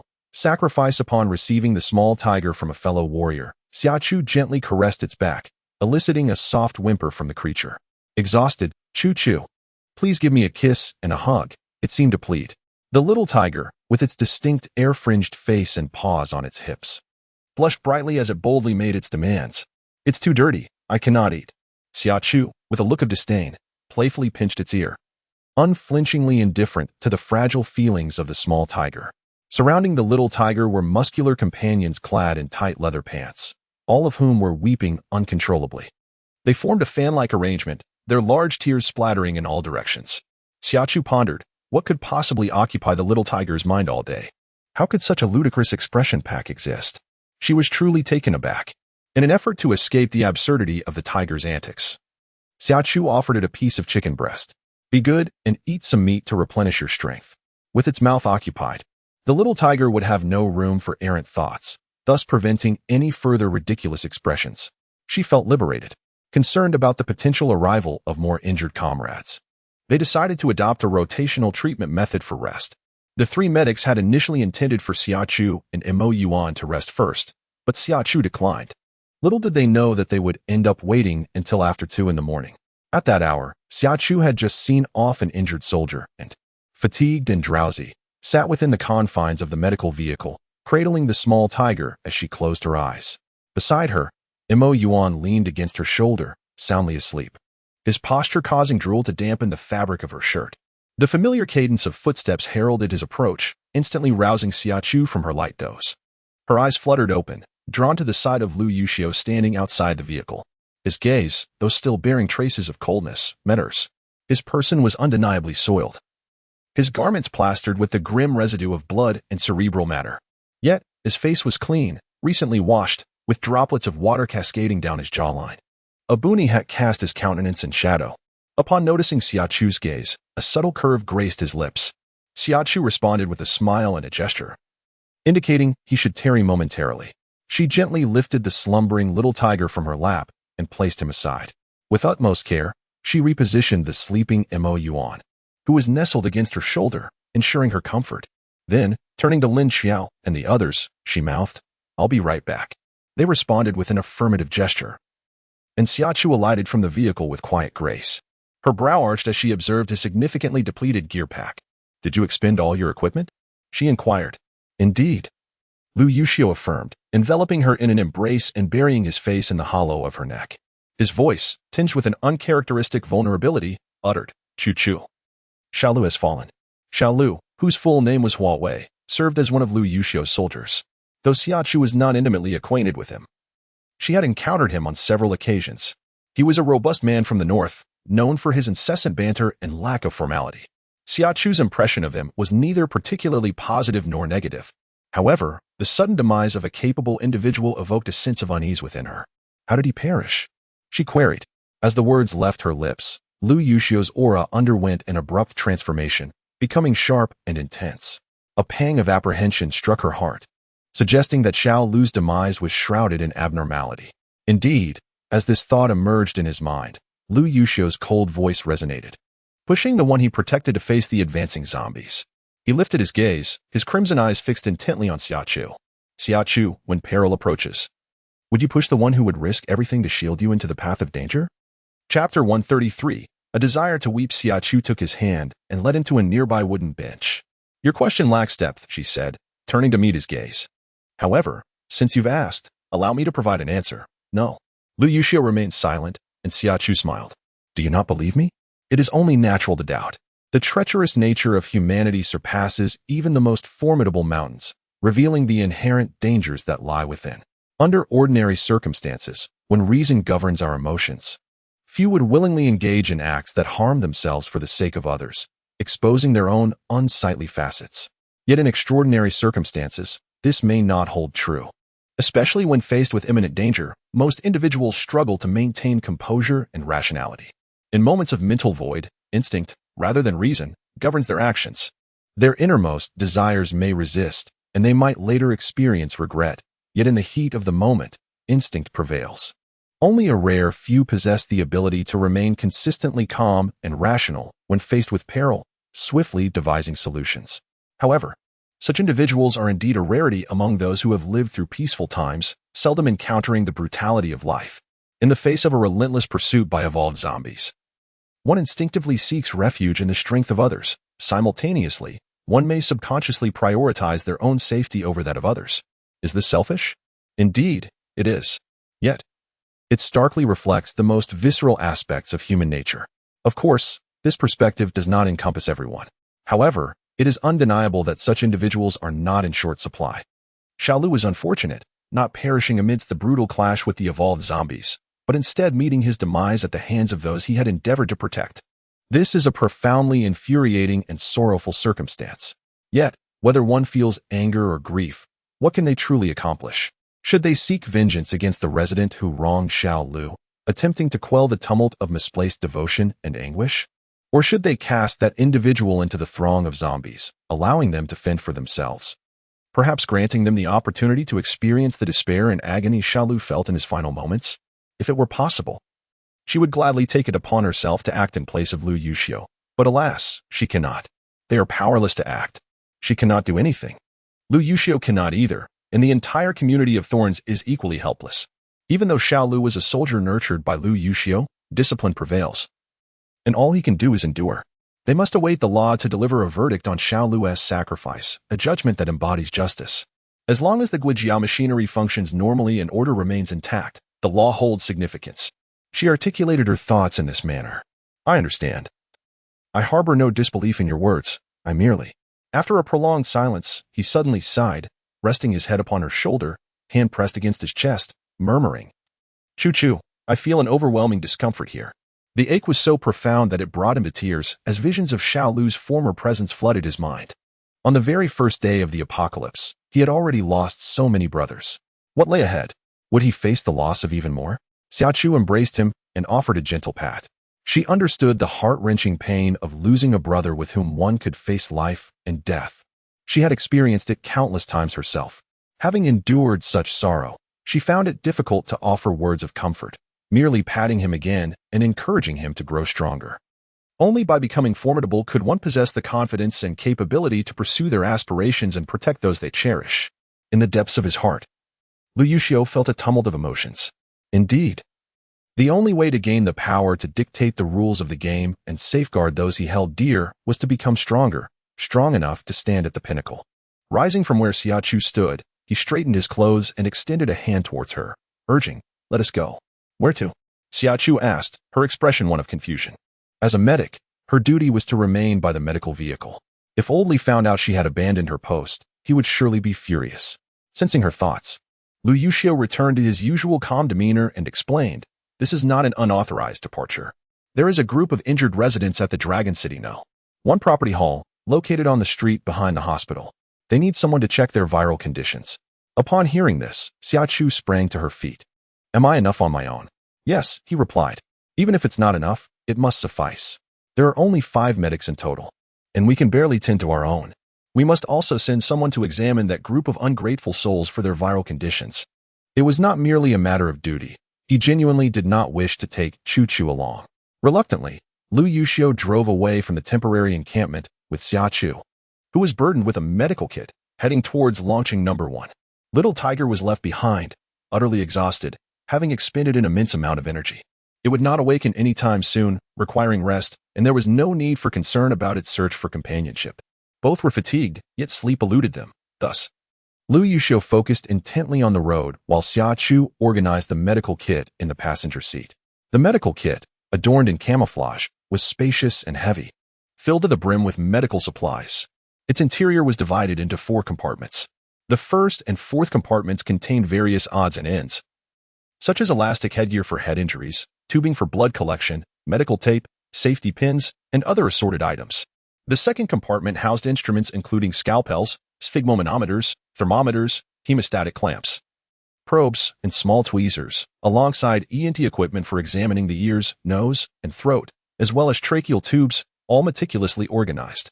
The third compartment was brimming with medications, disinfecting wipes and iodine, hemostatic bandages, sterile dressings, and bandages for wound dressing, as well as triangular bandages for immobilizing injured limbs.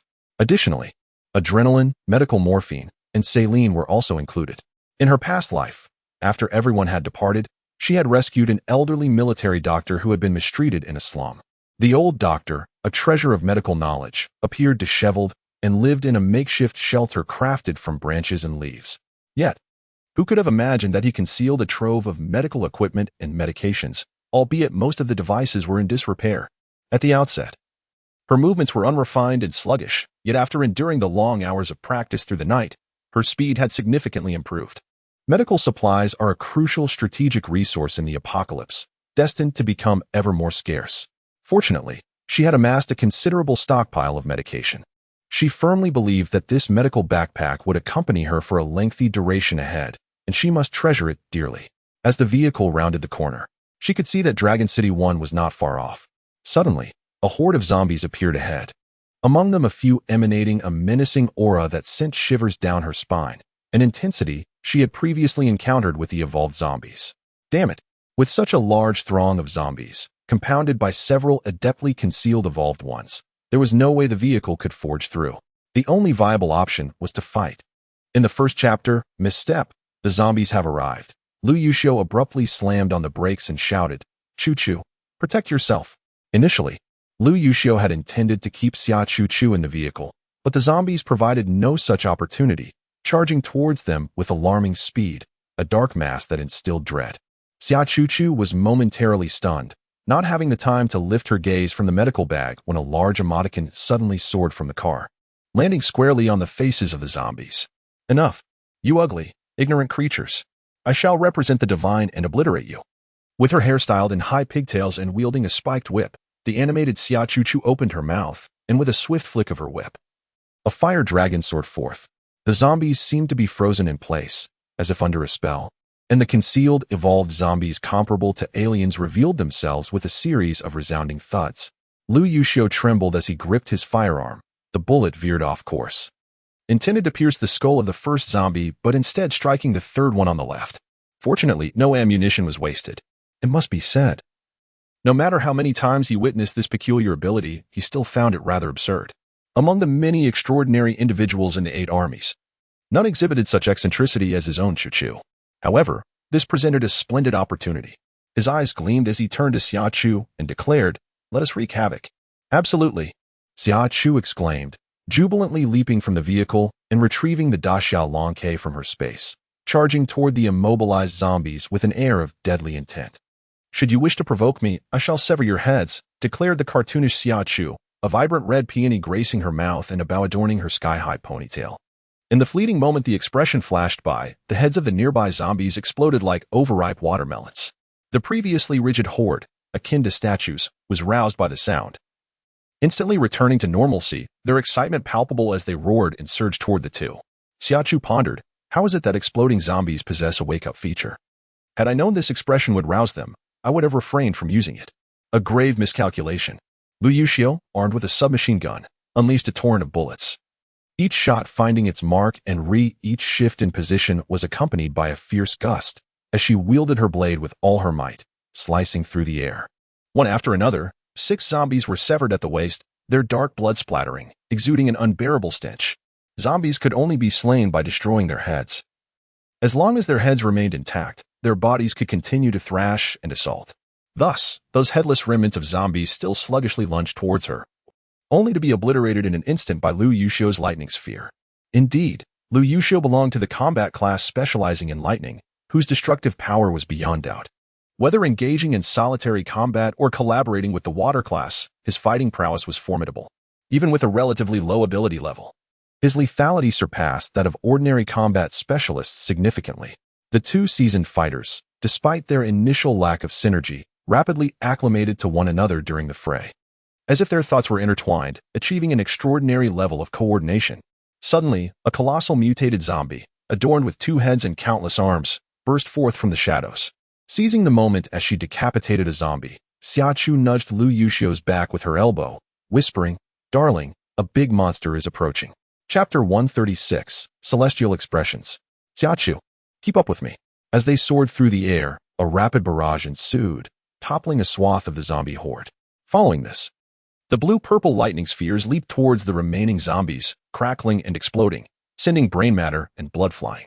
Yet, the mutated zombie, seemingly impervious to harm, whether due to its multitude of arms or its thick hide, grew only more furious. An old relic, brazen and unrefined, neither charming nor graceful, is depicted in an image. In the midst of a fierce battle, Xia Chu stands defiantly, her hair styled in skyward braids, as she stomps on an octopus, hands on her hips, laughing raucously with her mouth wide open. Suddenly, a soft, seemingly boneless arm lashes out from the air. But Xia Chu skillfully bends backward to evade it. A sense of relief washes over her as she thinks, "Thank goodness I dodged that.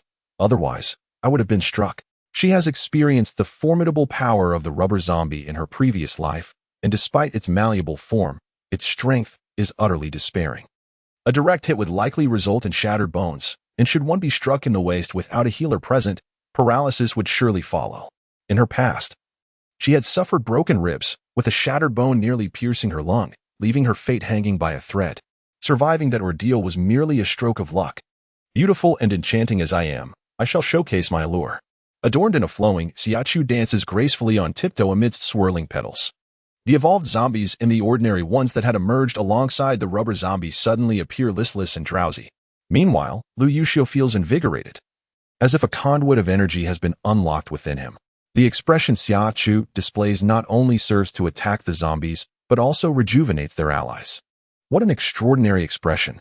Almost upon witnessing this, Lu Yuxiu enveloped the majority of his extraordinary abilities around his firearm, propelling bullets imbued with blue-violet lightning from the chamber with remarkable speed.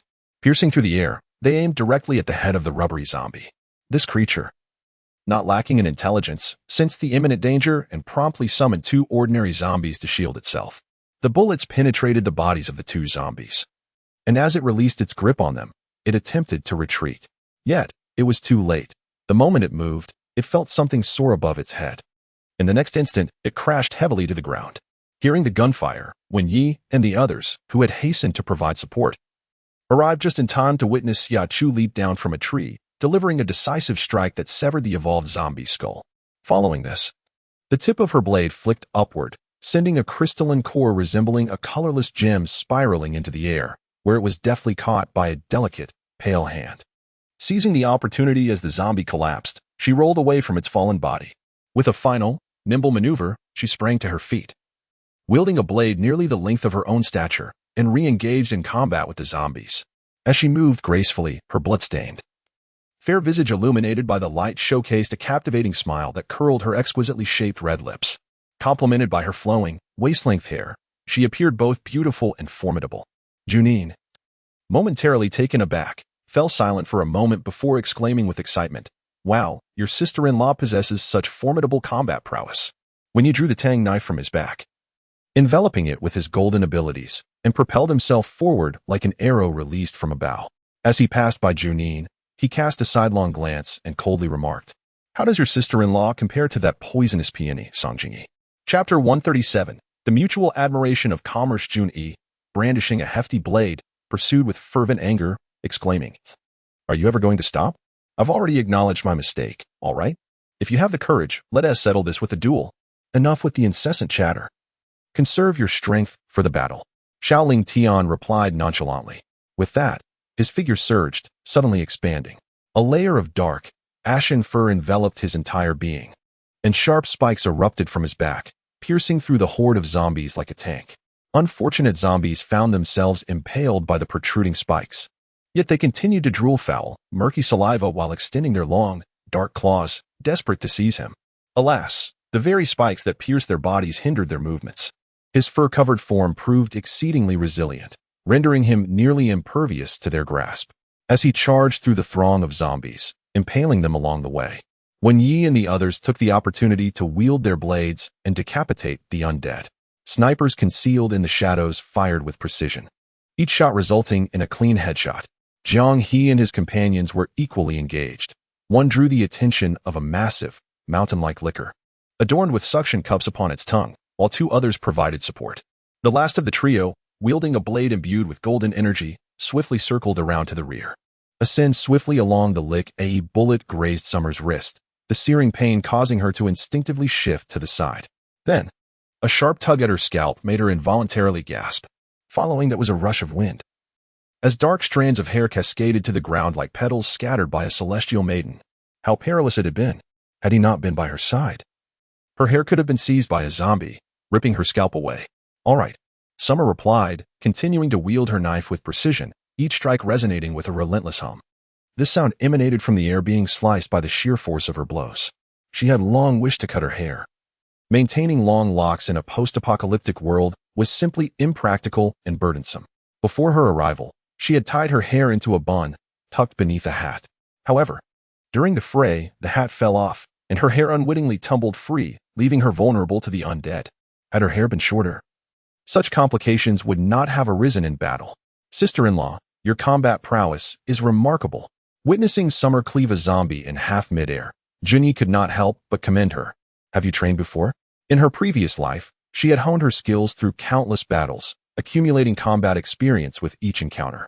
She had learned to achieve the greatest victories at the least cost while ensuring her own survival. Through relentless exploration and accumulation of knowledge, she had become adept at executing lethal strikes. Alas, in her former existence, her power had been diminished. Her abilities were impeded by a missing arm and the loss of her core, rendering her once formidable combat strength nearly non-existent. Fortunately, in this life, her body was whole, allowing her to unleash her full potential in battle. Glancing at Junyi, who was equally adept at delivering lethal blows, Xia Chu chuckled. "You are quite formidable. What is this? A mutual commendation in business?" Lu Yuxiu, with a teasing tone, remarked as he kicked a zombie away with a whip-like leg. Amidst the chaos, the urgency surged. "Hurry over and assist me. I am on the verge of collapse." Under normal circumstances, the men would have engaged in playful banter. However, having witnessed Xiao Lingtian's state of exhaustion, they dared not jest. The group turned and yelled at Xia Chu. "Chu, sister-in-law. Chu, child. You must swiftly lead the emperor to safety." "Understood." Without hesitation, Xia Chu wielded her blade, slicing through the surrounding zombies. As she rushed toward Xiao Lingtian, she shouted, "Emperor, hold on. I shall be there shortly." No sooner had her words escaped her lips than a colossal emoticon hurtled towards Xiao Lingtian's face. Adorned as guanyin, Xia Chu gracefully waved her delicate hand, sending down a drizzle of sweet dew. "Hold on." Before he could complete his sentence, Xiao Lingtian's eyes widened in disbelief. "What the hell? Is this the time for a silly emoticon? Does he wish for me to perish? Wait. Something feels amiss. This surge of vitality, this ravenous hunger that makes even the zombies seem delectable?" Gulping, he fixated on a zombie with its mouth agape.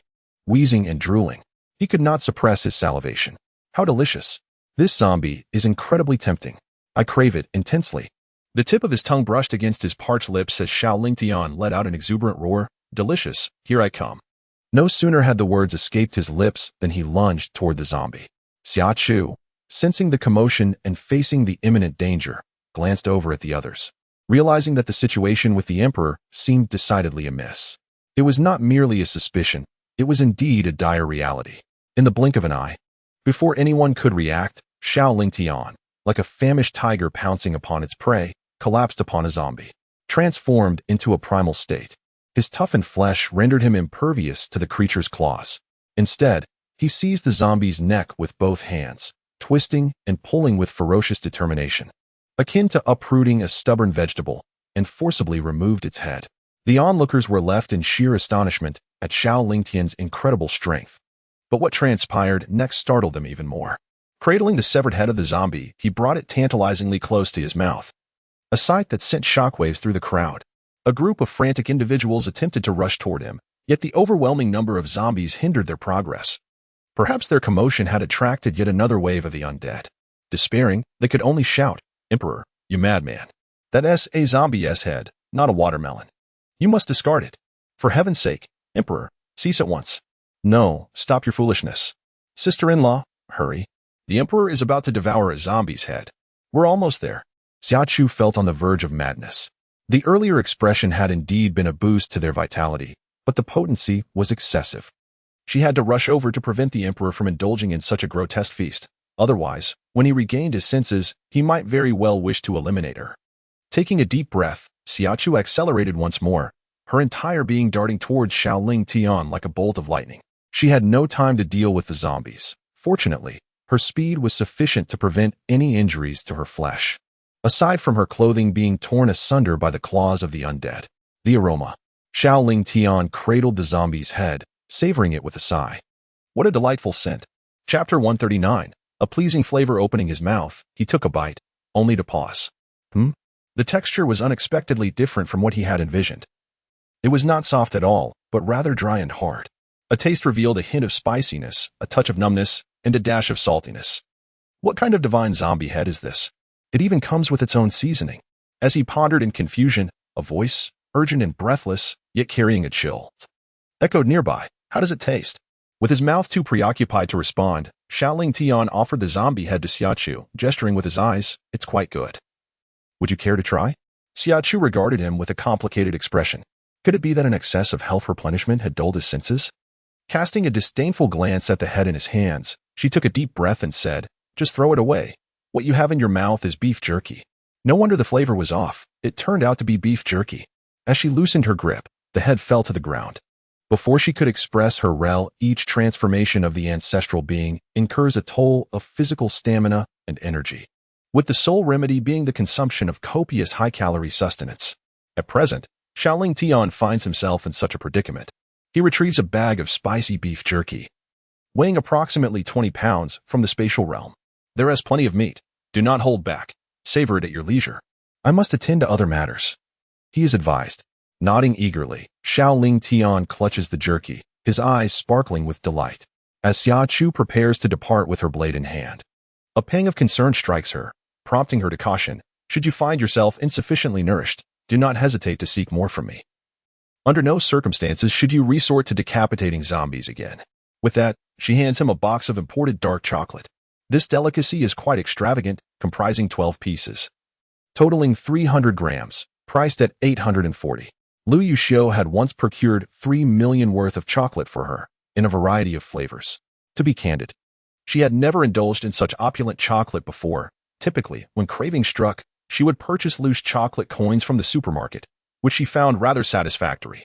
Mu Qingyan would often express her disdain upon witnessing her choices, deriding her for being frugal and opting for treats that even impoverished children would shun, subsequently gifting her with Dove chocolate.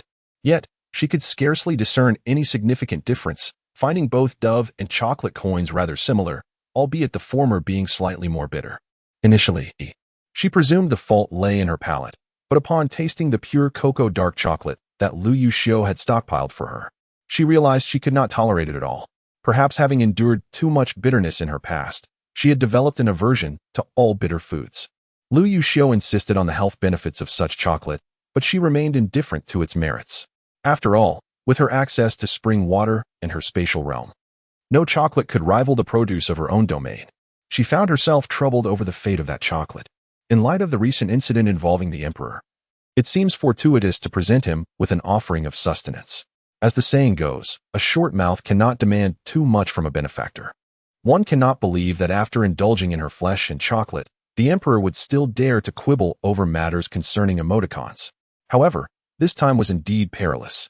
Before thoroughly comprehending the intricacies of emoticon usage, she must exercise caution when employing them with her teammates, ideally refraining from their use altogether.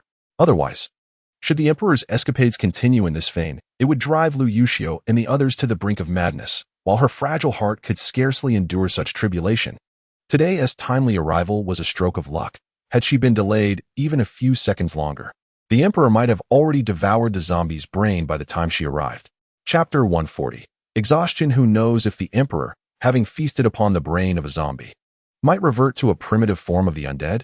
With a deep exhale, Xia Chu vented her intense emotions through the act of slaying zombies. The sight of Xiao Lingtian gnawing on a zombie's head not only startled Xia Chu, but also alarmed Lu Yuxiu and the others. A collective frustration simmered within them, which they could not express towards their comrades, so they unleashed their fury upon the zombies instead. Thus, they unleashed their full might. No longer hesitant among a group of men, in addition to the unspoken understanding she shared with them, there existed a level of trust that she currently lacked. Bullets whizzed past her ears, yet they remained steadfast, unwavering in their actions. Xia Chu instinctively leaned aside to avoid the bullets that narrowly missed her. Initially, several snipers paid no heed to her startled reaction until she, in an attempt to evade the projectiles, failed to notice the approaching licker with its long tongue from behind. After finding herself in peril and being rescued by Lu Yuxiu, the snipers began to steer clear of her, resolutely determined not to let any stray bullets frighten her further. With her concerns alleviated, Xia Chu benefited from the seamless cooperation and trust of Lu Yuxiu and his companions. As they unleashed their full potential in the relentless slaughter of zombies, their efficiency in dispatching the undead accelerated. Eventually, they eradicated all ordinary zombies, leaving no survivors, and the group collapsed onto the ground, gasping for breath, utterly spent. Exhaustion weighed heavily upon them, and the debilitating sensation of drained energy was equally tormenting. Xia Chu felt so fatigued that she could barely sense her arms and legs. Staring blankly into the darkness ahead, she reflected on her lack of physical stamina, recognizing the need for improvement. After her body refinement, her strength had proven formidable, surpassing that of most warriors. Lu Yuxiu had tested her, and she discovered that a punch delivered with all her might could yield a force of 500 pounds. If aimed at a vulnerable part of the human body, she could potentially deliver a fatal blow. However, raw strength was futile without adequate endurance. This inadequacy was not her fault, as her only form of exercise had been to lay out a yoga mat in her rented apartment and follow along with yoga videos. She had never even set foot in a gym. Reflecting on her life, it felt rather sorrowful. Throughout her past and present, she had lived as if she were a man, devoid of any delicate femininity. "How are you all doing?" Several marksmen emerged from their concealed positions, inquiring about Xia Chu's well-being. Lacking the strength to speak, she offered a slight nod to indicate she was all right. "Rest yourselves, we'll handle the cleanup," one of the snipers stated earnestly, retrieving clamps and plastic bags from his pack before turning to his task. The others mirrored his actions, though their tools varied. One produced a small iron hammer. Xia Chu observed him surveying the corpse-strewn street with the hammer in hand. Then, with long strides, he approached an area densely populated with heads and began smashing zombie skulls with fervent zeal. Chapter 141. Still researching, Xia Chu retrieved a colorless crystal core from her pocket and offered it to Lu Yuxiu, who had settled beside her. "How's the crystal core harvest?" she asked. Attribute-specific crystal cores are only absorbable by mutants of the same attribute. Colorless crystal cores, however, are universally compatible, regardless of the mutant's attribute. The higher the purity, the better the absorption and the faster the restoration of abilities. The one Xia Chu obtained was of relatively low purity. Given the early stage of the apocalypse and the limited evolution of zombies, it contained some spots of impurities, but it was better than nothing. "Keep it for yourself," he responded. "I cannot utilize it." She had attempted to absorb crystal cores upon acquiring them, but to no avail. Her meme system was not a superpower, but rather another form of energy. Upon hearing the sound, Lu Yuxiu was not courteous. He accepted the crystal core, absorbing it while stating, "There isn't much." Among ordinary zombies, 1 in 10 might possess a core, and while evolved zombies have a slightly higher chance, not every single one contains a core. The effort expended is utterly disproportionate to the rewards. Despite their arduous battles resulting in the deaths of several thousand, if not tens of thousands, of zombies, they have garnered fewer than 100 cores, which is hardly sufficient for distribution. Relying on cores to elevate one's abilities is unreliable, One must seek solutions through combat. He sighed and brushed away the dust of the crystal core from his palm. He then took hold of Xia Chu's trembling arm, massaging it as he inquired, "What happened with the emoji you sent to the Emperor? How did it go awry?" The moment this topic arose, the weary men who had been exhausted to the bone were instantly revitalized. They gathered around, their gazes fixed intently on Xia Chu. It was primarily due to the fact that each emoji she sent was unique, and prior to dispatching them, she had no idea what abilities they represented. Only upon sending them could she discern their meanings. Well, since they received no answers from Xia Chu, the crowd turned their attention to Xiaoling Tian. "What about you? Weren't you on the verge of collapse? How did a facepalm emoji lead you to think about munching on a zombie's brain?" Xiaoling Tian, with a face full of righteous indignation, retorted, "You should ask Lin Mimi. How was I to know that her emoji would not only restore health, but also alter my sense of smell?" "Alter your sense of smell?" Xia Chu quickly retrieved a notebook to take notes. However, her right hand trembled so violently that she could barely hold the pen. Observing this, Lu Yuxiu took the pen and notebook from her. He then looked up at Xiaoling Tian, indicating that he could elaborate further. Xiaoling Tian refrained from unnecessary chatter, settling cross-legged on the ground while savoring the dried meat that Xia Chu had given him. The moment his expression contorted, it vanished entirely. Then, I felt a warm current gathering within my internal organs, coursing through my limbs, a sensation most pleasant. You have witnessed my transformation when I appeared utterly drained. Yet, Xia Chu's expression alleviated my state of exhaustion. It was merely hunger, an insatiable yearning that gnawed at my very being, a craving so intense it eclipsed my fatigue. My mind was flooded with thoughts of my favorite delicacies. I envisioned zombies as towering seafood cream cakes, their aroma irresistible, prompting an uncontrollable urge to pounce upon them. With arms outstretched, he summarized the situation, indicating that no further inquiries were necessary. You all had witnessed the events unfold. Chapter 142. Creamy sea asparagus indeed.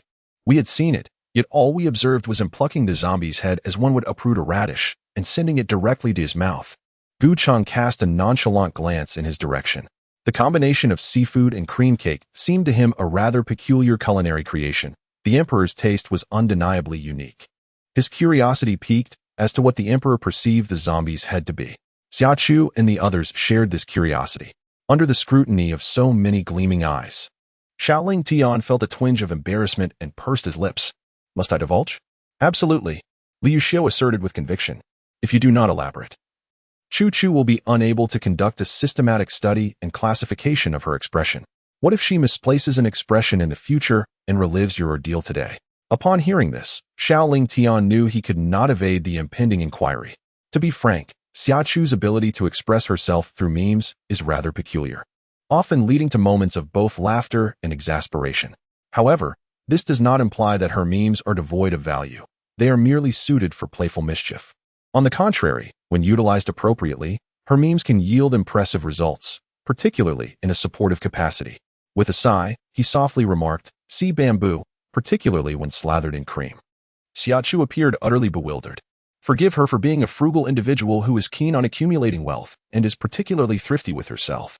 She truly had no idea what sea bamboo was. It was a name of seafood she had never encountered before. Seafood that resembles bamboo shoots? Upon hearing Xia Chu's question, the group of men fell silent. Lu Yuxiu turned to her with a look of exasperation as if to say, "Oh, foolish wife, sea bamboo is merely a colloquial term. The common name in Dinghua is geoduck." Xia Chu, what a troublesome situation. Of course, she was aware of geoduck, the seafood that is renowned for its exquisite flavor and nutritional value.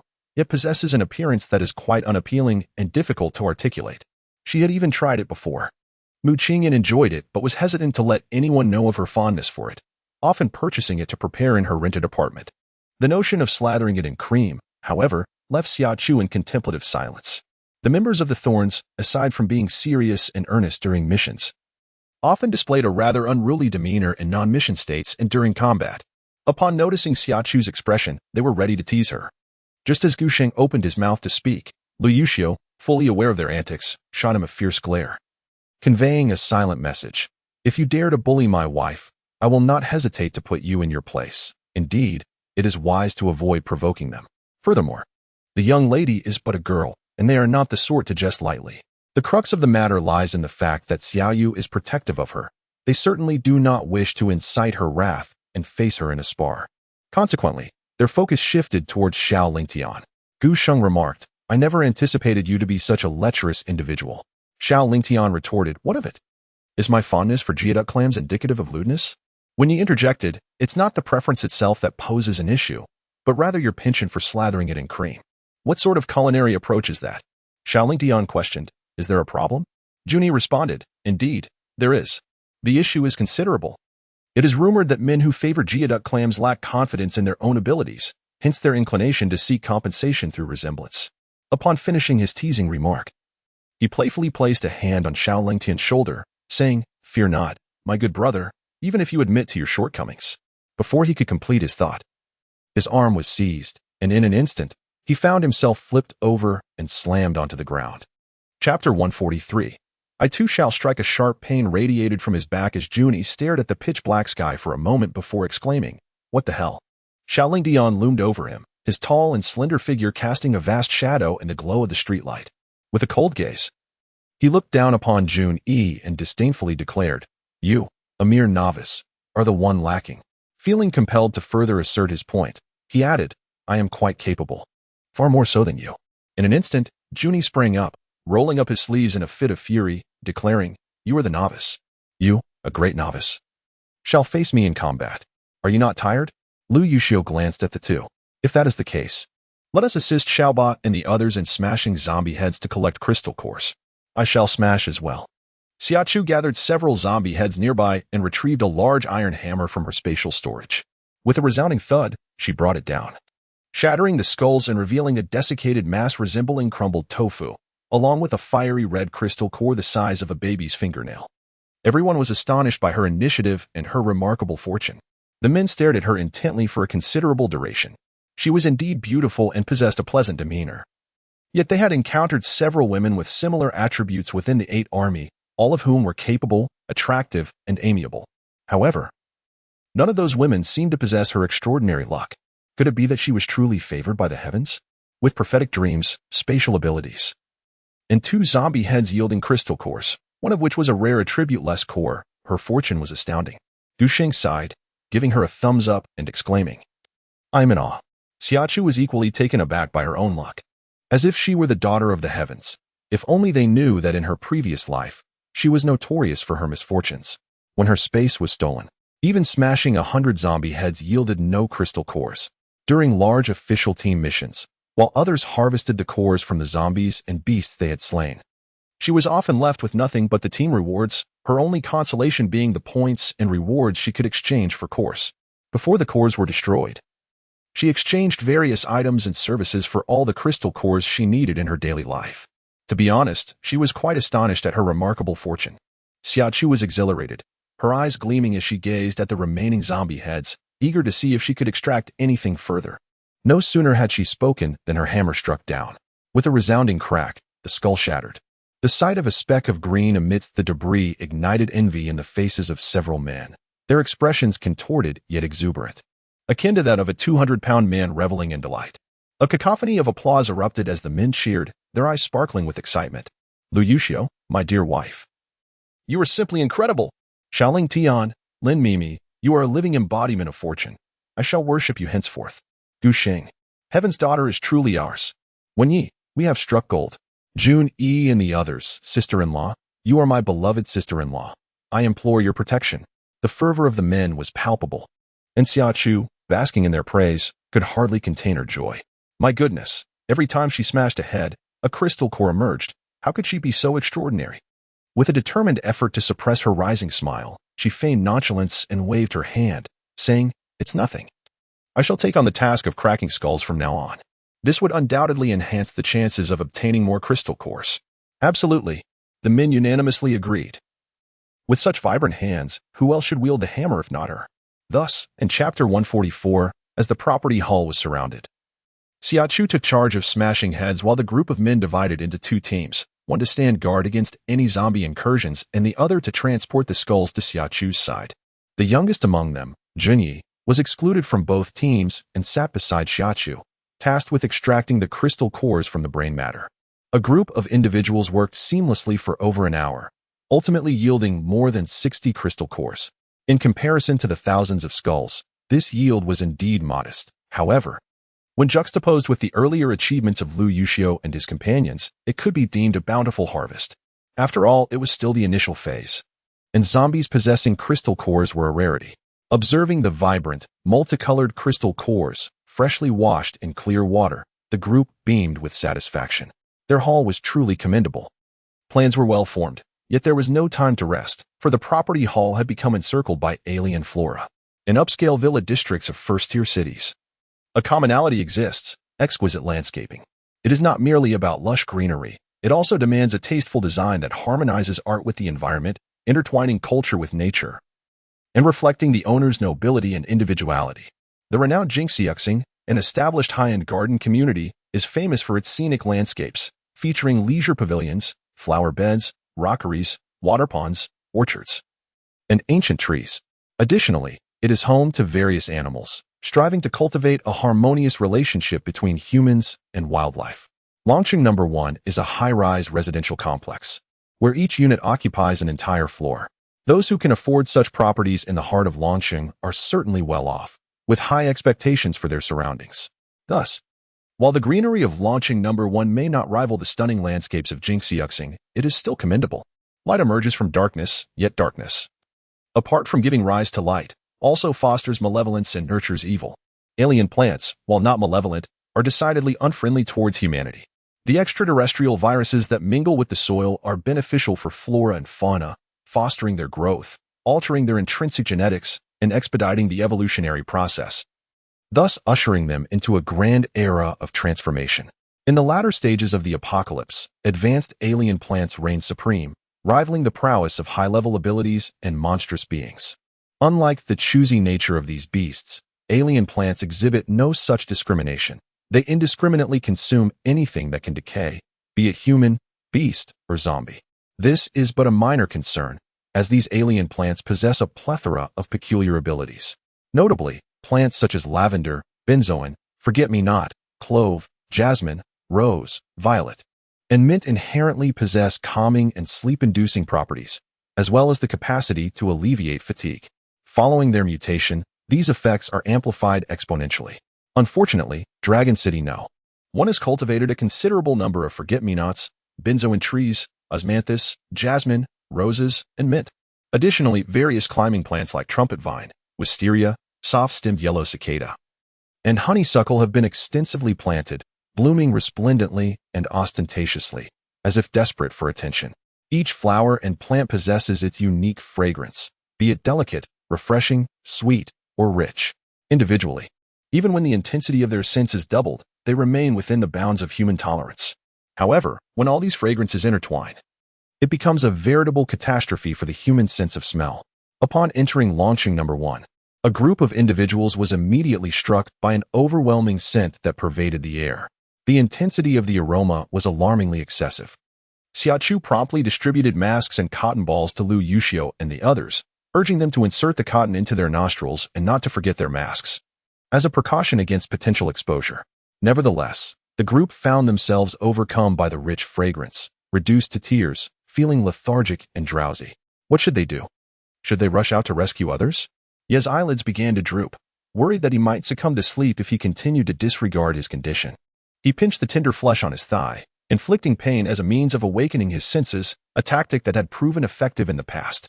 During a harrowing escape abroad, when pursued by enemies and burdened with a mission, they had no time for rest.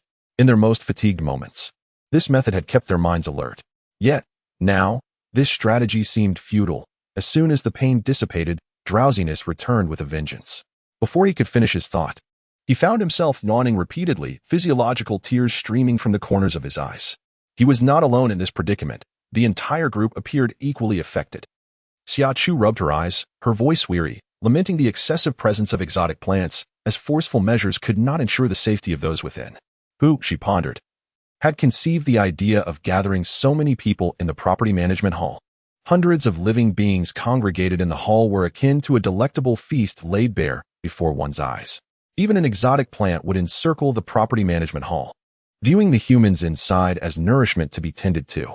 When hunger struck, It could simply pluck one out to satisfy its cravings, simultaneously providing the nutrients necessary for growth. One would be foolish to overlook a matter that serves a dual purpose. Newly evolved alien plants possess a limited intellect. And the same can be said for the alien beasts. However, this does not imply their lack of cunning. When it comes to instinct, humanity pales in comparison to the flora and fauna that thrive in the wild. What does it matter if their intelligence is not high? Their strong instincts suffice. Instincts guide them in their actions and inform them of beneficial endeavors, even if they manage to escape the fate of being devoured by alien plants. The prolonged captivity leads to severe psychological issues. They become utterly incapable of adapting, or one might say, unable to accept a normal existence. Ultimately, they despair and choose to end their own lives. As for Lu Yuxiu and his companions, it is likely that they are regarded as possessions to be domesticated by this batch of alien plants. Perhaps some have been injured, but certainly, no one has been killed by the alien flora thus far. The oldest resident of the Thorn Dormitory, a willow tree with the intellect of a 6 or 7-year-old child, has stated that newly evolved alien plants will not seek nourishment in the short term. They are preoccupied with absorbing beneficial nutrients from the soil. Only after they have completed this process will they be drawn to the flesh and blood of warm-blooded creatures, developing a desire to feed. This is also the reason why, during the early days of the apocalypse in a previous life, alien plants did not pose a threat. As for why Lu Yuxiu and his companions do not resist or create a commotion to alert others, my estimation is that they have succumbed to a suffocating aroma that has either lulled them into a deep slumber or caused them to faint. Gazing at the oval structure enveloped by the dense mass of alien plants, Xia Chu felt as if she were losing her hair in frustration, more so than herself. Lu Yuxiu appeared to be in an even worse predicament. Chapter 146, Difficult to Capture. Dangerous, he gazed at the elliptical structure for a considerable time before turning to explain to Xia Chu. The entire Longqing No. 1, where the property hall is located, is rather low, consisting of only 2 stories. The hall inside is spacious, capable of accommodating numerous individuals while offering an easy escape route. It was not our intention to settle here. Rather, it was the rescued residents who instinctively gathered. We are surrounded. You should first attempt to communicate. If that fails, we will resort to a forceful assault. Xia Chu nodded, preparing to dash out to a concealed location. However, Lu Yuxiu, quick of hand and eye, seized her arm. What are you doing? After all, the alien flora that could nurture humans is not to be underestimated. It is exceedingly perilous. Lu Yuxiu did not wish for her to venture outside, as he could not guarantee her safety. The alien plants are not like zombies. A single bullet to the head would not suffice. In the event of danger, he would be unable to rescue her in time. I will accompany you, he insisted. Fearing she might refuse, 2 of us can watch over each other. Before Xia Chu could decline, she braced herself against fatigue, inflicting pain upon her thigh to rouse her senses, her eyelids bruised and swollen.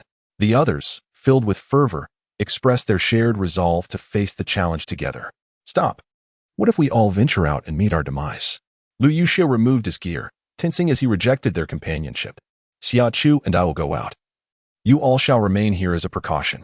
He reloaded his weapon, securing it in its holster, and strapped a large machete to his back. Addressing the group, he declared, "This is an order." With such a command issued, what could they possibly say? There was nothing left to argue. The soldier's duty lies in obeying orders, leaving a group of individuals with no choice but to nod in acquiescence. Lu Yuxiu extended his hand towards Xia Chu, saying, Xia Chu, let us venture forth. She placed her hand in his, and together they emerged from their hiding place. Beneath the street lamp, their shadows elongated into the night. As they made their appearance, a cacophony of voices descended upon Xia Chu like the resonant beating of drums. Here come 2 more. Shall we capture them? Where did these 2 emerge from? The smaller one seems quite alluring. I feel an urge to roll into her embrace. I too am drawn to her fragrance. Perhaps we should seize her and savor the scent at our leisure. That is unwise. The larger one exudes an aura of danger, more perilous than the others within, making her difficult to capture. The voices were aged, imbued with the weight of experience and wisdom. For reasons unknown, the gravitas in their tone instilled in Xia Chu an inexplicable sense of confidence that negotiations with the otherworldly beings would be fruitful. She harbored no fear in dealing with these entities. As long as communication was possible, any matter could be resolved. At worst, it would merely involve protracted discussions over conflicting interests. So long as she could offer sufficient incentives to these beings, she was unconcerned about their refusal to release her. Good day, esteemed elder. My name is Xia Chu. May I have a word with you?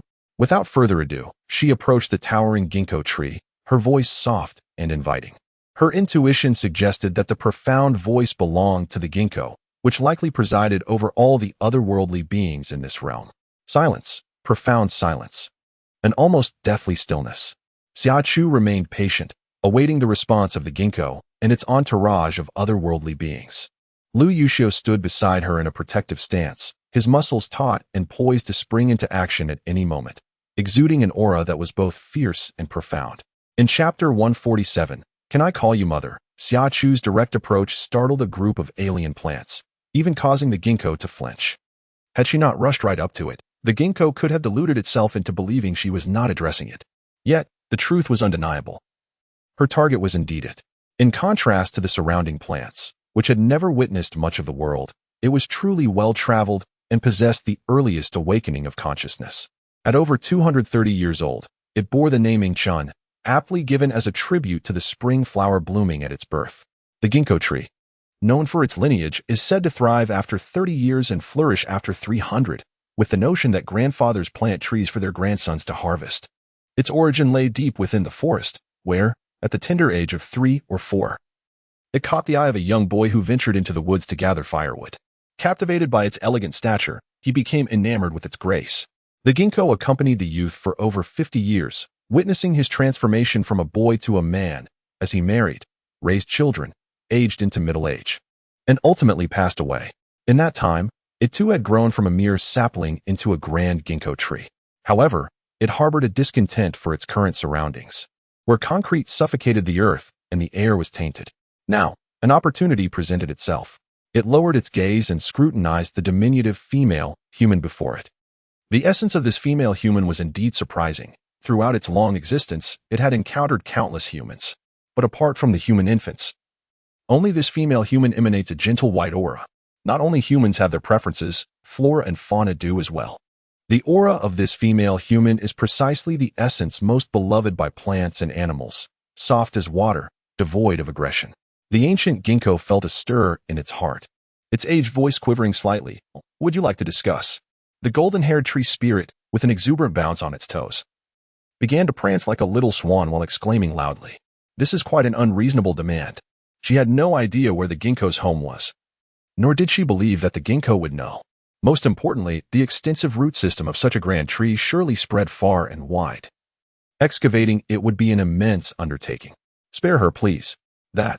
Hesitatingly, Xia Chu brought forth a cup of spring water and inquired, Sir, do you find this water to your liking? As soon as the water was revealed, the ginkgo and the surrounding peculiar plants froze in astonishment. This water. It was so fragrant, so enticing to the flora.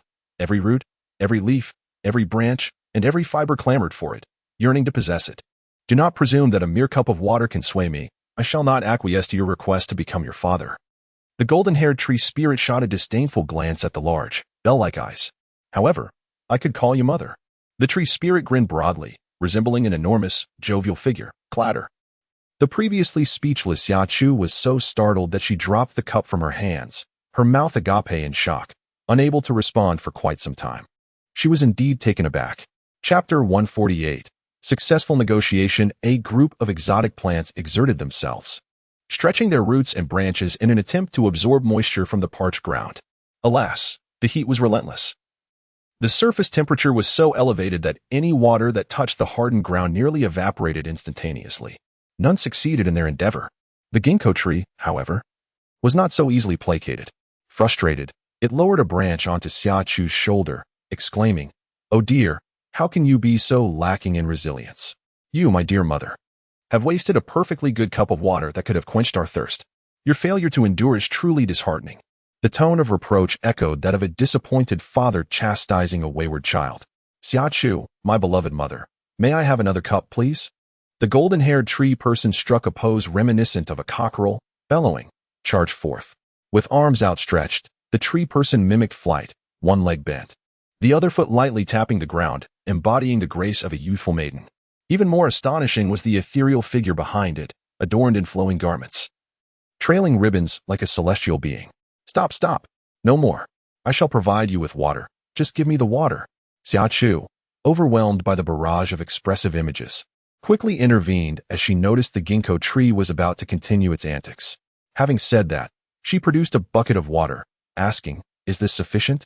Lu Yuxiu, has this negotiation reached a conclusion?" Indeed, his family was truly exceptional. Enough. The ginkgo responded joyfully, eagerly placing a branch into the water bucket. In truth, it was insufficient. Heartbroken, JPG, the exuberant tree spirit wept bitterly. It was indeed insufficient. This was merely a taste of sweetness. The two, observing the negotiation's outcome, smiled faintly and inquired of the ginkgo, "How does it taste?" The ginkgo, resplendent, caused its entire form to tremble, its large stature causing the leaves to rustle in a manner reminiscent of rainfall, even in the stillness of the early morning. The sound resonated with remarkable clarity. Although these plants did not belong to the same family, they were all part of the plant kingdom. As the eldest among them, it felt a responsibility to care for these innocent little beings. Concealed in the shadows, when Yi and others, battling drowsiness, had pinched their thighs until they were swollen. Upon witnessing the ginkgo tending to the foreign plants with the bucket, they instantly became invigorated, as if infused with the spirit of a battle cry. "Sister-in-law, can you help?" In a swift motion, they adeptly managed this group of foreign plants without shedding a drop of blood. They merely awaited the arrival of the newcomers with ease. With the spring water as a foundation, the foreign plants, captivated by its essence, became exceedingly agreeable. This led to remarkably smooth negotiations thereafter. The ginkgo indeed prepared to nurture Li Shaoqing and his companions, as a precautionary measure for sustenance. Had it not been for the energy contained within the spring water, which was more readily absorbed and richer in nutrients than mere flesh and blood, the outcome of the negotiations would have remained uncertain. In a moment of sheer panic, Xia Chu, eager to express her gratitude for their amicable nature and harmlessness, decided to bestow upon them a generous supply of fertilizer and plant nutrients that she had originally stockpiled for her own agricultural endeavors. The peculiar plants joyously gathered the nutrients and fertilizers, bursting into hearty laughter. Just as Xia Chu was about to call when Yi and the others to join her, Ginkgo spoke up again, "Mama." Hearing this endearment caused Xia Chu's lips to twitch uncontrollably, and in a fit of exasperation, she interrupted. "If you call me Mama one more time, we shall sever our ties." "All right, fine," Ginkgo replied, sounding quite aggrieved, though the expression it projected was one of indignation, reminiscent of a betrayal. The explosive-haired treant, visibly enraged, brandished a large cleaver, proclaiming, "I shall dance on behalf of the moon." Xia Chu, astounded, remarked, "Are you unwell?" "You seem gravely so." In the dim light, she cast a profound gaze at the large ginkgo, one laden with complexities that were beyond words. As if a myriad of unspoken sentiments converged within it, leaving Lu Yuxiu utterly perplexed. "What's wrong?" he whispered. Xia Chu beckoned him closer, and he dutifully leaned in, attuning his ear to her lips. Lu Yuxiu found himself intrigued by the whimsical expression she conveyed. However, they could only perceive the expression Xia Chu sent out. The emoticons exchanged between her and the flora and fauna remained invisible and imperceptible to them. A sudden spark of inspiration flickered through his mind, and with brightened eyes, he inquired, "Xia Chu, can you utilize their emoticons?" This notion is rather significant once articulated, and indeed holds great potential. We shall endeavor to explore it in our next attempt. Xia Chu felt a spark of inspiration, utilizing the best options available. An array of diverse emoticons would undoubtedly be advantageous. If it proves unfeasible, it matters not. Truth is revealed through practice, and all will be addressed post-experimentation. A slender branch cautiously prodded her cheek. Xia Chu instinctively swatted the branch away, retorting with a fierce demeanor, "What is it? Speak quickly, I am quite busy." In her mind, Yinxing silently critiqued, "Indeed busy with this male human's tender affections." Evidently, regardless of the species, females exhibit the trait of forgetting their companions in the presence of alluring males. "Please assist us with a generous supply of water. We require an ample amount." Spring water is indeed a precious resource, yet it must be conserved judiciously. Quenching thirst and replenishing hydration necessitates a substantial quantity of water. Very well, Xia Chu readily agreed. The governmental operations were still functional, and utilities remained uninterrupted, so providing them with water posed no issue. The current water supply is too precious to waste. Lasting at most 3 days, it has absorbed the airborne viruses from extraterrestrial sources within the soil, rendering it suitable solely for cleansing purposes, not for consumption. To make it potable requires a convoluted series of disinfection and purification processes. One wonders if Guijia has managed to procure any water purification equipment. A group of men, suddenly invigorated, erupted in jubilant cheers as they emerged from their hiding spots. However, just as they were about to unite, Jun-E collapsed to the ground with a resounding thud, followed by the unmistakable sound of snoring. He had truly fallen into a deep slumber in an instant. Before the group had a chance to react, Gu Cheng, stifling a yawn, called out to Xia Chu, urging her to ask the others to tone down the overpowering scents, which were becoming unbearable. The issue was that these fragrances were more effective for sleep than sleeping pills. I understand, Xia Chu replied, turning to address Yinxing regarding the matter of the aroma. The saying having milk means having a mother applies to any race. Although Xia Chu lacked milk, she possessed spring water. In Chapter 150, titled Calling Sister, Yinxing readily agreed to her request and commanded a group of exotic plants to close their blossoms. For those that could not be closed, Yinxing simply advised Xia Chu to endure. However, enduring was not a feasible option, as the price of such endurance could be severe. The entire group fell into a deep slumber, leaving them uncertain whether the exotic plants would betray them and eliminate them all. Xia Chu was not at ease with this uncertainty. Consequently, she distributed a bottle of essential oil and a needle. The oil was to be applied beneath the nose and on the temples, while the needle was for self-inflicted pain should they find it impossible to endure. She handed out large-headed pins, their gleaming tips causing the group to wear expressions of dismay, yet they could not refuse, reluctantly accepting the items. However, this did not imply their willingness to harm themselves. Apart from Xia Chu, everyone else resolved to avoid using the needle unless absolutely necessary. The thought of such a thick, sharp pin piercing their skin was intolerable. Amidst the rustling sounds, the two-story building, previously obscured by a colorful array of plants, finally revealed its true form as the exotic flora withdrew. Through the transparent glass doors and windows, one can clearly see the disheveled figures sprawled across the floor, accompanied by the deafening sounds of snoring. If I had known that being surrounded would result in a peaceful slumber, I would have welcomed it with open arms. Jealousy twisted Wen Ye's face as she strode over on her long legs to where Li Shaoqing was sleeping against the wall. With no hint of politeness, she delivered a hefty slap to his side, rousing him from his slumber. "Wake up, you glutton. Your wife is looking for you." Where? Li Shaoqing jolted awake, shouting before he realized the absurdity of his words. "Wife? I am a proud single man. How could everyone else be asleep?" They all fell prey to this predicament, didn't they? Liu Xing shot him a glance and began to rouse each person one by one. Fell prey to what?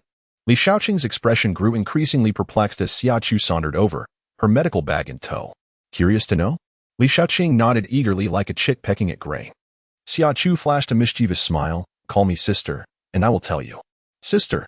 Li Shaoqing called out without hesitation. "What of it? I am more than happy to call her sister. What business is it of yours? Do not disturb our sibling bonding. You are surrounded by alien plants. Had we not arrived, you all would have been treated as food and fertilizer by them." Without wasting words, Xia Chu pointed towards the entrance, where the alien plants were stretching their tendrils, peering inside. After explaining, she patted his arm. "You ought to be grateful to me. Had I not paid a satisfactory price, you would have been trapped in this building until death." As she spoke, her gaze was fixed upon the residents who were gradually awakening, their faces etched with panic. Upon meeting her eyes, Lu Yuxiu and his companions exchanged knowing glances, their unspoken understanding seamlessly aligning with her. Chapter 151. I dare the young lady is a volunteer. She is not a member of the military. The compensation for the foreign plants comes from her own supplies, and this batch of resources must be borne by you. Upon hearing this, the crowd present exemplified the stark contrast between gratitude and ingratitude. The warriors of the Thorns and a small portion of the residents nodded in agreement, expressing their willingness to shoulder their fair share of the supplies. Conversely, another segment of the residents was adamantly unwilling to contribute. Not only did they refuse, but they also launched verbal assaults against Xia Chu and her companions. It is her own choice to offer compensation. We did not coerce her into it. Why should we bear the burden? One voice protested. I have no supplies and cannot possibly contribute. We are the ones you saved, since you have rescued us. You must take full responsibility. Why is it now, when the danger has passed, that you come to us for resources? Do you believe we will lodge a complaint against you? We are not asking you to be accountable for our supplies. We have already shown you enough gratitude. What audacity allows you to make such unreasonable demands of us? Indeed, if you have chosen to be the good ones, then you must see it through to the end. A true good person must act with selflessness to be worthy of the title. The young girl's countenance revealed her innate kindness. It was evident she could not bear to impose upon us further, correct? A cacophony of voices erupted among a group of residents, each expressing emotions ranging from calm to sharp, unreasonable to fervent, all manifesting in a variety of ways. Yet, regardless of the emotion or expression, they all shared an equally unsightly nature. Particularly loathsome were those who hurled invectives, seemingly eager to insult their ancestors for generations. Their repulsive demeanor incited a desire within Xia Chu and her companions to cast them out to feed the alien flora. Due to their status, Lu Yuxiu and his companions, even when filled with rage, could only restrain themselves. Xia Chu, however, was different. She had no intention of engaging in futile conversation with these individuals. With a single word, she declared, enough. If they sought to take advantage of her, she was determined to discover the limits of their audacity. Jingchun, find these people. Xia Chu retrieved a loudspeaker from her space and directed her voice, amplified through the device, towards the ginkgo and other creeping plants at the entrance. Her cold voice resonated throughout the hall, momentarily silencing the clamor. Little ones, assist me in putting on a show, she proclaimed, her face adorned with a wide grin. Clad in leather attire and wielding a barbed whip like a cartoonish figure, the ginkgo and the alien plants recoiled in fear, realizing this fierce human female was not to be trifled with. A mere disagreement could lead to confrontation, and they understood the hierarchy of power. Yes, esteemed leader, we shall obey. The colorful little treemen bowed deeply in deference. Find us. Let us see who dares. In the midst of a brief stupor, a young man, around 27 or 28, adorned in elite attire, mockingly exclaimed, "Do you know who I am?" Before he could finish his sentence, the world around him spun violently, and he felt himself ensnared by some unseen force. In the next moment, he found himself suspended upside down, as the early summer sun cast its warm glow. Xia Chu sauntered over to his side, dismissing the raucous insults hurled by the young man and his companions. However, upon witnessing the strange entities that had ensnared the young man and loomed ominously around them, a palpable fear and vigilance gripped the onlooking residents, rendering them silent as they observed from a distance. With an air of disdain, Xia Chu looked down upon the young man, nonchalantly tapping a knife against his face. I dare say, I am not a soldier. I bear no responsibility or obligation to serve or rescue you. Should I feel inclined to assist you, gratitude would be expected. Yet, if I choose not to save you and instead cast you to the zombies or those aberrant creatures, you have no right to complain. After all, you are merely a band of weaklings, are you not?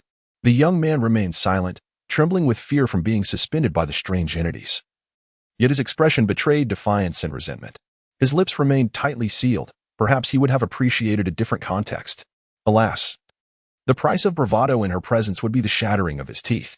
Should he possess a rebellious spirit, she would not hesitate to inflict a complete shattering of his bones. Having dispatched no fewer than 100 zombies that night, including several evolved ones, her blade was tainted with traces of the zombie virus. Such was her disdain for the ungrateful and treacherous. Believe me, provoking my wrath bodes ill for you. I have encountered many like him in my past life, typical egotists. In the minds of such individuals, the world exists solely for their own benefit, and everything else may be sacrificed. While a person of goodwill might feel a twinge of guilt for harming others to serve their own interests, the egotist not only lacks remorse, but also harbors resentment towards those who suffered due to their machinations, lamenting that their misfortunes did not yield sufficient value or tragic consequence to benefit them. If it were within her power, she would annihilate this ungrateful lot, who cling to grudges while remaining blind to their own despicable nature. Alas, the machinery of the nation still functions, and societal order has yet to crumble. She must remain a law-abiding citizen, and moreover, she is loath to sully her hands for such wretches. However, sparing their lives does not preclude her from administering a lesson. With thoughts of Xiao Lu and the thorny warriors who sacrificed for these individuals, Xia Chu's fury ignited. A detestable group, devoid of gratitude, who believe themselves the center of the universe. Your existence is a sheer waste of resources and a blight upon the air. How is it that the undead have not devoured you whole? Before she could finish her tirade, she spun around and delivered a fierce kick to the youth's abdomen. The force of her strike was immense, causing the wisteria vine to release its grip on him. As summer approached, Xia Chu let out a cold chuckle, turning with fierce determination towards the residents encircled by the strange vegetation. Who has caused the demise of the warriors that once protected you? Step forward if you dare. No one moved. Those who had caught her piercing gaze turned pale and trembled in unison, retreating in fear of this fierce woman who might easily dispatch them with a single kick. Lu Yuxiu felt a rush of excitement, his cheeks flushed crimson, his heart pounding like a war drum within his chest. He could hardly breathe, yearning to express his fervor like an infatuated fan, rallying for his beloved Xia Chu. Cheering for her, ready to crash into walls for her sake. Was she not breathtakingly magnificent? He was utterly captivated by her fierce stand on their behalf. When she glanced his way, he silently mouthed, "Lin Mimi is stunning." Then, he pointed at Lu Yuxiu, saying, "Doesn't Xia Yu look just like a complete fool right now?" Chapter 153. The infatuated one, Gu Xing observed, nodding in agreement. Indeed, he resembled a simpleton, akin to an infatuated admirer.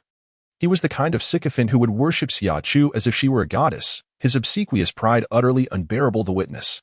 Reflecting on Bai Shiwei, he sighed, uncertain if he would ever have the chance to see her again, and pondering how things were faring on her side. The Thorn Ones had all learned to read lips, and Gu Sheng's expression was deciphered by Li Shaoqing and the others, who gathered to communicate silently. "Junie, do you think this is going too far?" Li Shaoqing shot him a glare, replying, "Too far? Have you forgotten the sacrifices made by Xiaolu, Dongzi, and Jiao Jiao? In my opinion, such individuals deserve a thorough reprimand, lest they believe that everyone in this world will coddle them as their parents do. Even parents, possessing a modicum of reason, would scarcely indulge their children to such an extent. What nonsense is this? It is merely that he cannot take matters into his own hands. Otherwise, he would have done so long ago. It is hardly appropriate for his sister to come to their defense, with his chest still rising and falling. He has not succumbed to death." Xia Chu exercises restraint. Jiang Hai cast a glance at the youth slumped against the wall like a corpse and slowly uttered a remark. The group, including Zhang Hua, who were not particularly acquainted with Xia Chu, fell into a brief silence before forming the same shape with their mouths. They would be reported. What does it matter? She is not bound by the same rules as us. If a complaint is lodged, we can simply present a united front.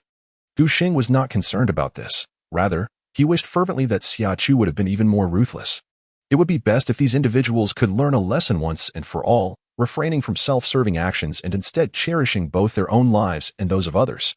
In this world, one ought to possess a modicum of kindness. One cannot wantonly trample upon lives simply because they are not one's own. In this existence, who is truly superior to another? No one ought to sacrifice themselves for another. Thus he spoke. A group of people agreed, saying, "Fine, let us proceed as Orange suggested. If a complaint is indeed filed, we shall bear it together." Meanwhile, this group engaged in fervent lip communication, while Xia Chu paced before them, her gaze sweeping over them like a searchlight. Those who caught her eye for a moment too long displayed signs of unease, retreating while hastily defending themselves. "It wasn't me. I didn't do it. I didn't mean to. I was just terrified. That little soldier volunteered to protect me. It has nothing to do with me, truly. You deceive. It was you who sent the little soldier forth. I witnessed it." Perhaps fearing that the child might be traumatized by the gruesome spectacle, she clutched the infant tightly, concealing the child's face within her embrace. When her gaze met Xia Chu's, tears brimmed in her eyes, cascading down like a torrential flood. "My son succumbed, transformed into a zombie. My husband and I could not bear to sever the child's head, so we bound him instead. Yet, unexpectedly, the child inflicted wounds upon my husband. That little soldier, upon crashing through the door, was our savior when my husband had driven us to a dead end. He escorted us downstairs to reunite with the main force. Just as we were about to depart, a cry for help suddenly echoed behind us." Chapter 154. The Psychology of Conformity. The woman furiously pointed at the bespectacled man with a gentle demeanor, causing him to stumble. A few ordinary zombies and one evolved zombie emerged from the building. The psychology of conformity is a prevalent phenomenon. When perception, judgment, and cognition are swayed by the actions of others, most individuals tend to act in accordance with public opinion or the majority's behavior. Only a rare few manage to maintain their independence. Clearly, the individuals in this hall do not belong to that select group. As the young mother finished speaking, an increasing number of those who had benefited from the soldiers' sacrifices rose to denounce the ungrateful. Humans are creatures easily swayed by emotion. Even if the inhabitants of this city are inherently indifferent, unlike those from the 1950s and 60s who delighted in visiting neighbors and nurturing community bonds. Due to the shared residence within the same community and the interactions fostered within the property, there exists a preliminary understanding of the local inhabitants. Launching No. 1 is an upscale community, yet it has not been established for many years. This relative youth contributes to the superficiality of Launching No. 1's prestige when compared to the more venerable high-end communities like Jinxiu New City. In Jinxiu New City, mere wealth does not suffice. Individuals lacking sufficient social standing find it impossible to acquire vacant properties, regardless of their financial means. Conversely, at launching number 1, affluence grants access to available properties. And even when vacancies are scarce, one can procure second-hand homes with increased financial expenditure. Consequently, the number of nouveau riches residing in launching surpasses that of other affluent neighborhoods. In an era of advanced social civility, the term nouveau riche no longer carries a purely pejorative connotation. With the emergence of numerous new industries, an inconspicuous individual may suddenly ascend to the status of an industry magnate overnight. For such individuals, nouveau riche has become a term of endearment. However, the nouveau riche inhabiting launching number 1 are often characterized by their wealth, yet lack of culture, refinement, and moral integrity. Coincidentally, this group of self-serving individuals comprises the very essence of the nouveau riche. Their affluence emboldens them to utter phrases such as, "Do you know who I am?" And they may even engage in morally reprehensible acts, such as sacrificing others for their own survival in dire situations. Within this community, while they may not have offended all residents, they have certainly antagonized a significant number, as old grievances and new animosities coalesced. A fierce argument erupted before the eyes of individuals like Xia Chu, with the exchanges ranging widely in their astonishing and eye-opening content. As the confrontation escalated, tensions heightened to the brink of physical conflict. As the early summer drew her pistol, disengaged the safety, and chambered a round, she raised it and fired a shot towards the ceiling. The resounding bang silenced the room, causing everyone, except for the thorny one, to turn their gazes towards her. Under the icy scrutiny of her eyes, filled with a blend of excitement and fury, the atmosphere gradually calmed. "Shall we make some room for you to argue leisurely?" she inquired with a smile. A group of individuals shook their heads, and even the rapidly gesticulating Summer felt a twinge of concern that they might shake their heads off. "Since there is no need, then let it be quiet," she commanded, slowly aiming her gun at the crowd. "Now, follow my orders. Separate yourselves into 2 lines, those who have harmed soldiers and those who have not. Do not entertain thoughts of deception. I wish to avoid bloodshed. Understood?" "Understood." Their reply was uncharacteristically swift. They had no choice but to respond promptly. For facing a gun and surrounded by armed soldiers with lethal intent left them no room for courage. Within less than 2 minutes, the residents had formed their lines. Chapter 155. Does it hurt? 2 lines formed, the longer one capable of circling the hall multiple times.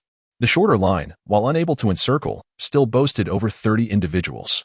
Summer was momentarily taken aback, then beckoned Lu Yuxiu with a subtle gesture.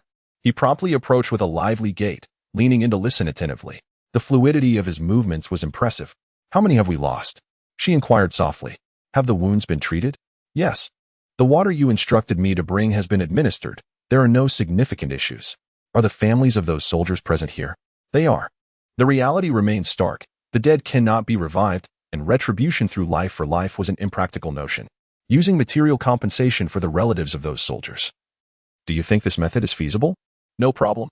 Lu Yuxiu lowered his gaze towards her, his handsome face taut with tension, and nodded emphatically. When compared to human life, material possessions truly pale in significance. However, given the circumstances, they could only strive to secure adequate benefits for the families of the fallen soldiers.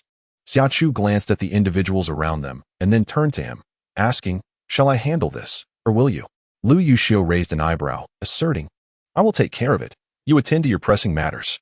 He was a man, after all, and could not permit her to shield him at every turn. Earlier, her actions had been so abrupt that they left everyone momentarily stunned. She had positioned herself in front of them, confronting the residents directly. It was not that she could not intervene, but doing so would have rendered her efforts futile. Yet, he could not allow her to bear the burden of being the villain alone. If someone must assume that role, it would be him. "Rest assured, I shall not let your efforts go to waste." Noticing her silence, Lu Yuxiu narrowed his eyes slightly, his tone laden with an ominous undertone that hinted at unseen dangers. Xia Chu nodded, stating, "Then I shall go check on the injured." With that, she decisively made her way to a corner table, opening a medical kit and arranging the necessary instruments and medications. Upon witnessing this, Li Shaoqing hurried over, exclaiming, "Sister, let me see the injury." He then lifted his shirt, revealing a gruesome gash that spanned across his abdomen. "How could you sustain such an injury to your abdomen?" Pointing to the long table beside them, Xia Chu gestured for him to lie down. Li Shaoqing wasted no time and promptly reclined, resigned to his misfortune. Xia Chu expertly examined his injuries, nodding in agreement. It was indeed unfortunate to be ensnared by a mutated cactus, without discussing the nature of the wounds. Merely the thorns embedded in his flesh were enough to evoke a profound sense of distress. It was truly commendable that he had endured without a single cry of pain, sustaining his composure until now. One might say, as expected of those hardened by thorns, each one resembling a machine devoid of emotion. "Does it hurt?" Xia Chu inquired, casting a glance at him that felt somewhat icy and tinged with mischief. Li Shaoqing harbored an unsettling premonition, though he could not pinpoint its source. He shook his head honestly, declaring he felt nothing.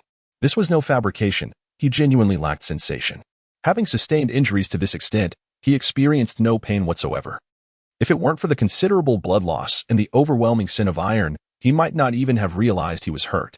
"Then we won't administer anesthesia," Xia Chu decided. Since he felt no discomfort, it would be prudent to conserve the scarce supply of anesthetics, which could not last long. "Are we not using any at all?" The soldiers waiting in line to have their wounds treated gasped in disbelief, unable to comprehend. In the meantime, Xia Chu busily employed tweezers to extract the hardened thorns embedded in Li Shaoqing's skin, methodically removing them one by one. It was the right course of action, after all. It would be wasteful to squander precious medical supplies, and the others understood this.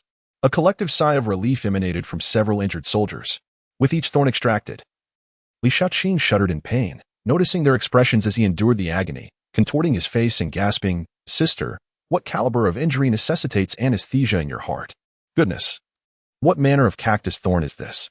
How could it elicit no sensation upon entry, yet provoke a desire to scream like a groundhog upon removal? You certainly do not require anesthesia. Even if you did, I would refrain from administering it. The dosage of anesthesia is beyond my control. The role of an anesthetist is not one that everyone can undertake. It demands an exceptionally high level of expertise. Furthermore, the practitioner must tailor their approach based on individual circumstances, determining whether to administer a deeper or shallower level of sedation and making choices regarding the medication. This truly tests the anesthetist's proficiency. Many doctors lack the skill to perform anesthesia as a layperson. It would be wise for her not to overestimate her capabilities in tackling such a technically demanding task. Xia Chu tossed the last needle, its length akin to that of a sewing needle and adorned with tiny barbs, into the dish.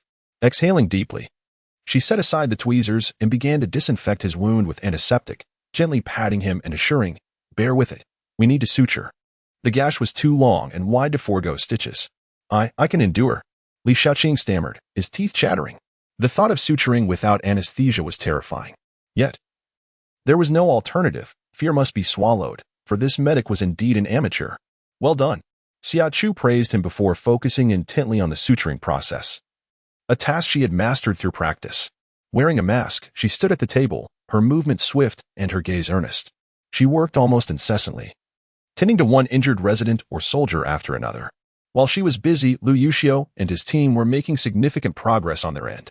A group of soldiers, brandishing their weapons and exuding an air of intimidation, stood in formation, ostensibly to negotiate but in reality to threaten. Only those with an iron will and a disregard for death would dare to refuse their demands. Clearly, the self-serving individuals who would sacrifice others to save their own lives were not made of such metal. Thus, when Lu Yuxiu made his request, over 30 of them readily acquiesced, recognizing that exchanging supplies for their lives was a most advantageous transaction. However, the supplies they possessed were not easily relinquished. Once this ordeal was over, they would undoubtedly seek to lodge complaints against their commanding officers. What is the duty and mission of a soldier? It is to serve the people and the nation, embodying the noble ideal of sacrificing oneself for the greater good. Even if the circumstances of their sacrifice had some connection to them, could they truly be blamed? They were merely ordinary individuals who had not witnessed much bloodshed. Encountering terrifying creatures such as evolved zombies and aberrant flora, it was only natural for them to fear and act poorly. The fault lay with those soldiers who were too weak. Like attracts like, those who make similar choices in the face of danger generally share a common worldview. If only Lu Yuxiu and his team possessed the ability to read minds, they would have known the true thoughts of those 30-plus individuals, and would undoubtedly have made them experience a fate worse than death. Chapter 157. The situation is dire. Alas, they were not afforded that opportunity. Certainly, the 30-odd individuals had no opportunity to voice their grievances. The sun had vanished for a week, and when it finally re-emerged, a far graver calamity ensued. This involved the rampant encroachment of aberrant and carnivorous flora, which wreaked havoc upon vital infrastructures such as water, electricity, communication, and gas pipelines, while simultaneously invading territories once belonging to humanity. The once thriving Long City now resembled a hidden enclave shrouded in dense foliage, although the air had become notably fresher, and one could gaze out the window to behold a panorama of verdant or vividly colorful vegetation. This was hardly a cause for celebration. With communication sporadically available, vast regions of the Ding Kingdom found themselves overrun by vegetation, plunging into states of water and power outages. Thanks to the advance warning from Xia, households had stockpiled water. Though the quantity varied, in the short term, basic water needs were assured. The foremost challenge lay in food preparation. In this era, apart from a few remote locales still relying on gas canisters or induction stoves, most 5th and 6th-tier cities had transitioned to natural gas. A rupture in the gas pipeline signified an inability to cook, while induction stoves became inoperable due to power shortages. What was left? Rationing dry provisions. As for constructing earthen stoves to cook with firewood, regrettably, such skills had become scarce in contemporary society. Furthermore, even for those who might possess the knowledge, few were willing to venture outside to gather firewood. The proliferation of aberrant flora was overwhelming, alongside the presence of man-eating plants reminiscent of zombies. 80% of the city had succumbed to the invasion of these aberrant and carnivorous plants, leading to utter devastation. Countless skyscrapers suffered damage due to the destructive nature of the vegetation, with some leaning precariously, while others collapsed entirely. The scene was one of utter chaos, with rampant plant life dominating the landscape. Those zombies that have yet to be eradicated have found opportunities to escape their confinement and secure hiding places due to the extensive destruction of buildings and the rapid proliferation of the alien flora. The military and police forces, along with recruited teams of civilian superhumans, have taken on the daunting task of eliminating the alien plants, undead vegetation, and zombies. While these individuals possess commendable combat prowess, their numbers are regrettably limited. Even with relentless efforts around the clock, balancing the rescue of ordinary citizens and safeguarding themselves, their capabilities remain constrained. What can be done when entire residential areas become uninhabitable? The only recourse is to relocate individuals to designated safe zones. However, due to the insufficient preparation time, even with the expansion of these zones, they cannot accommodate the influx of hundreds of thousands, if not millions, of people at once.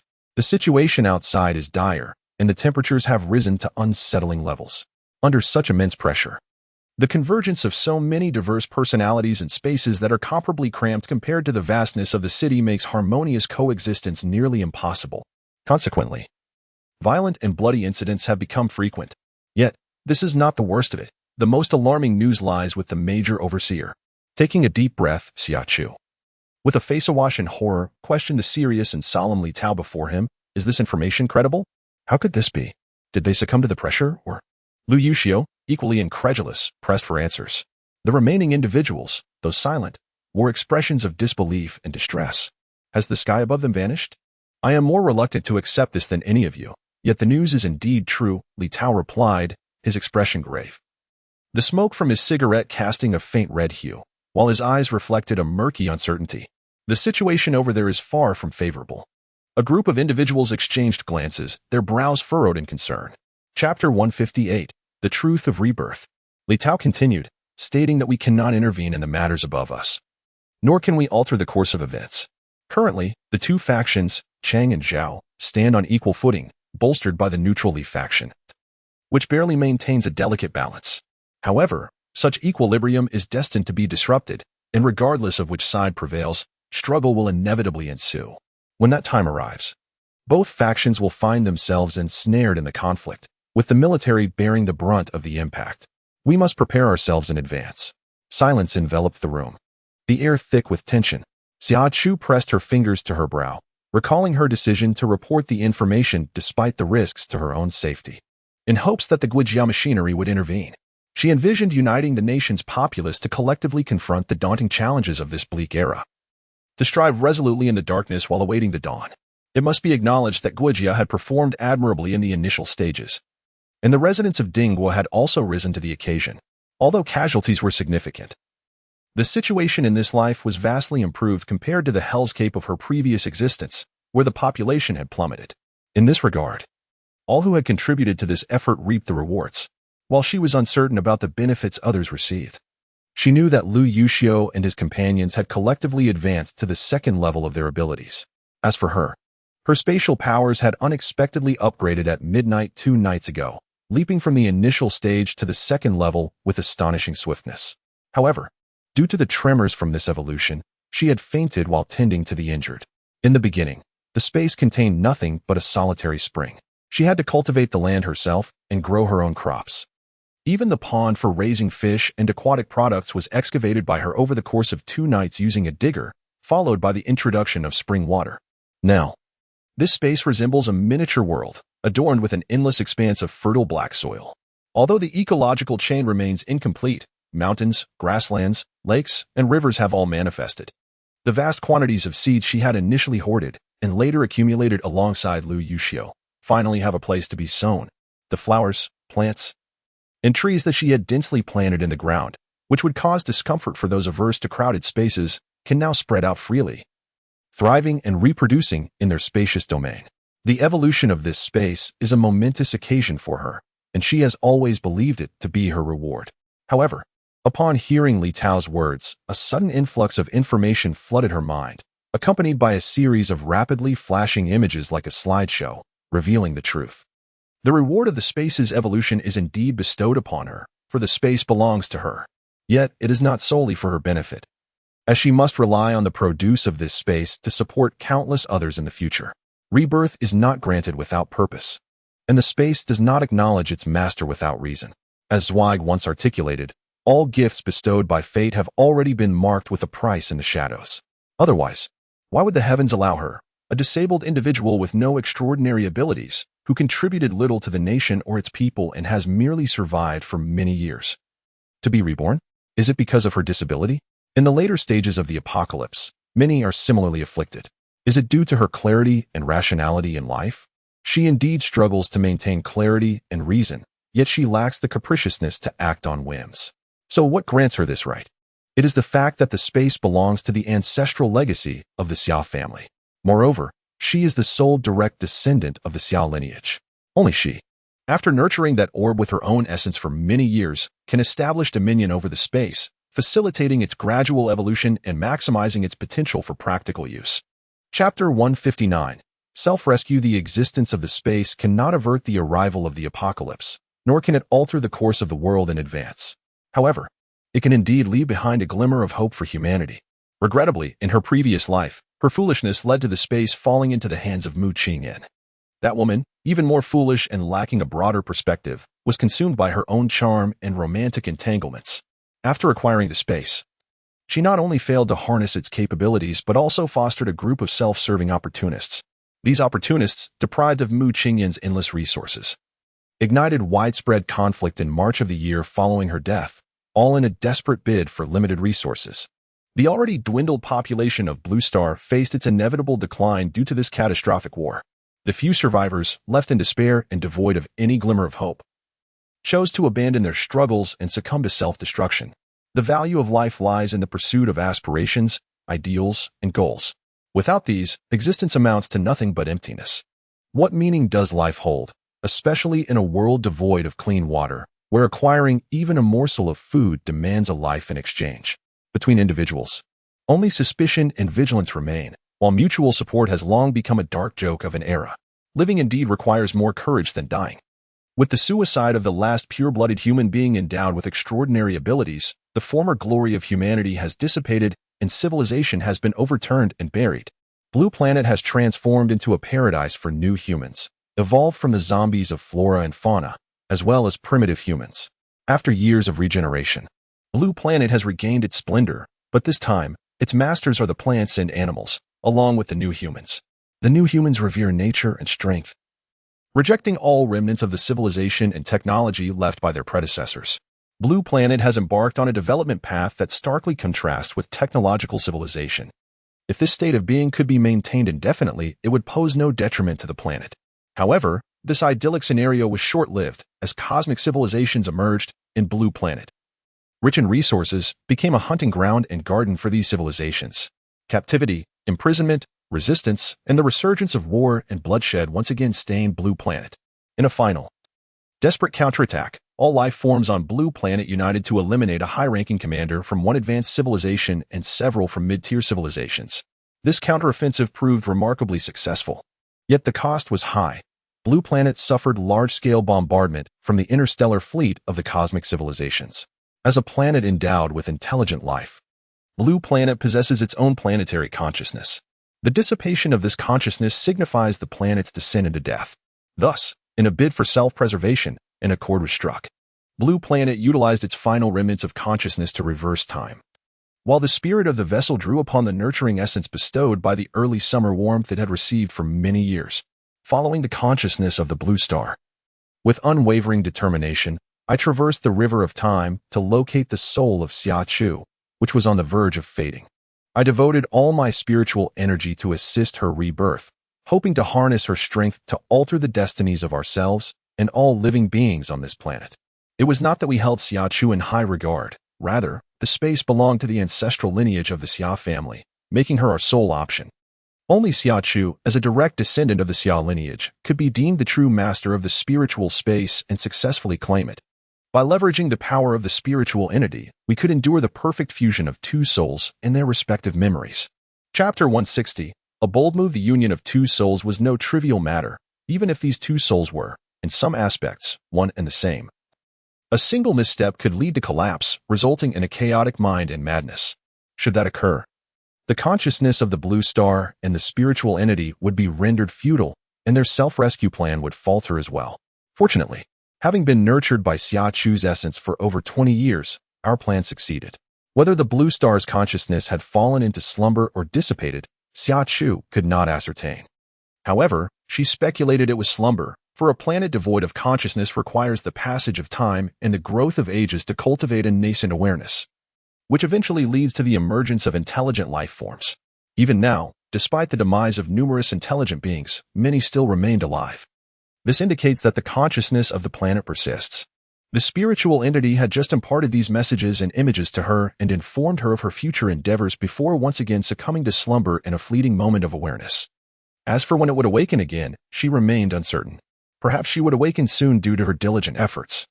Or perhaps she would never be able to rouse it within her lifetime. Contemplating the revelations from the spirit, Xia Chu sank despondently into a chair, covering her face and sighing deeply. How on earth was she to proceed? If the esteemed leader were still present, there might be a glimmer of hope, after all. He was akin to a stabilizing force. With his presence, the kingdom would remain undisturbed. However, with his absence, the other leaders would soon engage in a power struggle.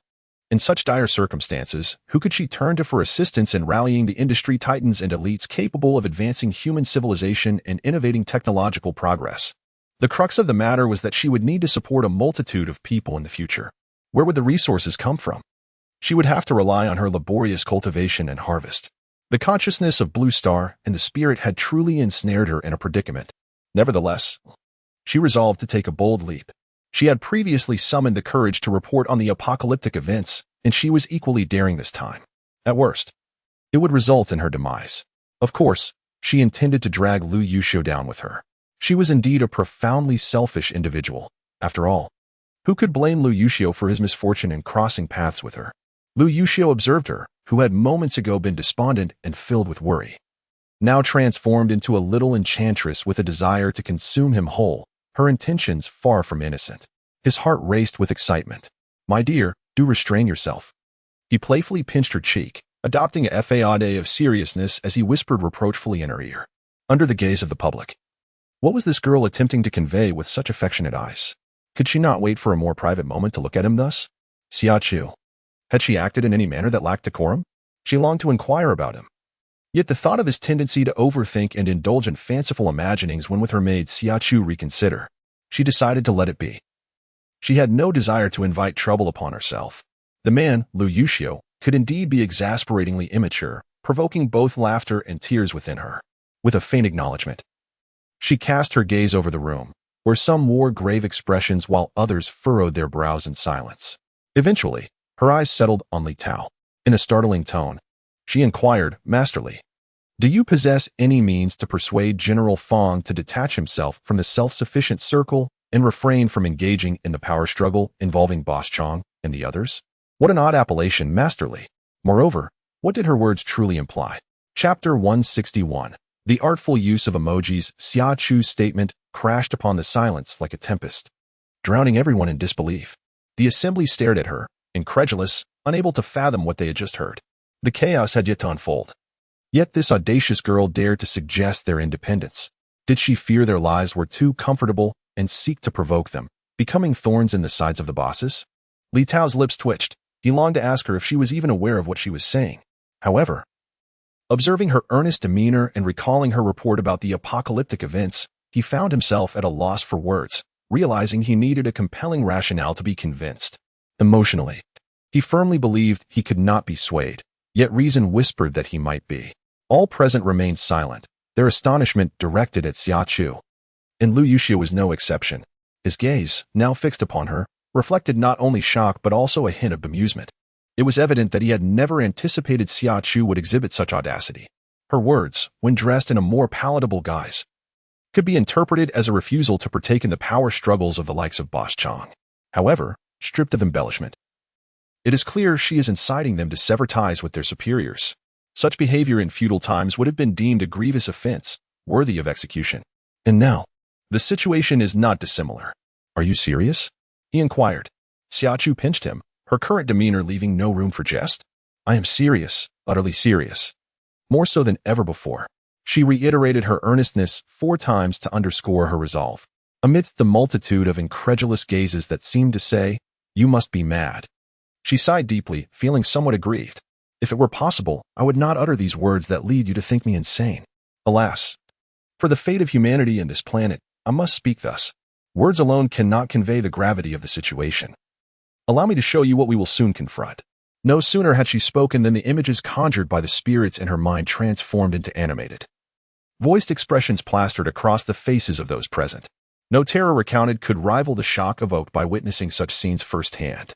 Grateful for her peculiar ability, she felt immensely relieved to possess the power to transform visions into emotive representations. Indeed, as these expressions enveloped their faces, the initial bewilderment of the crowd gradually morphed into a tapestry of solemnity, agitation, fury, sorrow, grief, and despair. You fools! At such a critical juncture, you still cling to fleeting interests. So many have perished, why do you not seek your own demise?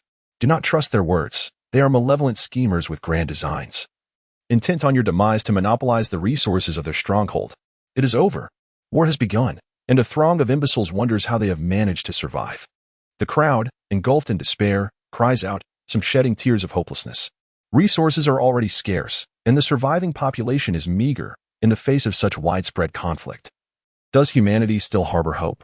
You wretched scoundrels, I shall see you all perish. A group, unable to restrain their fury and despair, grimaces as they reach for their weapons, poised to unleash havoc.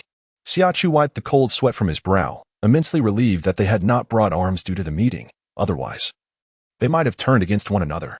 The soldiers' voices boomed, and when one person let loose a roar, it resonated like thunder. The cacophony from the multitude surpassed even the raucous tunes of elderly dancers in the square. Chapter 162. The grand film in such a deafening atmosphere. The sounds inevitably seeped through the tightly shut doors and window crevices. The walls themselves quivered slightly. This commotion would not have mattered much, considering it was merely the inhabitants of the thorny enclave, and no soldiers were stationed at the meeting room's entrance. However, as fate would have it, Chief Fong and his companions sought out Li Tao for a matter of urgency. Thus, a soldier guided them directly to the meeting room. Upon arrival, they were met with the chilling cacophony emanating from within, and they observed the windows trembling ever so slightly. The curtains were drawn, obscuring their view of the scene inside. Chief Fong's countenance darkened as he inquired of the guiding soldier, "Did you not mention that old Li and the others were in a meeting? Does it appear as though a meeting is underway? Which household conducts a meeting in such a manner? It seems more akin to a dance party." The soldier, bewildered, mused that while it undoubtedly was a meeting, he could not comprehend the current situation. It was indeed quite peculiar. Releasing the unyielding doorknob, Fong Lauda nodded in agreement. The door was securely locked, which certainly warranted something extraordinary. He was disinclined to inquire further and raised his hand to knock. A group of men were still enmeshed in their emotional outbursts, shouting animatedly, while the sole unaffected individual, Xia Chu, heard the rhythmic knocking and hurried to the door, asking, "Who is it?" "Fang Chanjiang." Xia Chu was taken aback, questioning when a woman of sufficient rank had joined the meeting. Fang Chanjiang, filled with confusion, was met with Xia Chu's palpable excitement as she opened the door. This person truly had a knack for timing, just recently. She had contemplated asking Old Li to nudge General Fong, and now he had appeared quite spontaneously. The timing was serendipitous, perfectly aligning to allow them to witness a grand film regarding the future. Greetings, esteemed leaders. Please, do come in. As the door swung open, Xia Chu, barely catching a glimpse of the individuals, cordially invited them inside. Fong Changzheng and his companions surveyed the chaotic scene within, their expressions shifting as they scrutinized Xia Chu from head to toe. She was a remarkably striking young woman, even clad in military attire and sporting a neat, short haircut akin to a man's. Her beauty remained undiminished. However, with their years of military experience and keen perception, they could ascertain that this young lady was certainly not one of their colleagues. Maintaining a stern countenance, Fong Changzheng inquired, "What is the name of this young lady? Please enlighten us about what Old Li and the others are up to." A multitude of individuals, collectively possessing several centuries of age, were shouting and behaving like lunatics. "Is this reasonable? My name is Xia Chu." After introducing herself, she awkwardly closed the door and softly explained that they were watching a movie. Fong Changzheng's lips twitched in bewilderment. What on earth was this? Unable to clarify, she invited them to partake in the experience as well.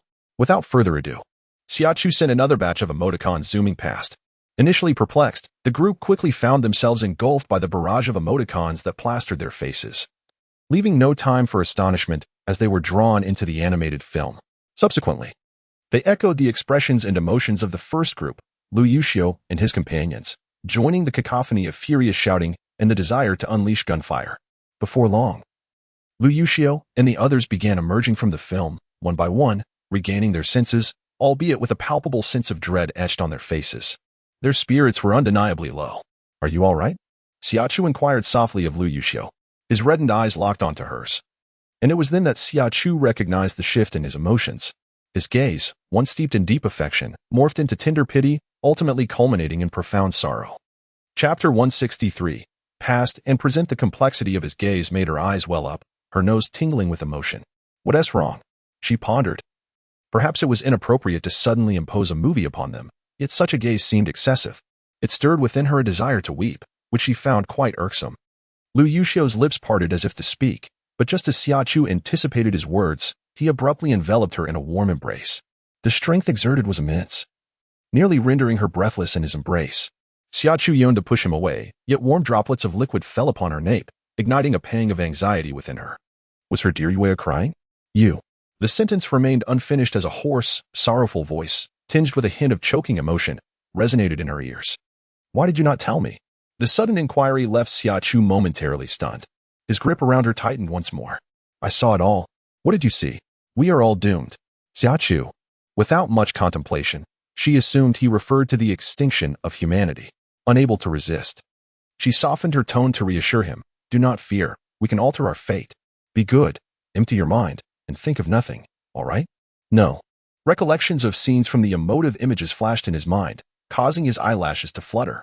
Was it an illusion? No. Such vividness could not merely be a figment of imagination. Rather than an illusion, he leaned towards the notion of reincarnation.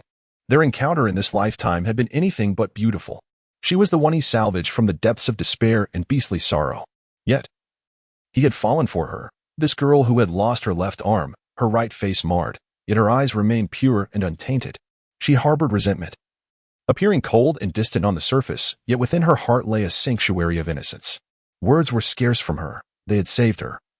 Yet not a single thank you had escaped her lips. Nevertheless, her actions spoke volumes of her gratitude. She was a paradoxical soul, while she was perceived as hard-hearted. She chose to extend kindness towards children and the elderly.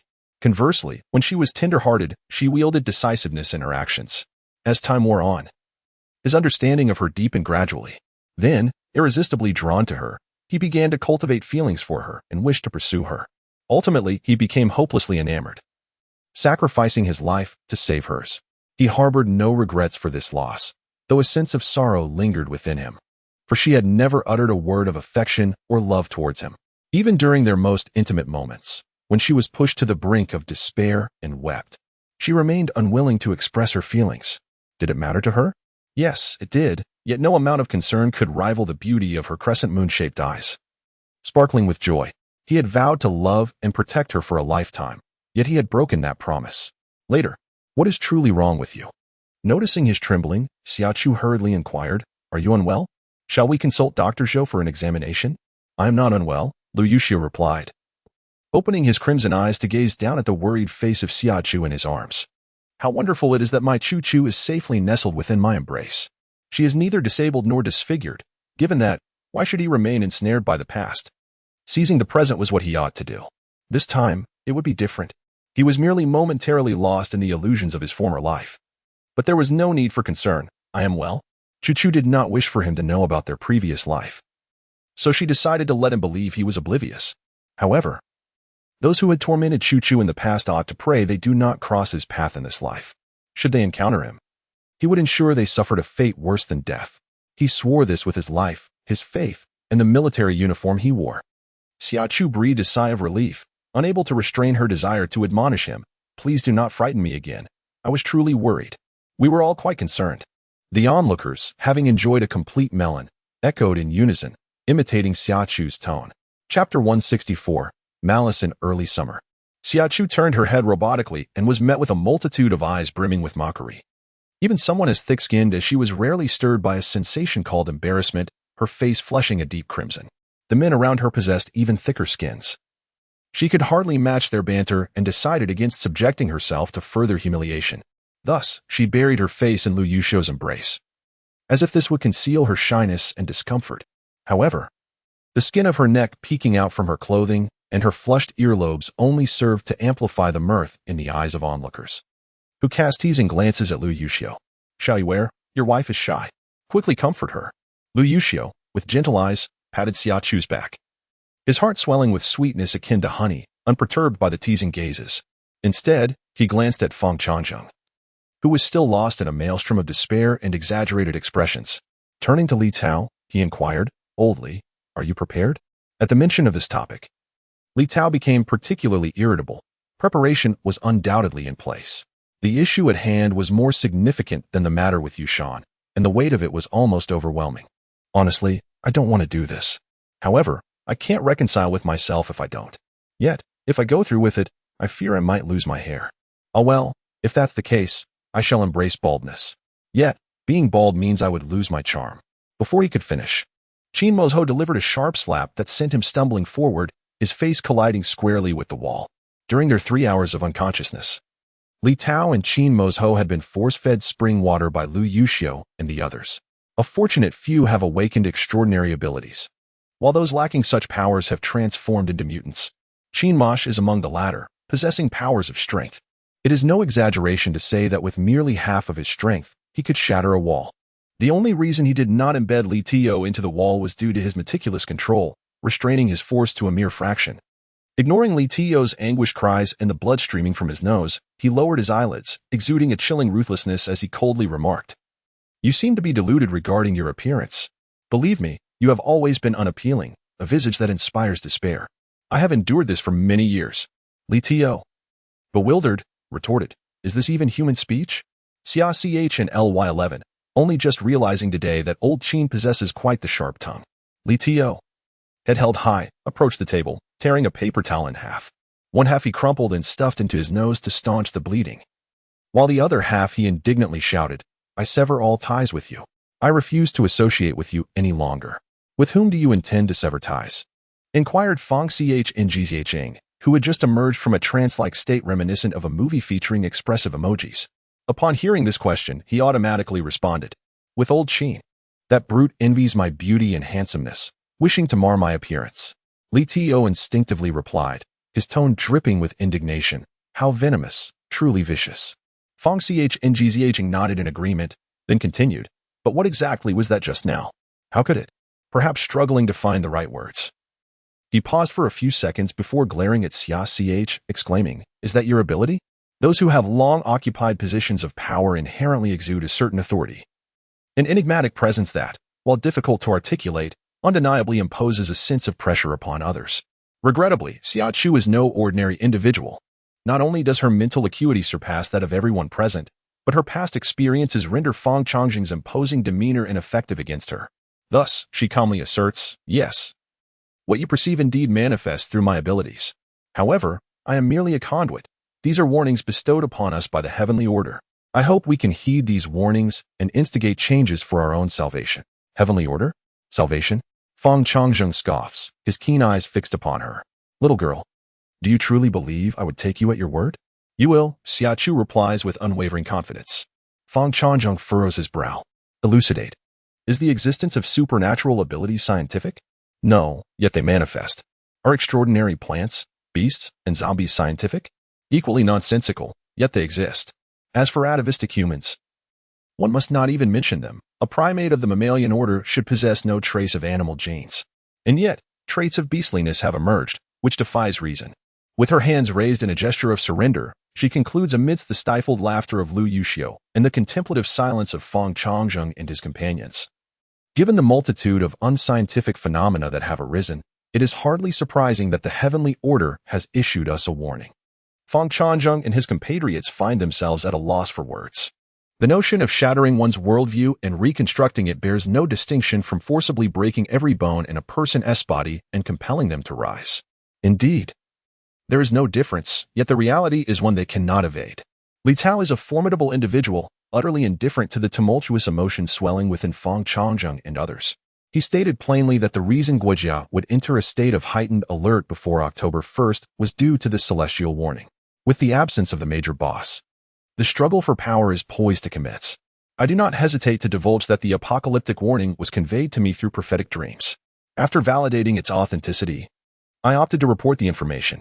This instance is no exception. I merely harnessed the power of Xia Chu to vividly present the future I witnessed. Li Tao's determination to shoulder all responsibilities is not driven by a desire for accolades, but rather by a commitment to safeguard Xia Chu. A person capable of foreseeing alterations in the future, if discovered by those with ulterior motives, could attract all manner of malevolent entities. While Xia Chu possesses the ability to protect herself, she is still quite young, lacking in experience, and her tender heart makes her susceptible to manipulation. Had it not been for her presence, the current state of Dingguo would be vastly different. He must protect her. Under all circumstances, he must ensure her safety. Old Qin and the others share his sentiments, which is why they refrained from interrupting his discourse. He willingly bears this burden, and they too willingly accept the sweet encumbrance that is Xia Chu. She embodies humanity's, and indeed this planet's, singular hope for self-rescue. Xia Chu remains unaware of his thoughts. Yet she does not perceive Li Tao as usurping her achievements. On the contrary, she feels a profound gratitude and is deeply moved by his protection and care. Uncle Li is a good man, a man of considerable charisma. It is fair to say that the leaders of the Thorns also possess significant personal charm. Even Qindong, a man with an undeniably political mindset, possesses his own moments of brilliance. It is no wonder that in a previous life, Lu Yuxiu and his companions revered and cherished him for many years. They were worthy of such admiration. What she comprehends, Lu Yuxiu and his allies equally grasped. No one dared to contradict Li Tao's words, and all remained silent, observing Fang Changjung and his companions, awaiting their acceptance of reality and their subsequent decisions. Chapter 166. The choice. Fang Changjung and the others were reluctant to believe Xia Chu's words. In contrast, Li Tao's long-standing camaraderie afforded them sufficient insight into his character. He was a man of action, eschewing grandiose proclamations. Though his statement seemed somewhat incoherent, its underlying significance was understood by all. The group from Thorns exchanged glances, and then collectively turned their attention to Fang Changjung and his companions, silently affirming, "Yes, we have made our decision." Afterward, Li Tao added, "You may choose not to join us, but we shall depart." This was both a threat and an olive branch. Despite the considerable numbers of the 8 armies, true combat prowess lay within Thorns. Due to the unique nature of Thorns, Li Tao, who oversees it, stands at the same rank as Fang Changjung, who commands the 8 armies. However, Li Tao holds certain advantages over Fang Changjung. He is capable of engaging in direct dialogue with those above him, a privilege Fang Changjung does not possess. Furthermore, Thorns boasts its own armory, stocked with the finest equipment, while the 8 armies are equipped with standard gear. Only 6 teams across the entirety of Dingguo, including Thorns, can avail themselves of this privilege. Should Thorns withdraw, the 8 armies would inevitably become entangled in the power struggles among their superiors. At that juncture, the 8 armies would find themselves as mere pawns, devoid of agency. Resistance is a possibility, yet the price of such defiance may prove unbearable for them. Should they choose to ally, it would mean becoming one with the Thorn. Resources such as data, information, and weaponry would be shared, yielding mutual benefits, a transaction that guarantees profit without loss. The decision now rests solely with Feng Changzhen. What other choice does he possess? It is inconceivable for him to allow the Thorn to depart. Without the assistance of the Thorn's people on the first day of the apocalypse, the 8 armies would have suffered far more grievous losses. Moreover, after years of camaraderie, he possesses a profound understanding of Li Tao. Rather than permitting him to lead the Thorn away to forge a new path, it would be wiser to join him in a grand endeavor.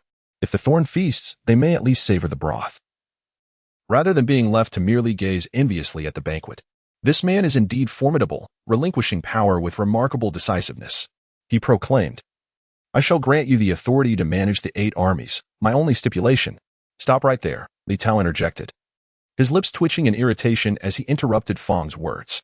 "In such times, to step back and yearn for early retirement is a bold fantasy you entertain. Come now. Let us not delay. Since everyone is present, let us earnestly discuss the path forward and delineate our responsibilities in detail." Thus, a gathering commenced, extending over 3 hours. During this meeting, diverse opinions were voiced, and disagreements frequently erupted. Establishing a safe zone was assured, yet the new sanctuary could not be situated in Long City. Prior to the apocalypse, Long City boasted undeniable geographical and economic advantages, but in the aftermath, this locale is no longer conducive to development. A sanctuary devoid of arable land, reliant solely on reserves or externally sourced provisions, cannot sustain itself for long. Therefore, they must cultivate their own farmland and establish livestock farms. Only in doing so can they attain self-sufficiency amidst the power struggles of several bosses. The location they have set their sights on is Ningxiang County, situated over 100 kilometers from Luocheng. Is Ningxiang confirmed? Li Tao inquired gravely, his gaze fixed on the area circled in red on the map. Confirmed. A chorus of hands shot up in unison. At this very moment, none of the meeting participants could foresee that the region they had circumscribed would eventually become a sanctuary revered by all intelligent life forms on Blue Star, a coveted place to live. However, that is a tale for another time. With the new secure area established, the group commenced discussions on the construction of the sanctuary, relocation, and the recruitment of elite individuals from various fields. The matters of constructing the sanctuary and relocating were not urgent, both required time. Thus, the pressing issue at hand was the acquisition of talent. A problem soon arose, as none among those present had connections in academia, research, healthcare, machinery, weaponry, electronics, mathematics, or any of the relevant industries. After a prolonged silence, Lu Yuxiu astounded the assembly with a suggestion. What if we make a trip to the capital? The Institute of Advanced Studies was located in the capital, a hub of the nation's most distinguished scholars and industry leaders. While other locations might not yield the necessary people, the capital would undoubtedly provide the talent they sought. Lu Yuxiu's proposal was audacious, yet it undeniably resonated with everyone present. It was indeed feasible. Qin Mozhun was the first to express his agreement, quickly followed by a chorus of affirmations. Eventually, all eyes converged on the silent Li Tao. "Old Li, please don't tell me you've lost your nerve," Qindong jested. "While I have not faltered, the situation is rather." Li Tao raised his gaze, scanning the faces of those around him before inquiring, "Who will go?" Setting aside the dangers posed by the distant journey, one must acknowledge that both the present and future of the capital city would be fraught with peril. Success would be splendid. But what if one were to inadvertently become ensnared within? "I will go with Chu, Lu Yuxiu declared first. He not only expressed his own willingness, but also took it upon himself to volunteer for Xia Chu. The latter was momentarily taken aback, as the task of cultivation had originally been assigned to her, and she had acquiesced. However, Lu Yuxiu's sudden change of heart left her with little choice but to follow suit. Raising her hand, she affirmed, "I have no objections." "That won't do. Who will take over the cultivation and breeding sector if Xia Chu goes?" The significance of individuals capable of advancing human society and civilization cannot be overstated. Yet the realms of cultivation and breeding are equally crucial. Without ample resources to ensure that the populace is well-fed, clothed, and warm, how could they possibly muster the strength, energy, and intellect to engage in research and experimentation? Chu is not the sole option. Let us not forget that there exists an agricultural and forestry school nearby, filled with professionals among the teachers and students, who surely possess greater expertise than Chu, a mere novice. However, those individuals lack the ability to communicate with the exotic plants. What does it matter? Are the weapon-wielding psychics merely for show? What will happen once they are exhausted? Who knows when production will resume? Thus, we must rely on cold weapons and abilities, and over-reliance on firearms does not aid in enhancing one's powers. Do you insist on bringing Xia Chu along? Yes. Let us not forget her peculiar emoticons, which at times can alter perceptions and delusions. The mere mention of Xia Chu's emoticon silences everyone. Xia Chu sighed. Her emoticons now akin to a calamity, wholly unappealing. Lu Yuxiu, however, smiled with delight, suggesting that it would be beneficial for Chu Chu to stay, as they must collaborate with her on the emoticon research. Chapter 168. Journey to the capital except for Fang Changzheng and a few others who were unfamiliar with the emoticons. The rest who had undergone experiments with Xia Chu visibly shuddered, their expressions grave. Li Tao, with utmost seriousness, remarked, upon reflection, I find your words quite reasonable. Specialized matters ought to be handled by specialists. While Xia Chu possesses the ability to communicate with exotic plants, her understanding of agriculture and animal husbandry pales in comparison to that of professionals from agricultural universities. Realizing this might imply a lack of regard for Xia Chu, he quickly reconsidered. It was he who initially proposed that Xia Chu oversee the cultivation and rearing tasks. To express it this way now seemed excessive, potentially hurting the young lady's pride and dignity. Such a course of action would be ill-advised. Thus, he quickly glanced at Xia Chu with an apologetic expression. My dear Chu Chu, my words bear no ill intent. It is not that I think less of you. I merely, noticing his tendency to ramble. Xia Chu smiled and interjected, You are absolutely correct. I indeed cannot compare to those professionals. Please do not concern yourself with hurting my pride. I truly admire your forthright and genuine nature. What a fine girl. This sentiment resonated deeply with Li Tao, who, with a solemn expression, praised her and added, That is fine. Let us invite Emperor Wenyi and their partners along. A larger group will provide mutual support, but we must not be too numerous, as our task is to discreetly undermine them. 3 pairs of young couples should suffice, as they won't raise suspicion. Furthermore, apart from Jiang Xiao, who is an ordinary person, the rest possess distinct strengths. Their abilities complement each other splendidly. Moreover, I wish to take advantage of this relatively peaceful moment to allow them to enjoy a brief honeymoon while executing their mission. Opportunities for solitude will likely be scarce in the future. With this, he made his proposal, and none of the gathered individuals voiced any objections. With the participants confirmed, the discussion naturally shifted away from this topic. Subsequently, the group meticulously devised their plans. In truth, there was little to prepare. Xia Chu's space was well stocked with provisions for food, clothing, shelter, and transportation. She could easily sustain not just 6 individuals, but even a tenfold number. However, the situation was different for Emperor Wenyi and Xia Chu's partners, as their families were present, necessitating some time for farewells before their departure. Jiang Xiao and Ruan Mingming also need to bid farewell to their loved ones. Otherwise, the elderly would surely be concerned. As for Xia Chu and Lu Yuxiu, the former is a true orphan, and her few close acquaintances are scattered across the vast expanse of the world. It is not merely a matter of saying goodbye. In the sporadic communication, maintaining contact is a challenge. Lu Yuxiu does have a distant aunt, but her family resides overseas, and their current status remains uncertain. However, this does not imply they are devoid of belongings. The little tiger and the stubborn ginkgo tree that clings to them are still awaiting their retrieval. These 2 must be taken along, otherwise, there would be no one at the base to manage them. At this busy juncture, even General, a dog of considerable composure and dominance, finds himself overwhelmed by the antics of these 2, leading a group of younger companions. Leaving them behind would undoubtedly incite chaos, which cannot be permitted. It is imperative to alleviate the burden for everyone. At 3 in the afternoon, the 6 fully armed individuals, accompanied by 3 creatures, bid farewell to the gathered crowd and departed the station, embarking on their journey to the capital. Chapter 169. The Fall of Huanan. By the end of October, the sun blazed as fiercely as ever.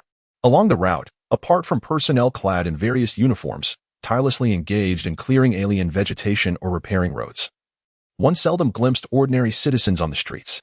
This was because people had congregated in the playgrounds of schools across the districts for unified training. Among them was Luo Chanxing. However, the most fatigued, the most arduous, and the group suffering the highest casualty rates consisted of those collaborating with active-duty military officers and security personnel, conducting extensive searches throughout the city. These individuals not only sought survivors to escort them to safe havens, but also confronted all crises encountered during their operations. Medical personnel remain on standby around the clock, and the most frequently seen vehicles on the streets are military police armored vehicles and ambulances. Armored cars are also a common sight, as they left their station and ascended the elevated road. Xia Chu and his companions observed over 30 ambulances racing towards the central hospital, carrying the injured. In the current circumstances, those requiring ambulance services are predominantly severely wounded, as even those with minor injuries remain on the front lines. Medical resources are being consumed at an alarming rate every day, and no one can ascertain how long the existing stock can sustain the demand. Thus, this outing, ostensibly a mission to search for individuals and excavate information, is also laden with the additional task of gathering as many supplies as possible. The security situation in Longqing, after the chaotic initial days following the onset of the apocalypse, has stabilized significantly, primarily due to the presence of stationed troops. While military power may not be prominently displayed during peacetime, it becomes evidently robust in times of turmoil. In contrast, cities devoid of military presence, although not entirely fallen, face exceedingly dire circumstances. Despite the preemptive measures taken by Guojia, the stockpiling of supplies by residents, and the swift mobilization of government departments immediately following a 3-hour period of unconsciousness, the relentless darkness and the disruption of water and electricity have plunged many into despair. The Longqing government receives daily pleas for assistance, but can only respond to nearby locations, as those farther away are beyond their capacity to aid. Furthermore, the rampant spread of foreign pathogens has led to widespread destruction of infrastructure, with road clearance and repairs being conducted strictly on a proximity basis. This led to an arduous journey for Xia Chu and his companions as they navigated through elevated highways and national roads in a relentless rotation. By 7 in the evening, they had entered the territory of Huanan. Fortuitously, the twilight lingered, casting a gentle illumination even in the absence of artificial light. In stark contrast to the relatively serene environment of Longqing, where the undead were scarcely visible, Huanan had become a veritable stronghold for zombies. Huanan had succumbed. Thousands of the undead roamed the streets and alleys of Huanan County, while amidst the expansive thoroughfare, an armored police vehicle careened wildly.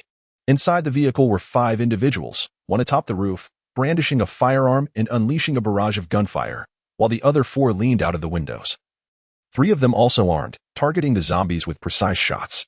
The echoes of gunfire reverberated, and sparks flew as bullets found their mark, striking the heads of the undead, who were promptly engulfed by the throng of their kind. The driver exhibited remarkable skill, deftly maneuvering through the chaos of haphazardly parked vehicles, debris, and an unending horde of zombies. The air was thick with the stench of decay, gunpowder, and blood. Xia Chu exchanged a glance with Lu Yuxiu, the former seizing the walkie-talkie to inform the vehicles trailing behind, including Wen Yi, that they were preparing for combat. With determination, he pressed the accelerator, charging towards the mass of zombies. Meanwhile, Lu Yuxiu leaned out of the window, rifle in hand, unleashing a torrent of bullets. Amidst the dazzling flashes of gunfire, the bullets, trailing glimmers of light, penetrated the skulls of the zombies, while Wen Yi and Xiao Lingtian matched their fervor with equal intensity. Under the relentless onslaught of firepower, a small breach emerged within the densely packed horde of the undead. It seemed that the occupants of the armored vehicle were caught off guard by the unexpected support, causing the driver to momentarily falter in disbelief. The vehicle swerved slightly, grazing against a parked car. Its body trembled as it careened into a horde of zombies. At that moment, Xia Chu's gaze fell upon the 3rd floor of a nearby building adjacent to the armored vehicle. This street was lined with vintage architecture. Even after renovations to the facade, the overall layout remained unchanged. The 1st and 2nd floors housed commercial establishments, while the 3rd floor was designated for residential purposes. Starting from the 3rd floor, a platform extended, supported by the entire structure. This platform had been partitioned by the residents, adorned with an abundance of flora. Among the lush greenery, many plants had morphed into mutated forms, their branches and leaves thriving excessively. Amidst this vegetation, Xia Chu spotted a zombie, initially doubting her own eyes. Her skepticism was swiftly dispelled as the creature revealed itself from behind the verdant foliage. It stood over 2.5 meters tall, its limbs agile and its eyes a pale red, a testament to the countless fellow beings it had devoured as an evolved zombie. It peered down at the battle below before leaping downwards, targeting the armored vehicle. Xia Chu hastily seized the horn beside her seat, leaning out to shout a warning, "Get away." The occupants of the armored vehicle reacted swiftly. Before her words had fully escaped her lips, they leapt from the vehicle's roof, rolling to safety. With the support of Lu Yuxiu and his team's firepower, They distanced themselves from the onslaught of zombies. In the midst of their rolling motion, they hurled various ability orbs into the fray. Simultaneously, the towering zombie crashed heavily onto the armored vehicle. Its prey having eluded it, the zombie let out a furious roar, displaying its absolute dominance over the lesser zombies. Instantly, countless zombies surged toward the group, launching a ferocious assault, and chaos erupted in the scene.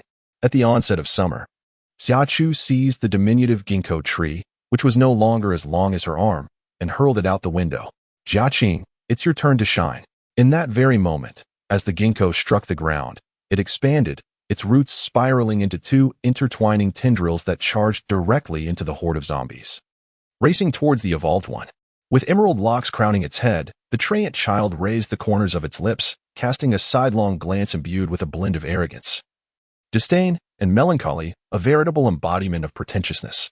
Xia Chu allowed it to thrash its branches wildly, sending zombies flying in a scene as spectacular as a rain of dumplings. Next, she grabbed the small tiger and flung it towards the vehicle where Jiang Shao was situated. Little tiger, ensure the safety of your sister Jiang Shao along with Xiao He and Xiao Jin. With a swift motion, she severed the head of the nearest zombie. The sound of its skull hitting the ground drew the attention of nearby zombies, who surged towards Xia Chu en masse. Unfazed, she began to release a series of expressive images. Children, behave yourselves. Dressed in an Ultraman costume, Xia Chu raised her long, dark index finger, her beady eyes squinting, and her wide mouth curving upwards, signaling for silence with an admonishing gesture. As her expressive image spread forth, the zombies froze as if ensnared by an immobilizing spell. Chapter 171. Not embarrassed? Are you ready? I shall make my move. With a commanding shout, Xia Chu, striking a pose of the golden rooster standing alone, bent her left leg slightly and curved her right arm inward, tracing a shimmering circle of green light with her right palm, which she then thrust forward with vigor. A vast expanse of green light descended, enveloping the horde of corpses, rendering the zombies motionless as if under a spell. Suddenly, they lunged at their kin, fangs bared and claws unsheathed, transforming the scene into a cacophony of flesh and carnage, accompanied by their piercing howls. Xiao Tianbin Xia Chu soared into the air, her ebony palms raised high, crashing down with formidable force. The emojis released burst upon contact with the zombies, inciting a frenzy among the undead as they turned upon one another with increasing madness. Behind Xiao Tianbin Xia Chu, a colossal golden Buddha statue materialized, hands clasped in reverence. The relentless barrage of emojis and the havoc they wreaked left the 5 individuals who had leapt from the armored vehicle in a state of bewilderment, their minds racing with existential queries. Who am I? Where am I going? What is my purpose? What lies beyond the cosmos? What is the meaning of life? And why do I appear as a bewildered statue, mouth agape, in this chaotic tableau? Even as Xia Chu unleashed her first emoji, Lu Yuxiu and his companions, having exchanged their firearms for hefty cleavers, plunged into a frenzy of destruction, cleaving through multiple zombies with each swing. As when Yu carved his way forward, he found himself before the 5, who stood frozen in shock. He bellowed, "Brothers, don't just stand there. Seize the moment and strike while the zombies are disoriented. Aim for the head." The 5 individuals stood in stunned silence, nodding as they drew their knives, running towards the zombies, stabbing at their necks with each thrust. While a military knife possesses considerable lethality against the living, its efficacy against the undead seemed questionable. Not to mention, the 5 seemed to tire from the effort. While Xia Chu observed with a twitching lip, Ruan Mingming, wielding such a weapon to sever necks, do you not feel embarrassed? The 5 replied, we have only these knives. Hearing this, Lu Yuxiu called out to Xia Chu, Chu, lend them a few blades. How can I impose upon you? The 5 feigned reluctance, their faces bright with excitement. Xia Chu complied, swiftly dispatching a few zombies in her path before dashing over. As she approached, she handed them 5 hefty cleavers, which they were to return afterward. The 5, eyes gleaming as they reached for the knives, felt a shadow of disappointment wash over them. It was indeed a stroke of fortune that someone they had just met was willing to assist them with weaponry. They understood the importance of not being overly demanding. Thank you, they exclaimed. Before Xia Chu could respond, a group of zombies hurtled towards her like cannonballs, their speed too great for her to evade. Thinking quickly, she crouched down, tucking her neck and bending her legs, as she watched the zombies soar over her head, crashing into the wall behind her with a resounding thud, their skulls bursting. Behold, the mighty tree guardian, proclaimed the expressionless Treant child, hands on hips. It was merely luck that she had dodged in time. Had she not, She would have been face to face with the zombies in a rather unfortunate encounter. Fury surged within Xia Chu as she shouted at the ginkgo tree, which was wildly thrashing its branches. Ingchun, improperly. If you dare to direct the zombies at me again, I shall sever all your branches. Chapter 172. Overwhelmed by waves, the branches of Ingchun abruptly froze, its earlier exuberance doused, as if splashed with a bucket of ice water, leaving it utterly chilled to the bone. I was wrong, trembling in fear. Just 10 seconds prior, the tree's spirit, brimming with bravado, had withered. Its lush green hair transformed into a disheveled straw yellow, perfectly mirroring its current dismay. Admit your mistakes, that your stubbornness remains unchanged. Xia Chu, her hair ablaze with fury, expressionless, seized the straw yellow tree spirit and delivered a fierce beating. In an instant, Ingchun went berserk, frantically flailing its branches, sweeping across the area with devastating force. Severed limbs and mangled corpses soared through the air in a gruesome spectacle, a scene so horrifying it could incite nightmares. Survivors peering through the upstairs windows, observing the chaos, turned ashen, covering their mouths in terror as they retreated from the windows, leaping into bed and wrapping themselves tightly in blankets. Within moments, they were drenched in sweat.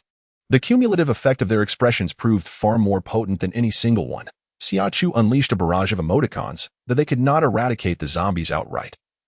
They AF the diminutive tigers, once mere cubs, had now attained considerable size, remaining steadfastly by the sides of Jiang Shao and Xiao Jin. Any ill-advised zombie that strayed too close would find its skull crushed by a swift paw, be sent hurtling away by a forceful tail, or have its head brutally bitten off by their formidable jaws. Their demeanor was one of savage ferocity. When one of the zombies ceased its attacks on its brethren and turned its attention to the living, Xia Chu realized the emoji's effect had waned. Remaining composed, she deployed 3 more emojis. As she prepared to unleash a fourth, a sudden wave of dizziness overcame her, and stars danced before her eyes. Hastily, she steadied herself with her blade, bracing against the ground, realizing her recklessness had depleted her energy reserves. This is bad, she lamented inwardly, before she could utter the words. Shayuer, catch me, her body succumbed to gravity. Wan Mingming, who had just severed a zombie's head, caught sight of the scene and rushed to Xia Chu's aid. Crying out, Chu, what's wrong? The exclamation of Xia Chu's distress sent a shockwave through Lu Yuxiu and the others, who, with palpable alarm, demanded, Ming. What happened to Chu? Energy, gone. Xia Chu gasped weakly in Wan Mingming's arms. Carrying Xia Chu in her arms, Wan Mingming hastened towards the group engaged in smashing skulls and extracting crystal cores. This battle proved far more arduous than the previous one. The power of the 3 emojis was finite, and the 8 individuals found themselves bearing the marks of combat amidst the zombie horde.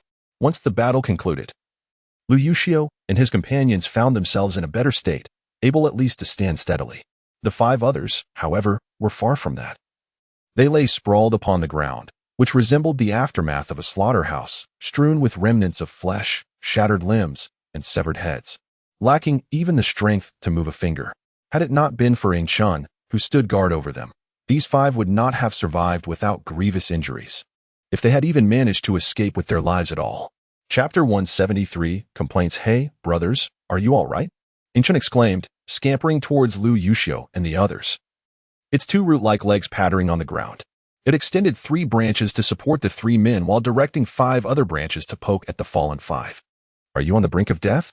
Its tone dripped with malicious glee, a twisted anticipation for their imminent demise. Yet, none of the 8 could comprehend its words. However, seeing the frenzied tremor of its leaves, those familiar with it, particularly Lu Yuxiu and his companions, could easily discern that it had no kind words or good intentions to offer. This was a tree devoid of shame, with a particularly contemptible disposition. Moreover, its heart was as dark as its demeanor. With every mission, it eagerly awaited the opportunity to consume the remains of fallen warriors to grow fatter. It had made such a request once, only to be severely reprimanded by Xia Chu, who had not only stripped its leaves but also broken several of its branches. This lesson had curbed its appetite for the remains of sacrificed soldiers. Do not presume that just because we cannot understand your words, you can plot malevolently. Do you believe I want to report you to Chu? Lu Yuxiu remarked, brushing aside the branch resting on his shoulder, casting a sidelong glance at Ingchun. The depths of its gaze, serene and profound, resembled ink diffusing in clear water. This male, in the early days of summer, harbored a heart that was truly wicked. It had done nothing wrong, yet why must it be reported? Recalling the previous occasions when its reckless behavior amidst thorns had led to being reported to Summer by Lu Yuxiu, the repercussions it faced were not to be taken lightly. The tree decided it would no longer engage with them. A male who could not even indulge in jest was simply unamusing. The tree resolved to assist Xia Chu in excavating crystal cores. The wretched man had no need to cultivate emotional bonds. It had come to recognize that this group accompanying Summer possessed an unusual fascination with human corpses. They would rather incinerate them into ash and entomb them in a box than allow it to feast upon them. Given this, why should it squander emotions in an attempt to appease Summer's male for a corpse that would never be obtained? Henceforth, it would be far more prudent to foster a deeper connection with Summer and extract more water. Thus, amidst the excavation team for crystal cores, a tree joined the ranks. With its numerous branches, the pace of excavating crystal cores surpassed that of Ruan Meiming and Jiang Shao holding hammers, striking them one by one. It could cleave open 20 skulls at once, all for the sake of precise control over the quantity, were it to unleash all its branches. The spectacle would be nothing short of a frenzy. The collected crystal cores must be submitted honestly, and rewards will be distributed based on the total number of cores. Should one dare to act deceitfully, the absence of immediate consequences may provide a false sense of security. However, once discovered, a cessation of resources, including water, fertilizer, and nutrient solutions, is unavoidable, and expulsion from the group may also be a possibility. After much effort, Yingchun had finally secured a comfortable existence filled with leisure and indulgence. She would not easily risk incurring her wrath over a few crystal cores and face banishment. Thus, each time they excavated crystal cores, they dutifully submitted them. As summer approached, she leaned against Little Tiger, sipping water slowly while listening to Jiang Shao and Ruan Mingming engage in casual conversation, observing the little bear rummaging through the pile of corpses. Collecting heads for the convenience of the two women, Lu Yuxiu and his companions had managed to regain their composure. Chapter 174. Consider carefully. Yet, at that moment, no one felt inclined to engage in idle chatter. They merely exchanged names as an introduction before immersing themselves in the task of excavating crystal cores. For abilities users, enhancing their power level is no simple feat. It requires not only abundant practical experience but also a sufficient quantity of crystal cores, both of which are indispensable. Lu Yuxiu and his team were fortunate. Their daily missions primarily involved teamwork, with clearly defined roles for main combatants, support personnel, and logistics specialists, alleviating concerns about any crystal cores being overlooked. Conversely, the 5 members of Zhou Lingfeng's group faced a different scenario. After battles, they often had to flee for their lives, leaving no time to excavate crystal cores and gather spoils. Now, with safety assured, they could not afford to miss the opportunity to profit from their narrow escapes. At this juncture, the clock had already passed 9 in the evening, and darkness enveloped the surroundings. However, the post-apocalyptic environment was particularly favorable, with factories of all sizes having ceased operations. In the majority of locations, power outages prevail, leaving only a few areas illuminated. Consequently, air and light pollution have become relics of the past. The current usage of automobiles is markedly low, resulting in emissions comprising 150 to 200 different compounds reaching unprecedented lows. Additionally, the flourishing of diverse plant life has contributed to an environment and air quality on our blue planet that is unparalleled in history. During the early summer, I recall witnessing the azure sky of my childhood. However, it was later obscured by a persistent haze and smog. Now, the heavens above are a brilliant blue by day and adorned with twinkling stars by night. Celestial bodies such as the Cowherd and the Weaver, along with the Milky Way and the Big Dipper, are distinctly visible. For those born after the turn of the millennium, it is no exaggeration to say that only a handful have beheld these stars without the aid of specialized astronomical telescopes. Tonight, the moon graces the sky, casting a luminous glow along with the shimmering stars. Though the darkness cannot be illuminated to the brightness of day, there is sufficient light to discern all objects within a 5-meter radius. Furthermore, the collective abilities of the gifted individuals have been enhanced, including night vision. Thus, the crowd is unfettered by the relatively dim light, acting swiftly to organize the battlefield within a span of over 2 hours. The carcasses of the zombies are relying solely on chemical fertilizers, nutrient solutions, and water. Can you truly aspire to become a formidable ruler? For the arrival of spring and the onset of early summer, arrangements have been made. For a base to endure, safety is paramount. Yet, with the advent of the apocalypse, safety has become a mere jest. Currently, the emergence of zombie beasts and otherworldly creatures has yet to transpire, but should these entities manifest, Humanity will confront a crisis encompassing both the heavens and the earth. The avian creatures above, whether they be undead or otherworldly, should not be underestimated simply because they can soar. On the ground, terrestrial mammals and reptiles are somewhat easier to detect. However, the beings that dwell beneath the surface pose a challenge that humanity cannot adequately guard against. The flora rooted underground, however, are a different matter. Their inherent characteristics dictate that as long as they receive ample nourishment, their roots will continuously extend outward. Chapter 175, The Lofty Aspirations of Spring. Advanced aberrant plants are not constrained by environmental conditions or soil quality. Should they desire, they can expand limitlessly, enveloping the entirety of a city's subterranean realm, which is a trivial feat for high-tier aberrant flora. Wherever the roots of such advanced plants exist, all subterranean creatures of a lower tier cannot escape their awareness. Summer intends to cultivate spring and the great willow into two high-tier aberrant plants, allowing them to serve as subterranean sentinels in the new safe haven. She does not wish to conceal her expectations from spring and expresses them candidly. Am I to become a guardian tree? Spring quivers its branches, astonished by the revelation. It is a ginkgo tree born in the mountains, nurtured in the countryside, and rooted within the city. A mere cup of water led to an unrelenting attachment to the human female, Xia Chu. This connection ushered in a life of indulgence and carefree enjoyment. Initially, it believed this was the pinnacle of its existence as a tree. However, it was taken aback by Xia Chu's lofty expectations, as she aspired for it to become the guardian tree of an entire city. Such an expectation was indeed flattering. Yet, it felt a sense of pride, for it would elevate the reputation of the Ginkgo clan. It would become the singular Ginkgo, akin to the historical figure Qin Hui, remembered through the ages. Xia Chu smiled and nodded, affirming that the entire safe zone would be its domain. Are you willing to accept this? She inquired. What isn't it for me? It countered. Let us be clear. I shall agree to your terms, but I refuse to work for free. Rest assured, Xia Chu replied. As long as you diligently fulfill your duties as a guardian tree, you shall reap benefits for as long as I draw breath. I wish to be remembered like Qin Hui. Do you find that appealing? It asked. What are you talking about? To be remembered through the ages? Such lofty aspirations. Xia Chu chuckled, realizing that pairing Qin Hui with the notion of eternal renown was rather absurd. Observing the excited branches of the spring blossom trembling atop the pile of corpses, she sighed. Spring blossom, it is not shameful to lack education. One must simply strive to acquire knowledge. Do you know what kind of person Qin Hui was? He is infamous as one of history's 10 greatest traitors. He is not remembered fondly, rather, he is condemned to eternal infamy. Spring blossom froze, realizing this contradicted everything it had known. Covering its ears, it lamented. I still feel the same sadness, as tears streamed down like a fountain, refusing to listen. While the phrase encompassing the vibrant hues of a rainbow and the darkness of 8 words spun in a circle, at the onset of early summer, Yingchen wept.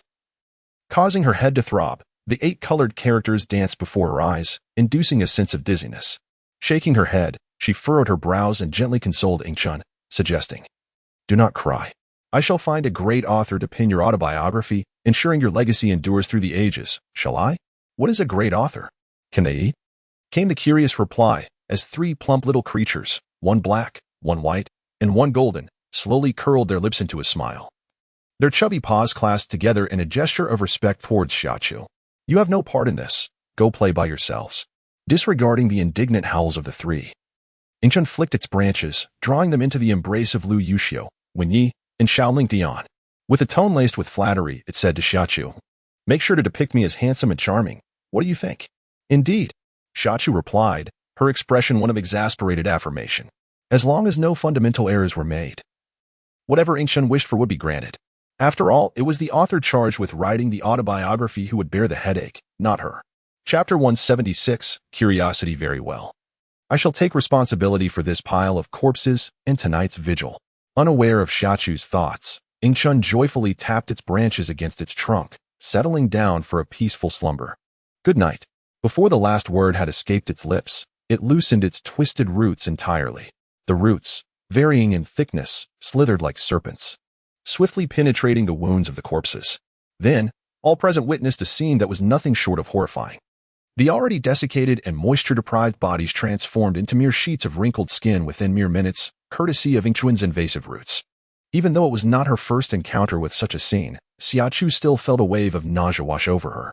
She turned and beckoned, let us go. We'll leave this to Yingchen. Let us find a place to rest and have something to eat. After a long day, she had only managed a midday meal and was now famished, her body weak and weary. She could hardly endure any longer. Thus, a group of people, accompanied by 3 beasts, stepped into a roadside shop specializing in bedding. The store was quite spacious. Yet aside from a display bed that the owner had not managed to move, a horizontal rod for hanging fabric, and scattered debris of cardboard boxes and packaging, it was devoid of any other items. The door had initially been locked, but such matters posed no challenge for Lu Yuxiu and his companions. Upon entering, Xia Chu retrieved a battery-operated lamp from her space. Under the bright illumination, she immediately noticed the injuries on the 8 men. The wounds on Lu Yuxiu and his companions were not particularly severe. However, the 5 men led by Zhou Lingfeng appeared quite battered. Their arms, faces, abdomens, and legs bore the marks of vicious scratches inflicted by zombie claws. Fortunately, the wounds retained a normal hue and showed no signs of infection. "Oh, fate has brought us together. Allow me to tend to your injuries," Xia Chu said, pulling out a medical kit and smiling warmly at them. "Thank you." The men expressed their gratitude without pretense, approaching her one by one to have their wounds treated. Observing this, Lu Yuxiu and Yi Shaoling Tian promptly sought out ingredients and tools from Xia Chu to prepare dinner.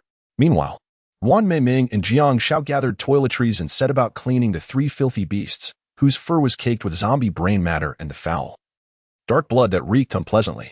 Do not speak of Jiang Shao and Wan Meiming's disdain. They themselves harbor a sense of self-reproach. Amidst their busyness, Xia Chu and his companions began to inquire into the situation at Huanan. The apocalypse had only graced them for a mere 20 days. And even if Huanan lacked a garrison, it should not have succumbed so swiftly under normal circumstances. Yet, paradoxically, Huanan had indeed fallen. In such a scenario, to claim a lack of curiosity would be disingenuous. Upon hearing their inquiries, Zhou Lingfeng and his 4 companions fell into a heavy silence, their expressions darkening considerably. The moment Xia Chu and his group glimpsed this countenance, they understood that there were hidden truths at play. However, none pressed for information. They chose instead to patiently await the others' words. After a brief silence, Zhou Lingfeng finally spoke, revealing that Huanan had no stationed troops, and the primary combatants consisted solely of their cadre of security personnel. Furthermore, due to those harrowing 3 hours, many of their colleagues had tragically transformed into zombies. Under such dire circumstances, even with everyone mobilized, their capacity to respond was severely limited. With no avenue for retreat and no choices left, they could only fight. Yet, reality offered them no opportunities to engage. Darkness had descended. At this juncture, Zhou Lingfeng let out a deep sigh, his demeanor weighed down as he continued. The darkness breeds malevolence, and the unrelenting 7 days and nights of obscurity, coupled with the cessation of water and electricity, had thrown everyone into disarray. Chapter 177, Natural Disasters and Man-Made Calamities. This, however, was not the gravest concern. The most pressing issue lay in the fact that the head of Huanan had not survived those 3 hours. With the leader lost, the second and third in command, rather than uniting in such a critical moment, had instead turned against one another. Zhou Lingfeng's frustration grew with each word, and as if this were not enough, they were even coerced into forming factions, regardless of whether they are within the system or recruited from the grassroots. All the extraordinary individuals and mutants are deeply ensnared in this predicament. Each day, they toil incessantly outside, laboriously searching for survivors and combating the relentless horde of zombies, leaving them utterly exhausted. Upon returning, they find no respite, as they must contend with the capable assistance of 2 demanding superiors. As time passes, the burden becomes unbearable. Consequently, chaos ensues within the organization, leading to a neglect of external threats. With the internal turmoil, the search for survivors ceases, and the extermination of zombies is abandoned. The zombies, with their rapid infection rate and ability to evolve by devouring their own kind, possess acute senses. Even the faintest sound or whiff of human presence draws them in droves. Increasingly, survivors, for various reasons, succumb to the zombie horde. Eventually, as you have observed, the consequence of missteps has culminated in the current state of affairs. The group fell into a profound silence. The downfall of the organization is significantly attributed to human actions. Indeed, no matter how well Guijiao prepared in the early stages, it could not withstand the unrestrained darkness of human nature, unleashed by moral, legal, and societal constraints. Natural disasters and man-made calamities have converged, resulting in the dire situation we witness today. Is it worth lamenting? In truth, such despair is unnecessary. We have long been mentally prepared. Should we harbor hatred? Hatred serves no purpose, as those who once had a chance to survive have already transformed into zombies. In the future, even more will join their ranks. Rather than squander emotions on hatred, it is far more prudent to exert every effort to effect change. The gravity of their expressions was almost too much for Lu Yuxiu to bear. He spoke somberly. What are your plans? We will endure, one day at a time. Zhou Lingfeng forced a wry smile as he wiped his face, unperturbed by the potential mockery. We currently lack resources and weapons, and our sole vehicle has been destroyed by that evolved zombie. After today, let alone protecting family and other survivors, we may not even be able to safeguard ourselves. Have you not stockpiled any supplies? Jiang Shao inquired, striving to suppress the anger welling in her eyes while feigning calmness. We have, Lei Yin replied with a glance at her, for they were not foolish. It was inconceivable that they would remain oblivious while Guijiao released news across the internet. He explained, due to our refusal to align, we have offended both bosses. We were expelled from the base, and apart from our clothing and a meager supply of water, all consumables were seized. Zhou Lingfeng remarked nonchalantly, we salvaged what we could during our search for supplies. Xia Chu exchanged glances with the others, despite lacking resources and weaponry. They were still willing to aid survivors, indicating commendable character. Lu Yuxiu fell silent for a moment before asking, how many survivors are there? Besides you, how many main combatants remain? There are fewer than 200 survivors, with 39 main combat personnel. We operate in groups of 5 to conduct search and rescue in different areas. The remaining 4 stay at the temporary shelter to protect the survivors. And where are you currently residing? In the supermarket on the first basement level of Wanzhou City. Very well, that suffices for now. While Huanan is beyond salvation, there is still hope for Zhou Lingfeng and his group. If we can lend a hand, we shall. However, there is no urgency. We will discuss specifics after we finish our meal. The dinner was quite sumptuous, featuring musu pork slices, a large basin of pickled fish, 20 pounds of vacuum-packed braised beef, a basin of vacuum-packed braised pig's trotters, and a small bowl of pickled radishes. The beef and pig's trotters were ordered from a restaurant by Lu Yuxiu before he rejoined the team, while the pickled radishes were prepared by Xia Chu, who had crafted over 10 jars of such pickles in a sizable jar comparable to those used by others. The staple foods included steamed buns and white rice. Due to a power outage, the rice cooker was rendered useless. Instead, they used a medium-sized wooden barrel for steaming rice, sufficient to feed 30 people at a normal capacity. Originally, with the presence of buns, there was no need to steam so much rice, but the 3 women in the group were not particularly fond of wheat products. Thus, when Lu Yuxiu prepared the rice, he opted to steam extra, intending to mold the leftover rice into rice balls for them to eat the following day. However, he underestimated the appetites of Zhou Lingfeng and the others. Not a morsel remained. Even the dishes were wiped clean as the 5 took turns dipping their buns into the remaining sauces. After the meal, they felt so full that they could scarcely contain their burps, leaving outsiders to perceive them as excessively stuffed, while they appeared utterly relaxed and satisfied. Once they had eaten their fill, it was time to discuss serious matters, starting with the distribution of the crystal cores. Jiang Shaojin and Ding Chun had collectively unearthed 132 crystal cores, comprising 98 elemental cores, 25 non-elemental cores, and the remaining 9 being secondary elemental cores. This was considered fortunate. Lu Yuxiu laid out all the crystal cores and divided them into 2 equal portions, pushing one half toward Zhou Lingfeng. Shall we split them down the middle? Is that agreeable? However, the issue was more complicated than anticipated. We only require this portion. The remainder is all yours. Lu Yuxiu cast a glance at the cores he had selected before turning to Xia Chu. Mental type? In the form of an interrogative sentence. Yet articulated with an affirmative tone, Zhou Lingfeng had encountered the extraordinary abilities of 4 out of 5 individuals, with the exception of Xia Chu. During the combat that ensued after the ammunition had been depleted, Xia Chu exclusively employed cold weapons and hand-to-hand combat, never revealing his unique powers. Notably, Zhou Lingfeng selected 4 types of crystal cores that corresponded to their respective abilities, while the 5th was a pale yellow spirit type. He could not fathom that Zhou Lingfeng would merely use the spirit type crystal core as a filler. Thus, it could be deduced that Xia Chu, who had not utilized his abilities even once, was undoubtedly of the spirit type. Yet, it remained uncertain whether his powers were offensive or supportive in nature. At that moment, Xia Chu and the others cast their eager gazes upon Xia Chu. Xia Chu was a delicate and bashful young man, whose presence was rather subdued in comparison to their captain Zhou Lingfeng and his comrades Lei Yun. He was not particularly loquacious. As he felt the intensity of their stares, he merely mumbled an acknowledgement, lowering his head in a flustered manner. Such shyness and timidity were indeed rare in this era of rapid technological advancement. Young men like Xia Chu were a rarity. Xia Chu, Jiang Shao, and Ruan Meiming found his bashfulness endearing, their eyes sparkling with delight. What type of abilities does he possess? Xia Chu inquired with a cheerful smile. Since the onset of the apocalypse, while the number of awakened individuals had increased, they remained relatively few. When compared to other powers, spirit-type and lightning-type abilities were particularly scarce. Among the dark abilities, instances of corrosion, vaporization, and disintegration. And among the light abilities, healing, hymns, and enhancement were non-existent. Chapter 179, The Invitation Thus Far, in Longqing. There had been only 2 instances of spirit-type abilities and 1 instance of lightning-type abilities belonging to Lu Yuxiu. Moreover, both instances of the psychic classification in Long City are of the offensive type, with no examples of the supportive kind.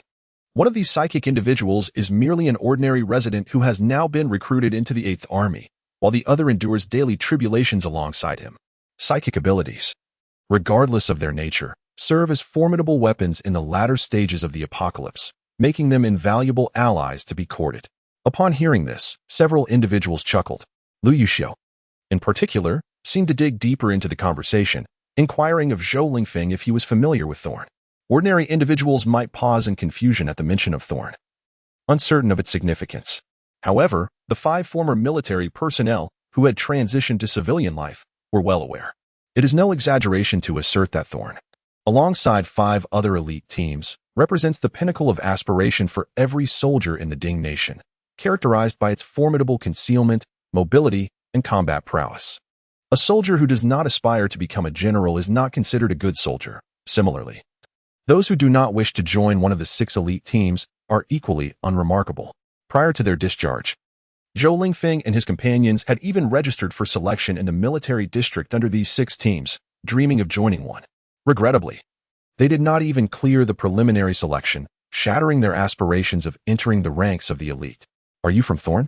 he asked, his eyes sparkling with enthusiasm. A sentiment mirrored in the gaze of Xia Chu and the others. Witnessing this reaction, Lu Yuxiu felt a sense of reassurance. He smiled and said, "I sincerely invite you to join Thorn. Should you wish to accept, I will arrange for someone to come and assist you immediately." Zhou Lingfeng instinctively yearned to accept, the words almost on the tip of his tongue, but memories of the Huanan base flooded his mind. In such a small place as Huanan, the struggle for interest has led to significant discord, raising concerns that the same fate may befall Jingji. These insignificant individuals, to be frank, harbor no grand ambitions. Since the onset of the apocalypse, their actions have been solely motivated by the desire to survive. The power struggles above them are beyond their jurisdiction, and they have no desire to engage in them. If joining Jingji only subjects them to a similar fate as in Huanan, why would they willingly leap from the frying pan into the fire? This contemplation caused him to hesitate, and the words he almost uttered remained unspoken. The members of Jingji undergo extensive training, covering a myriad of subjects, including micro-expressions and psychology, which are essential courses. Thus, upon observing his expression, Lu Yuxiu and the others discerned their apprehensions. After a brief silence, Shaoling Dian spoke reassuringly, "Rest assured. The current situation in Longqing is stable, and your fears are unfounded. Even if issues were to arise, we need not worry. Old Li and Old Qin are not to be trifled with, and with Old Fong, who has also been dragged into this. The 3 of them wield significant authority with their firearms, ensuring that Longqing will not descend into chaos. In Longqing, the oppression or humiliation of ordinary people by those with abilities is strictly prohibited." Lu Yuxiu continued, "Ordinary citizens will be provided with jobs, while those with abilities will be integrated into the military and security forces for standardized training. Resources will be distributed according to labor. To ensure fairness, there will be dedicated supervisory teams. Should anyone encounter oppression or bullying, regardless of whether they are ordinary people or those with mutated abilities, they may lodge complaints at the supervisory office. Once verified, violators of the regulations will face punishment. Indeed, there exists no absolute fairness in this world. Amidst the stark contrasts of black and white, a shade of gray persists. I cannot assure you that Long City can achieve complete equity. However, the leaders of Long City possess a steadfast commitment to practical endeavors. Rather than prioritizing power and profit, They aspire for the bases they govern to endure and to become a sanctuary in the hearts of the populace. Silence enveloped the room. A silence so profound it felt as though time itself had come to a standstill. In this heavy stillness, the trio, overwhelmed by fatigue, could no longer suppress their yawns. "Are you tired?" Lu Yuxiu chuckled softly, inquiring of Xia Chu. "You've truly endured a sleepless night. There is a room at the back. Go rest. We shall remain here." He continued. "All right," Xia Chu replied, not one to stand on ceremony. She turned to Jiang Shao and Wan Mingming, saying, "Xiao Xiao, Mingming, let us retire for the night. Let us go." The two, unreserved in their demeanor, promptly stood up, clutching their plush companions, Little Gold and Little Bear. Thus, the three bid farewell to the others and made their way to the rear room. This space was likely where the proprietor rested, modest in size. Merely 3 or 4 square meters, devoid of windows. The trio did not mind the cramped quarters. They swiftly arranged the bedding that Xia Chu had retrieved from her space, carefully placing the 3 plush toys atop the bed before attending to their own hygiene. Their garments were soiled, their bodies clammy with sweat. If circumstances permitted, they would have relished the opportunity for a refreshing shower. Alas, the establishment lacked even a bathroom, let alone a shower facility. To address their physiological needs, they would have to venture to the public restroom at the end of the street. Thus, they resorted to cleaning themselves with damp towels, where the practicality of short hair proved advantageous. As Xia Chu crouched before the basin, her head submerged in water, Jiang Shao could no longer contain her curiosity. While drying herself, she softly inquired, "Chu Chu, you looked so lovely with long hair. Why did you decide to cut it so short?" Wan Mingming arrived at the thorny situation later than Jiang Shao. By the time she came, Xia Chu had already transformed her locks into a short style. Upon their first meeting, she found it peculiar that a girl would choose to sport hair as short as that of her family's emperor, nearly shaved to the scalp. Yet, given Xia Chu's striking beauty, she could effortlessly carry off such a hairstyle, something Jiang Shao would never dare to attempt herself. Indeed, speaking of hair, made Xia Chu sigh. "Just 2 days before Mingming arrived, I had long hair. My ideal length was to the ears. I never intended to cut it this short." Who would have thought that Lu Yuxiu, with his seemingly deft hands, would turn out to be so clumsy with scissors? The truth is, I had an overwhelming bias towards Lu Yuxiu, believing him capable of anything, that nothing would pose a challenge for him. He confidently assured me that he would create a beautiful hairstyle for me. I believed him, even going so far as to allow him to connect to a satellite signal to search for hairstyle images online. We spent over an hour selecting a style, one that was elegant yet stylish. Lu Yuxiu's dormitory lacked a full-length mirror, even if it had one. It wouldn't offer the same perspective as a salon, where one could see from all angles.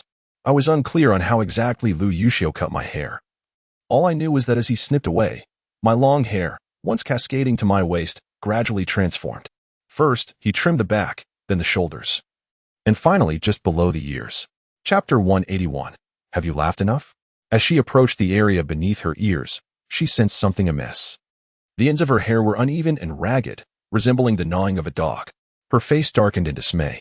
Lu Yuxiu, eager to appease her, showered her with affectionate words, claiming that once styled, she would appear beautiful. Foolishly, she chose to believe him. As he continued to cut, her ears became exposed, and the disarray of her hairstyle only worsened, rendering it even more appalling than before. Unable to contain her frustration, she gave Lu Yuxiu a sound thrashing, extracting a moment of honesty from him. He admitted defeat, confessing that he could not make her hair presentable unless he resorted to shaving it all off. When the topic of shaving arose, he assured her with unwavering confidence that he was adept at trimming hair to a buzz cut. It should be noted that most men from the Thorn organization tended to sport such hairstyles. This was necessitated by the strict regulations of the Dingwa military, which mandated that hair exceeding a certain length be cut. However, due to the demanding training and heavy responsibilities, there was scarcely any time for soldiers to visit a barber frequently. The only solution was to take matters into their own hands. Thus, the skill of buzzing hair was cultivated. Summer Chiyu was resolutely opposed to the buzz cut. Yet, the unflattering haircut that Lu Yuxiu had given her left her unable to venture outside. Reluctantly, she acquiesced to his insistence to rescue her hair into a buzz cut. Upon hearing Summer Chiyu's plight, Wan Mingming and Jiang Shao could hardly contain their laughter, their bodies shaking with suppressed mirth as they covered their mouths. Summer Chiyu, however, for no resentment. After all, she had already been the subject of amusement among the Thorn men on the day her hair was transformed into a buzz cut. Yet, as the two continued their relentless teasing, Summer Chiyu, towel in hand, shot them an exasperated glare, demanding to know if they had finished laughing. Do you believe I could give you a buzz cut while you slumber? The deliberately softened voice dripped with an unmistakable threat. No, no. Jiang Shao laughed so hard that she struggled to catch her breath, yet she persevered, forcing out her words in a fragmented manner. I shall not laugh anymore. I do not desire a buzz cut. After all, she was a fairy. What sort of fairy would she be without long hair? To maintain her enchanting persona, she resolutely rejected the idea of a short hairstyle that revealed her scalp. Although Ruan Mengming was not particularly concerned about her hairstyle, she too had no inclination towards such a shortcut. Stifling her laughter, she gave Xia Chu a thumbs up. Though I have never seen your long hair, I cannot fathom how beautiful it must look. However, I must say, your short hair is not unappealing. In fact, it is quite elegant and striking. This was the truth.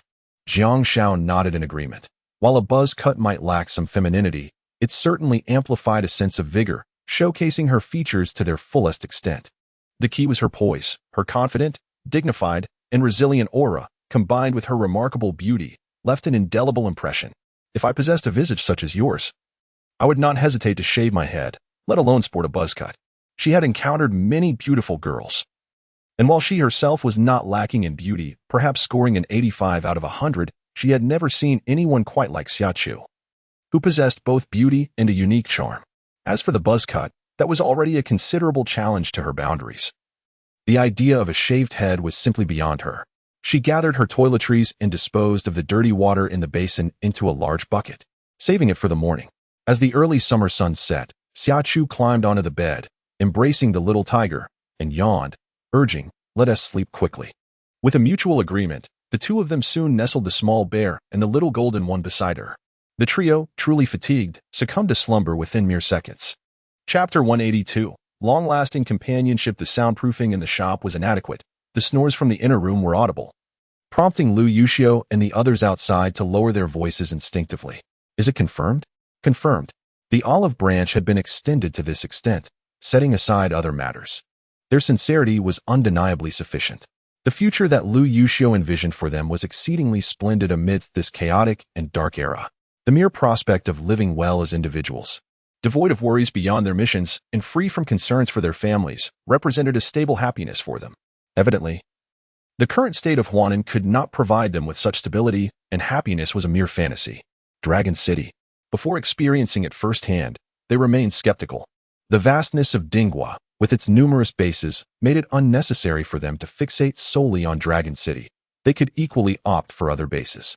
Yet, as the saying goes, Dragon City harbored thorns, and those thorns included Lu Yuxiu and his companions.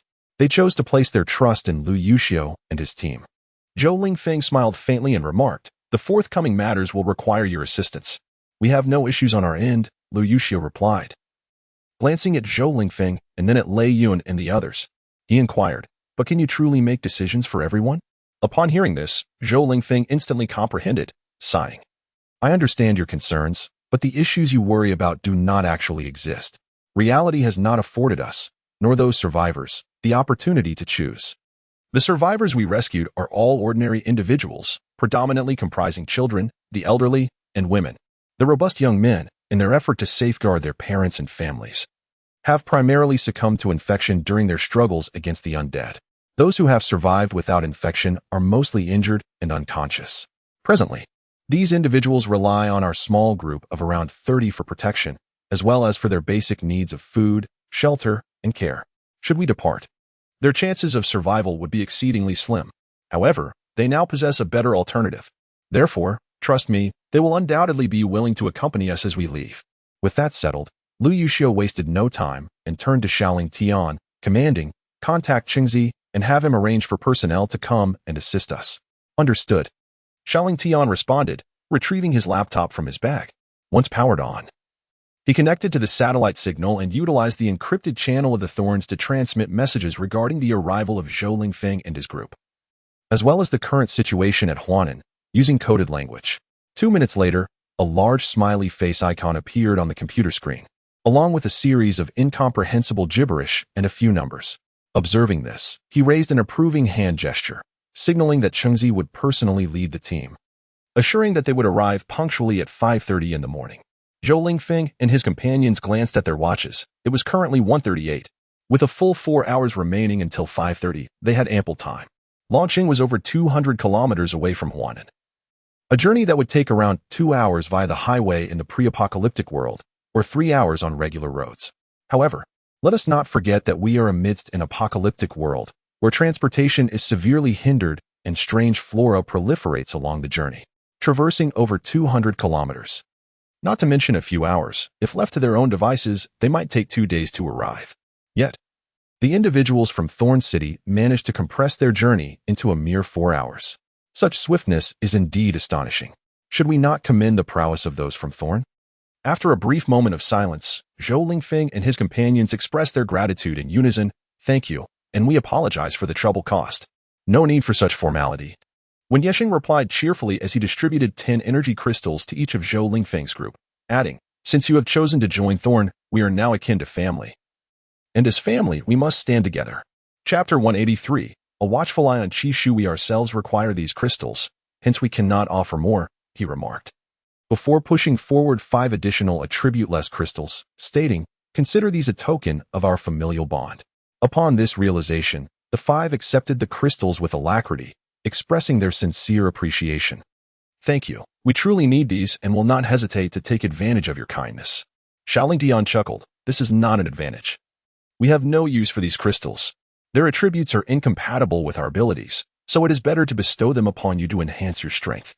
Enough of this chatter. Quickly absorb the crystals, Lu Yuxiu interjected as Zhou Lingfeng and his companions were about to speak further. He then patted Xia Chu on the shoulder, adding, young man, you possess boundless potential. Remember to attentively feel the flow of energy as you absorb them. As a mental-type ability user, one can not only rely on crystals for advancement, but also accumulate strength through regular training. Specific training methods will be imparted by dedicated personnel upon your arrival at the Thorns. In Dragon City, there are 2 practitioners of the mental system. One is named Wei Zixiang, and the other, by Jiayu. The former is an ordinary individual who has never undergone any military training, yet he was recruited into the 8th Army, enduring daily hardships. The latter, a master's degree student specially recruited from a military academy, is currently 22 years old. He was admitted to the Thorns at the age of 18, possessing an inherently high intelligence. Following the apocalypse, he awakened his mental abilities, significantly expanding his cerebral capacity, thereby enhancing his intellect further. The training methods for the mental system were devised by him. Qi technique, being auxiliary in nature, fundamentally differs from the primary attack-oriented mental system. However, once a principle is understood, myriad others become interconnected. With Bai Jiayu's intellect, he will undoubtedly devise a suitable training regimen for Qi technique. Lu Yuxiu and his companions hold great optimism for the future of Qi technique, a sentiment echoed by Li Tao and others who remain at the Thorns. Due to the proliferation of alien vegetation, the infrastructure of the Ding Kingdom has suffered considerable destruction, including base stations and optical cables. The challenge of restoring signal reception in the short term is formidable. In this technologically advanced era, the impact of signals on humanity is immensely significant, encompassing various surveillance devices. The loss of such equipment equates to the forfeiture of countless watchful eyes, rendering them incapable of detecting dangers from above and below, let alone responding preemptively. Such circumstances are perilous and deeply unsettling. Nevertheless, the auxiliary mental system can address this issue effectively, even if its initial power is weak and the monitoring range limited. There is always the potential for upgrades. They can harness the full power of the Dragon City, utilizing crystal cores to forge a high-tier support-type psychic ability user. By that time, they will possess the means to proactively confront crises. The dangers that descend from the heavens and arise from the earth will no longer pose a threat to them. Rather, they could potentially transform into bountiful opportunities. Upon learning that Lu Yuxiu and his companions had recruited a psychic and over a dozen other ability users, Li Tao's eyes sparkled with excitement. Just before Gu Qin and the others set off, they took time out of their busy schedules to escort Li Tao and Qin Mo Shu to the entrance. Particularly, the support-type psychic was of great importance. Ensure the mission is accomplished, Gu Cheng declared, his chest puffed out as he saluted. Chapter 184. Departure. Stay safe on the road. All right. With a wave, Gu Cheng climbed into the passenger seat of the leading vehicle, and they set off. Traveling at night is fraught with peril. For in the dim light, one can scarcely discern where danger might arise. It could stem from the anomalous flora along the route, or from the hidden beasts within the clusters of mutated plants, or even from the undead creatures. To ensure a smooth journey, Li Tao generously allowed Gu Cheng to bring along a considerable arsenal of weapons. Although the majority of the accompanying team consisted of ordinary individuals, one must not underestimate their combat prowess. The offensive capabilities of novice ability users are limited. However, soldiers with rigorous military training possess combat strength that rivals, if not surpasses, that of untrained ability users. In fact, they may be considerably stronger. Among the 58 members of the team, there were only 6 ability users and 20 mutated individuals, all of whom specialized in strength and speed. Among the 6 ability users, Gu Cheng, who wielded metal powers, was the most formidable and held the highest military rank. Naturally, he assumed the role of commander for this mission. Yu Xing possesses extensive combat experience and exemplary military qualities, making him a highly competent commander. During the 4-hour journey from Longqing to Huanan, he consistently demonstrates a sharp intuition, promptly detecting threats with remarkable acuity. He swiftly issues commands that are most advantageous for the entire unit. The soldiers, accustomed to obeying orders without question, seamlessly coordinate to unleash their utmost potential, effortlessly dispelling crises. In such collaborative military operations, the synergy and understanding among soldiers offer a significant advantage. However, in the early stages, the true power of the military teamwork remains hidden, only revealing its might in the later phases. In the previous life at the onset of summer, even the most formidable and defiant superhumans would not dare provoke a military team. While superhumans excel in individual combat, they falter in team battles. No matter how powerful their ranks, they cannot rival the cohesion and trust inherent in military units.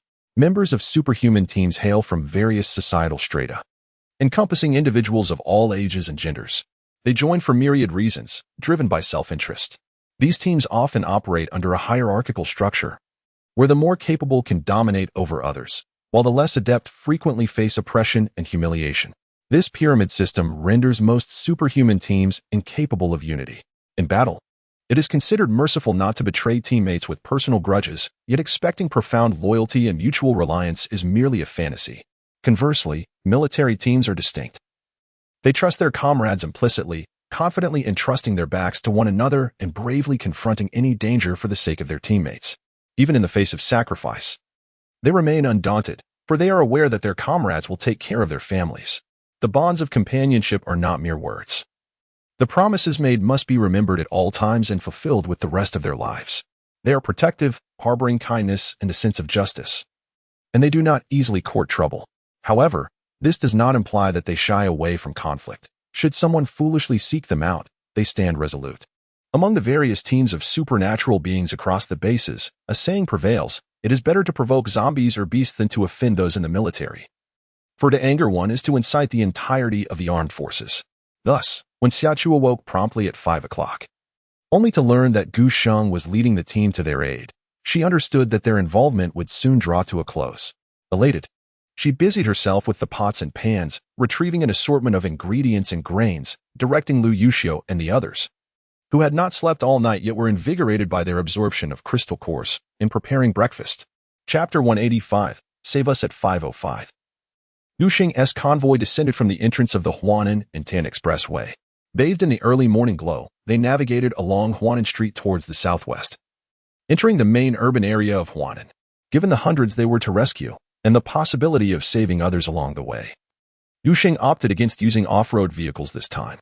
Instead, he selected military trucks that offered ample space, high clearance, and resilience against impact. Zombies do not require rest.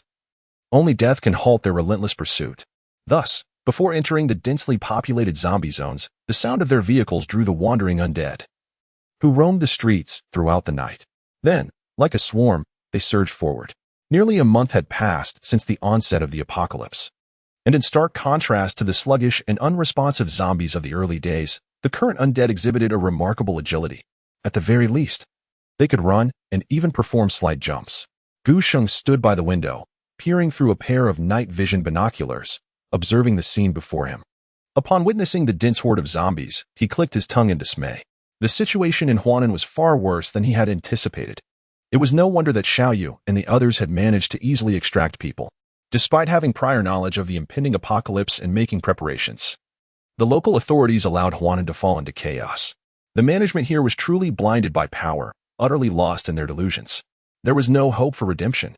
With one hand pressed against the intercom, he calmly and swiftly issued combat orders. The moment his voice fell, the machine gunners and snipers pulled the triggers of their weapons. Amidst the rapid gunfire, bullets, imbued with light and sparks, found their mark in the foreheads of the zombies. Abilities users specializing in strength and speed leapt from the vehicles.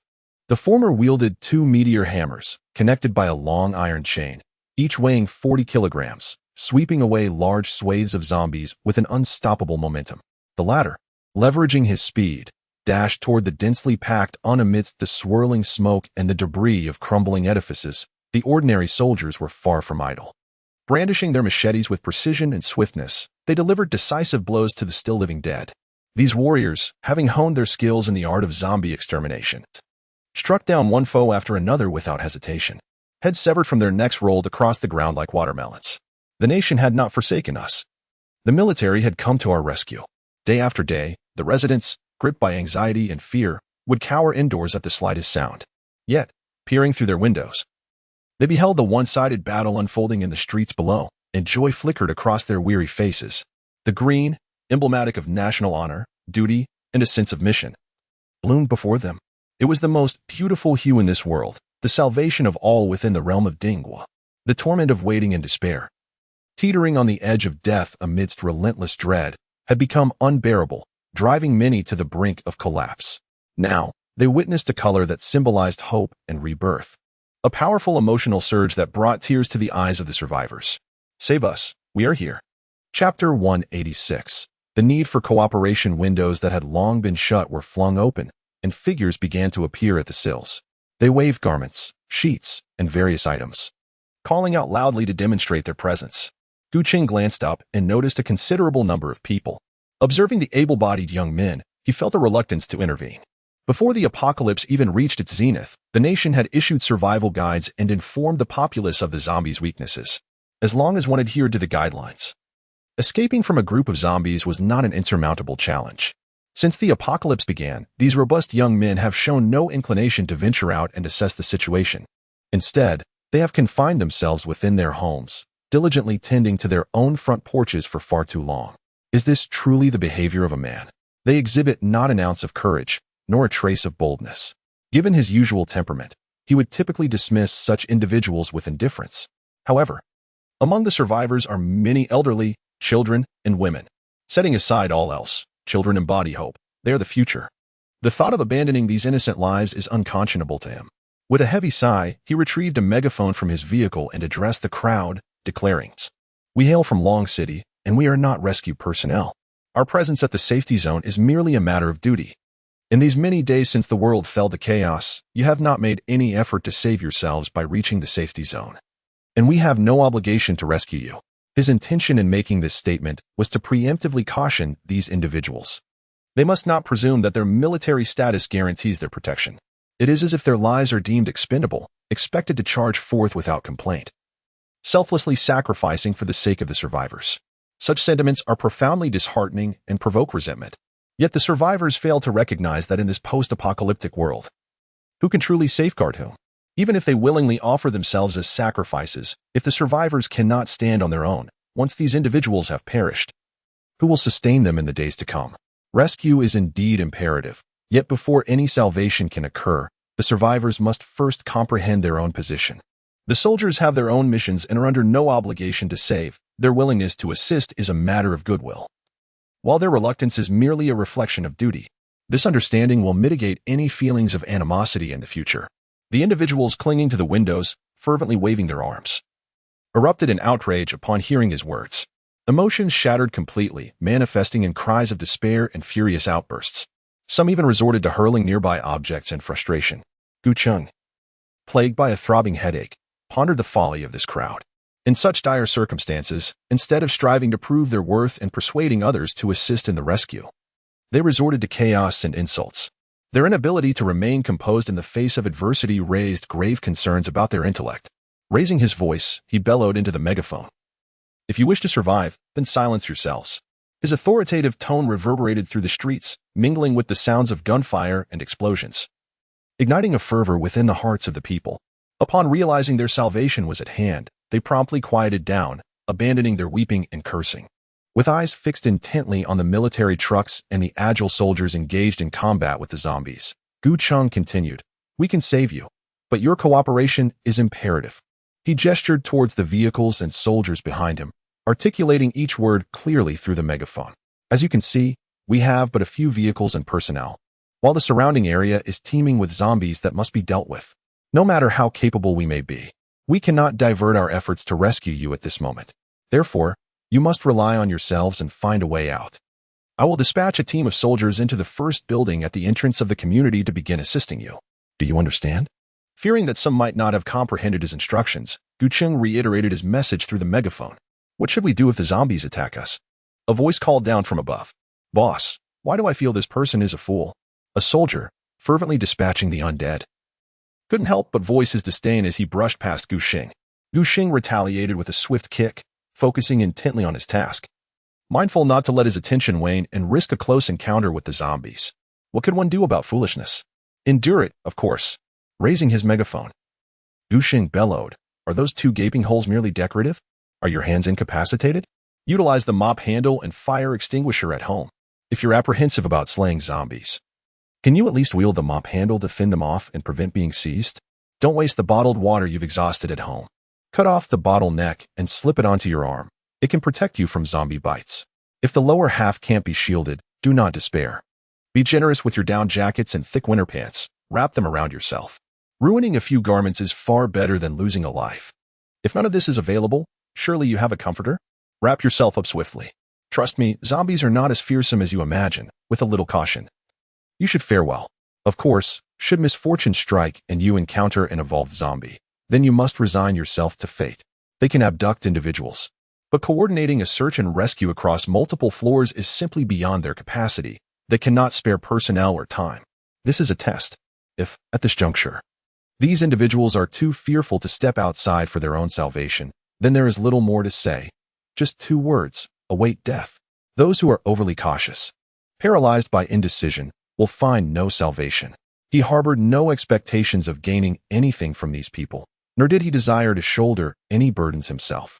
However, the children must be protected. Black Beauty, you lead the way. Keep a watchful eye on the children, the elderly, and the women. The officer, known by the moniker Black Beauty and bearing the true name Wu Jinwei, wasted no words as he swiftly dispatched a zombie with a single strike before deftly maneuvering out of the encirclement. With a commanding gesture, he summoned a small team, equipped and prepared to follow him. Acknowledgement received. In a rapid exit from the combat formation, 10 figures darted towards the vehicle, seizing their gear and slinging it onto their backs, racing towards the entrance of the community under Black Beauty's leadership. In that brief moment, they eliminated several zombies.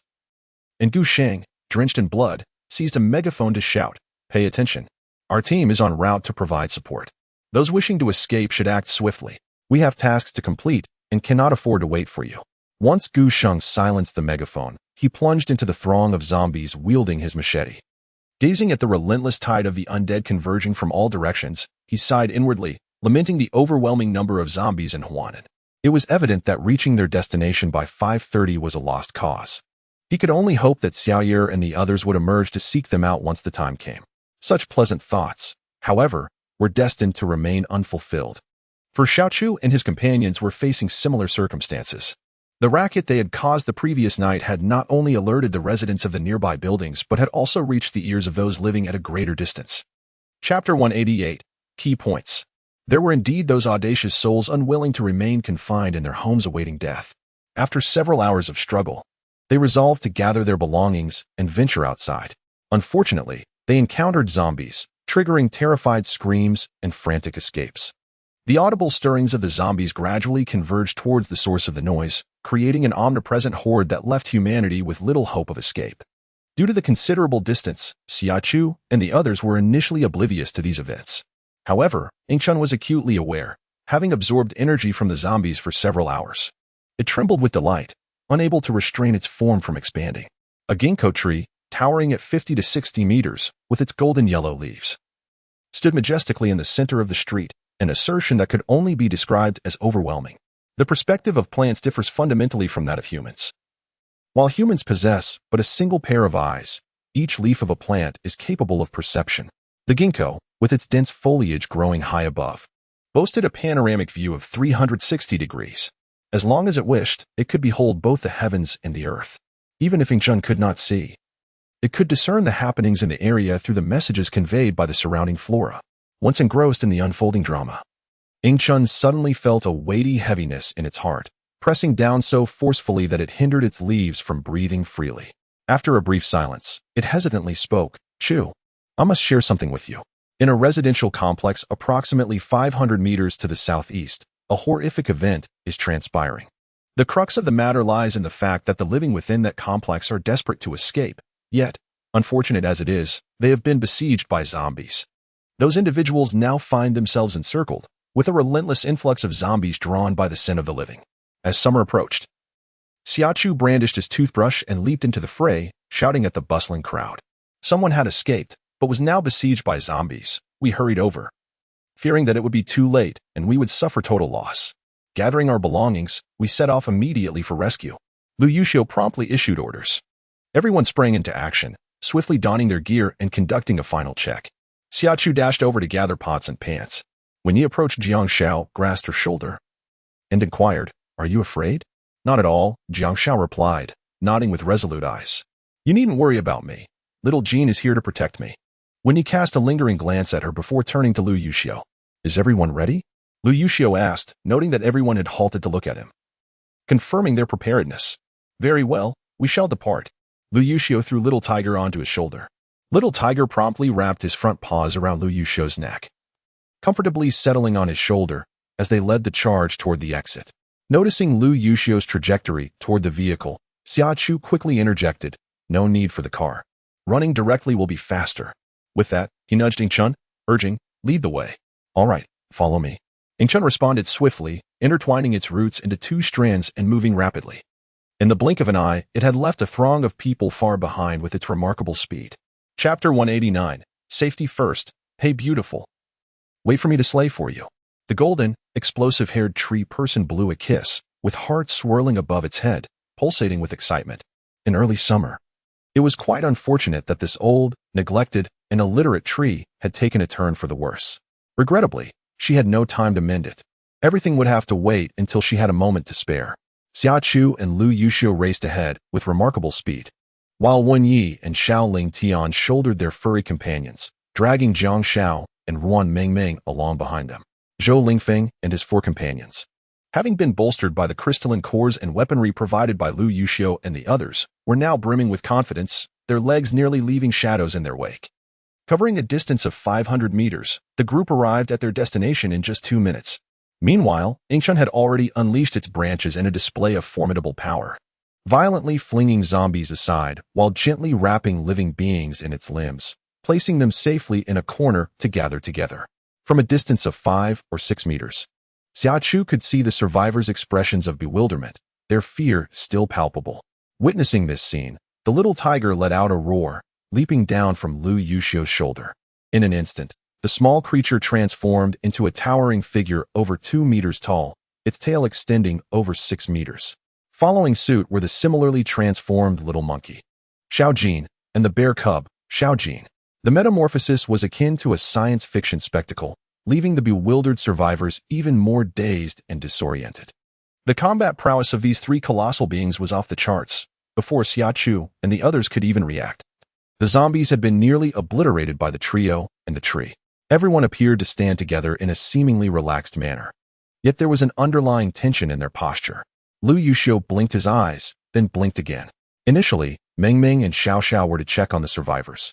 If there were any injured, they should be treated promptly. If there were any infected individuals, you know how to handle them. Understood. The three of them immediately donned their gear and medical supplies and hastened toward the survivors. Dottie, you stay with them, just in case. All right. Their safety is entrusted to me. You all proceed without hesitation. With a brief remark, Xiao Lingtian swiftly pursued Xiao Chu. Wen Yi, take Qi Shulei and Lei Yun to investigate the community in the right alley. I suspect there are quite a few survivors inside. Eliminate the wandering zombies in the area. Ask the survivors if they wish to leave and if they have any issues. None. Wen Yi waved his hand, signaling Lei Yun and Qi Shulei to follow him. The remaining trio, Zhou Lingfeng and others, gazed intently at Lu Yuxiu and inquired, "Shall we accompany you?" "No." Lu Yuxiu's lips curled slightly. "I will go alone to the new capital courtyard. As for you, head to the opposite community. If you encounter anything unmanageable, notify us via the walkie-talkie. Dottie and the others will come to your aid.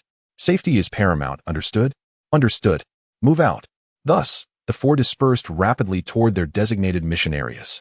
Meanwhile, Xia Chu was equally occupied, with Jiang Shao responsible for the health examinations. The instruments used were the latest achievements from the research lab affiliated with the Longqing Military General Hospital.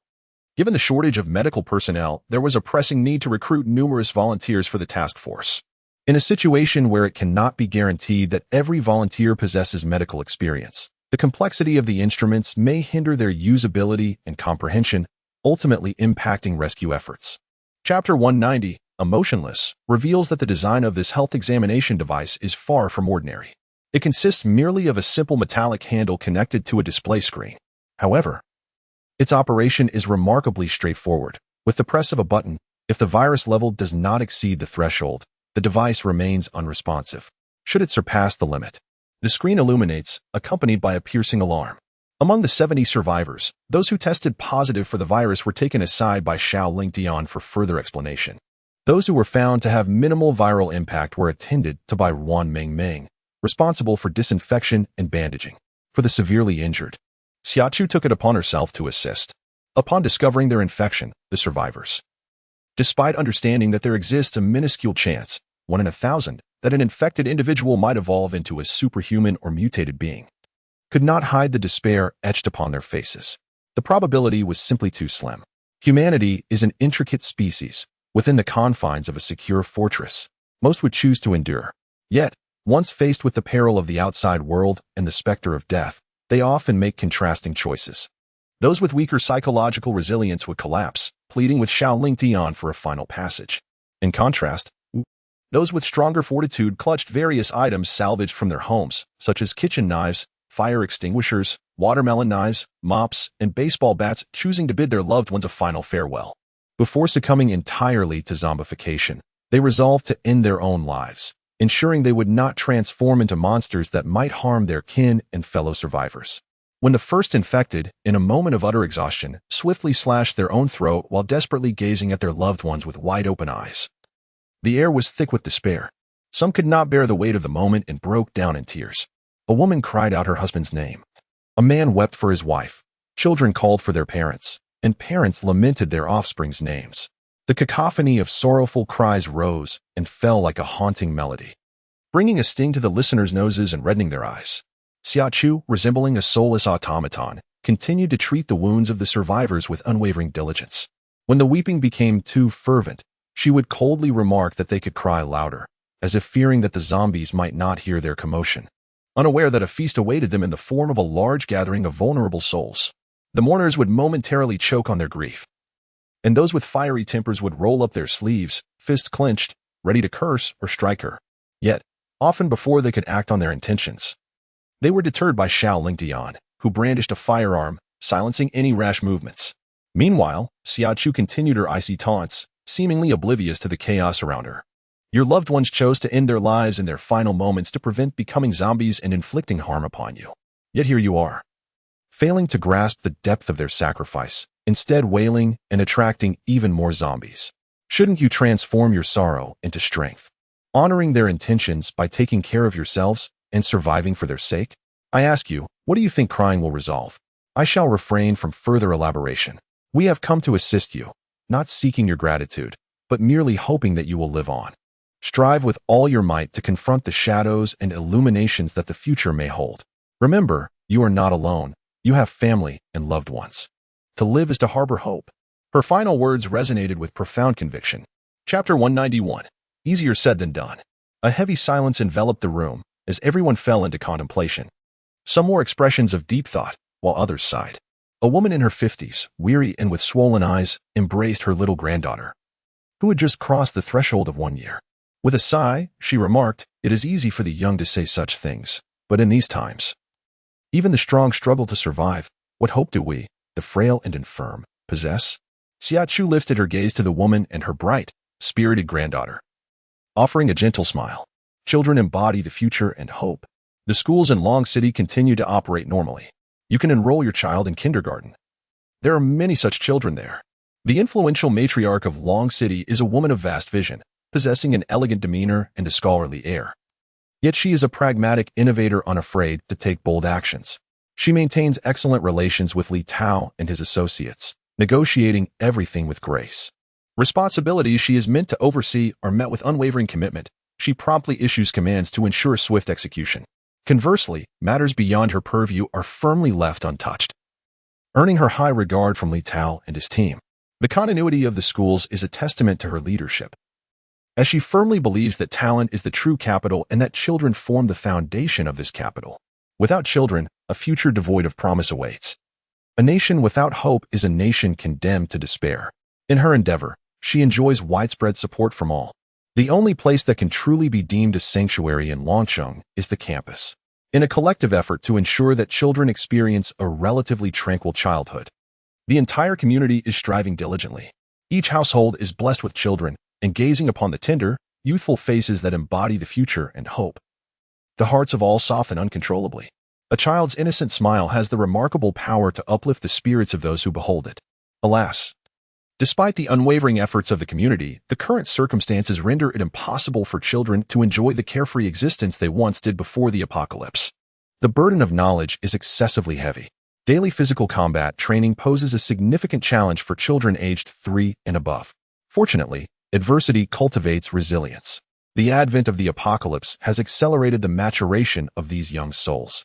Though they may weep and feel pain, they still complete the assignments set by their instructors. The absence of their parents leaves them no room for caprice. They must instead embrace responsibility. Is Longcheng accepting migrants? It is said that children can still attend school, and those with children in their households feel a stirring urge and cannot help but inquire. Indeed, Longcheng is still expanding and welcomes an influx of people. It fears a shortage, not an excess. Before the apocalypse, Longcheng had a permanent population of nearly 30 million, comprising over 16 million locals and more than 12 million migrants. However, the population has drastically diminished. Following the onset of the apocalypse, many perished, and others joined the ranks of the undead, resulting in an even smaller populace. With power outages and loss of signal, numerous technological devices have become inoperative, forcing various industries to rely solely on human labor. Li Tao and his compatriots harbor grand ambitions, eager to restore production at a rapid pace. Hence, Longcheng is in dire need of manpower. Can we go? Yes, we can. Upon the utterance of Xiao Lingtian's words, a wave of elation washed over everyone. The mere prospect of being able to go was sufficient. The leadership of Huanan had truly disheartened them. Even the slightest indication of concern from their leaders would have sufficed to instill hope. They were now more inclined to enter the safety zone of Huanan rather than venture all the way to Longcheng. Given the current circumstances, the question of whether they could arrive safely remained uncertain. If given a choice, they would rather not confront the myriad perils that awaited them in Longcheng. Chapter 192. How do we go? All eyes turned towards Xiao Lingtian, including those of Xia Chu and his companions. However, unlike the hopeful gazes of the survivors, the eyes of Xia Chu and his friends held a hint of mockery. Since the emergence of female family members within the Thorn Brigade, managing their team had become increasingly arduous. The status of the men had plummeted to unprecedented lows. They bore the brunt of the labor, while also having to employ their wits to soothe and pacify others. Yet, paradoxically, they seemed to relish their plight, which was truly lamentable.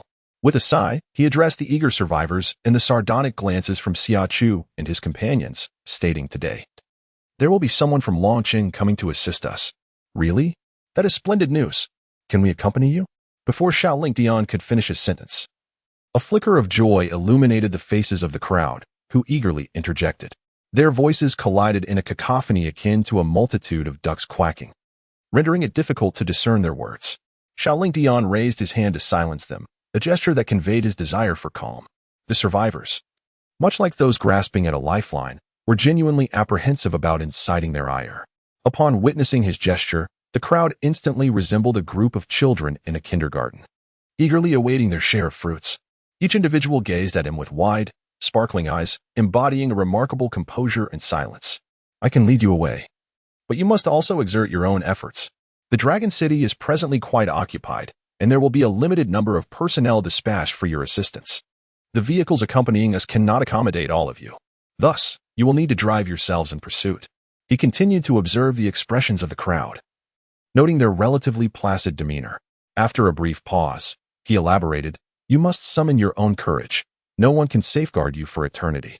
It is imperative to understand that relying on mountains may lead to their collapse, depending on individuals may result in abandonment, and relying on water may lead to its flow. Only through personal strength can one assume responsibility for their own life and possess the capability to protect those they cherish." The convoy comprised few individuals. If the number of survivors was limited, escorting you all the way to Dragon City would pose no issue. However, what if there are many?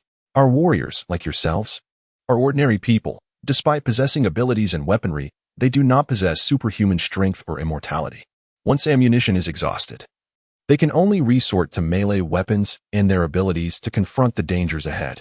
Yet, these abilities too may dwindle, unless replenished with crystal cores. They will enter a state of weakness. In such a state, not only can the weakened warriors not protect you, but they may struggle to safeguard themselves. At such a juncture, you cannot rely on their continued capacity to shield you. Do you grasp the essence of my message? Xiaoling Dian, a figure of few expressions, could easily be described as having a face akin to a mask. However, he possesses a striking visage and an admirable demeanor, exuding an air of stability and trustworthiness that is immediately apparent. His tone and manner of speaking are devoid of any commanding harshness. Instead, they are unexpectedly gentle. This approach does not provoke resistance among the survivors. Rather, it prompts them to engage in contemplation. Indeed, who in this world can guarantee eternal protection for another? Ultimately, one must rely on oneself. This truth is universally acknowledged, yet the underlying fear remains palpable. The grotesque hordes of zombies evoke terror. Merely the sight of them can induce nightmares. However, stagnation is not an option. With limited food and water supplies at home, remaining indoors is a path to certain demise. To survive, one must bravely venture forth. Will they do their utmost to safeguard us? Understanding their concerns through his expertise in psychology and micro-expressions, Xiao Lingtian nods emphatically, assuring them yes. As long as you are alive, we will exert every effort to protect you. Nevertheless, resources are finite, and with an influx of survivors, it will be challenging to attend to everyone. A palpable silence envelopes the group as they grapple with their internal struggles. Xiaoling Dian, Xia Chu, Wan Mengmeng, and Jiang Shao refrain from pressuring them for immediate answers, recognizing the necessity for these individuals to adapt and accept their circumstances. Having been confined indoors for so long, they finally muster the courage to step outside, only to be met with a harsh reality. They can only watch helplessly as their loved ones engage in a desperate struggle against the zombies, ultimately resorting to self-destruction. The psychological impact of such experiences is undeniably profound. It is natural to feel fear and to wrestle with these emotions.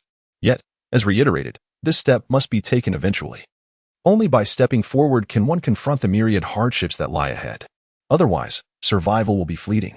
In a dark and bloody apocalypse, the reverence for strength prevails, where strength encompasses not only capability but also character. Those lacking a robust character may falter in the face of adversity, either shrinking back in fear, thus affecting themselves and those around them, or acting with reckless abandon, causing harm to both themselves and others. Individuals devoid of power yet possessing a formidable character and the ability to think critically, through diligent effort, can avoid a dismal existence. Those who strike a balance between the two may not ascend to the status of a formidable leader, yet becoming a minor leader is assured. Xia Chu and her companions hope that this group consists of the latter. Longsheng is in dire need of talent, welcoming individuals from all walks of life. As long as they possess genuine skills, whether to deem them fortunate or virtuous remains uncertain, yet such individuals do exist. The latest entrant to capture Xia Chu's attention is a young man named Yang Qing, a quintessential IT professional. Yang Qing spent his days prior to the apocalypse immersed in programming, earning a substantial income, but his physical condition was notably poor, plagued by both neurosis and obesity, two occupational maladies. Unfortunately, when the apocalypse struck, his parents could not endure the calamity and tragically succumbed, transforming into zombies. While dealing with his parents, he sustained injuries that led him into unconsciousness. Upon awakening, his physical state had deteriorated further. Yet he had acquired a peculiar ability, the capacity to hear the inner voices of both humans and zombies. However, he has refrained from utilizing this ability, as his mind cannot withstand the onslaught it brings. According to his account, the first time he unconsciously activated this power, he was overwhelmed by a cacophony of thoughts flooding into his consciousness, rendering him faint. The survival guide enumerates various types of supernatural abilities, yet his remains an anomaly. Thus, he is uncertain of the nature of his power or how to wield it effectively. Initially, during the ability registration at the beginning of summer, he intended to keep his powers concealed. However, his overwhelming curiosity compelled him to provide a detailed account of his abilities. His eyes sparkling with excitement as he looked at Xia Chu. Xia Chu's eyes brightened even further as she scrutinized Yang Qing from head to toe, her expression radiating satisfaction. The ability to hear the thoughts of both humans and zombies? Indeed, a remarkable power. Xia Chu clapped her hands joyfully and exclaimed, "Your previous profession was related to computers, wasn't it?" "Yes," Yang Qing responded, utterly perplexed. He wondered how his ability was linked to his former occupation. The same bewilderment was mirrored in Xiaoling Tian and the other survivors, all of whom gazed at Xia Chu with intense curiosity. Among the survivors, there were numerous individuals with extraordinary abilities, encompassing both combat and support types. One young mother was even a song of light, a rare and exceptional power. Yet, this extraordinary ability failed to elicit the same delight from Xia Chu as Yang Qing's unheard-of ability did, highlighting a stark contrast in her reactions. Chapter 194. Hacking Techniques. Their curiosity about the uniqueness of this ability was palpable. Xia Chu, unfazed by the thoughts swirling in everyone's minds, smiled at Yang Qing and inquired, "Have you ever attempted to categorize the flood of voices entering your mind, much like filing documents in a computer system?" Before she could finish her question, Yang Qing experienced a moment of clarity, his excitement surging as he clenched his left fist and struck it against his right hand. "Of course. How could I have overlooked that? I know what to do." With that, he closed his eyes and began to harness his extraordinary power. Instantly, a torrent of overwhelming thoughts surged towards his mind from all directions. The immense impact nearly caused his brain to explode. His complexion instantly turned as pale as paper, cold sweat trickling down his forehead. Xiaoling Dian, quick-witted, swiftly pressed two attributeless crystal cores into his hand, urging him to absorb them without delay. Yang Qing, undeterred, gritted his teeth against the excruciating pain pulsating in his head. He adhered to the operational mode of a computer, rapidly classifying and archiving the heartbeats while absorbing the crystals. The ever-watchful Xia Chu observed that his initially ashen face gradually regained color, indicating there were no significant issues. They merely needed to patiently await his adaptation before he could provide them with answers. Initially hesitant to utilize his abilities stemmed from Yang Qing's uncertainty in their operation, compounded by the overwhelming barrage of heartbeats that had left him fearful. It felt as though a bomb had been detonated inside his head, an agony few could endure. However, Xia Chu's suggestion sparked inspiration within him, enabling him to discover a method to navigate this turmoil. It was at this moment that he realized his capabilities extended beyond merely perceiving heartbeats. He could infiltrate, seize, and modify others' heartbeats. Yang Qing found this revelation somewhat astonishing. To be frank, just 5 minutes prior, he had deemed his ability rather useless. His inquiries were driven not by lofty expectations of his power, but rather by curiosity. Yet now, fully aware of his potential, he recognized that his abilities were far from the triviality he had once imagined. They were, in fact, immensely valuable. Engrossed in listening to those heartbeats and categorizing them, Yang Qing found himself both occupied and exhilarated, uncertain of when he would regain consciousness. Xia Chu and the others chose not to squander time in idle waiting. Instead, they busily organized the survivors into groups and assigned them tasks. Meanwhile, Lu Yuxiu and his team gradually rescued several survivors. These individuals, too, were allocated responsibilities. The frail and elderly were brought in batches by robust men. The search and rescue operations continued unabated. Thus, when Yang Qing finally opened his eyes, having mastered his abilities, he was taken aback by the sight of numerous pale-faced elders and children gathered together, their eyes still reflecting remnants of fear. Why are there suddenly so many people? At that moment, Xia Chu was busy coordinating efforts to arrange transportation. With so many individuals present and even more expected to arrive, a few vehicles simply could not accommodate everyone. The cars in the community were predominantly private, and even when crammed full, they could only transport a limited number of passengers. Consequently, a significant number of vehicles and drivers were required. The group was quite willing to contribute, motivated by both self-interest and a sense of communal responsibility. In times like these, anyone with a modicum of decency and sound judgment would refrain from opposing Xia Chu and his team. The fear of being expelled from the group or, worse yet, being cast into the clutches of zombies loomed large. The tasks assigned by Xia Chu were readily accepted by the survivors, yet an undercurrent of apprehension lingered. They longed for Xia Chu's team to send someone along with them for assurance and protection in times of peril. However, such thoughts were kept unvoiced. No one dared to express them aloud. They could allow them to go alone, even if some among them were mutants or possessed extraordinary abilities. They lacked the audacity to do so. Thus, their attention turned to the three creatures that had already dealt with the zombies and were now gnawing contentedly on the crystal cores at Xia Chu's feet. Initially, it was presumed that this request would garner Xia Chu's acquiescence. However, it was met with refusal. Naturally, Xia Chu and the others would decline. For even if the creatures could grow larger, they were undeniably mere younglings. After a grueling battle that left them breathless, they were too distressed to even consider continuing to enslave them. Yet, upon witnessing the fear etched on the faces of the survivors, Xia Chu contemplated and ultimately decided to extend some assistance. She truly did not wish to witness anyone pushing others into danger as a means of self-preservation. Such occurrences, when observed repeatedly, could lead to profound disillusionment with human nature and adversely affect one's own spirit. Consequently, she dispatched Xia to assist them, although Xia was initially reluctant. Its refusal bore no weight, as Xia Chu held its fate in her hands. A threat of cutting off its water supply if it disobeyed compelled Xia to obediently follow the convoy, fulfilling its role as a bodyguard. Just as Xia departed with the driving crew, Yang Qing's voice rang out. "All right." Yang Qing approached with a bright expression, whispering his discovery.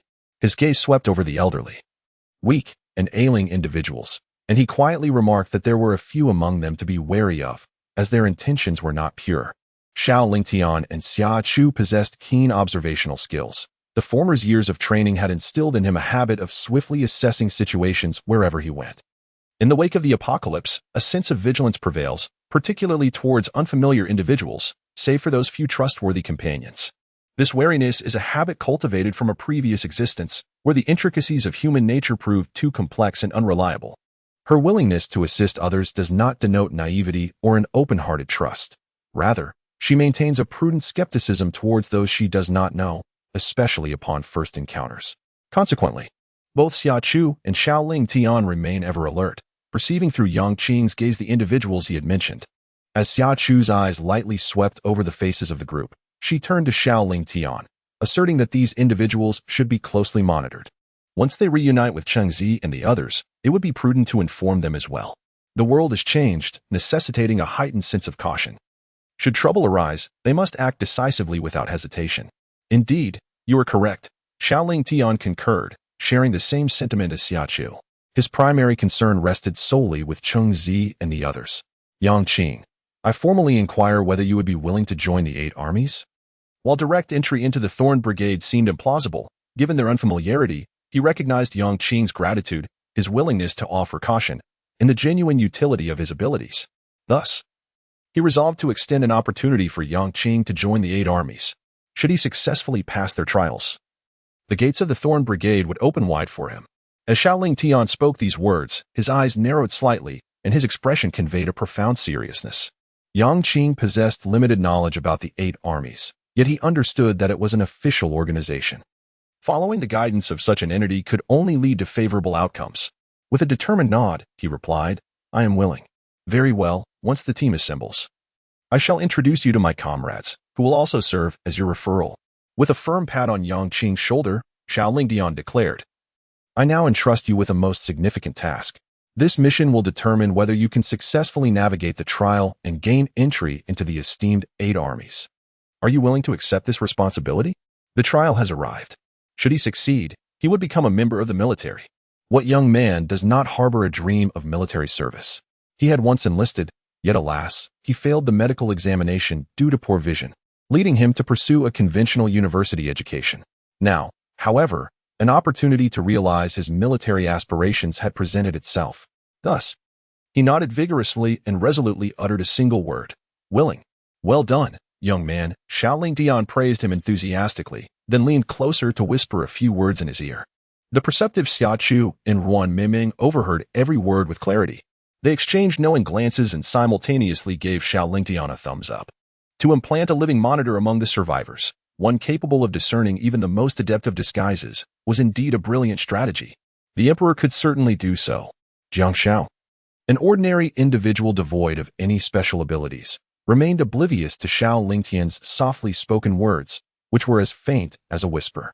Initially indifferent. As it seemed irrelevant to her, her curiosity was piqued upon witnessing Xia Chu and Wan Mingming's expressions and their enthusiastic gesture. What did he say? Wan Mingming smiled and leaned in to repeat the emperor's words to her. Jiang Shao paused for 2 seconds, then silently raised her thumb in acknowledgement. The infiltrator has embedded himself remarkably well. With such an individual at the helm, any nefarious schemes can be anticipated in advance. Orange and the others are indeed fortunate. Yu Xing shares this sentiment, observing the substantial convoy comprising 5 military trucks, a tourist bus, and over 10 private vehicles, totaling nearly 500 survivors. Among them, there are more than 30 with special abilities and over 60 mutants. With proper nurturing, these individuals could develop into a formidable backbone of strength. This expedition is undoubtedly worthwhile. At 1 o'clock in the afternoon, the two parties, who had agreed to meet at 5:30 that morning, finally encountered each other after several hours of delay. Upon witnessing the convoy and the multitude of survivors on the opposite side, both teams were momentarily taken aback. The sheer number of people and vehicles was overwhelming. Traveling in such a formation rendered them akin to live targets. The danger quotient was exceedingly high. Compounding the issue was the fact that a contingent of their own had yet to be retrieved as Zhou Lingfeng's team remained in Wanzhou City. What should they do now? One soldier, distressed, removed his hat and squatted down. With such a large assembly, even a minor mishap could lead to catastrophic failure. The weight of this responsibility was daunting. And truthfully, he felt somewhat apprehensive. His teammates shared his unease. It was evident that there were too many individuals to manage. A request for reinforcements was imperative. Reinforcements? Given the current state of Longcheng, you are well aware of the situation. If circumstances were even slightly favorable, the boss would not have dispatched only us. What then? We cannot possibly manage such a large group. Leaders, please devise a solution. A soldier turned to Lu Yuxiu and his team. Lu Yuxiu surveyed the seemingly endless line of vehicles and the survivors quietly consuming their rations and water. With a calm demeanor, he stated, "Appoint squad leaders. You shall steer the overarching direction. Let Zhou Lingfeng and his group manage the team. Members shall be selected from the survivors, including all abilities and mutations." Gathered into the ranks. Chapter 197, A Grand Feast. Xiaoyer's method proves effective. Wen Yi, absorbed in cleaning his firearm, spoke without lifting his head. Yang Qing is in charge of monitoring the entire area. With him on guard, any potential troublemakers will be easily identified. Do not hesitate. Those who disrupt the unity and order of the team shall be dealt with decisively. In a mixed group, one cannot guarantee that all individuals comprehend the essence of gratitude. Thus, it is necessary to remain vigilant while proactively eliminating any lurking dangers. And so, it was settled. Gu Sheng leaned against Xiao Lingtian, gulping down a bottle of water. Having gone a night without sleep and toiling through a long morning, his abilities were depleted and he had yet to recover. He felt utterly exhausted, famished, and weak. Are there any crystal cores? Before he could finish his sentence, Jiang Shao, responsible for excavating and managing the crystal cores, tossed a backpack toward him. Filled with cores for their distribution. "It's all yours. Take a look," she said cheerfully. "Sister-in-law, little orange bows to you. You truly are our savior. If a mosquito can find you, it must have saved the bank in its past life. It is indeed very fortunate." Gu Xing quickly embraced the backpack, bantering as he opened it, only to be dazzled by the array of colorful, sparkling crystal cores within. "Go absorb your crystal cores. Stop babbling nonsense all day." When you nudged him playfully with his toe, his face adorned with a smug expression. Of course, his wife was exceptional. No need for little orange to flatter her. "All right then." Gu Xing, unfazed by being kicked, held his backpack tightly with his left hand as if it were a treasured possession and extracted a handful of crystal cores with his right. With a beaming smile, he beckoned to the exhausted warriors, Feiyu, Daxiong, and the enchanting beauty, hurrying them to come forth and replenish their energy with the cores. "My goodness, I feel utterly drained. I thought I would have to endure this." The warriors rushed over, their spirits lifted, eagerly selecting the crystal cores corresponding to their abilities to absorb. Gu Sheng, brimming with joy, remarked, "You all have gathered quite well." They had tirelessly battled zombies while the survivors dug out the cores, unable even to replenish their powers. Yet, Xiaoyu and the others had managed to amass so many. Indeed, having a member like Xia Chu, blessed with extraordinary fortune, proved advantageous. Xia Chu was exceptionally generous towards her comrades. While Gu Xing and the other ability users busied themselves absorbing the cores, she did not forget the remaining warriors. Are you hungry? Starving, sister-in-law. We crave a grand feast. The warriors were candid with her. In the Thorn Squad, it was common knowledge that their captain's wife treated them exceptionally well, always thinking of them and sharing her bounty. Please, Xia Chu replied cheerfully. However, a grand feast is not in the cards. Each of you will receive 5 large steamed buns, 5 substantial dumplings, 1 vacuum-packed pig trotter, half a kilogram of vacuum-sealed beef, and half a braised duck, along with a bottle of pickles. How does that sound? Thank you, sister-in-law. The group of warriors was elated. The meal was nothing short of lavish. It is no exaggeration to say that resources in Long City were scarce, and food supplies dwindled daily. A little-known rumor circulated within the Thorn Squad. It is said that the emergency reserves established initially contained enough stockpiled grain to sustain the entire populace of Longqing for merely half a month. Whether this information holds true remains uncertain, and verification is beyond their reach. However, it is evident to all observant individuals that the likelihood of its authenticity is considerably high. During this expedition, the compressed biscuits and canned meat provided by the logistics department were allocated in limited quantities, sufficient for only 2 days of sustenance. The group refrained from indulging freely, apprehensive that unforeseen circumstances might leave them without provisions. However, this fear has dissipated. In Chapter 198, Supplies Replenishment, a sister-in-law invites them to a lavish feast, ensuring a bountiful meal. The soldiers are elated, and so are Xia Chu and his companions. Lu Yuxiu, possessing ample liquid assets, has not exhausted his funds, which exceed 100 million, on extravagant purchases such as vehicles, real estate, yachts, or private jets, but rather on essential goods. Thus, during the few days he remained off duty, the two not only procured a substantial stockpile of supplies, but also placed significant orders with various restaurants, snack shops, and delicatessens. To fulfill these orders, these establishments opted to close their doors, dedicating their services exclusively to them. The reserve of prepared and instant food was indeed considerable. To avoid attracting the attention of the survivors, Lu Yuxiu and his companions discreetly occupied a storefront, allowing the soldiers to enter in shifts for their meals. The packaged food, lacking the robust aroma of freshly cooked dishes, emitted a limited scent, thus facilitating a smooth dining experience for the group. Xia Chu and his team seized this opportunity to have their meal, and once everyone was well fed and satisfied, they began to organize their journey onward.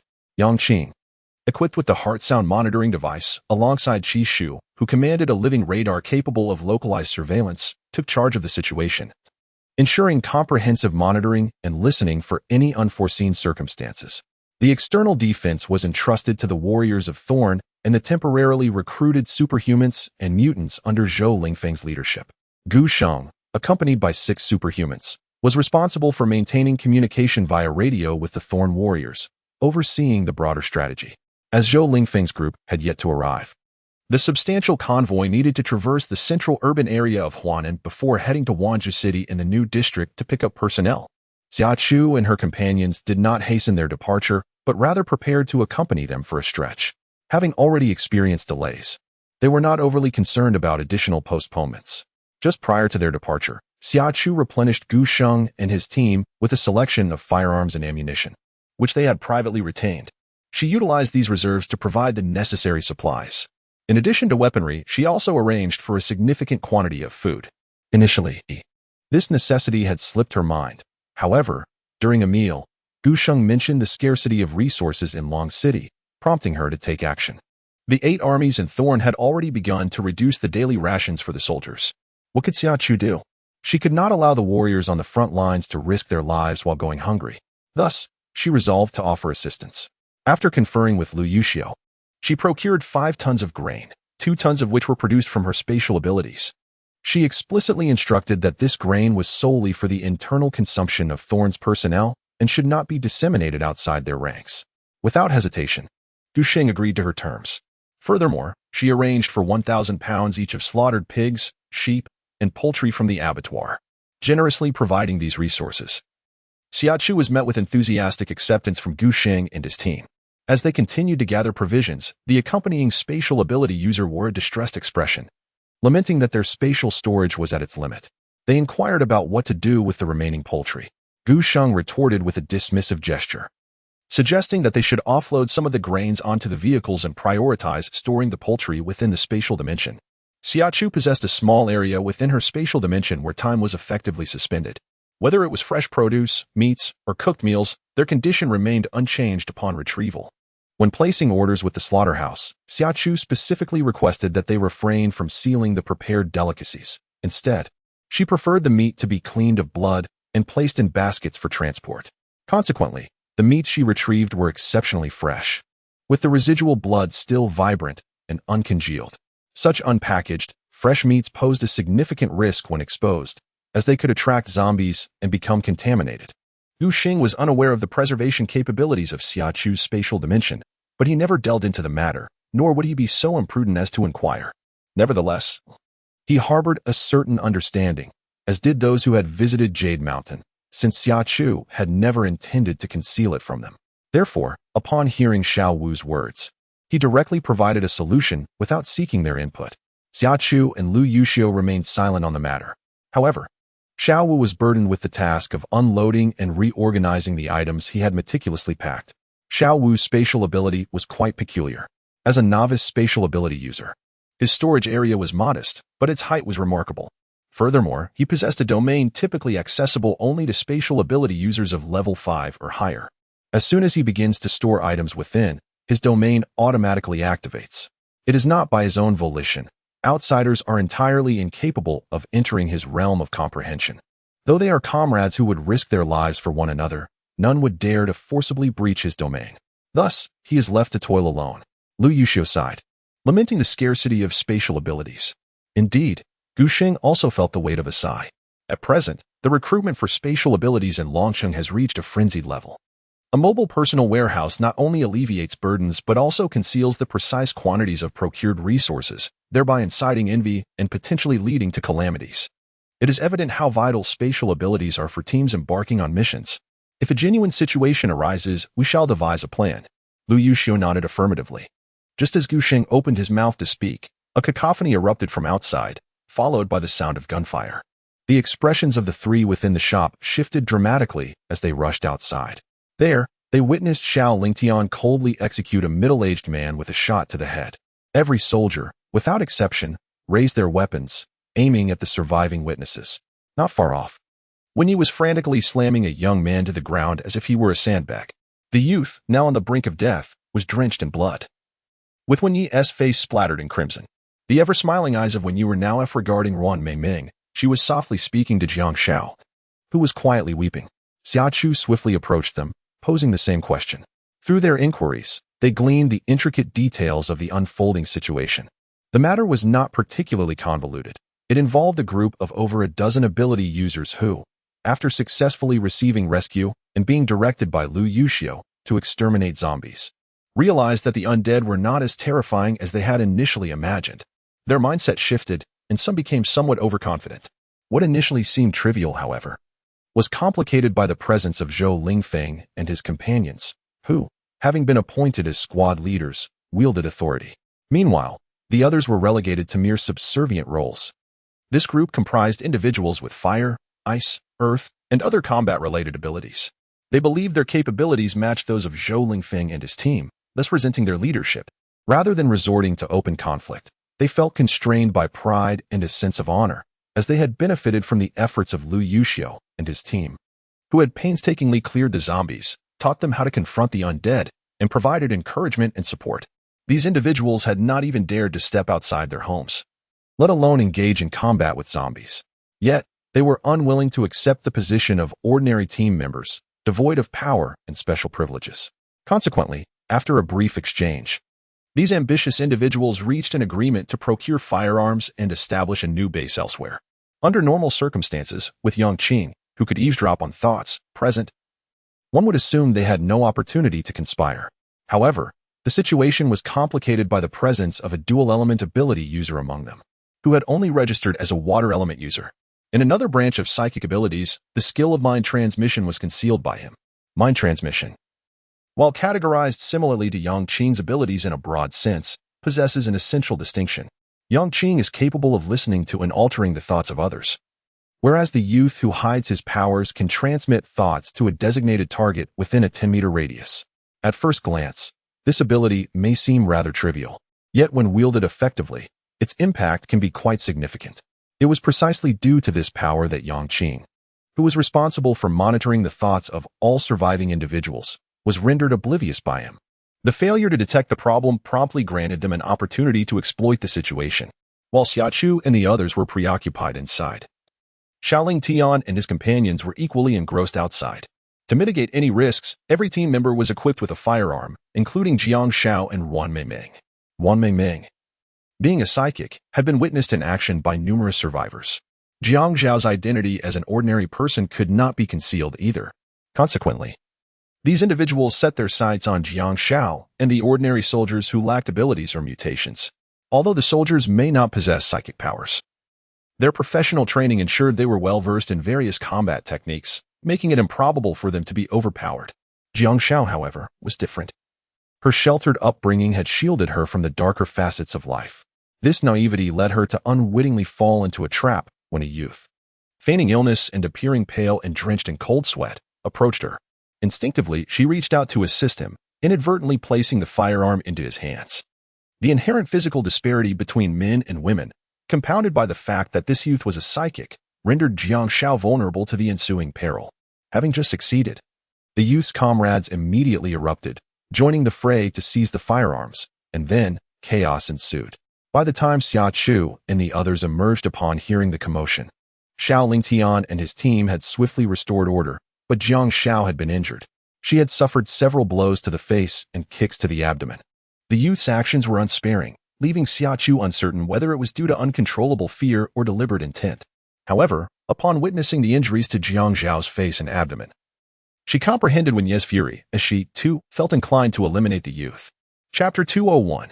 Antisocial personality. Jiang Xiao wept bitterly, incessantly crying out in pain. Concerned about potential internal injuries, Xia Chu instructed Wan Meimeng to lift her up, saying, "Let's find a place to examine her." With Lu Yuxiu and the others present, their continued presence would be of little consequence. Therefore, they might as well seize the opportunity to examine Jiang Xiao's body. Treating any injuries promptly would prevent the emergence of more severe complications. Wan Meimeng concurred, and with a nod, she lifted Jiang Xiao into her arms and followed Xia Chu away from the scene. Noticing this development, Lu Yuxiu and his companions were thoroughly relieved and began to deal with the offenders. Ingchun, bring the people over. Ingchun, ever so obedient, unhesitatingly extended the branches, delivering the bound individuals before releasing them. The 7 enhanced individuals landed on the ground with a series of thuds. Simultaneously, the 8 enhanced individuals who had attempted to seize the soldiers' firearms were escorted in. As for the one in Wen Ye's grasp, he had been pummeled beyond recognition. In this regard, Lu Yuxiu and his companions exhibited not a trace of emotional fluctuation. Those who toil on the front lines, their hands stained with blood, possess hearts as unyielding as iron. The only lives that could stir their emotions are those of their comrades. The deaths of outsiders are of no concern to them. Lu Yuxiu, Xiaoling Tian, and Gu Sheng observed the more than a dozen ability users before them. Those ability users averted their gazes, their eyes darting towards a man named L Yanwen, evidently the mastermind among them. Gu Sheng pressed the barrel of his gun against L Yanwen's forehead and coldly inquired, "L Yanwen, are you a sociopath?" L Yanwen, a dual ability user, had been a senior executive at a top 100 enterprise in Dinghua before the apocalypse. This man was nothing short of a demon. Upon discovering his dual abilities, one of which bore similarities to his own, Yang Qing heightened his vigilance to an extraordinary degree. He invaded L Yanwen's psyche and unearthed the darkness concealed within. Yet, workplace rivalries can be understood. If that were the extent of his transgressions, Yang Qing would not have been so incensed. However, when L Yanwen deceived Yang Qing's wife and her family into leaving their home under false pretenses, leading to their demise before they awakened any special abilities, it became intolerable. Within a few days, he had also orchestrated the death of Yang Qing's parents.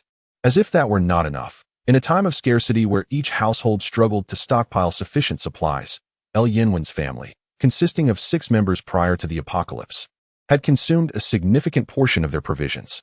With the remaining supplies insufficient for one person to sustain for long, he set his sights on the neighbor's young girl. The 12-year-old girl, in despair after her parents had both transformed into zombies, was left uncertain as to how to proceed. The proactive appearance and concern of L Yanwen made the young girl feel as though she had grasped a lifeline, leaving her completely unguarded and leading to her own detriment. The loss of 6 innocent lives is something that even the most morally conscious individual cannot conceal. Yang Qing was thoroughly disgusted by him and was left in awe of his character. She had no intention of shielding him from his dark side and directly informed Lu Yuxiu and the others.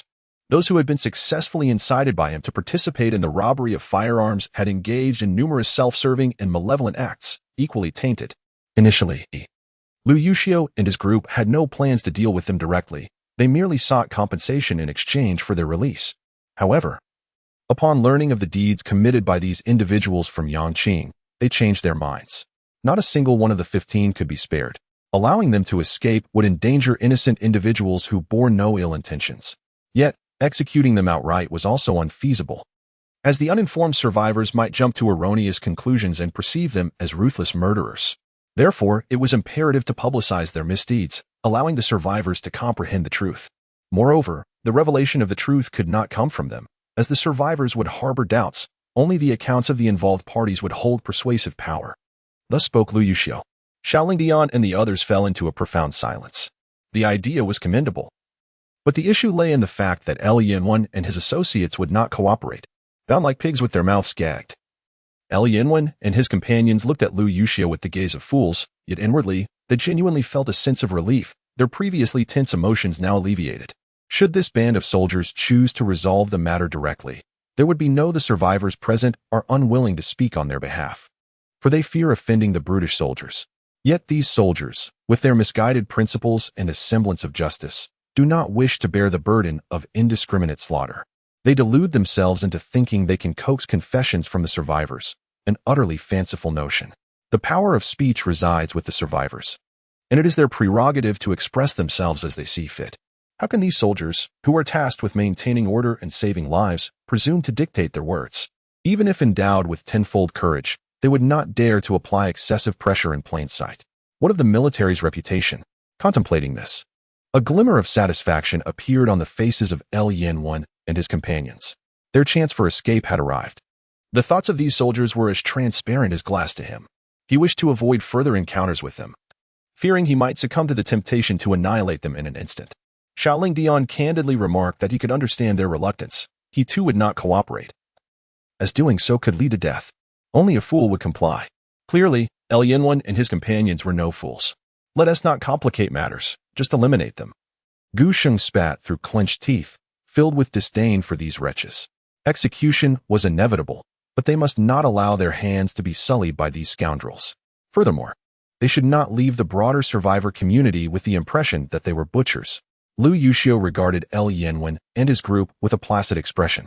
In a moment of inspiration, Wu Jinwei proposed a poorly conceived idea, letting Chun consume them. Is this foolish creature courting death? Does it not know that it is forbidden to eat the living?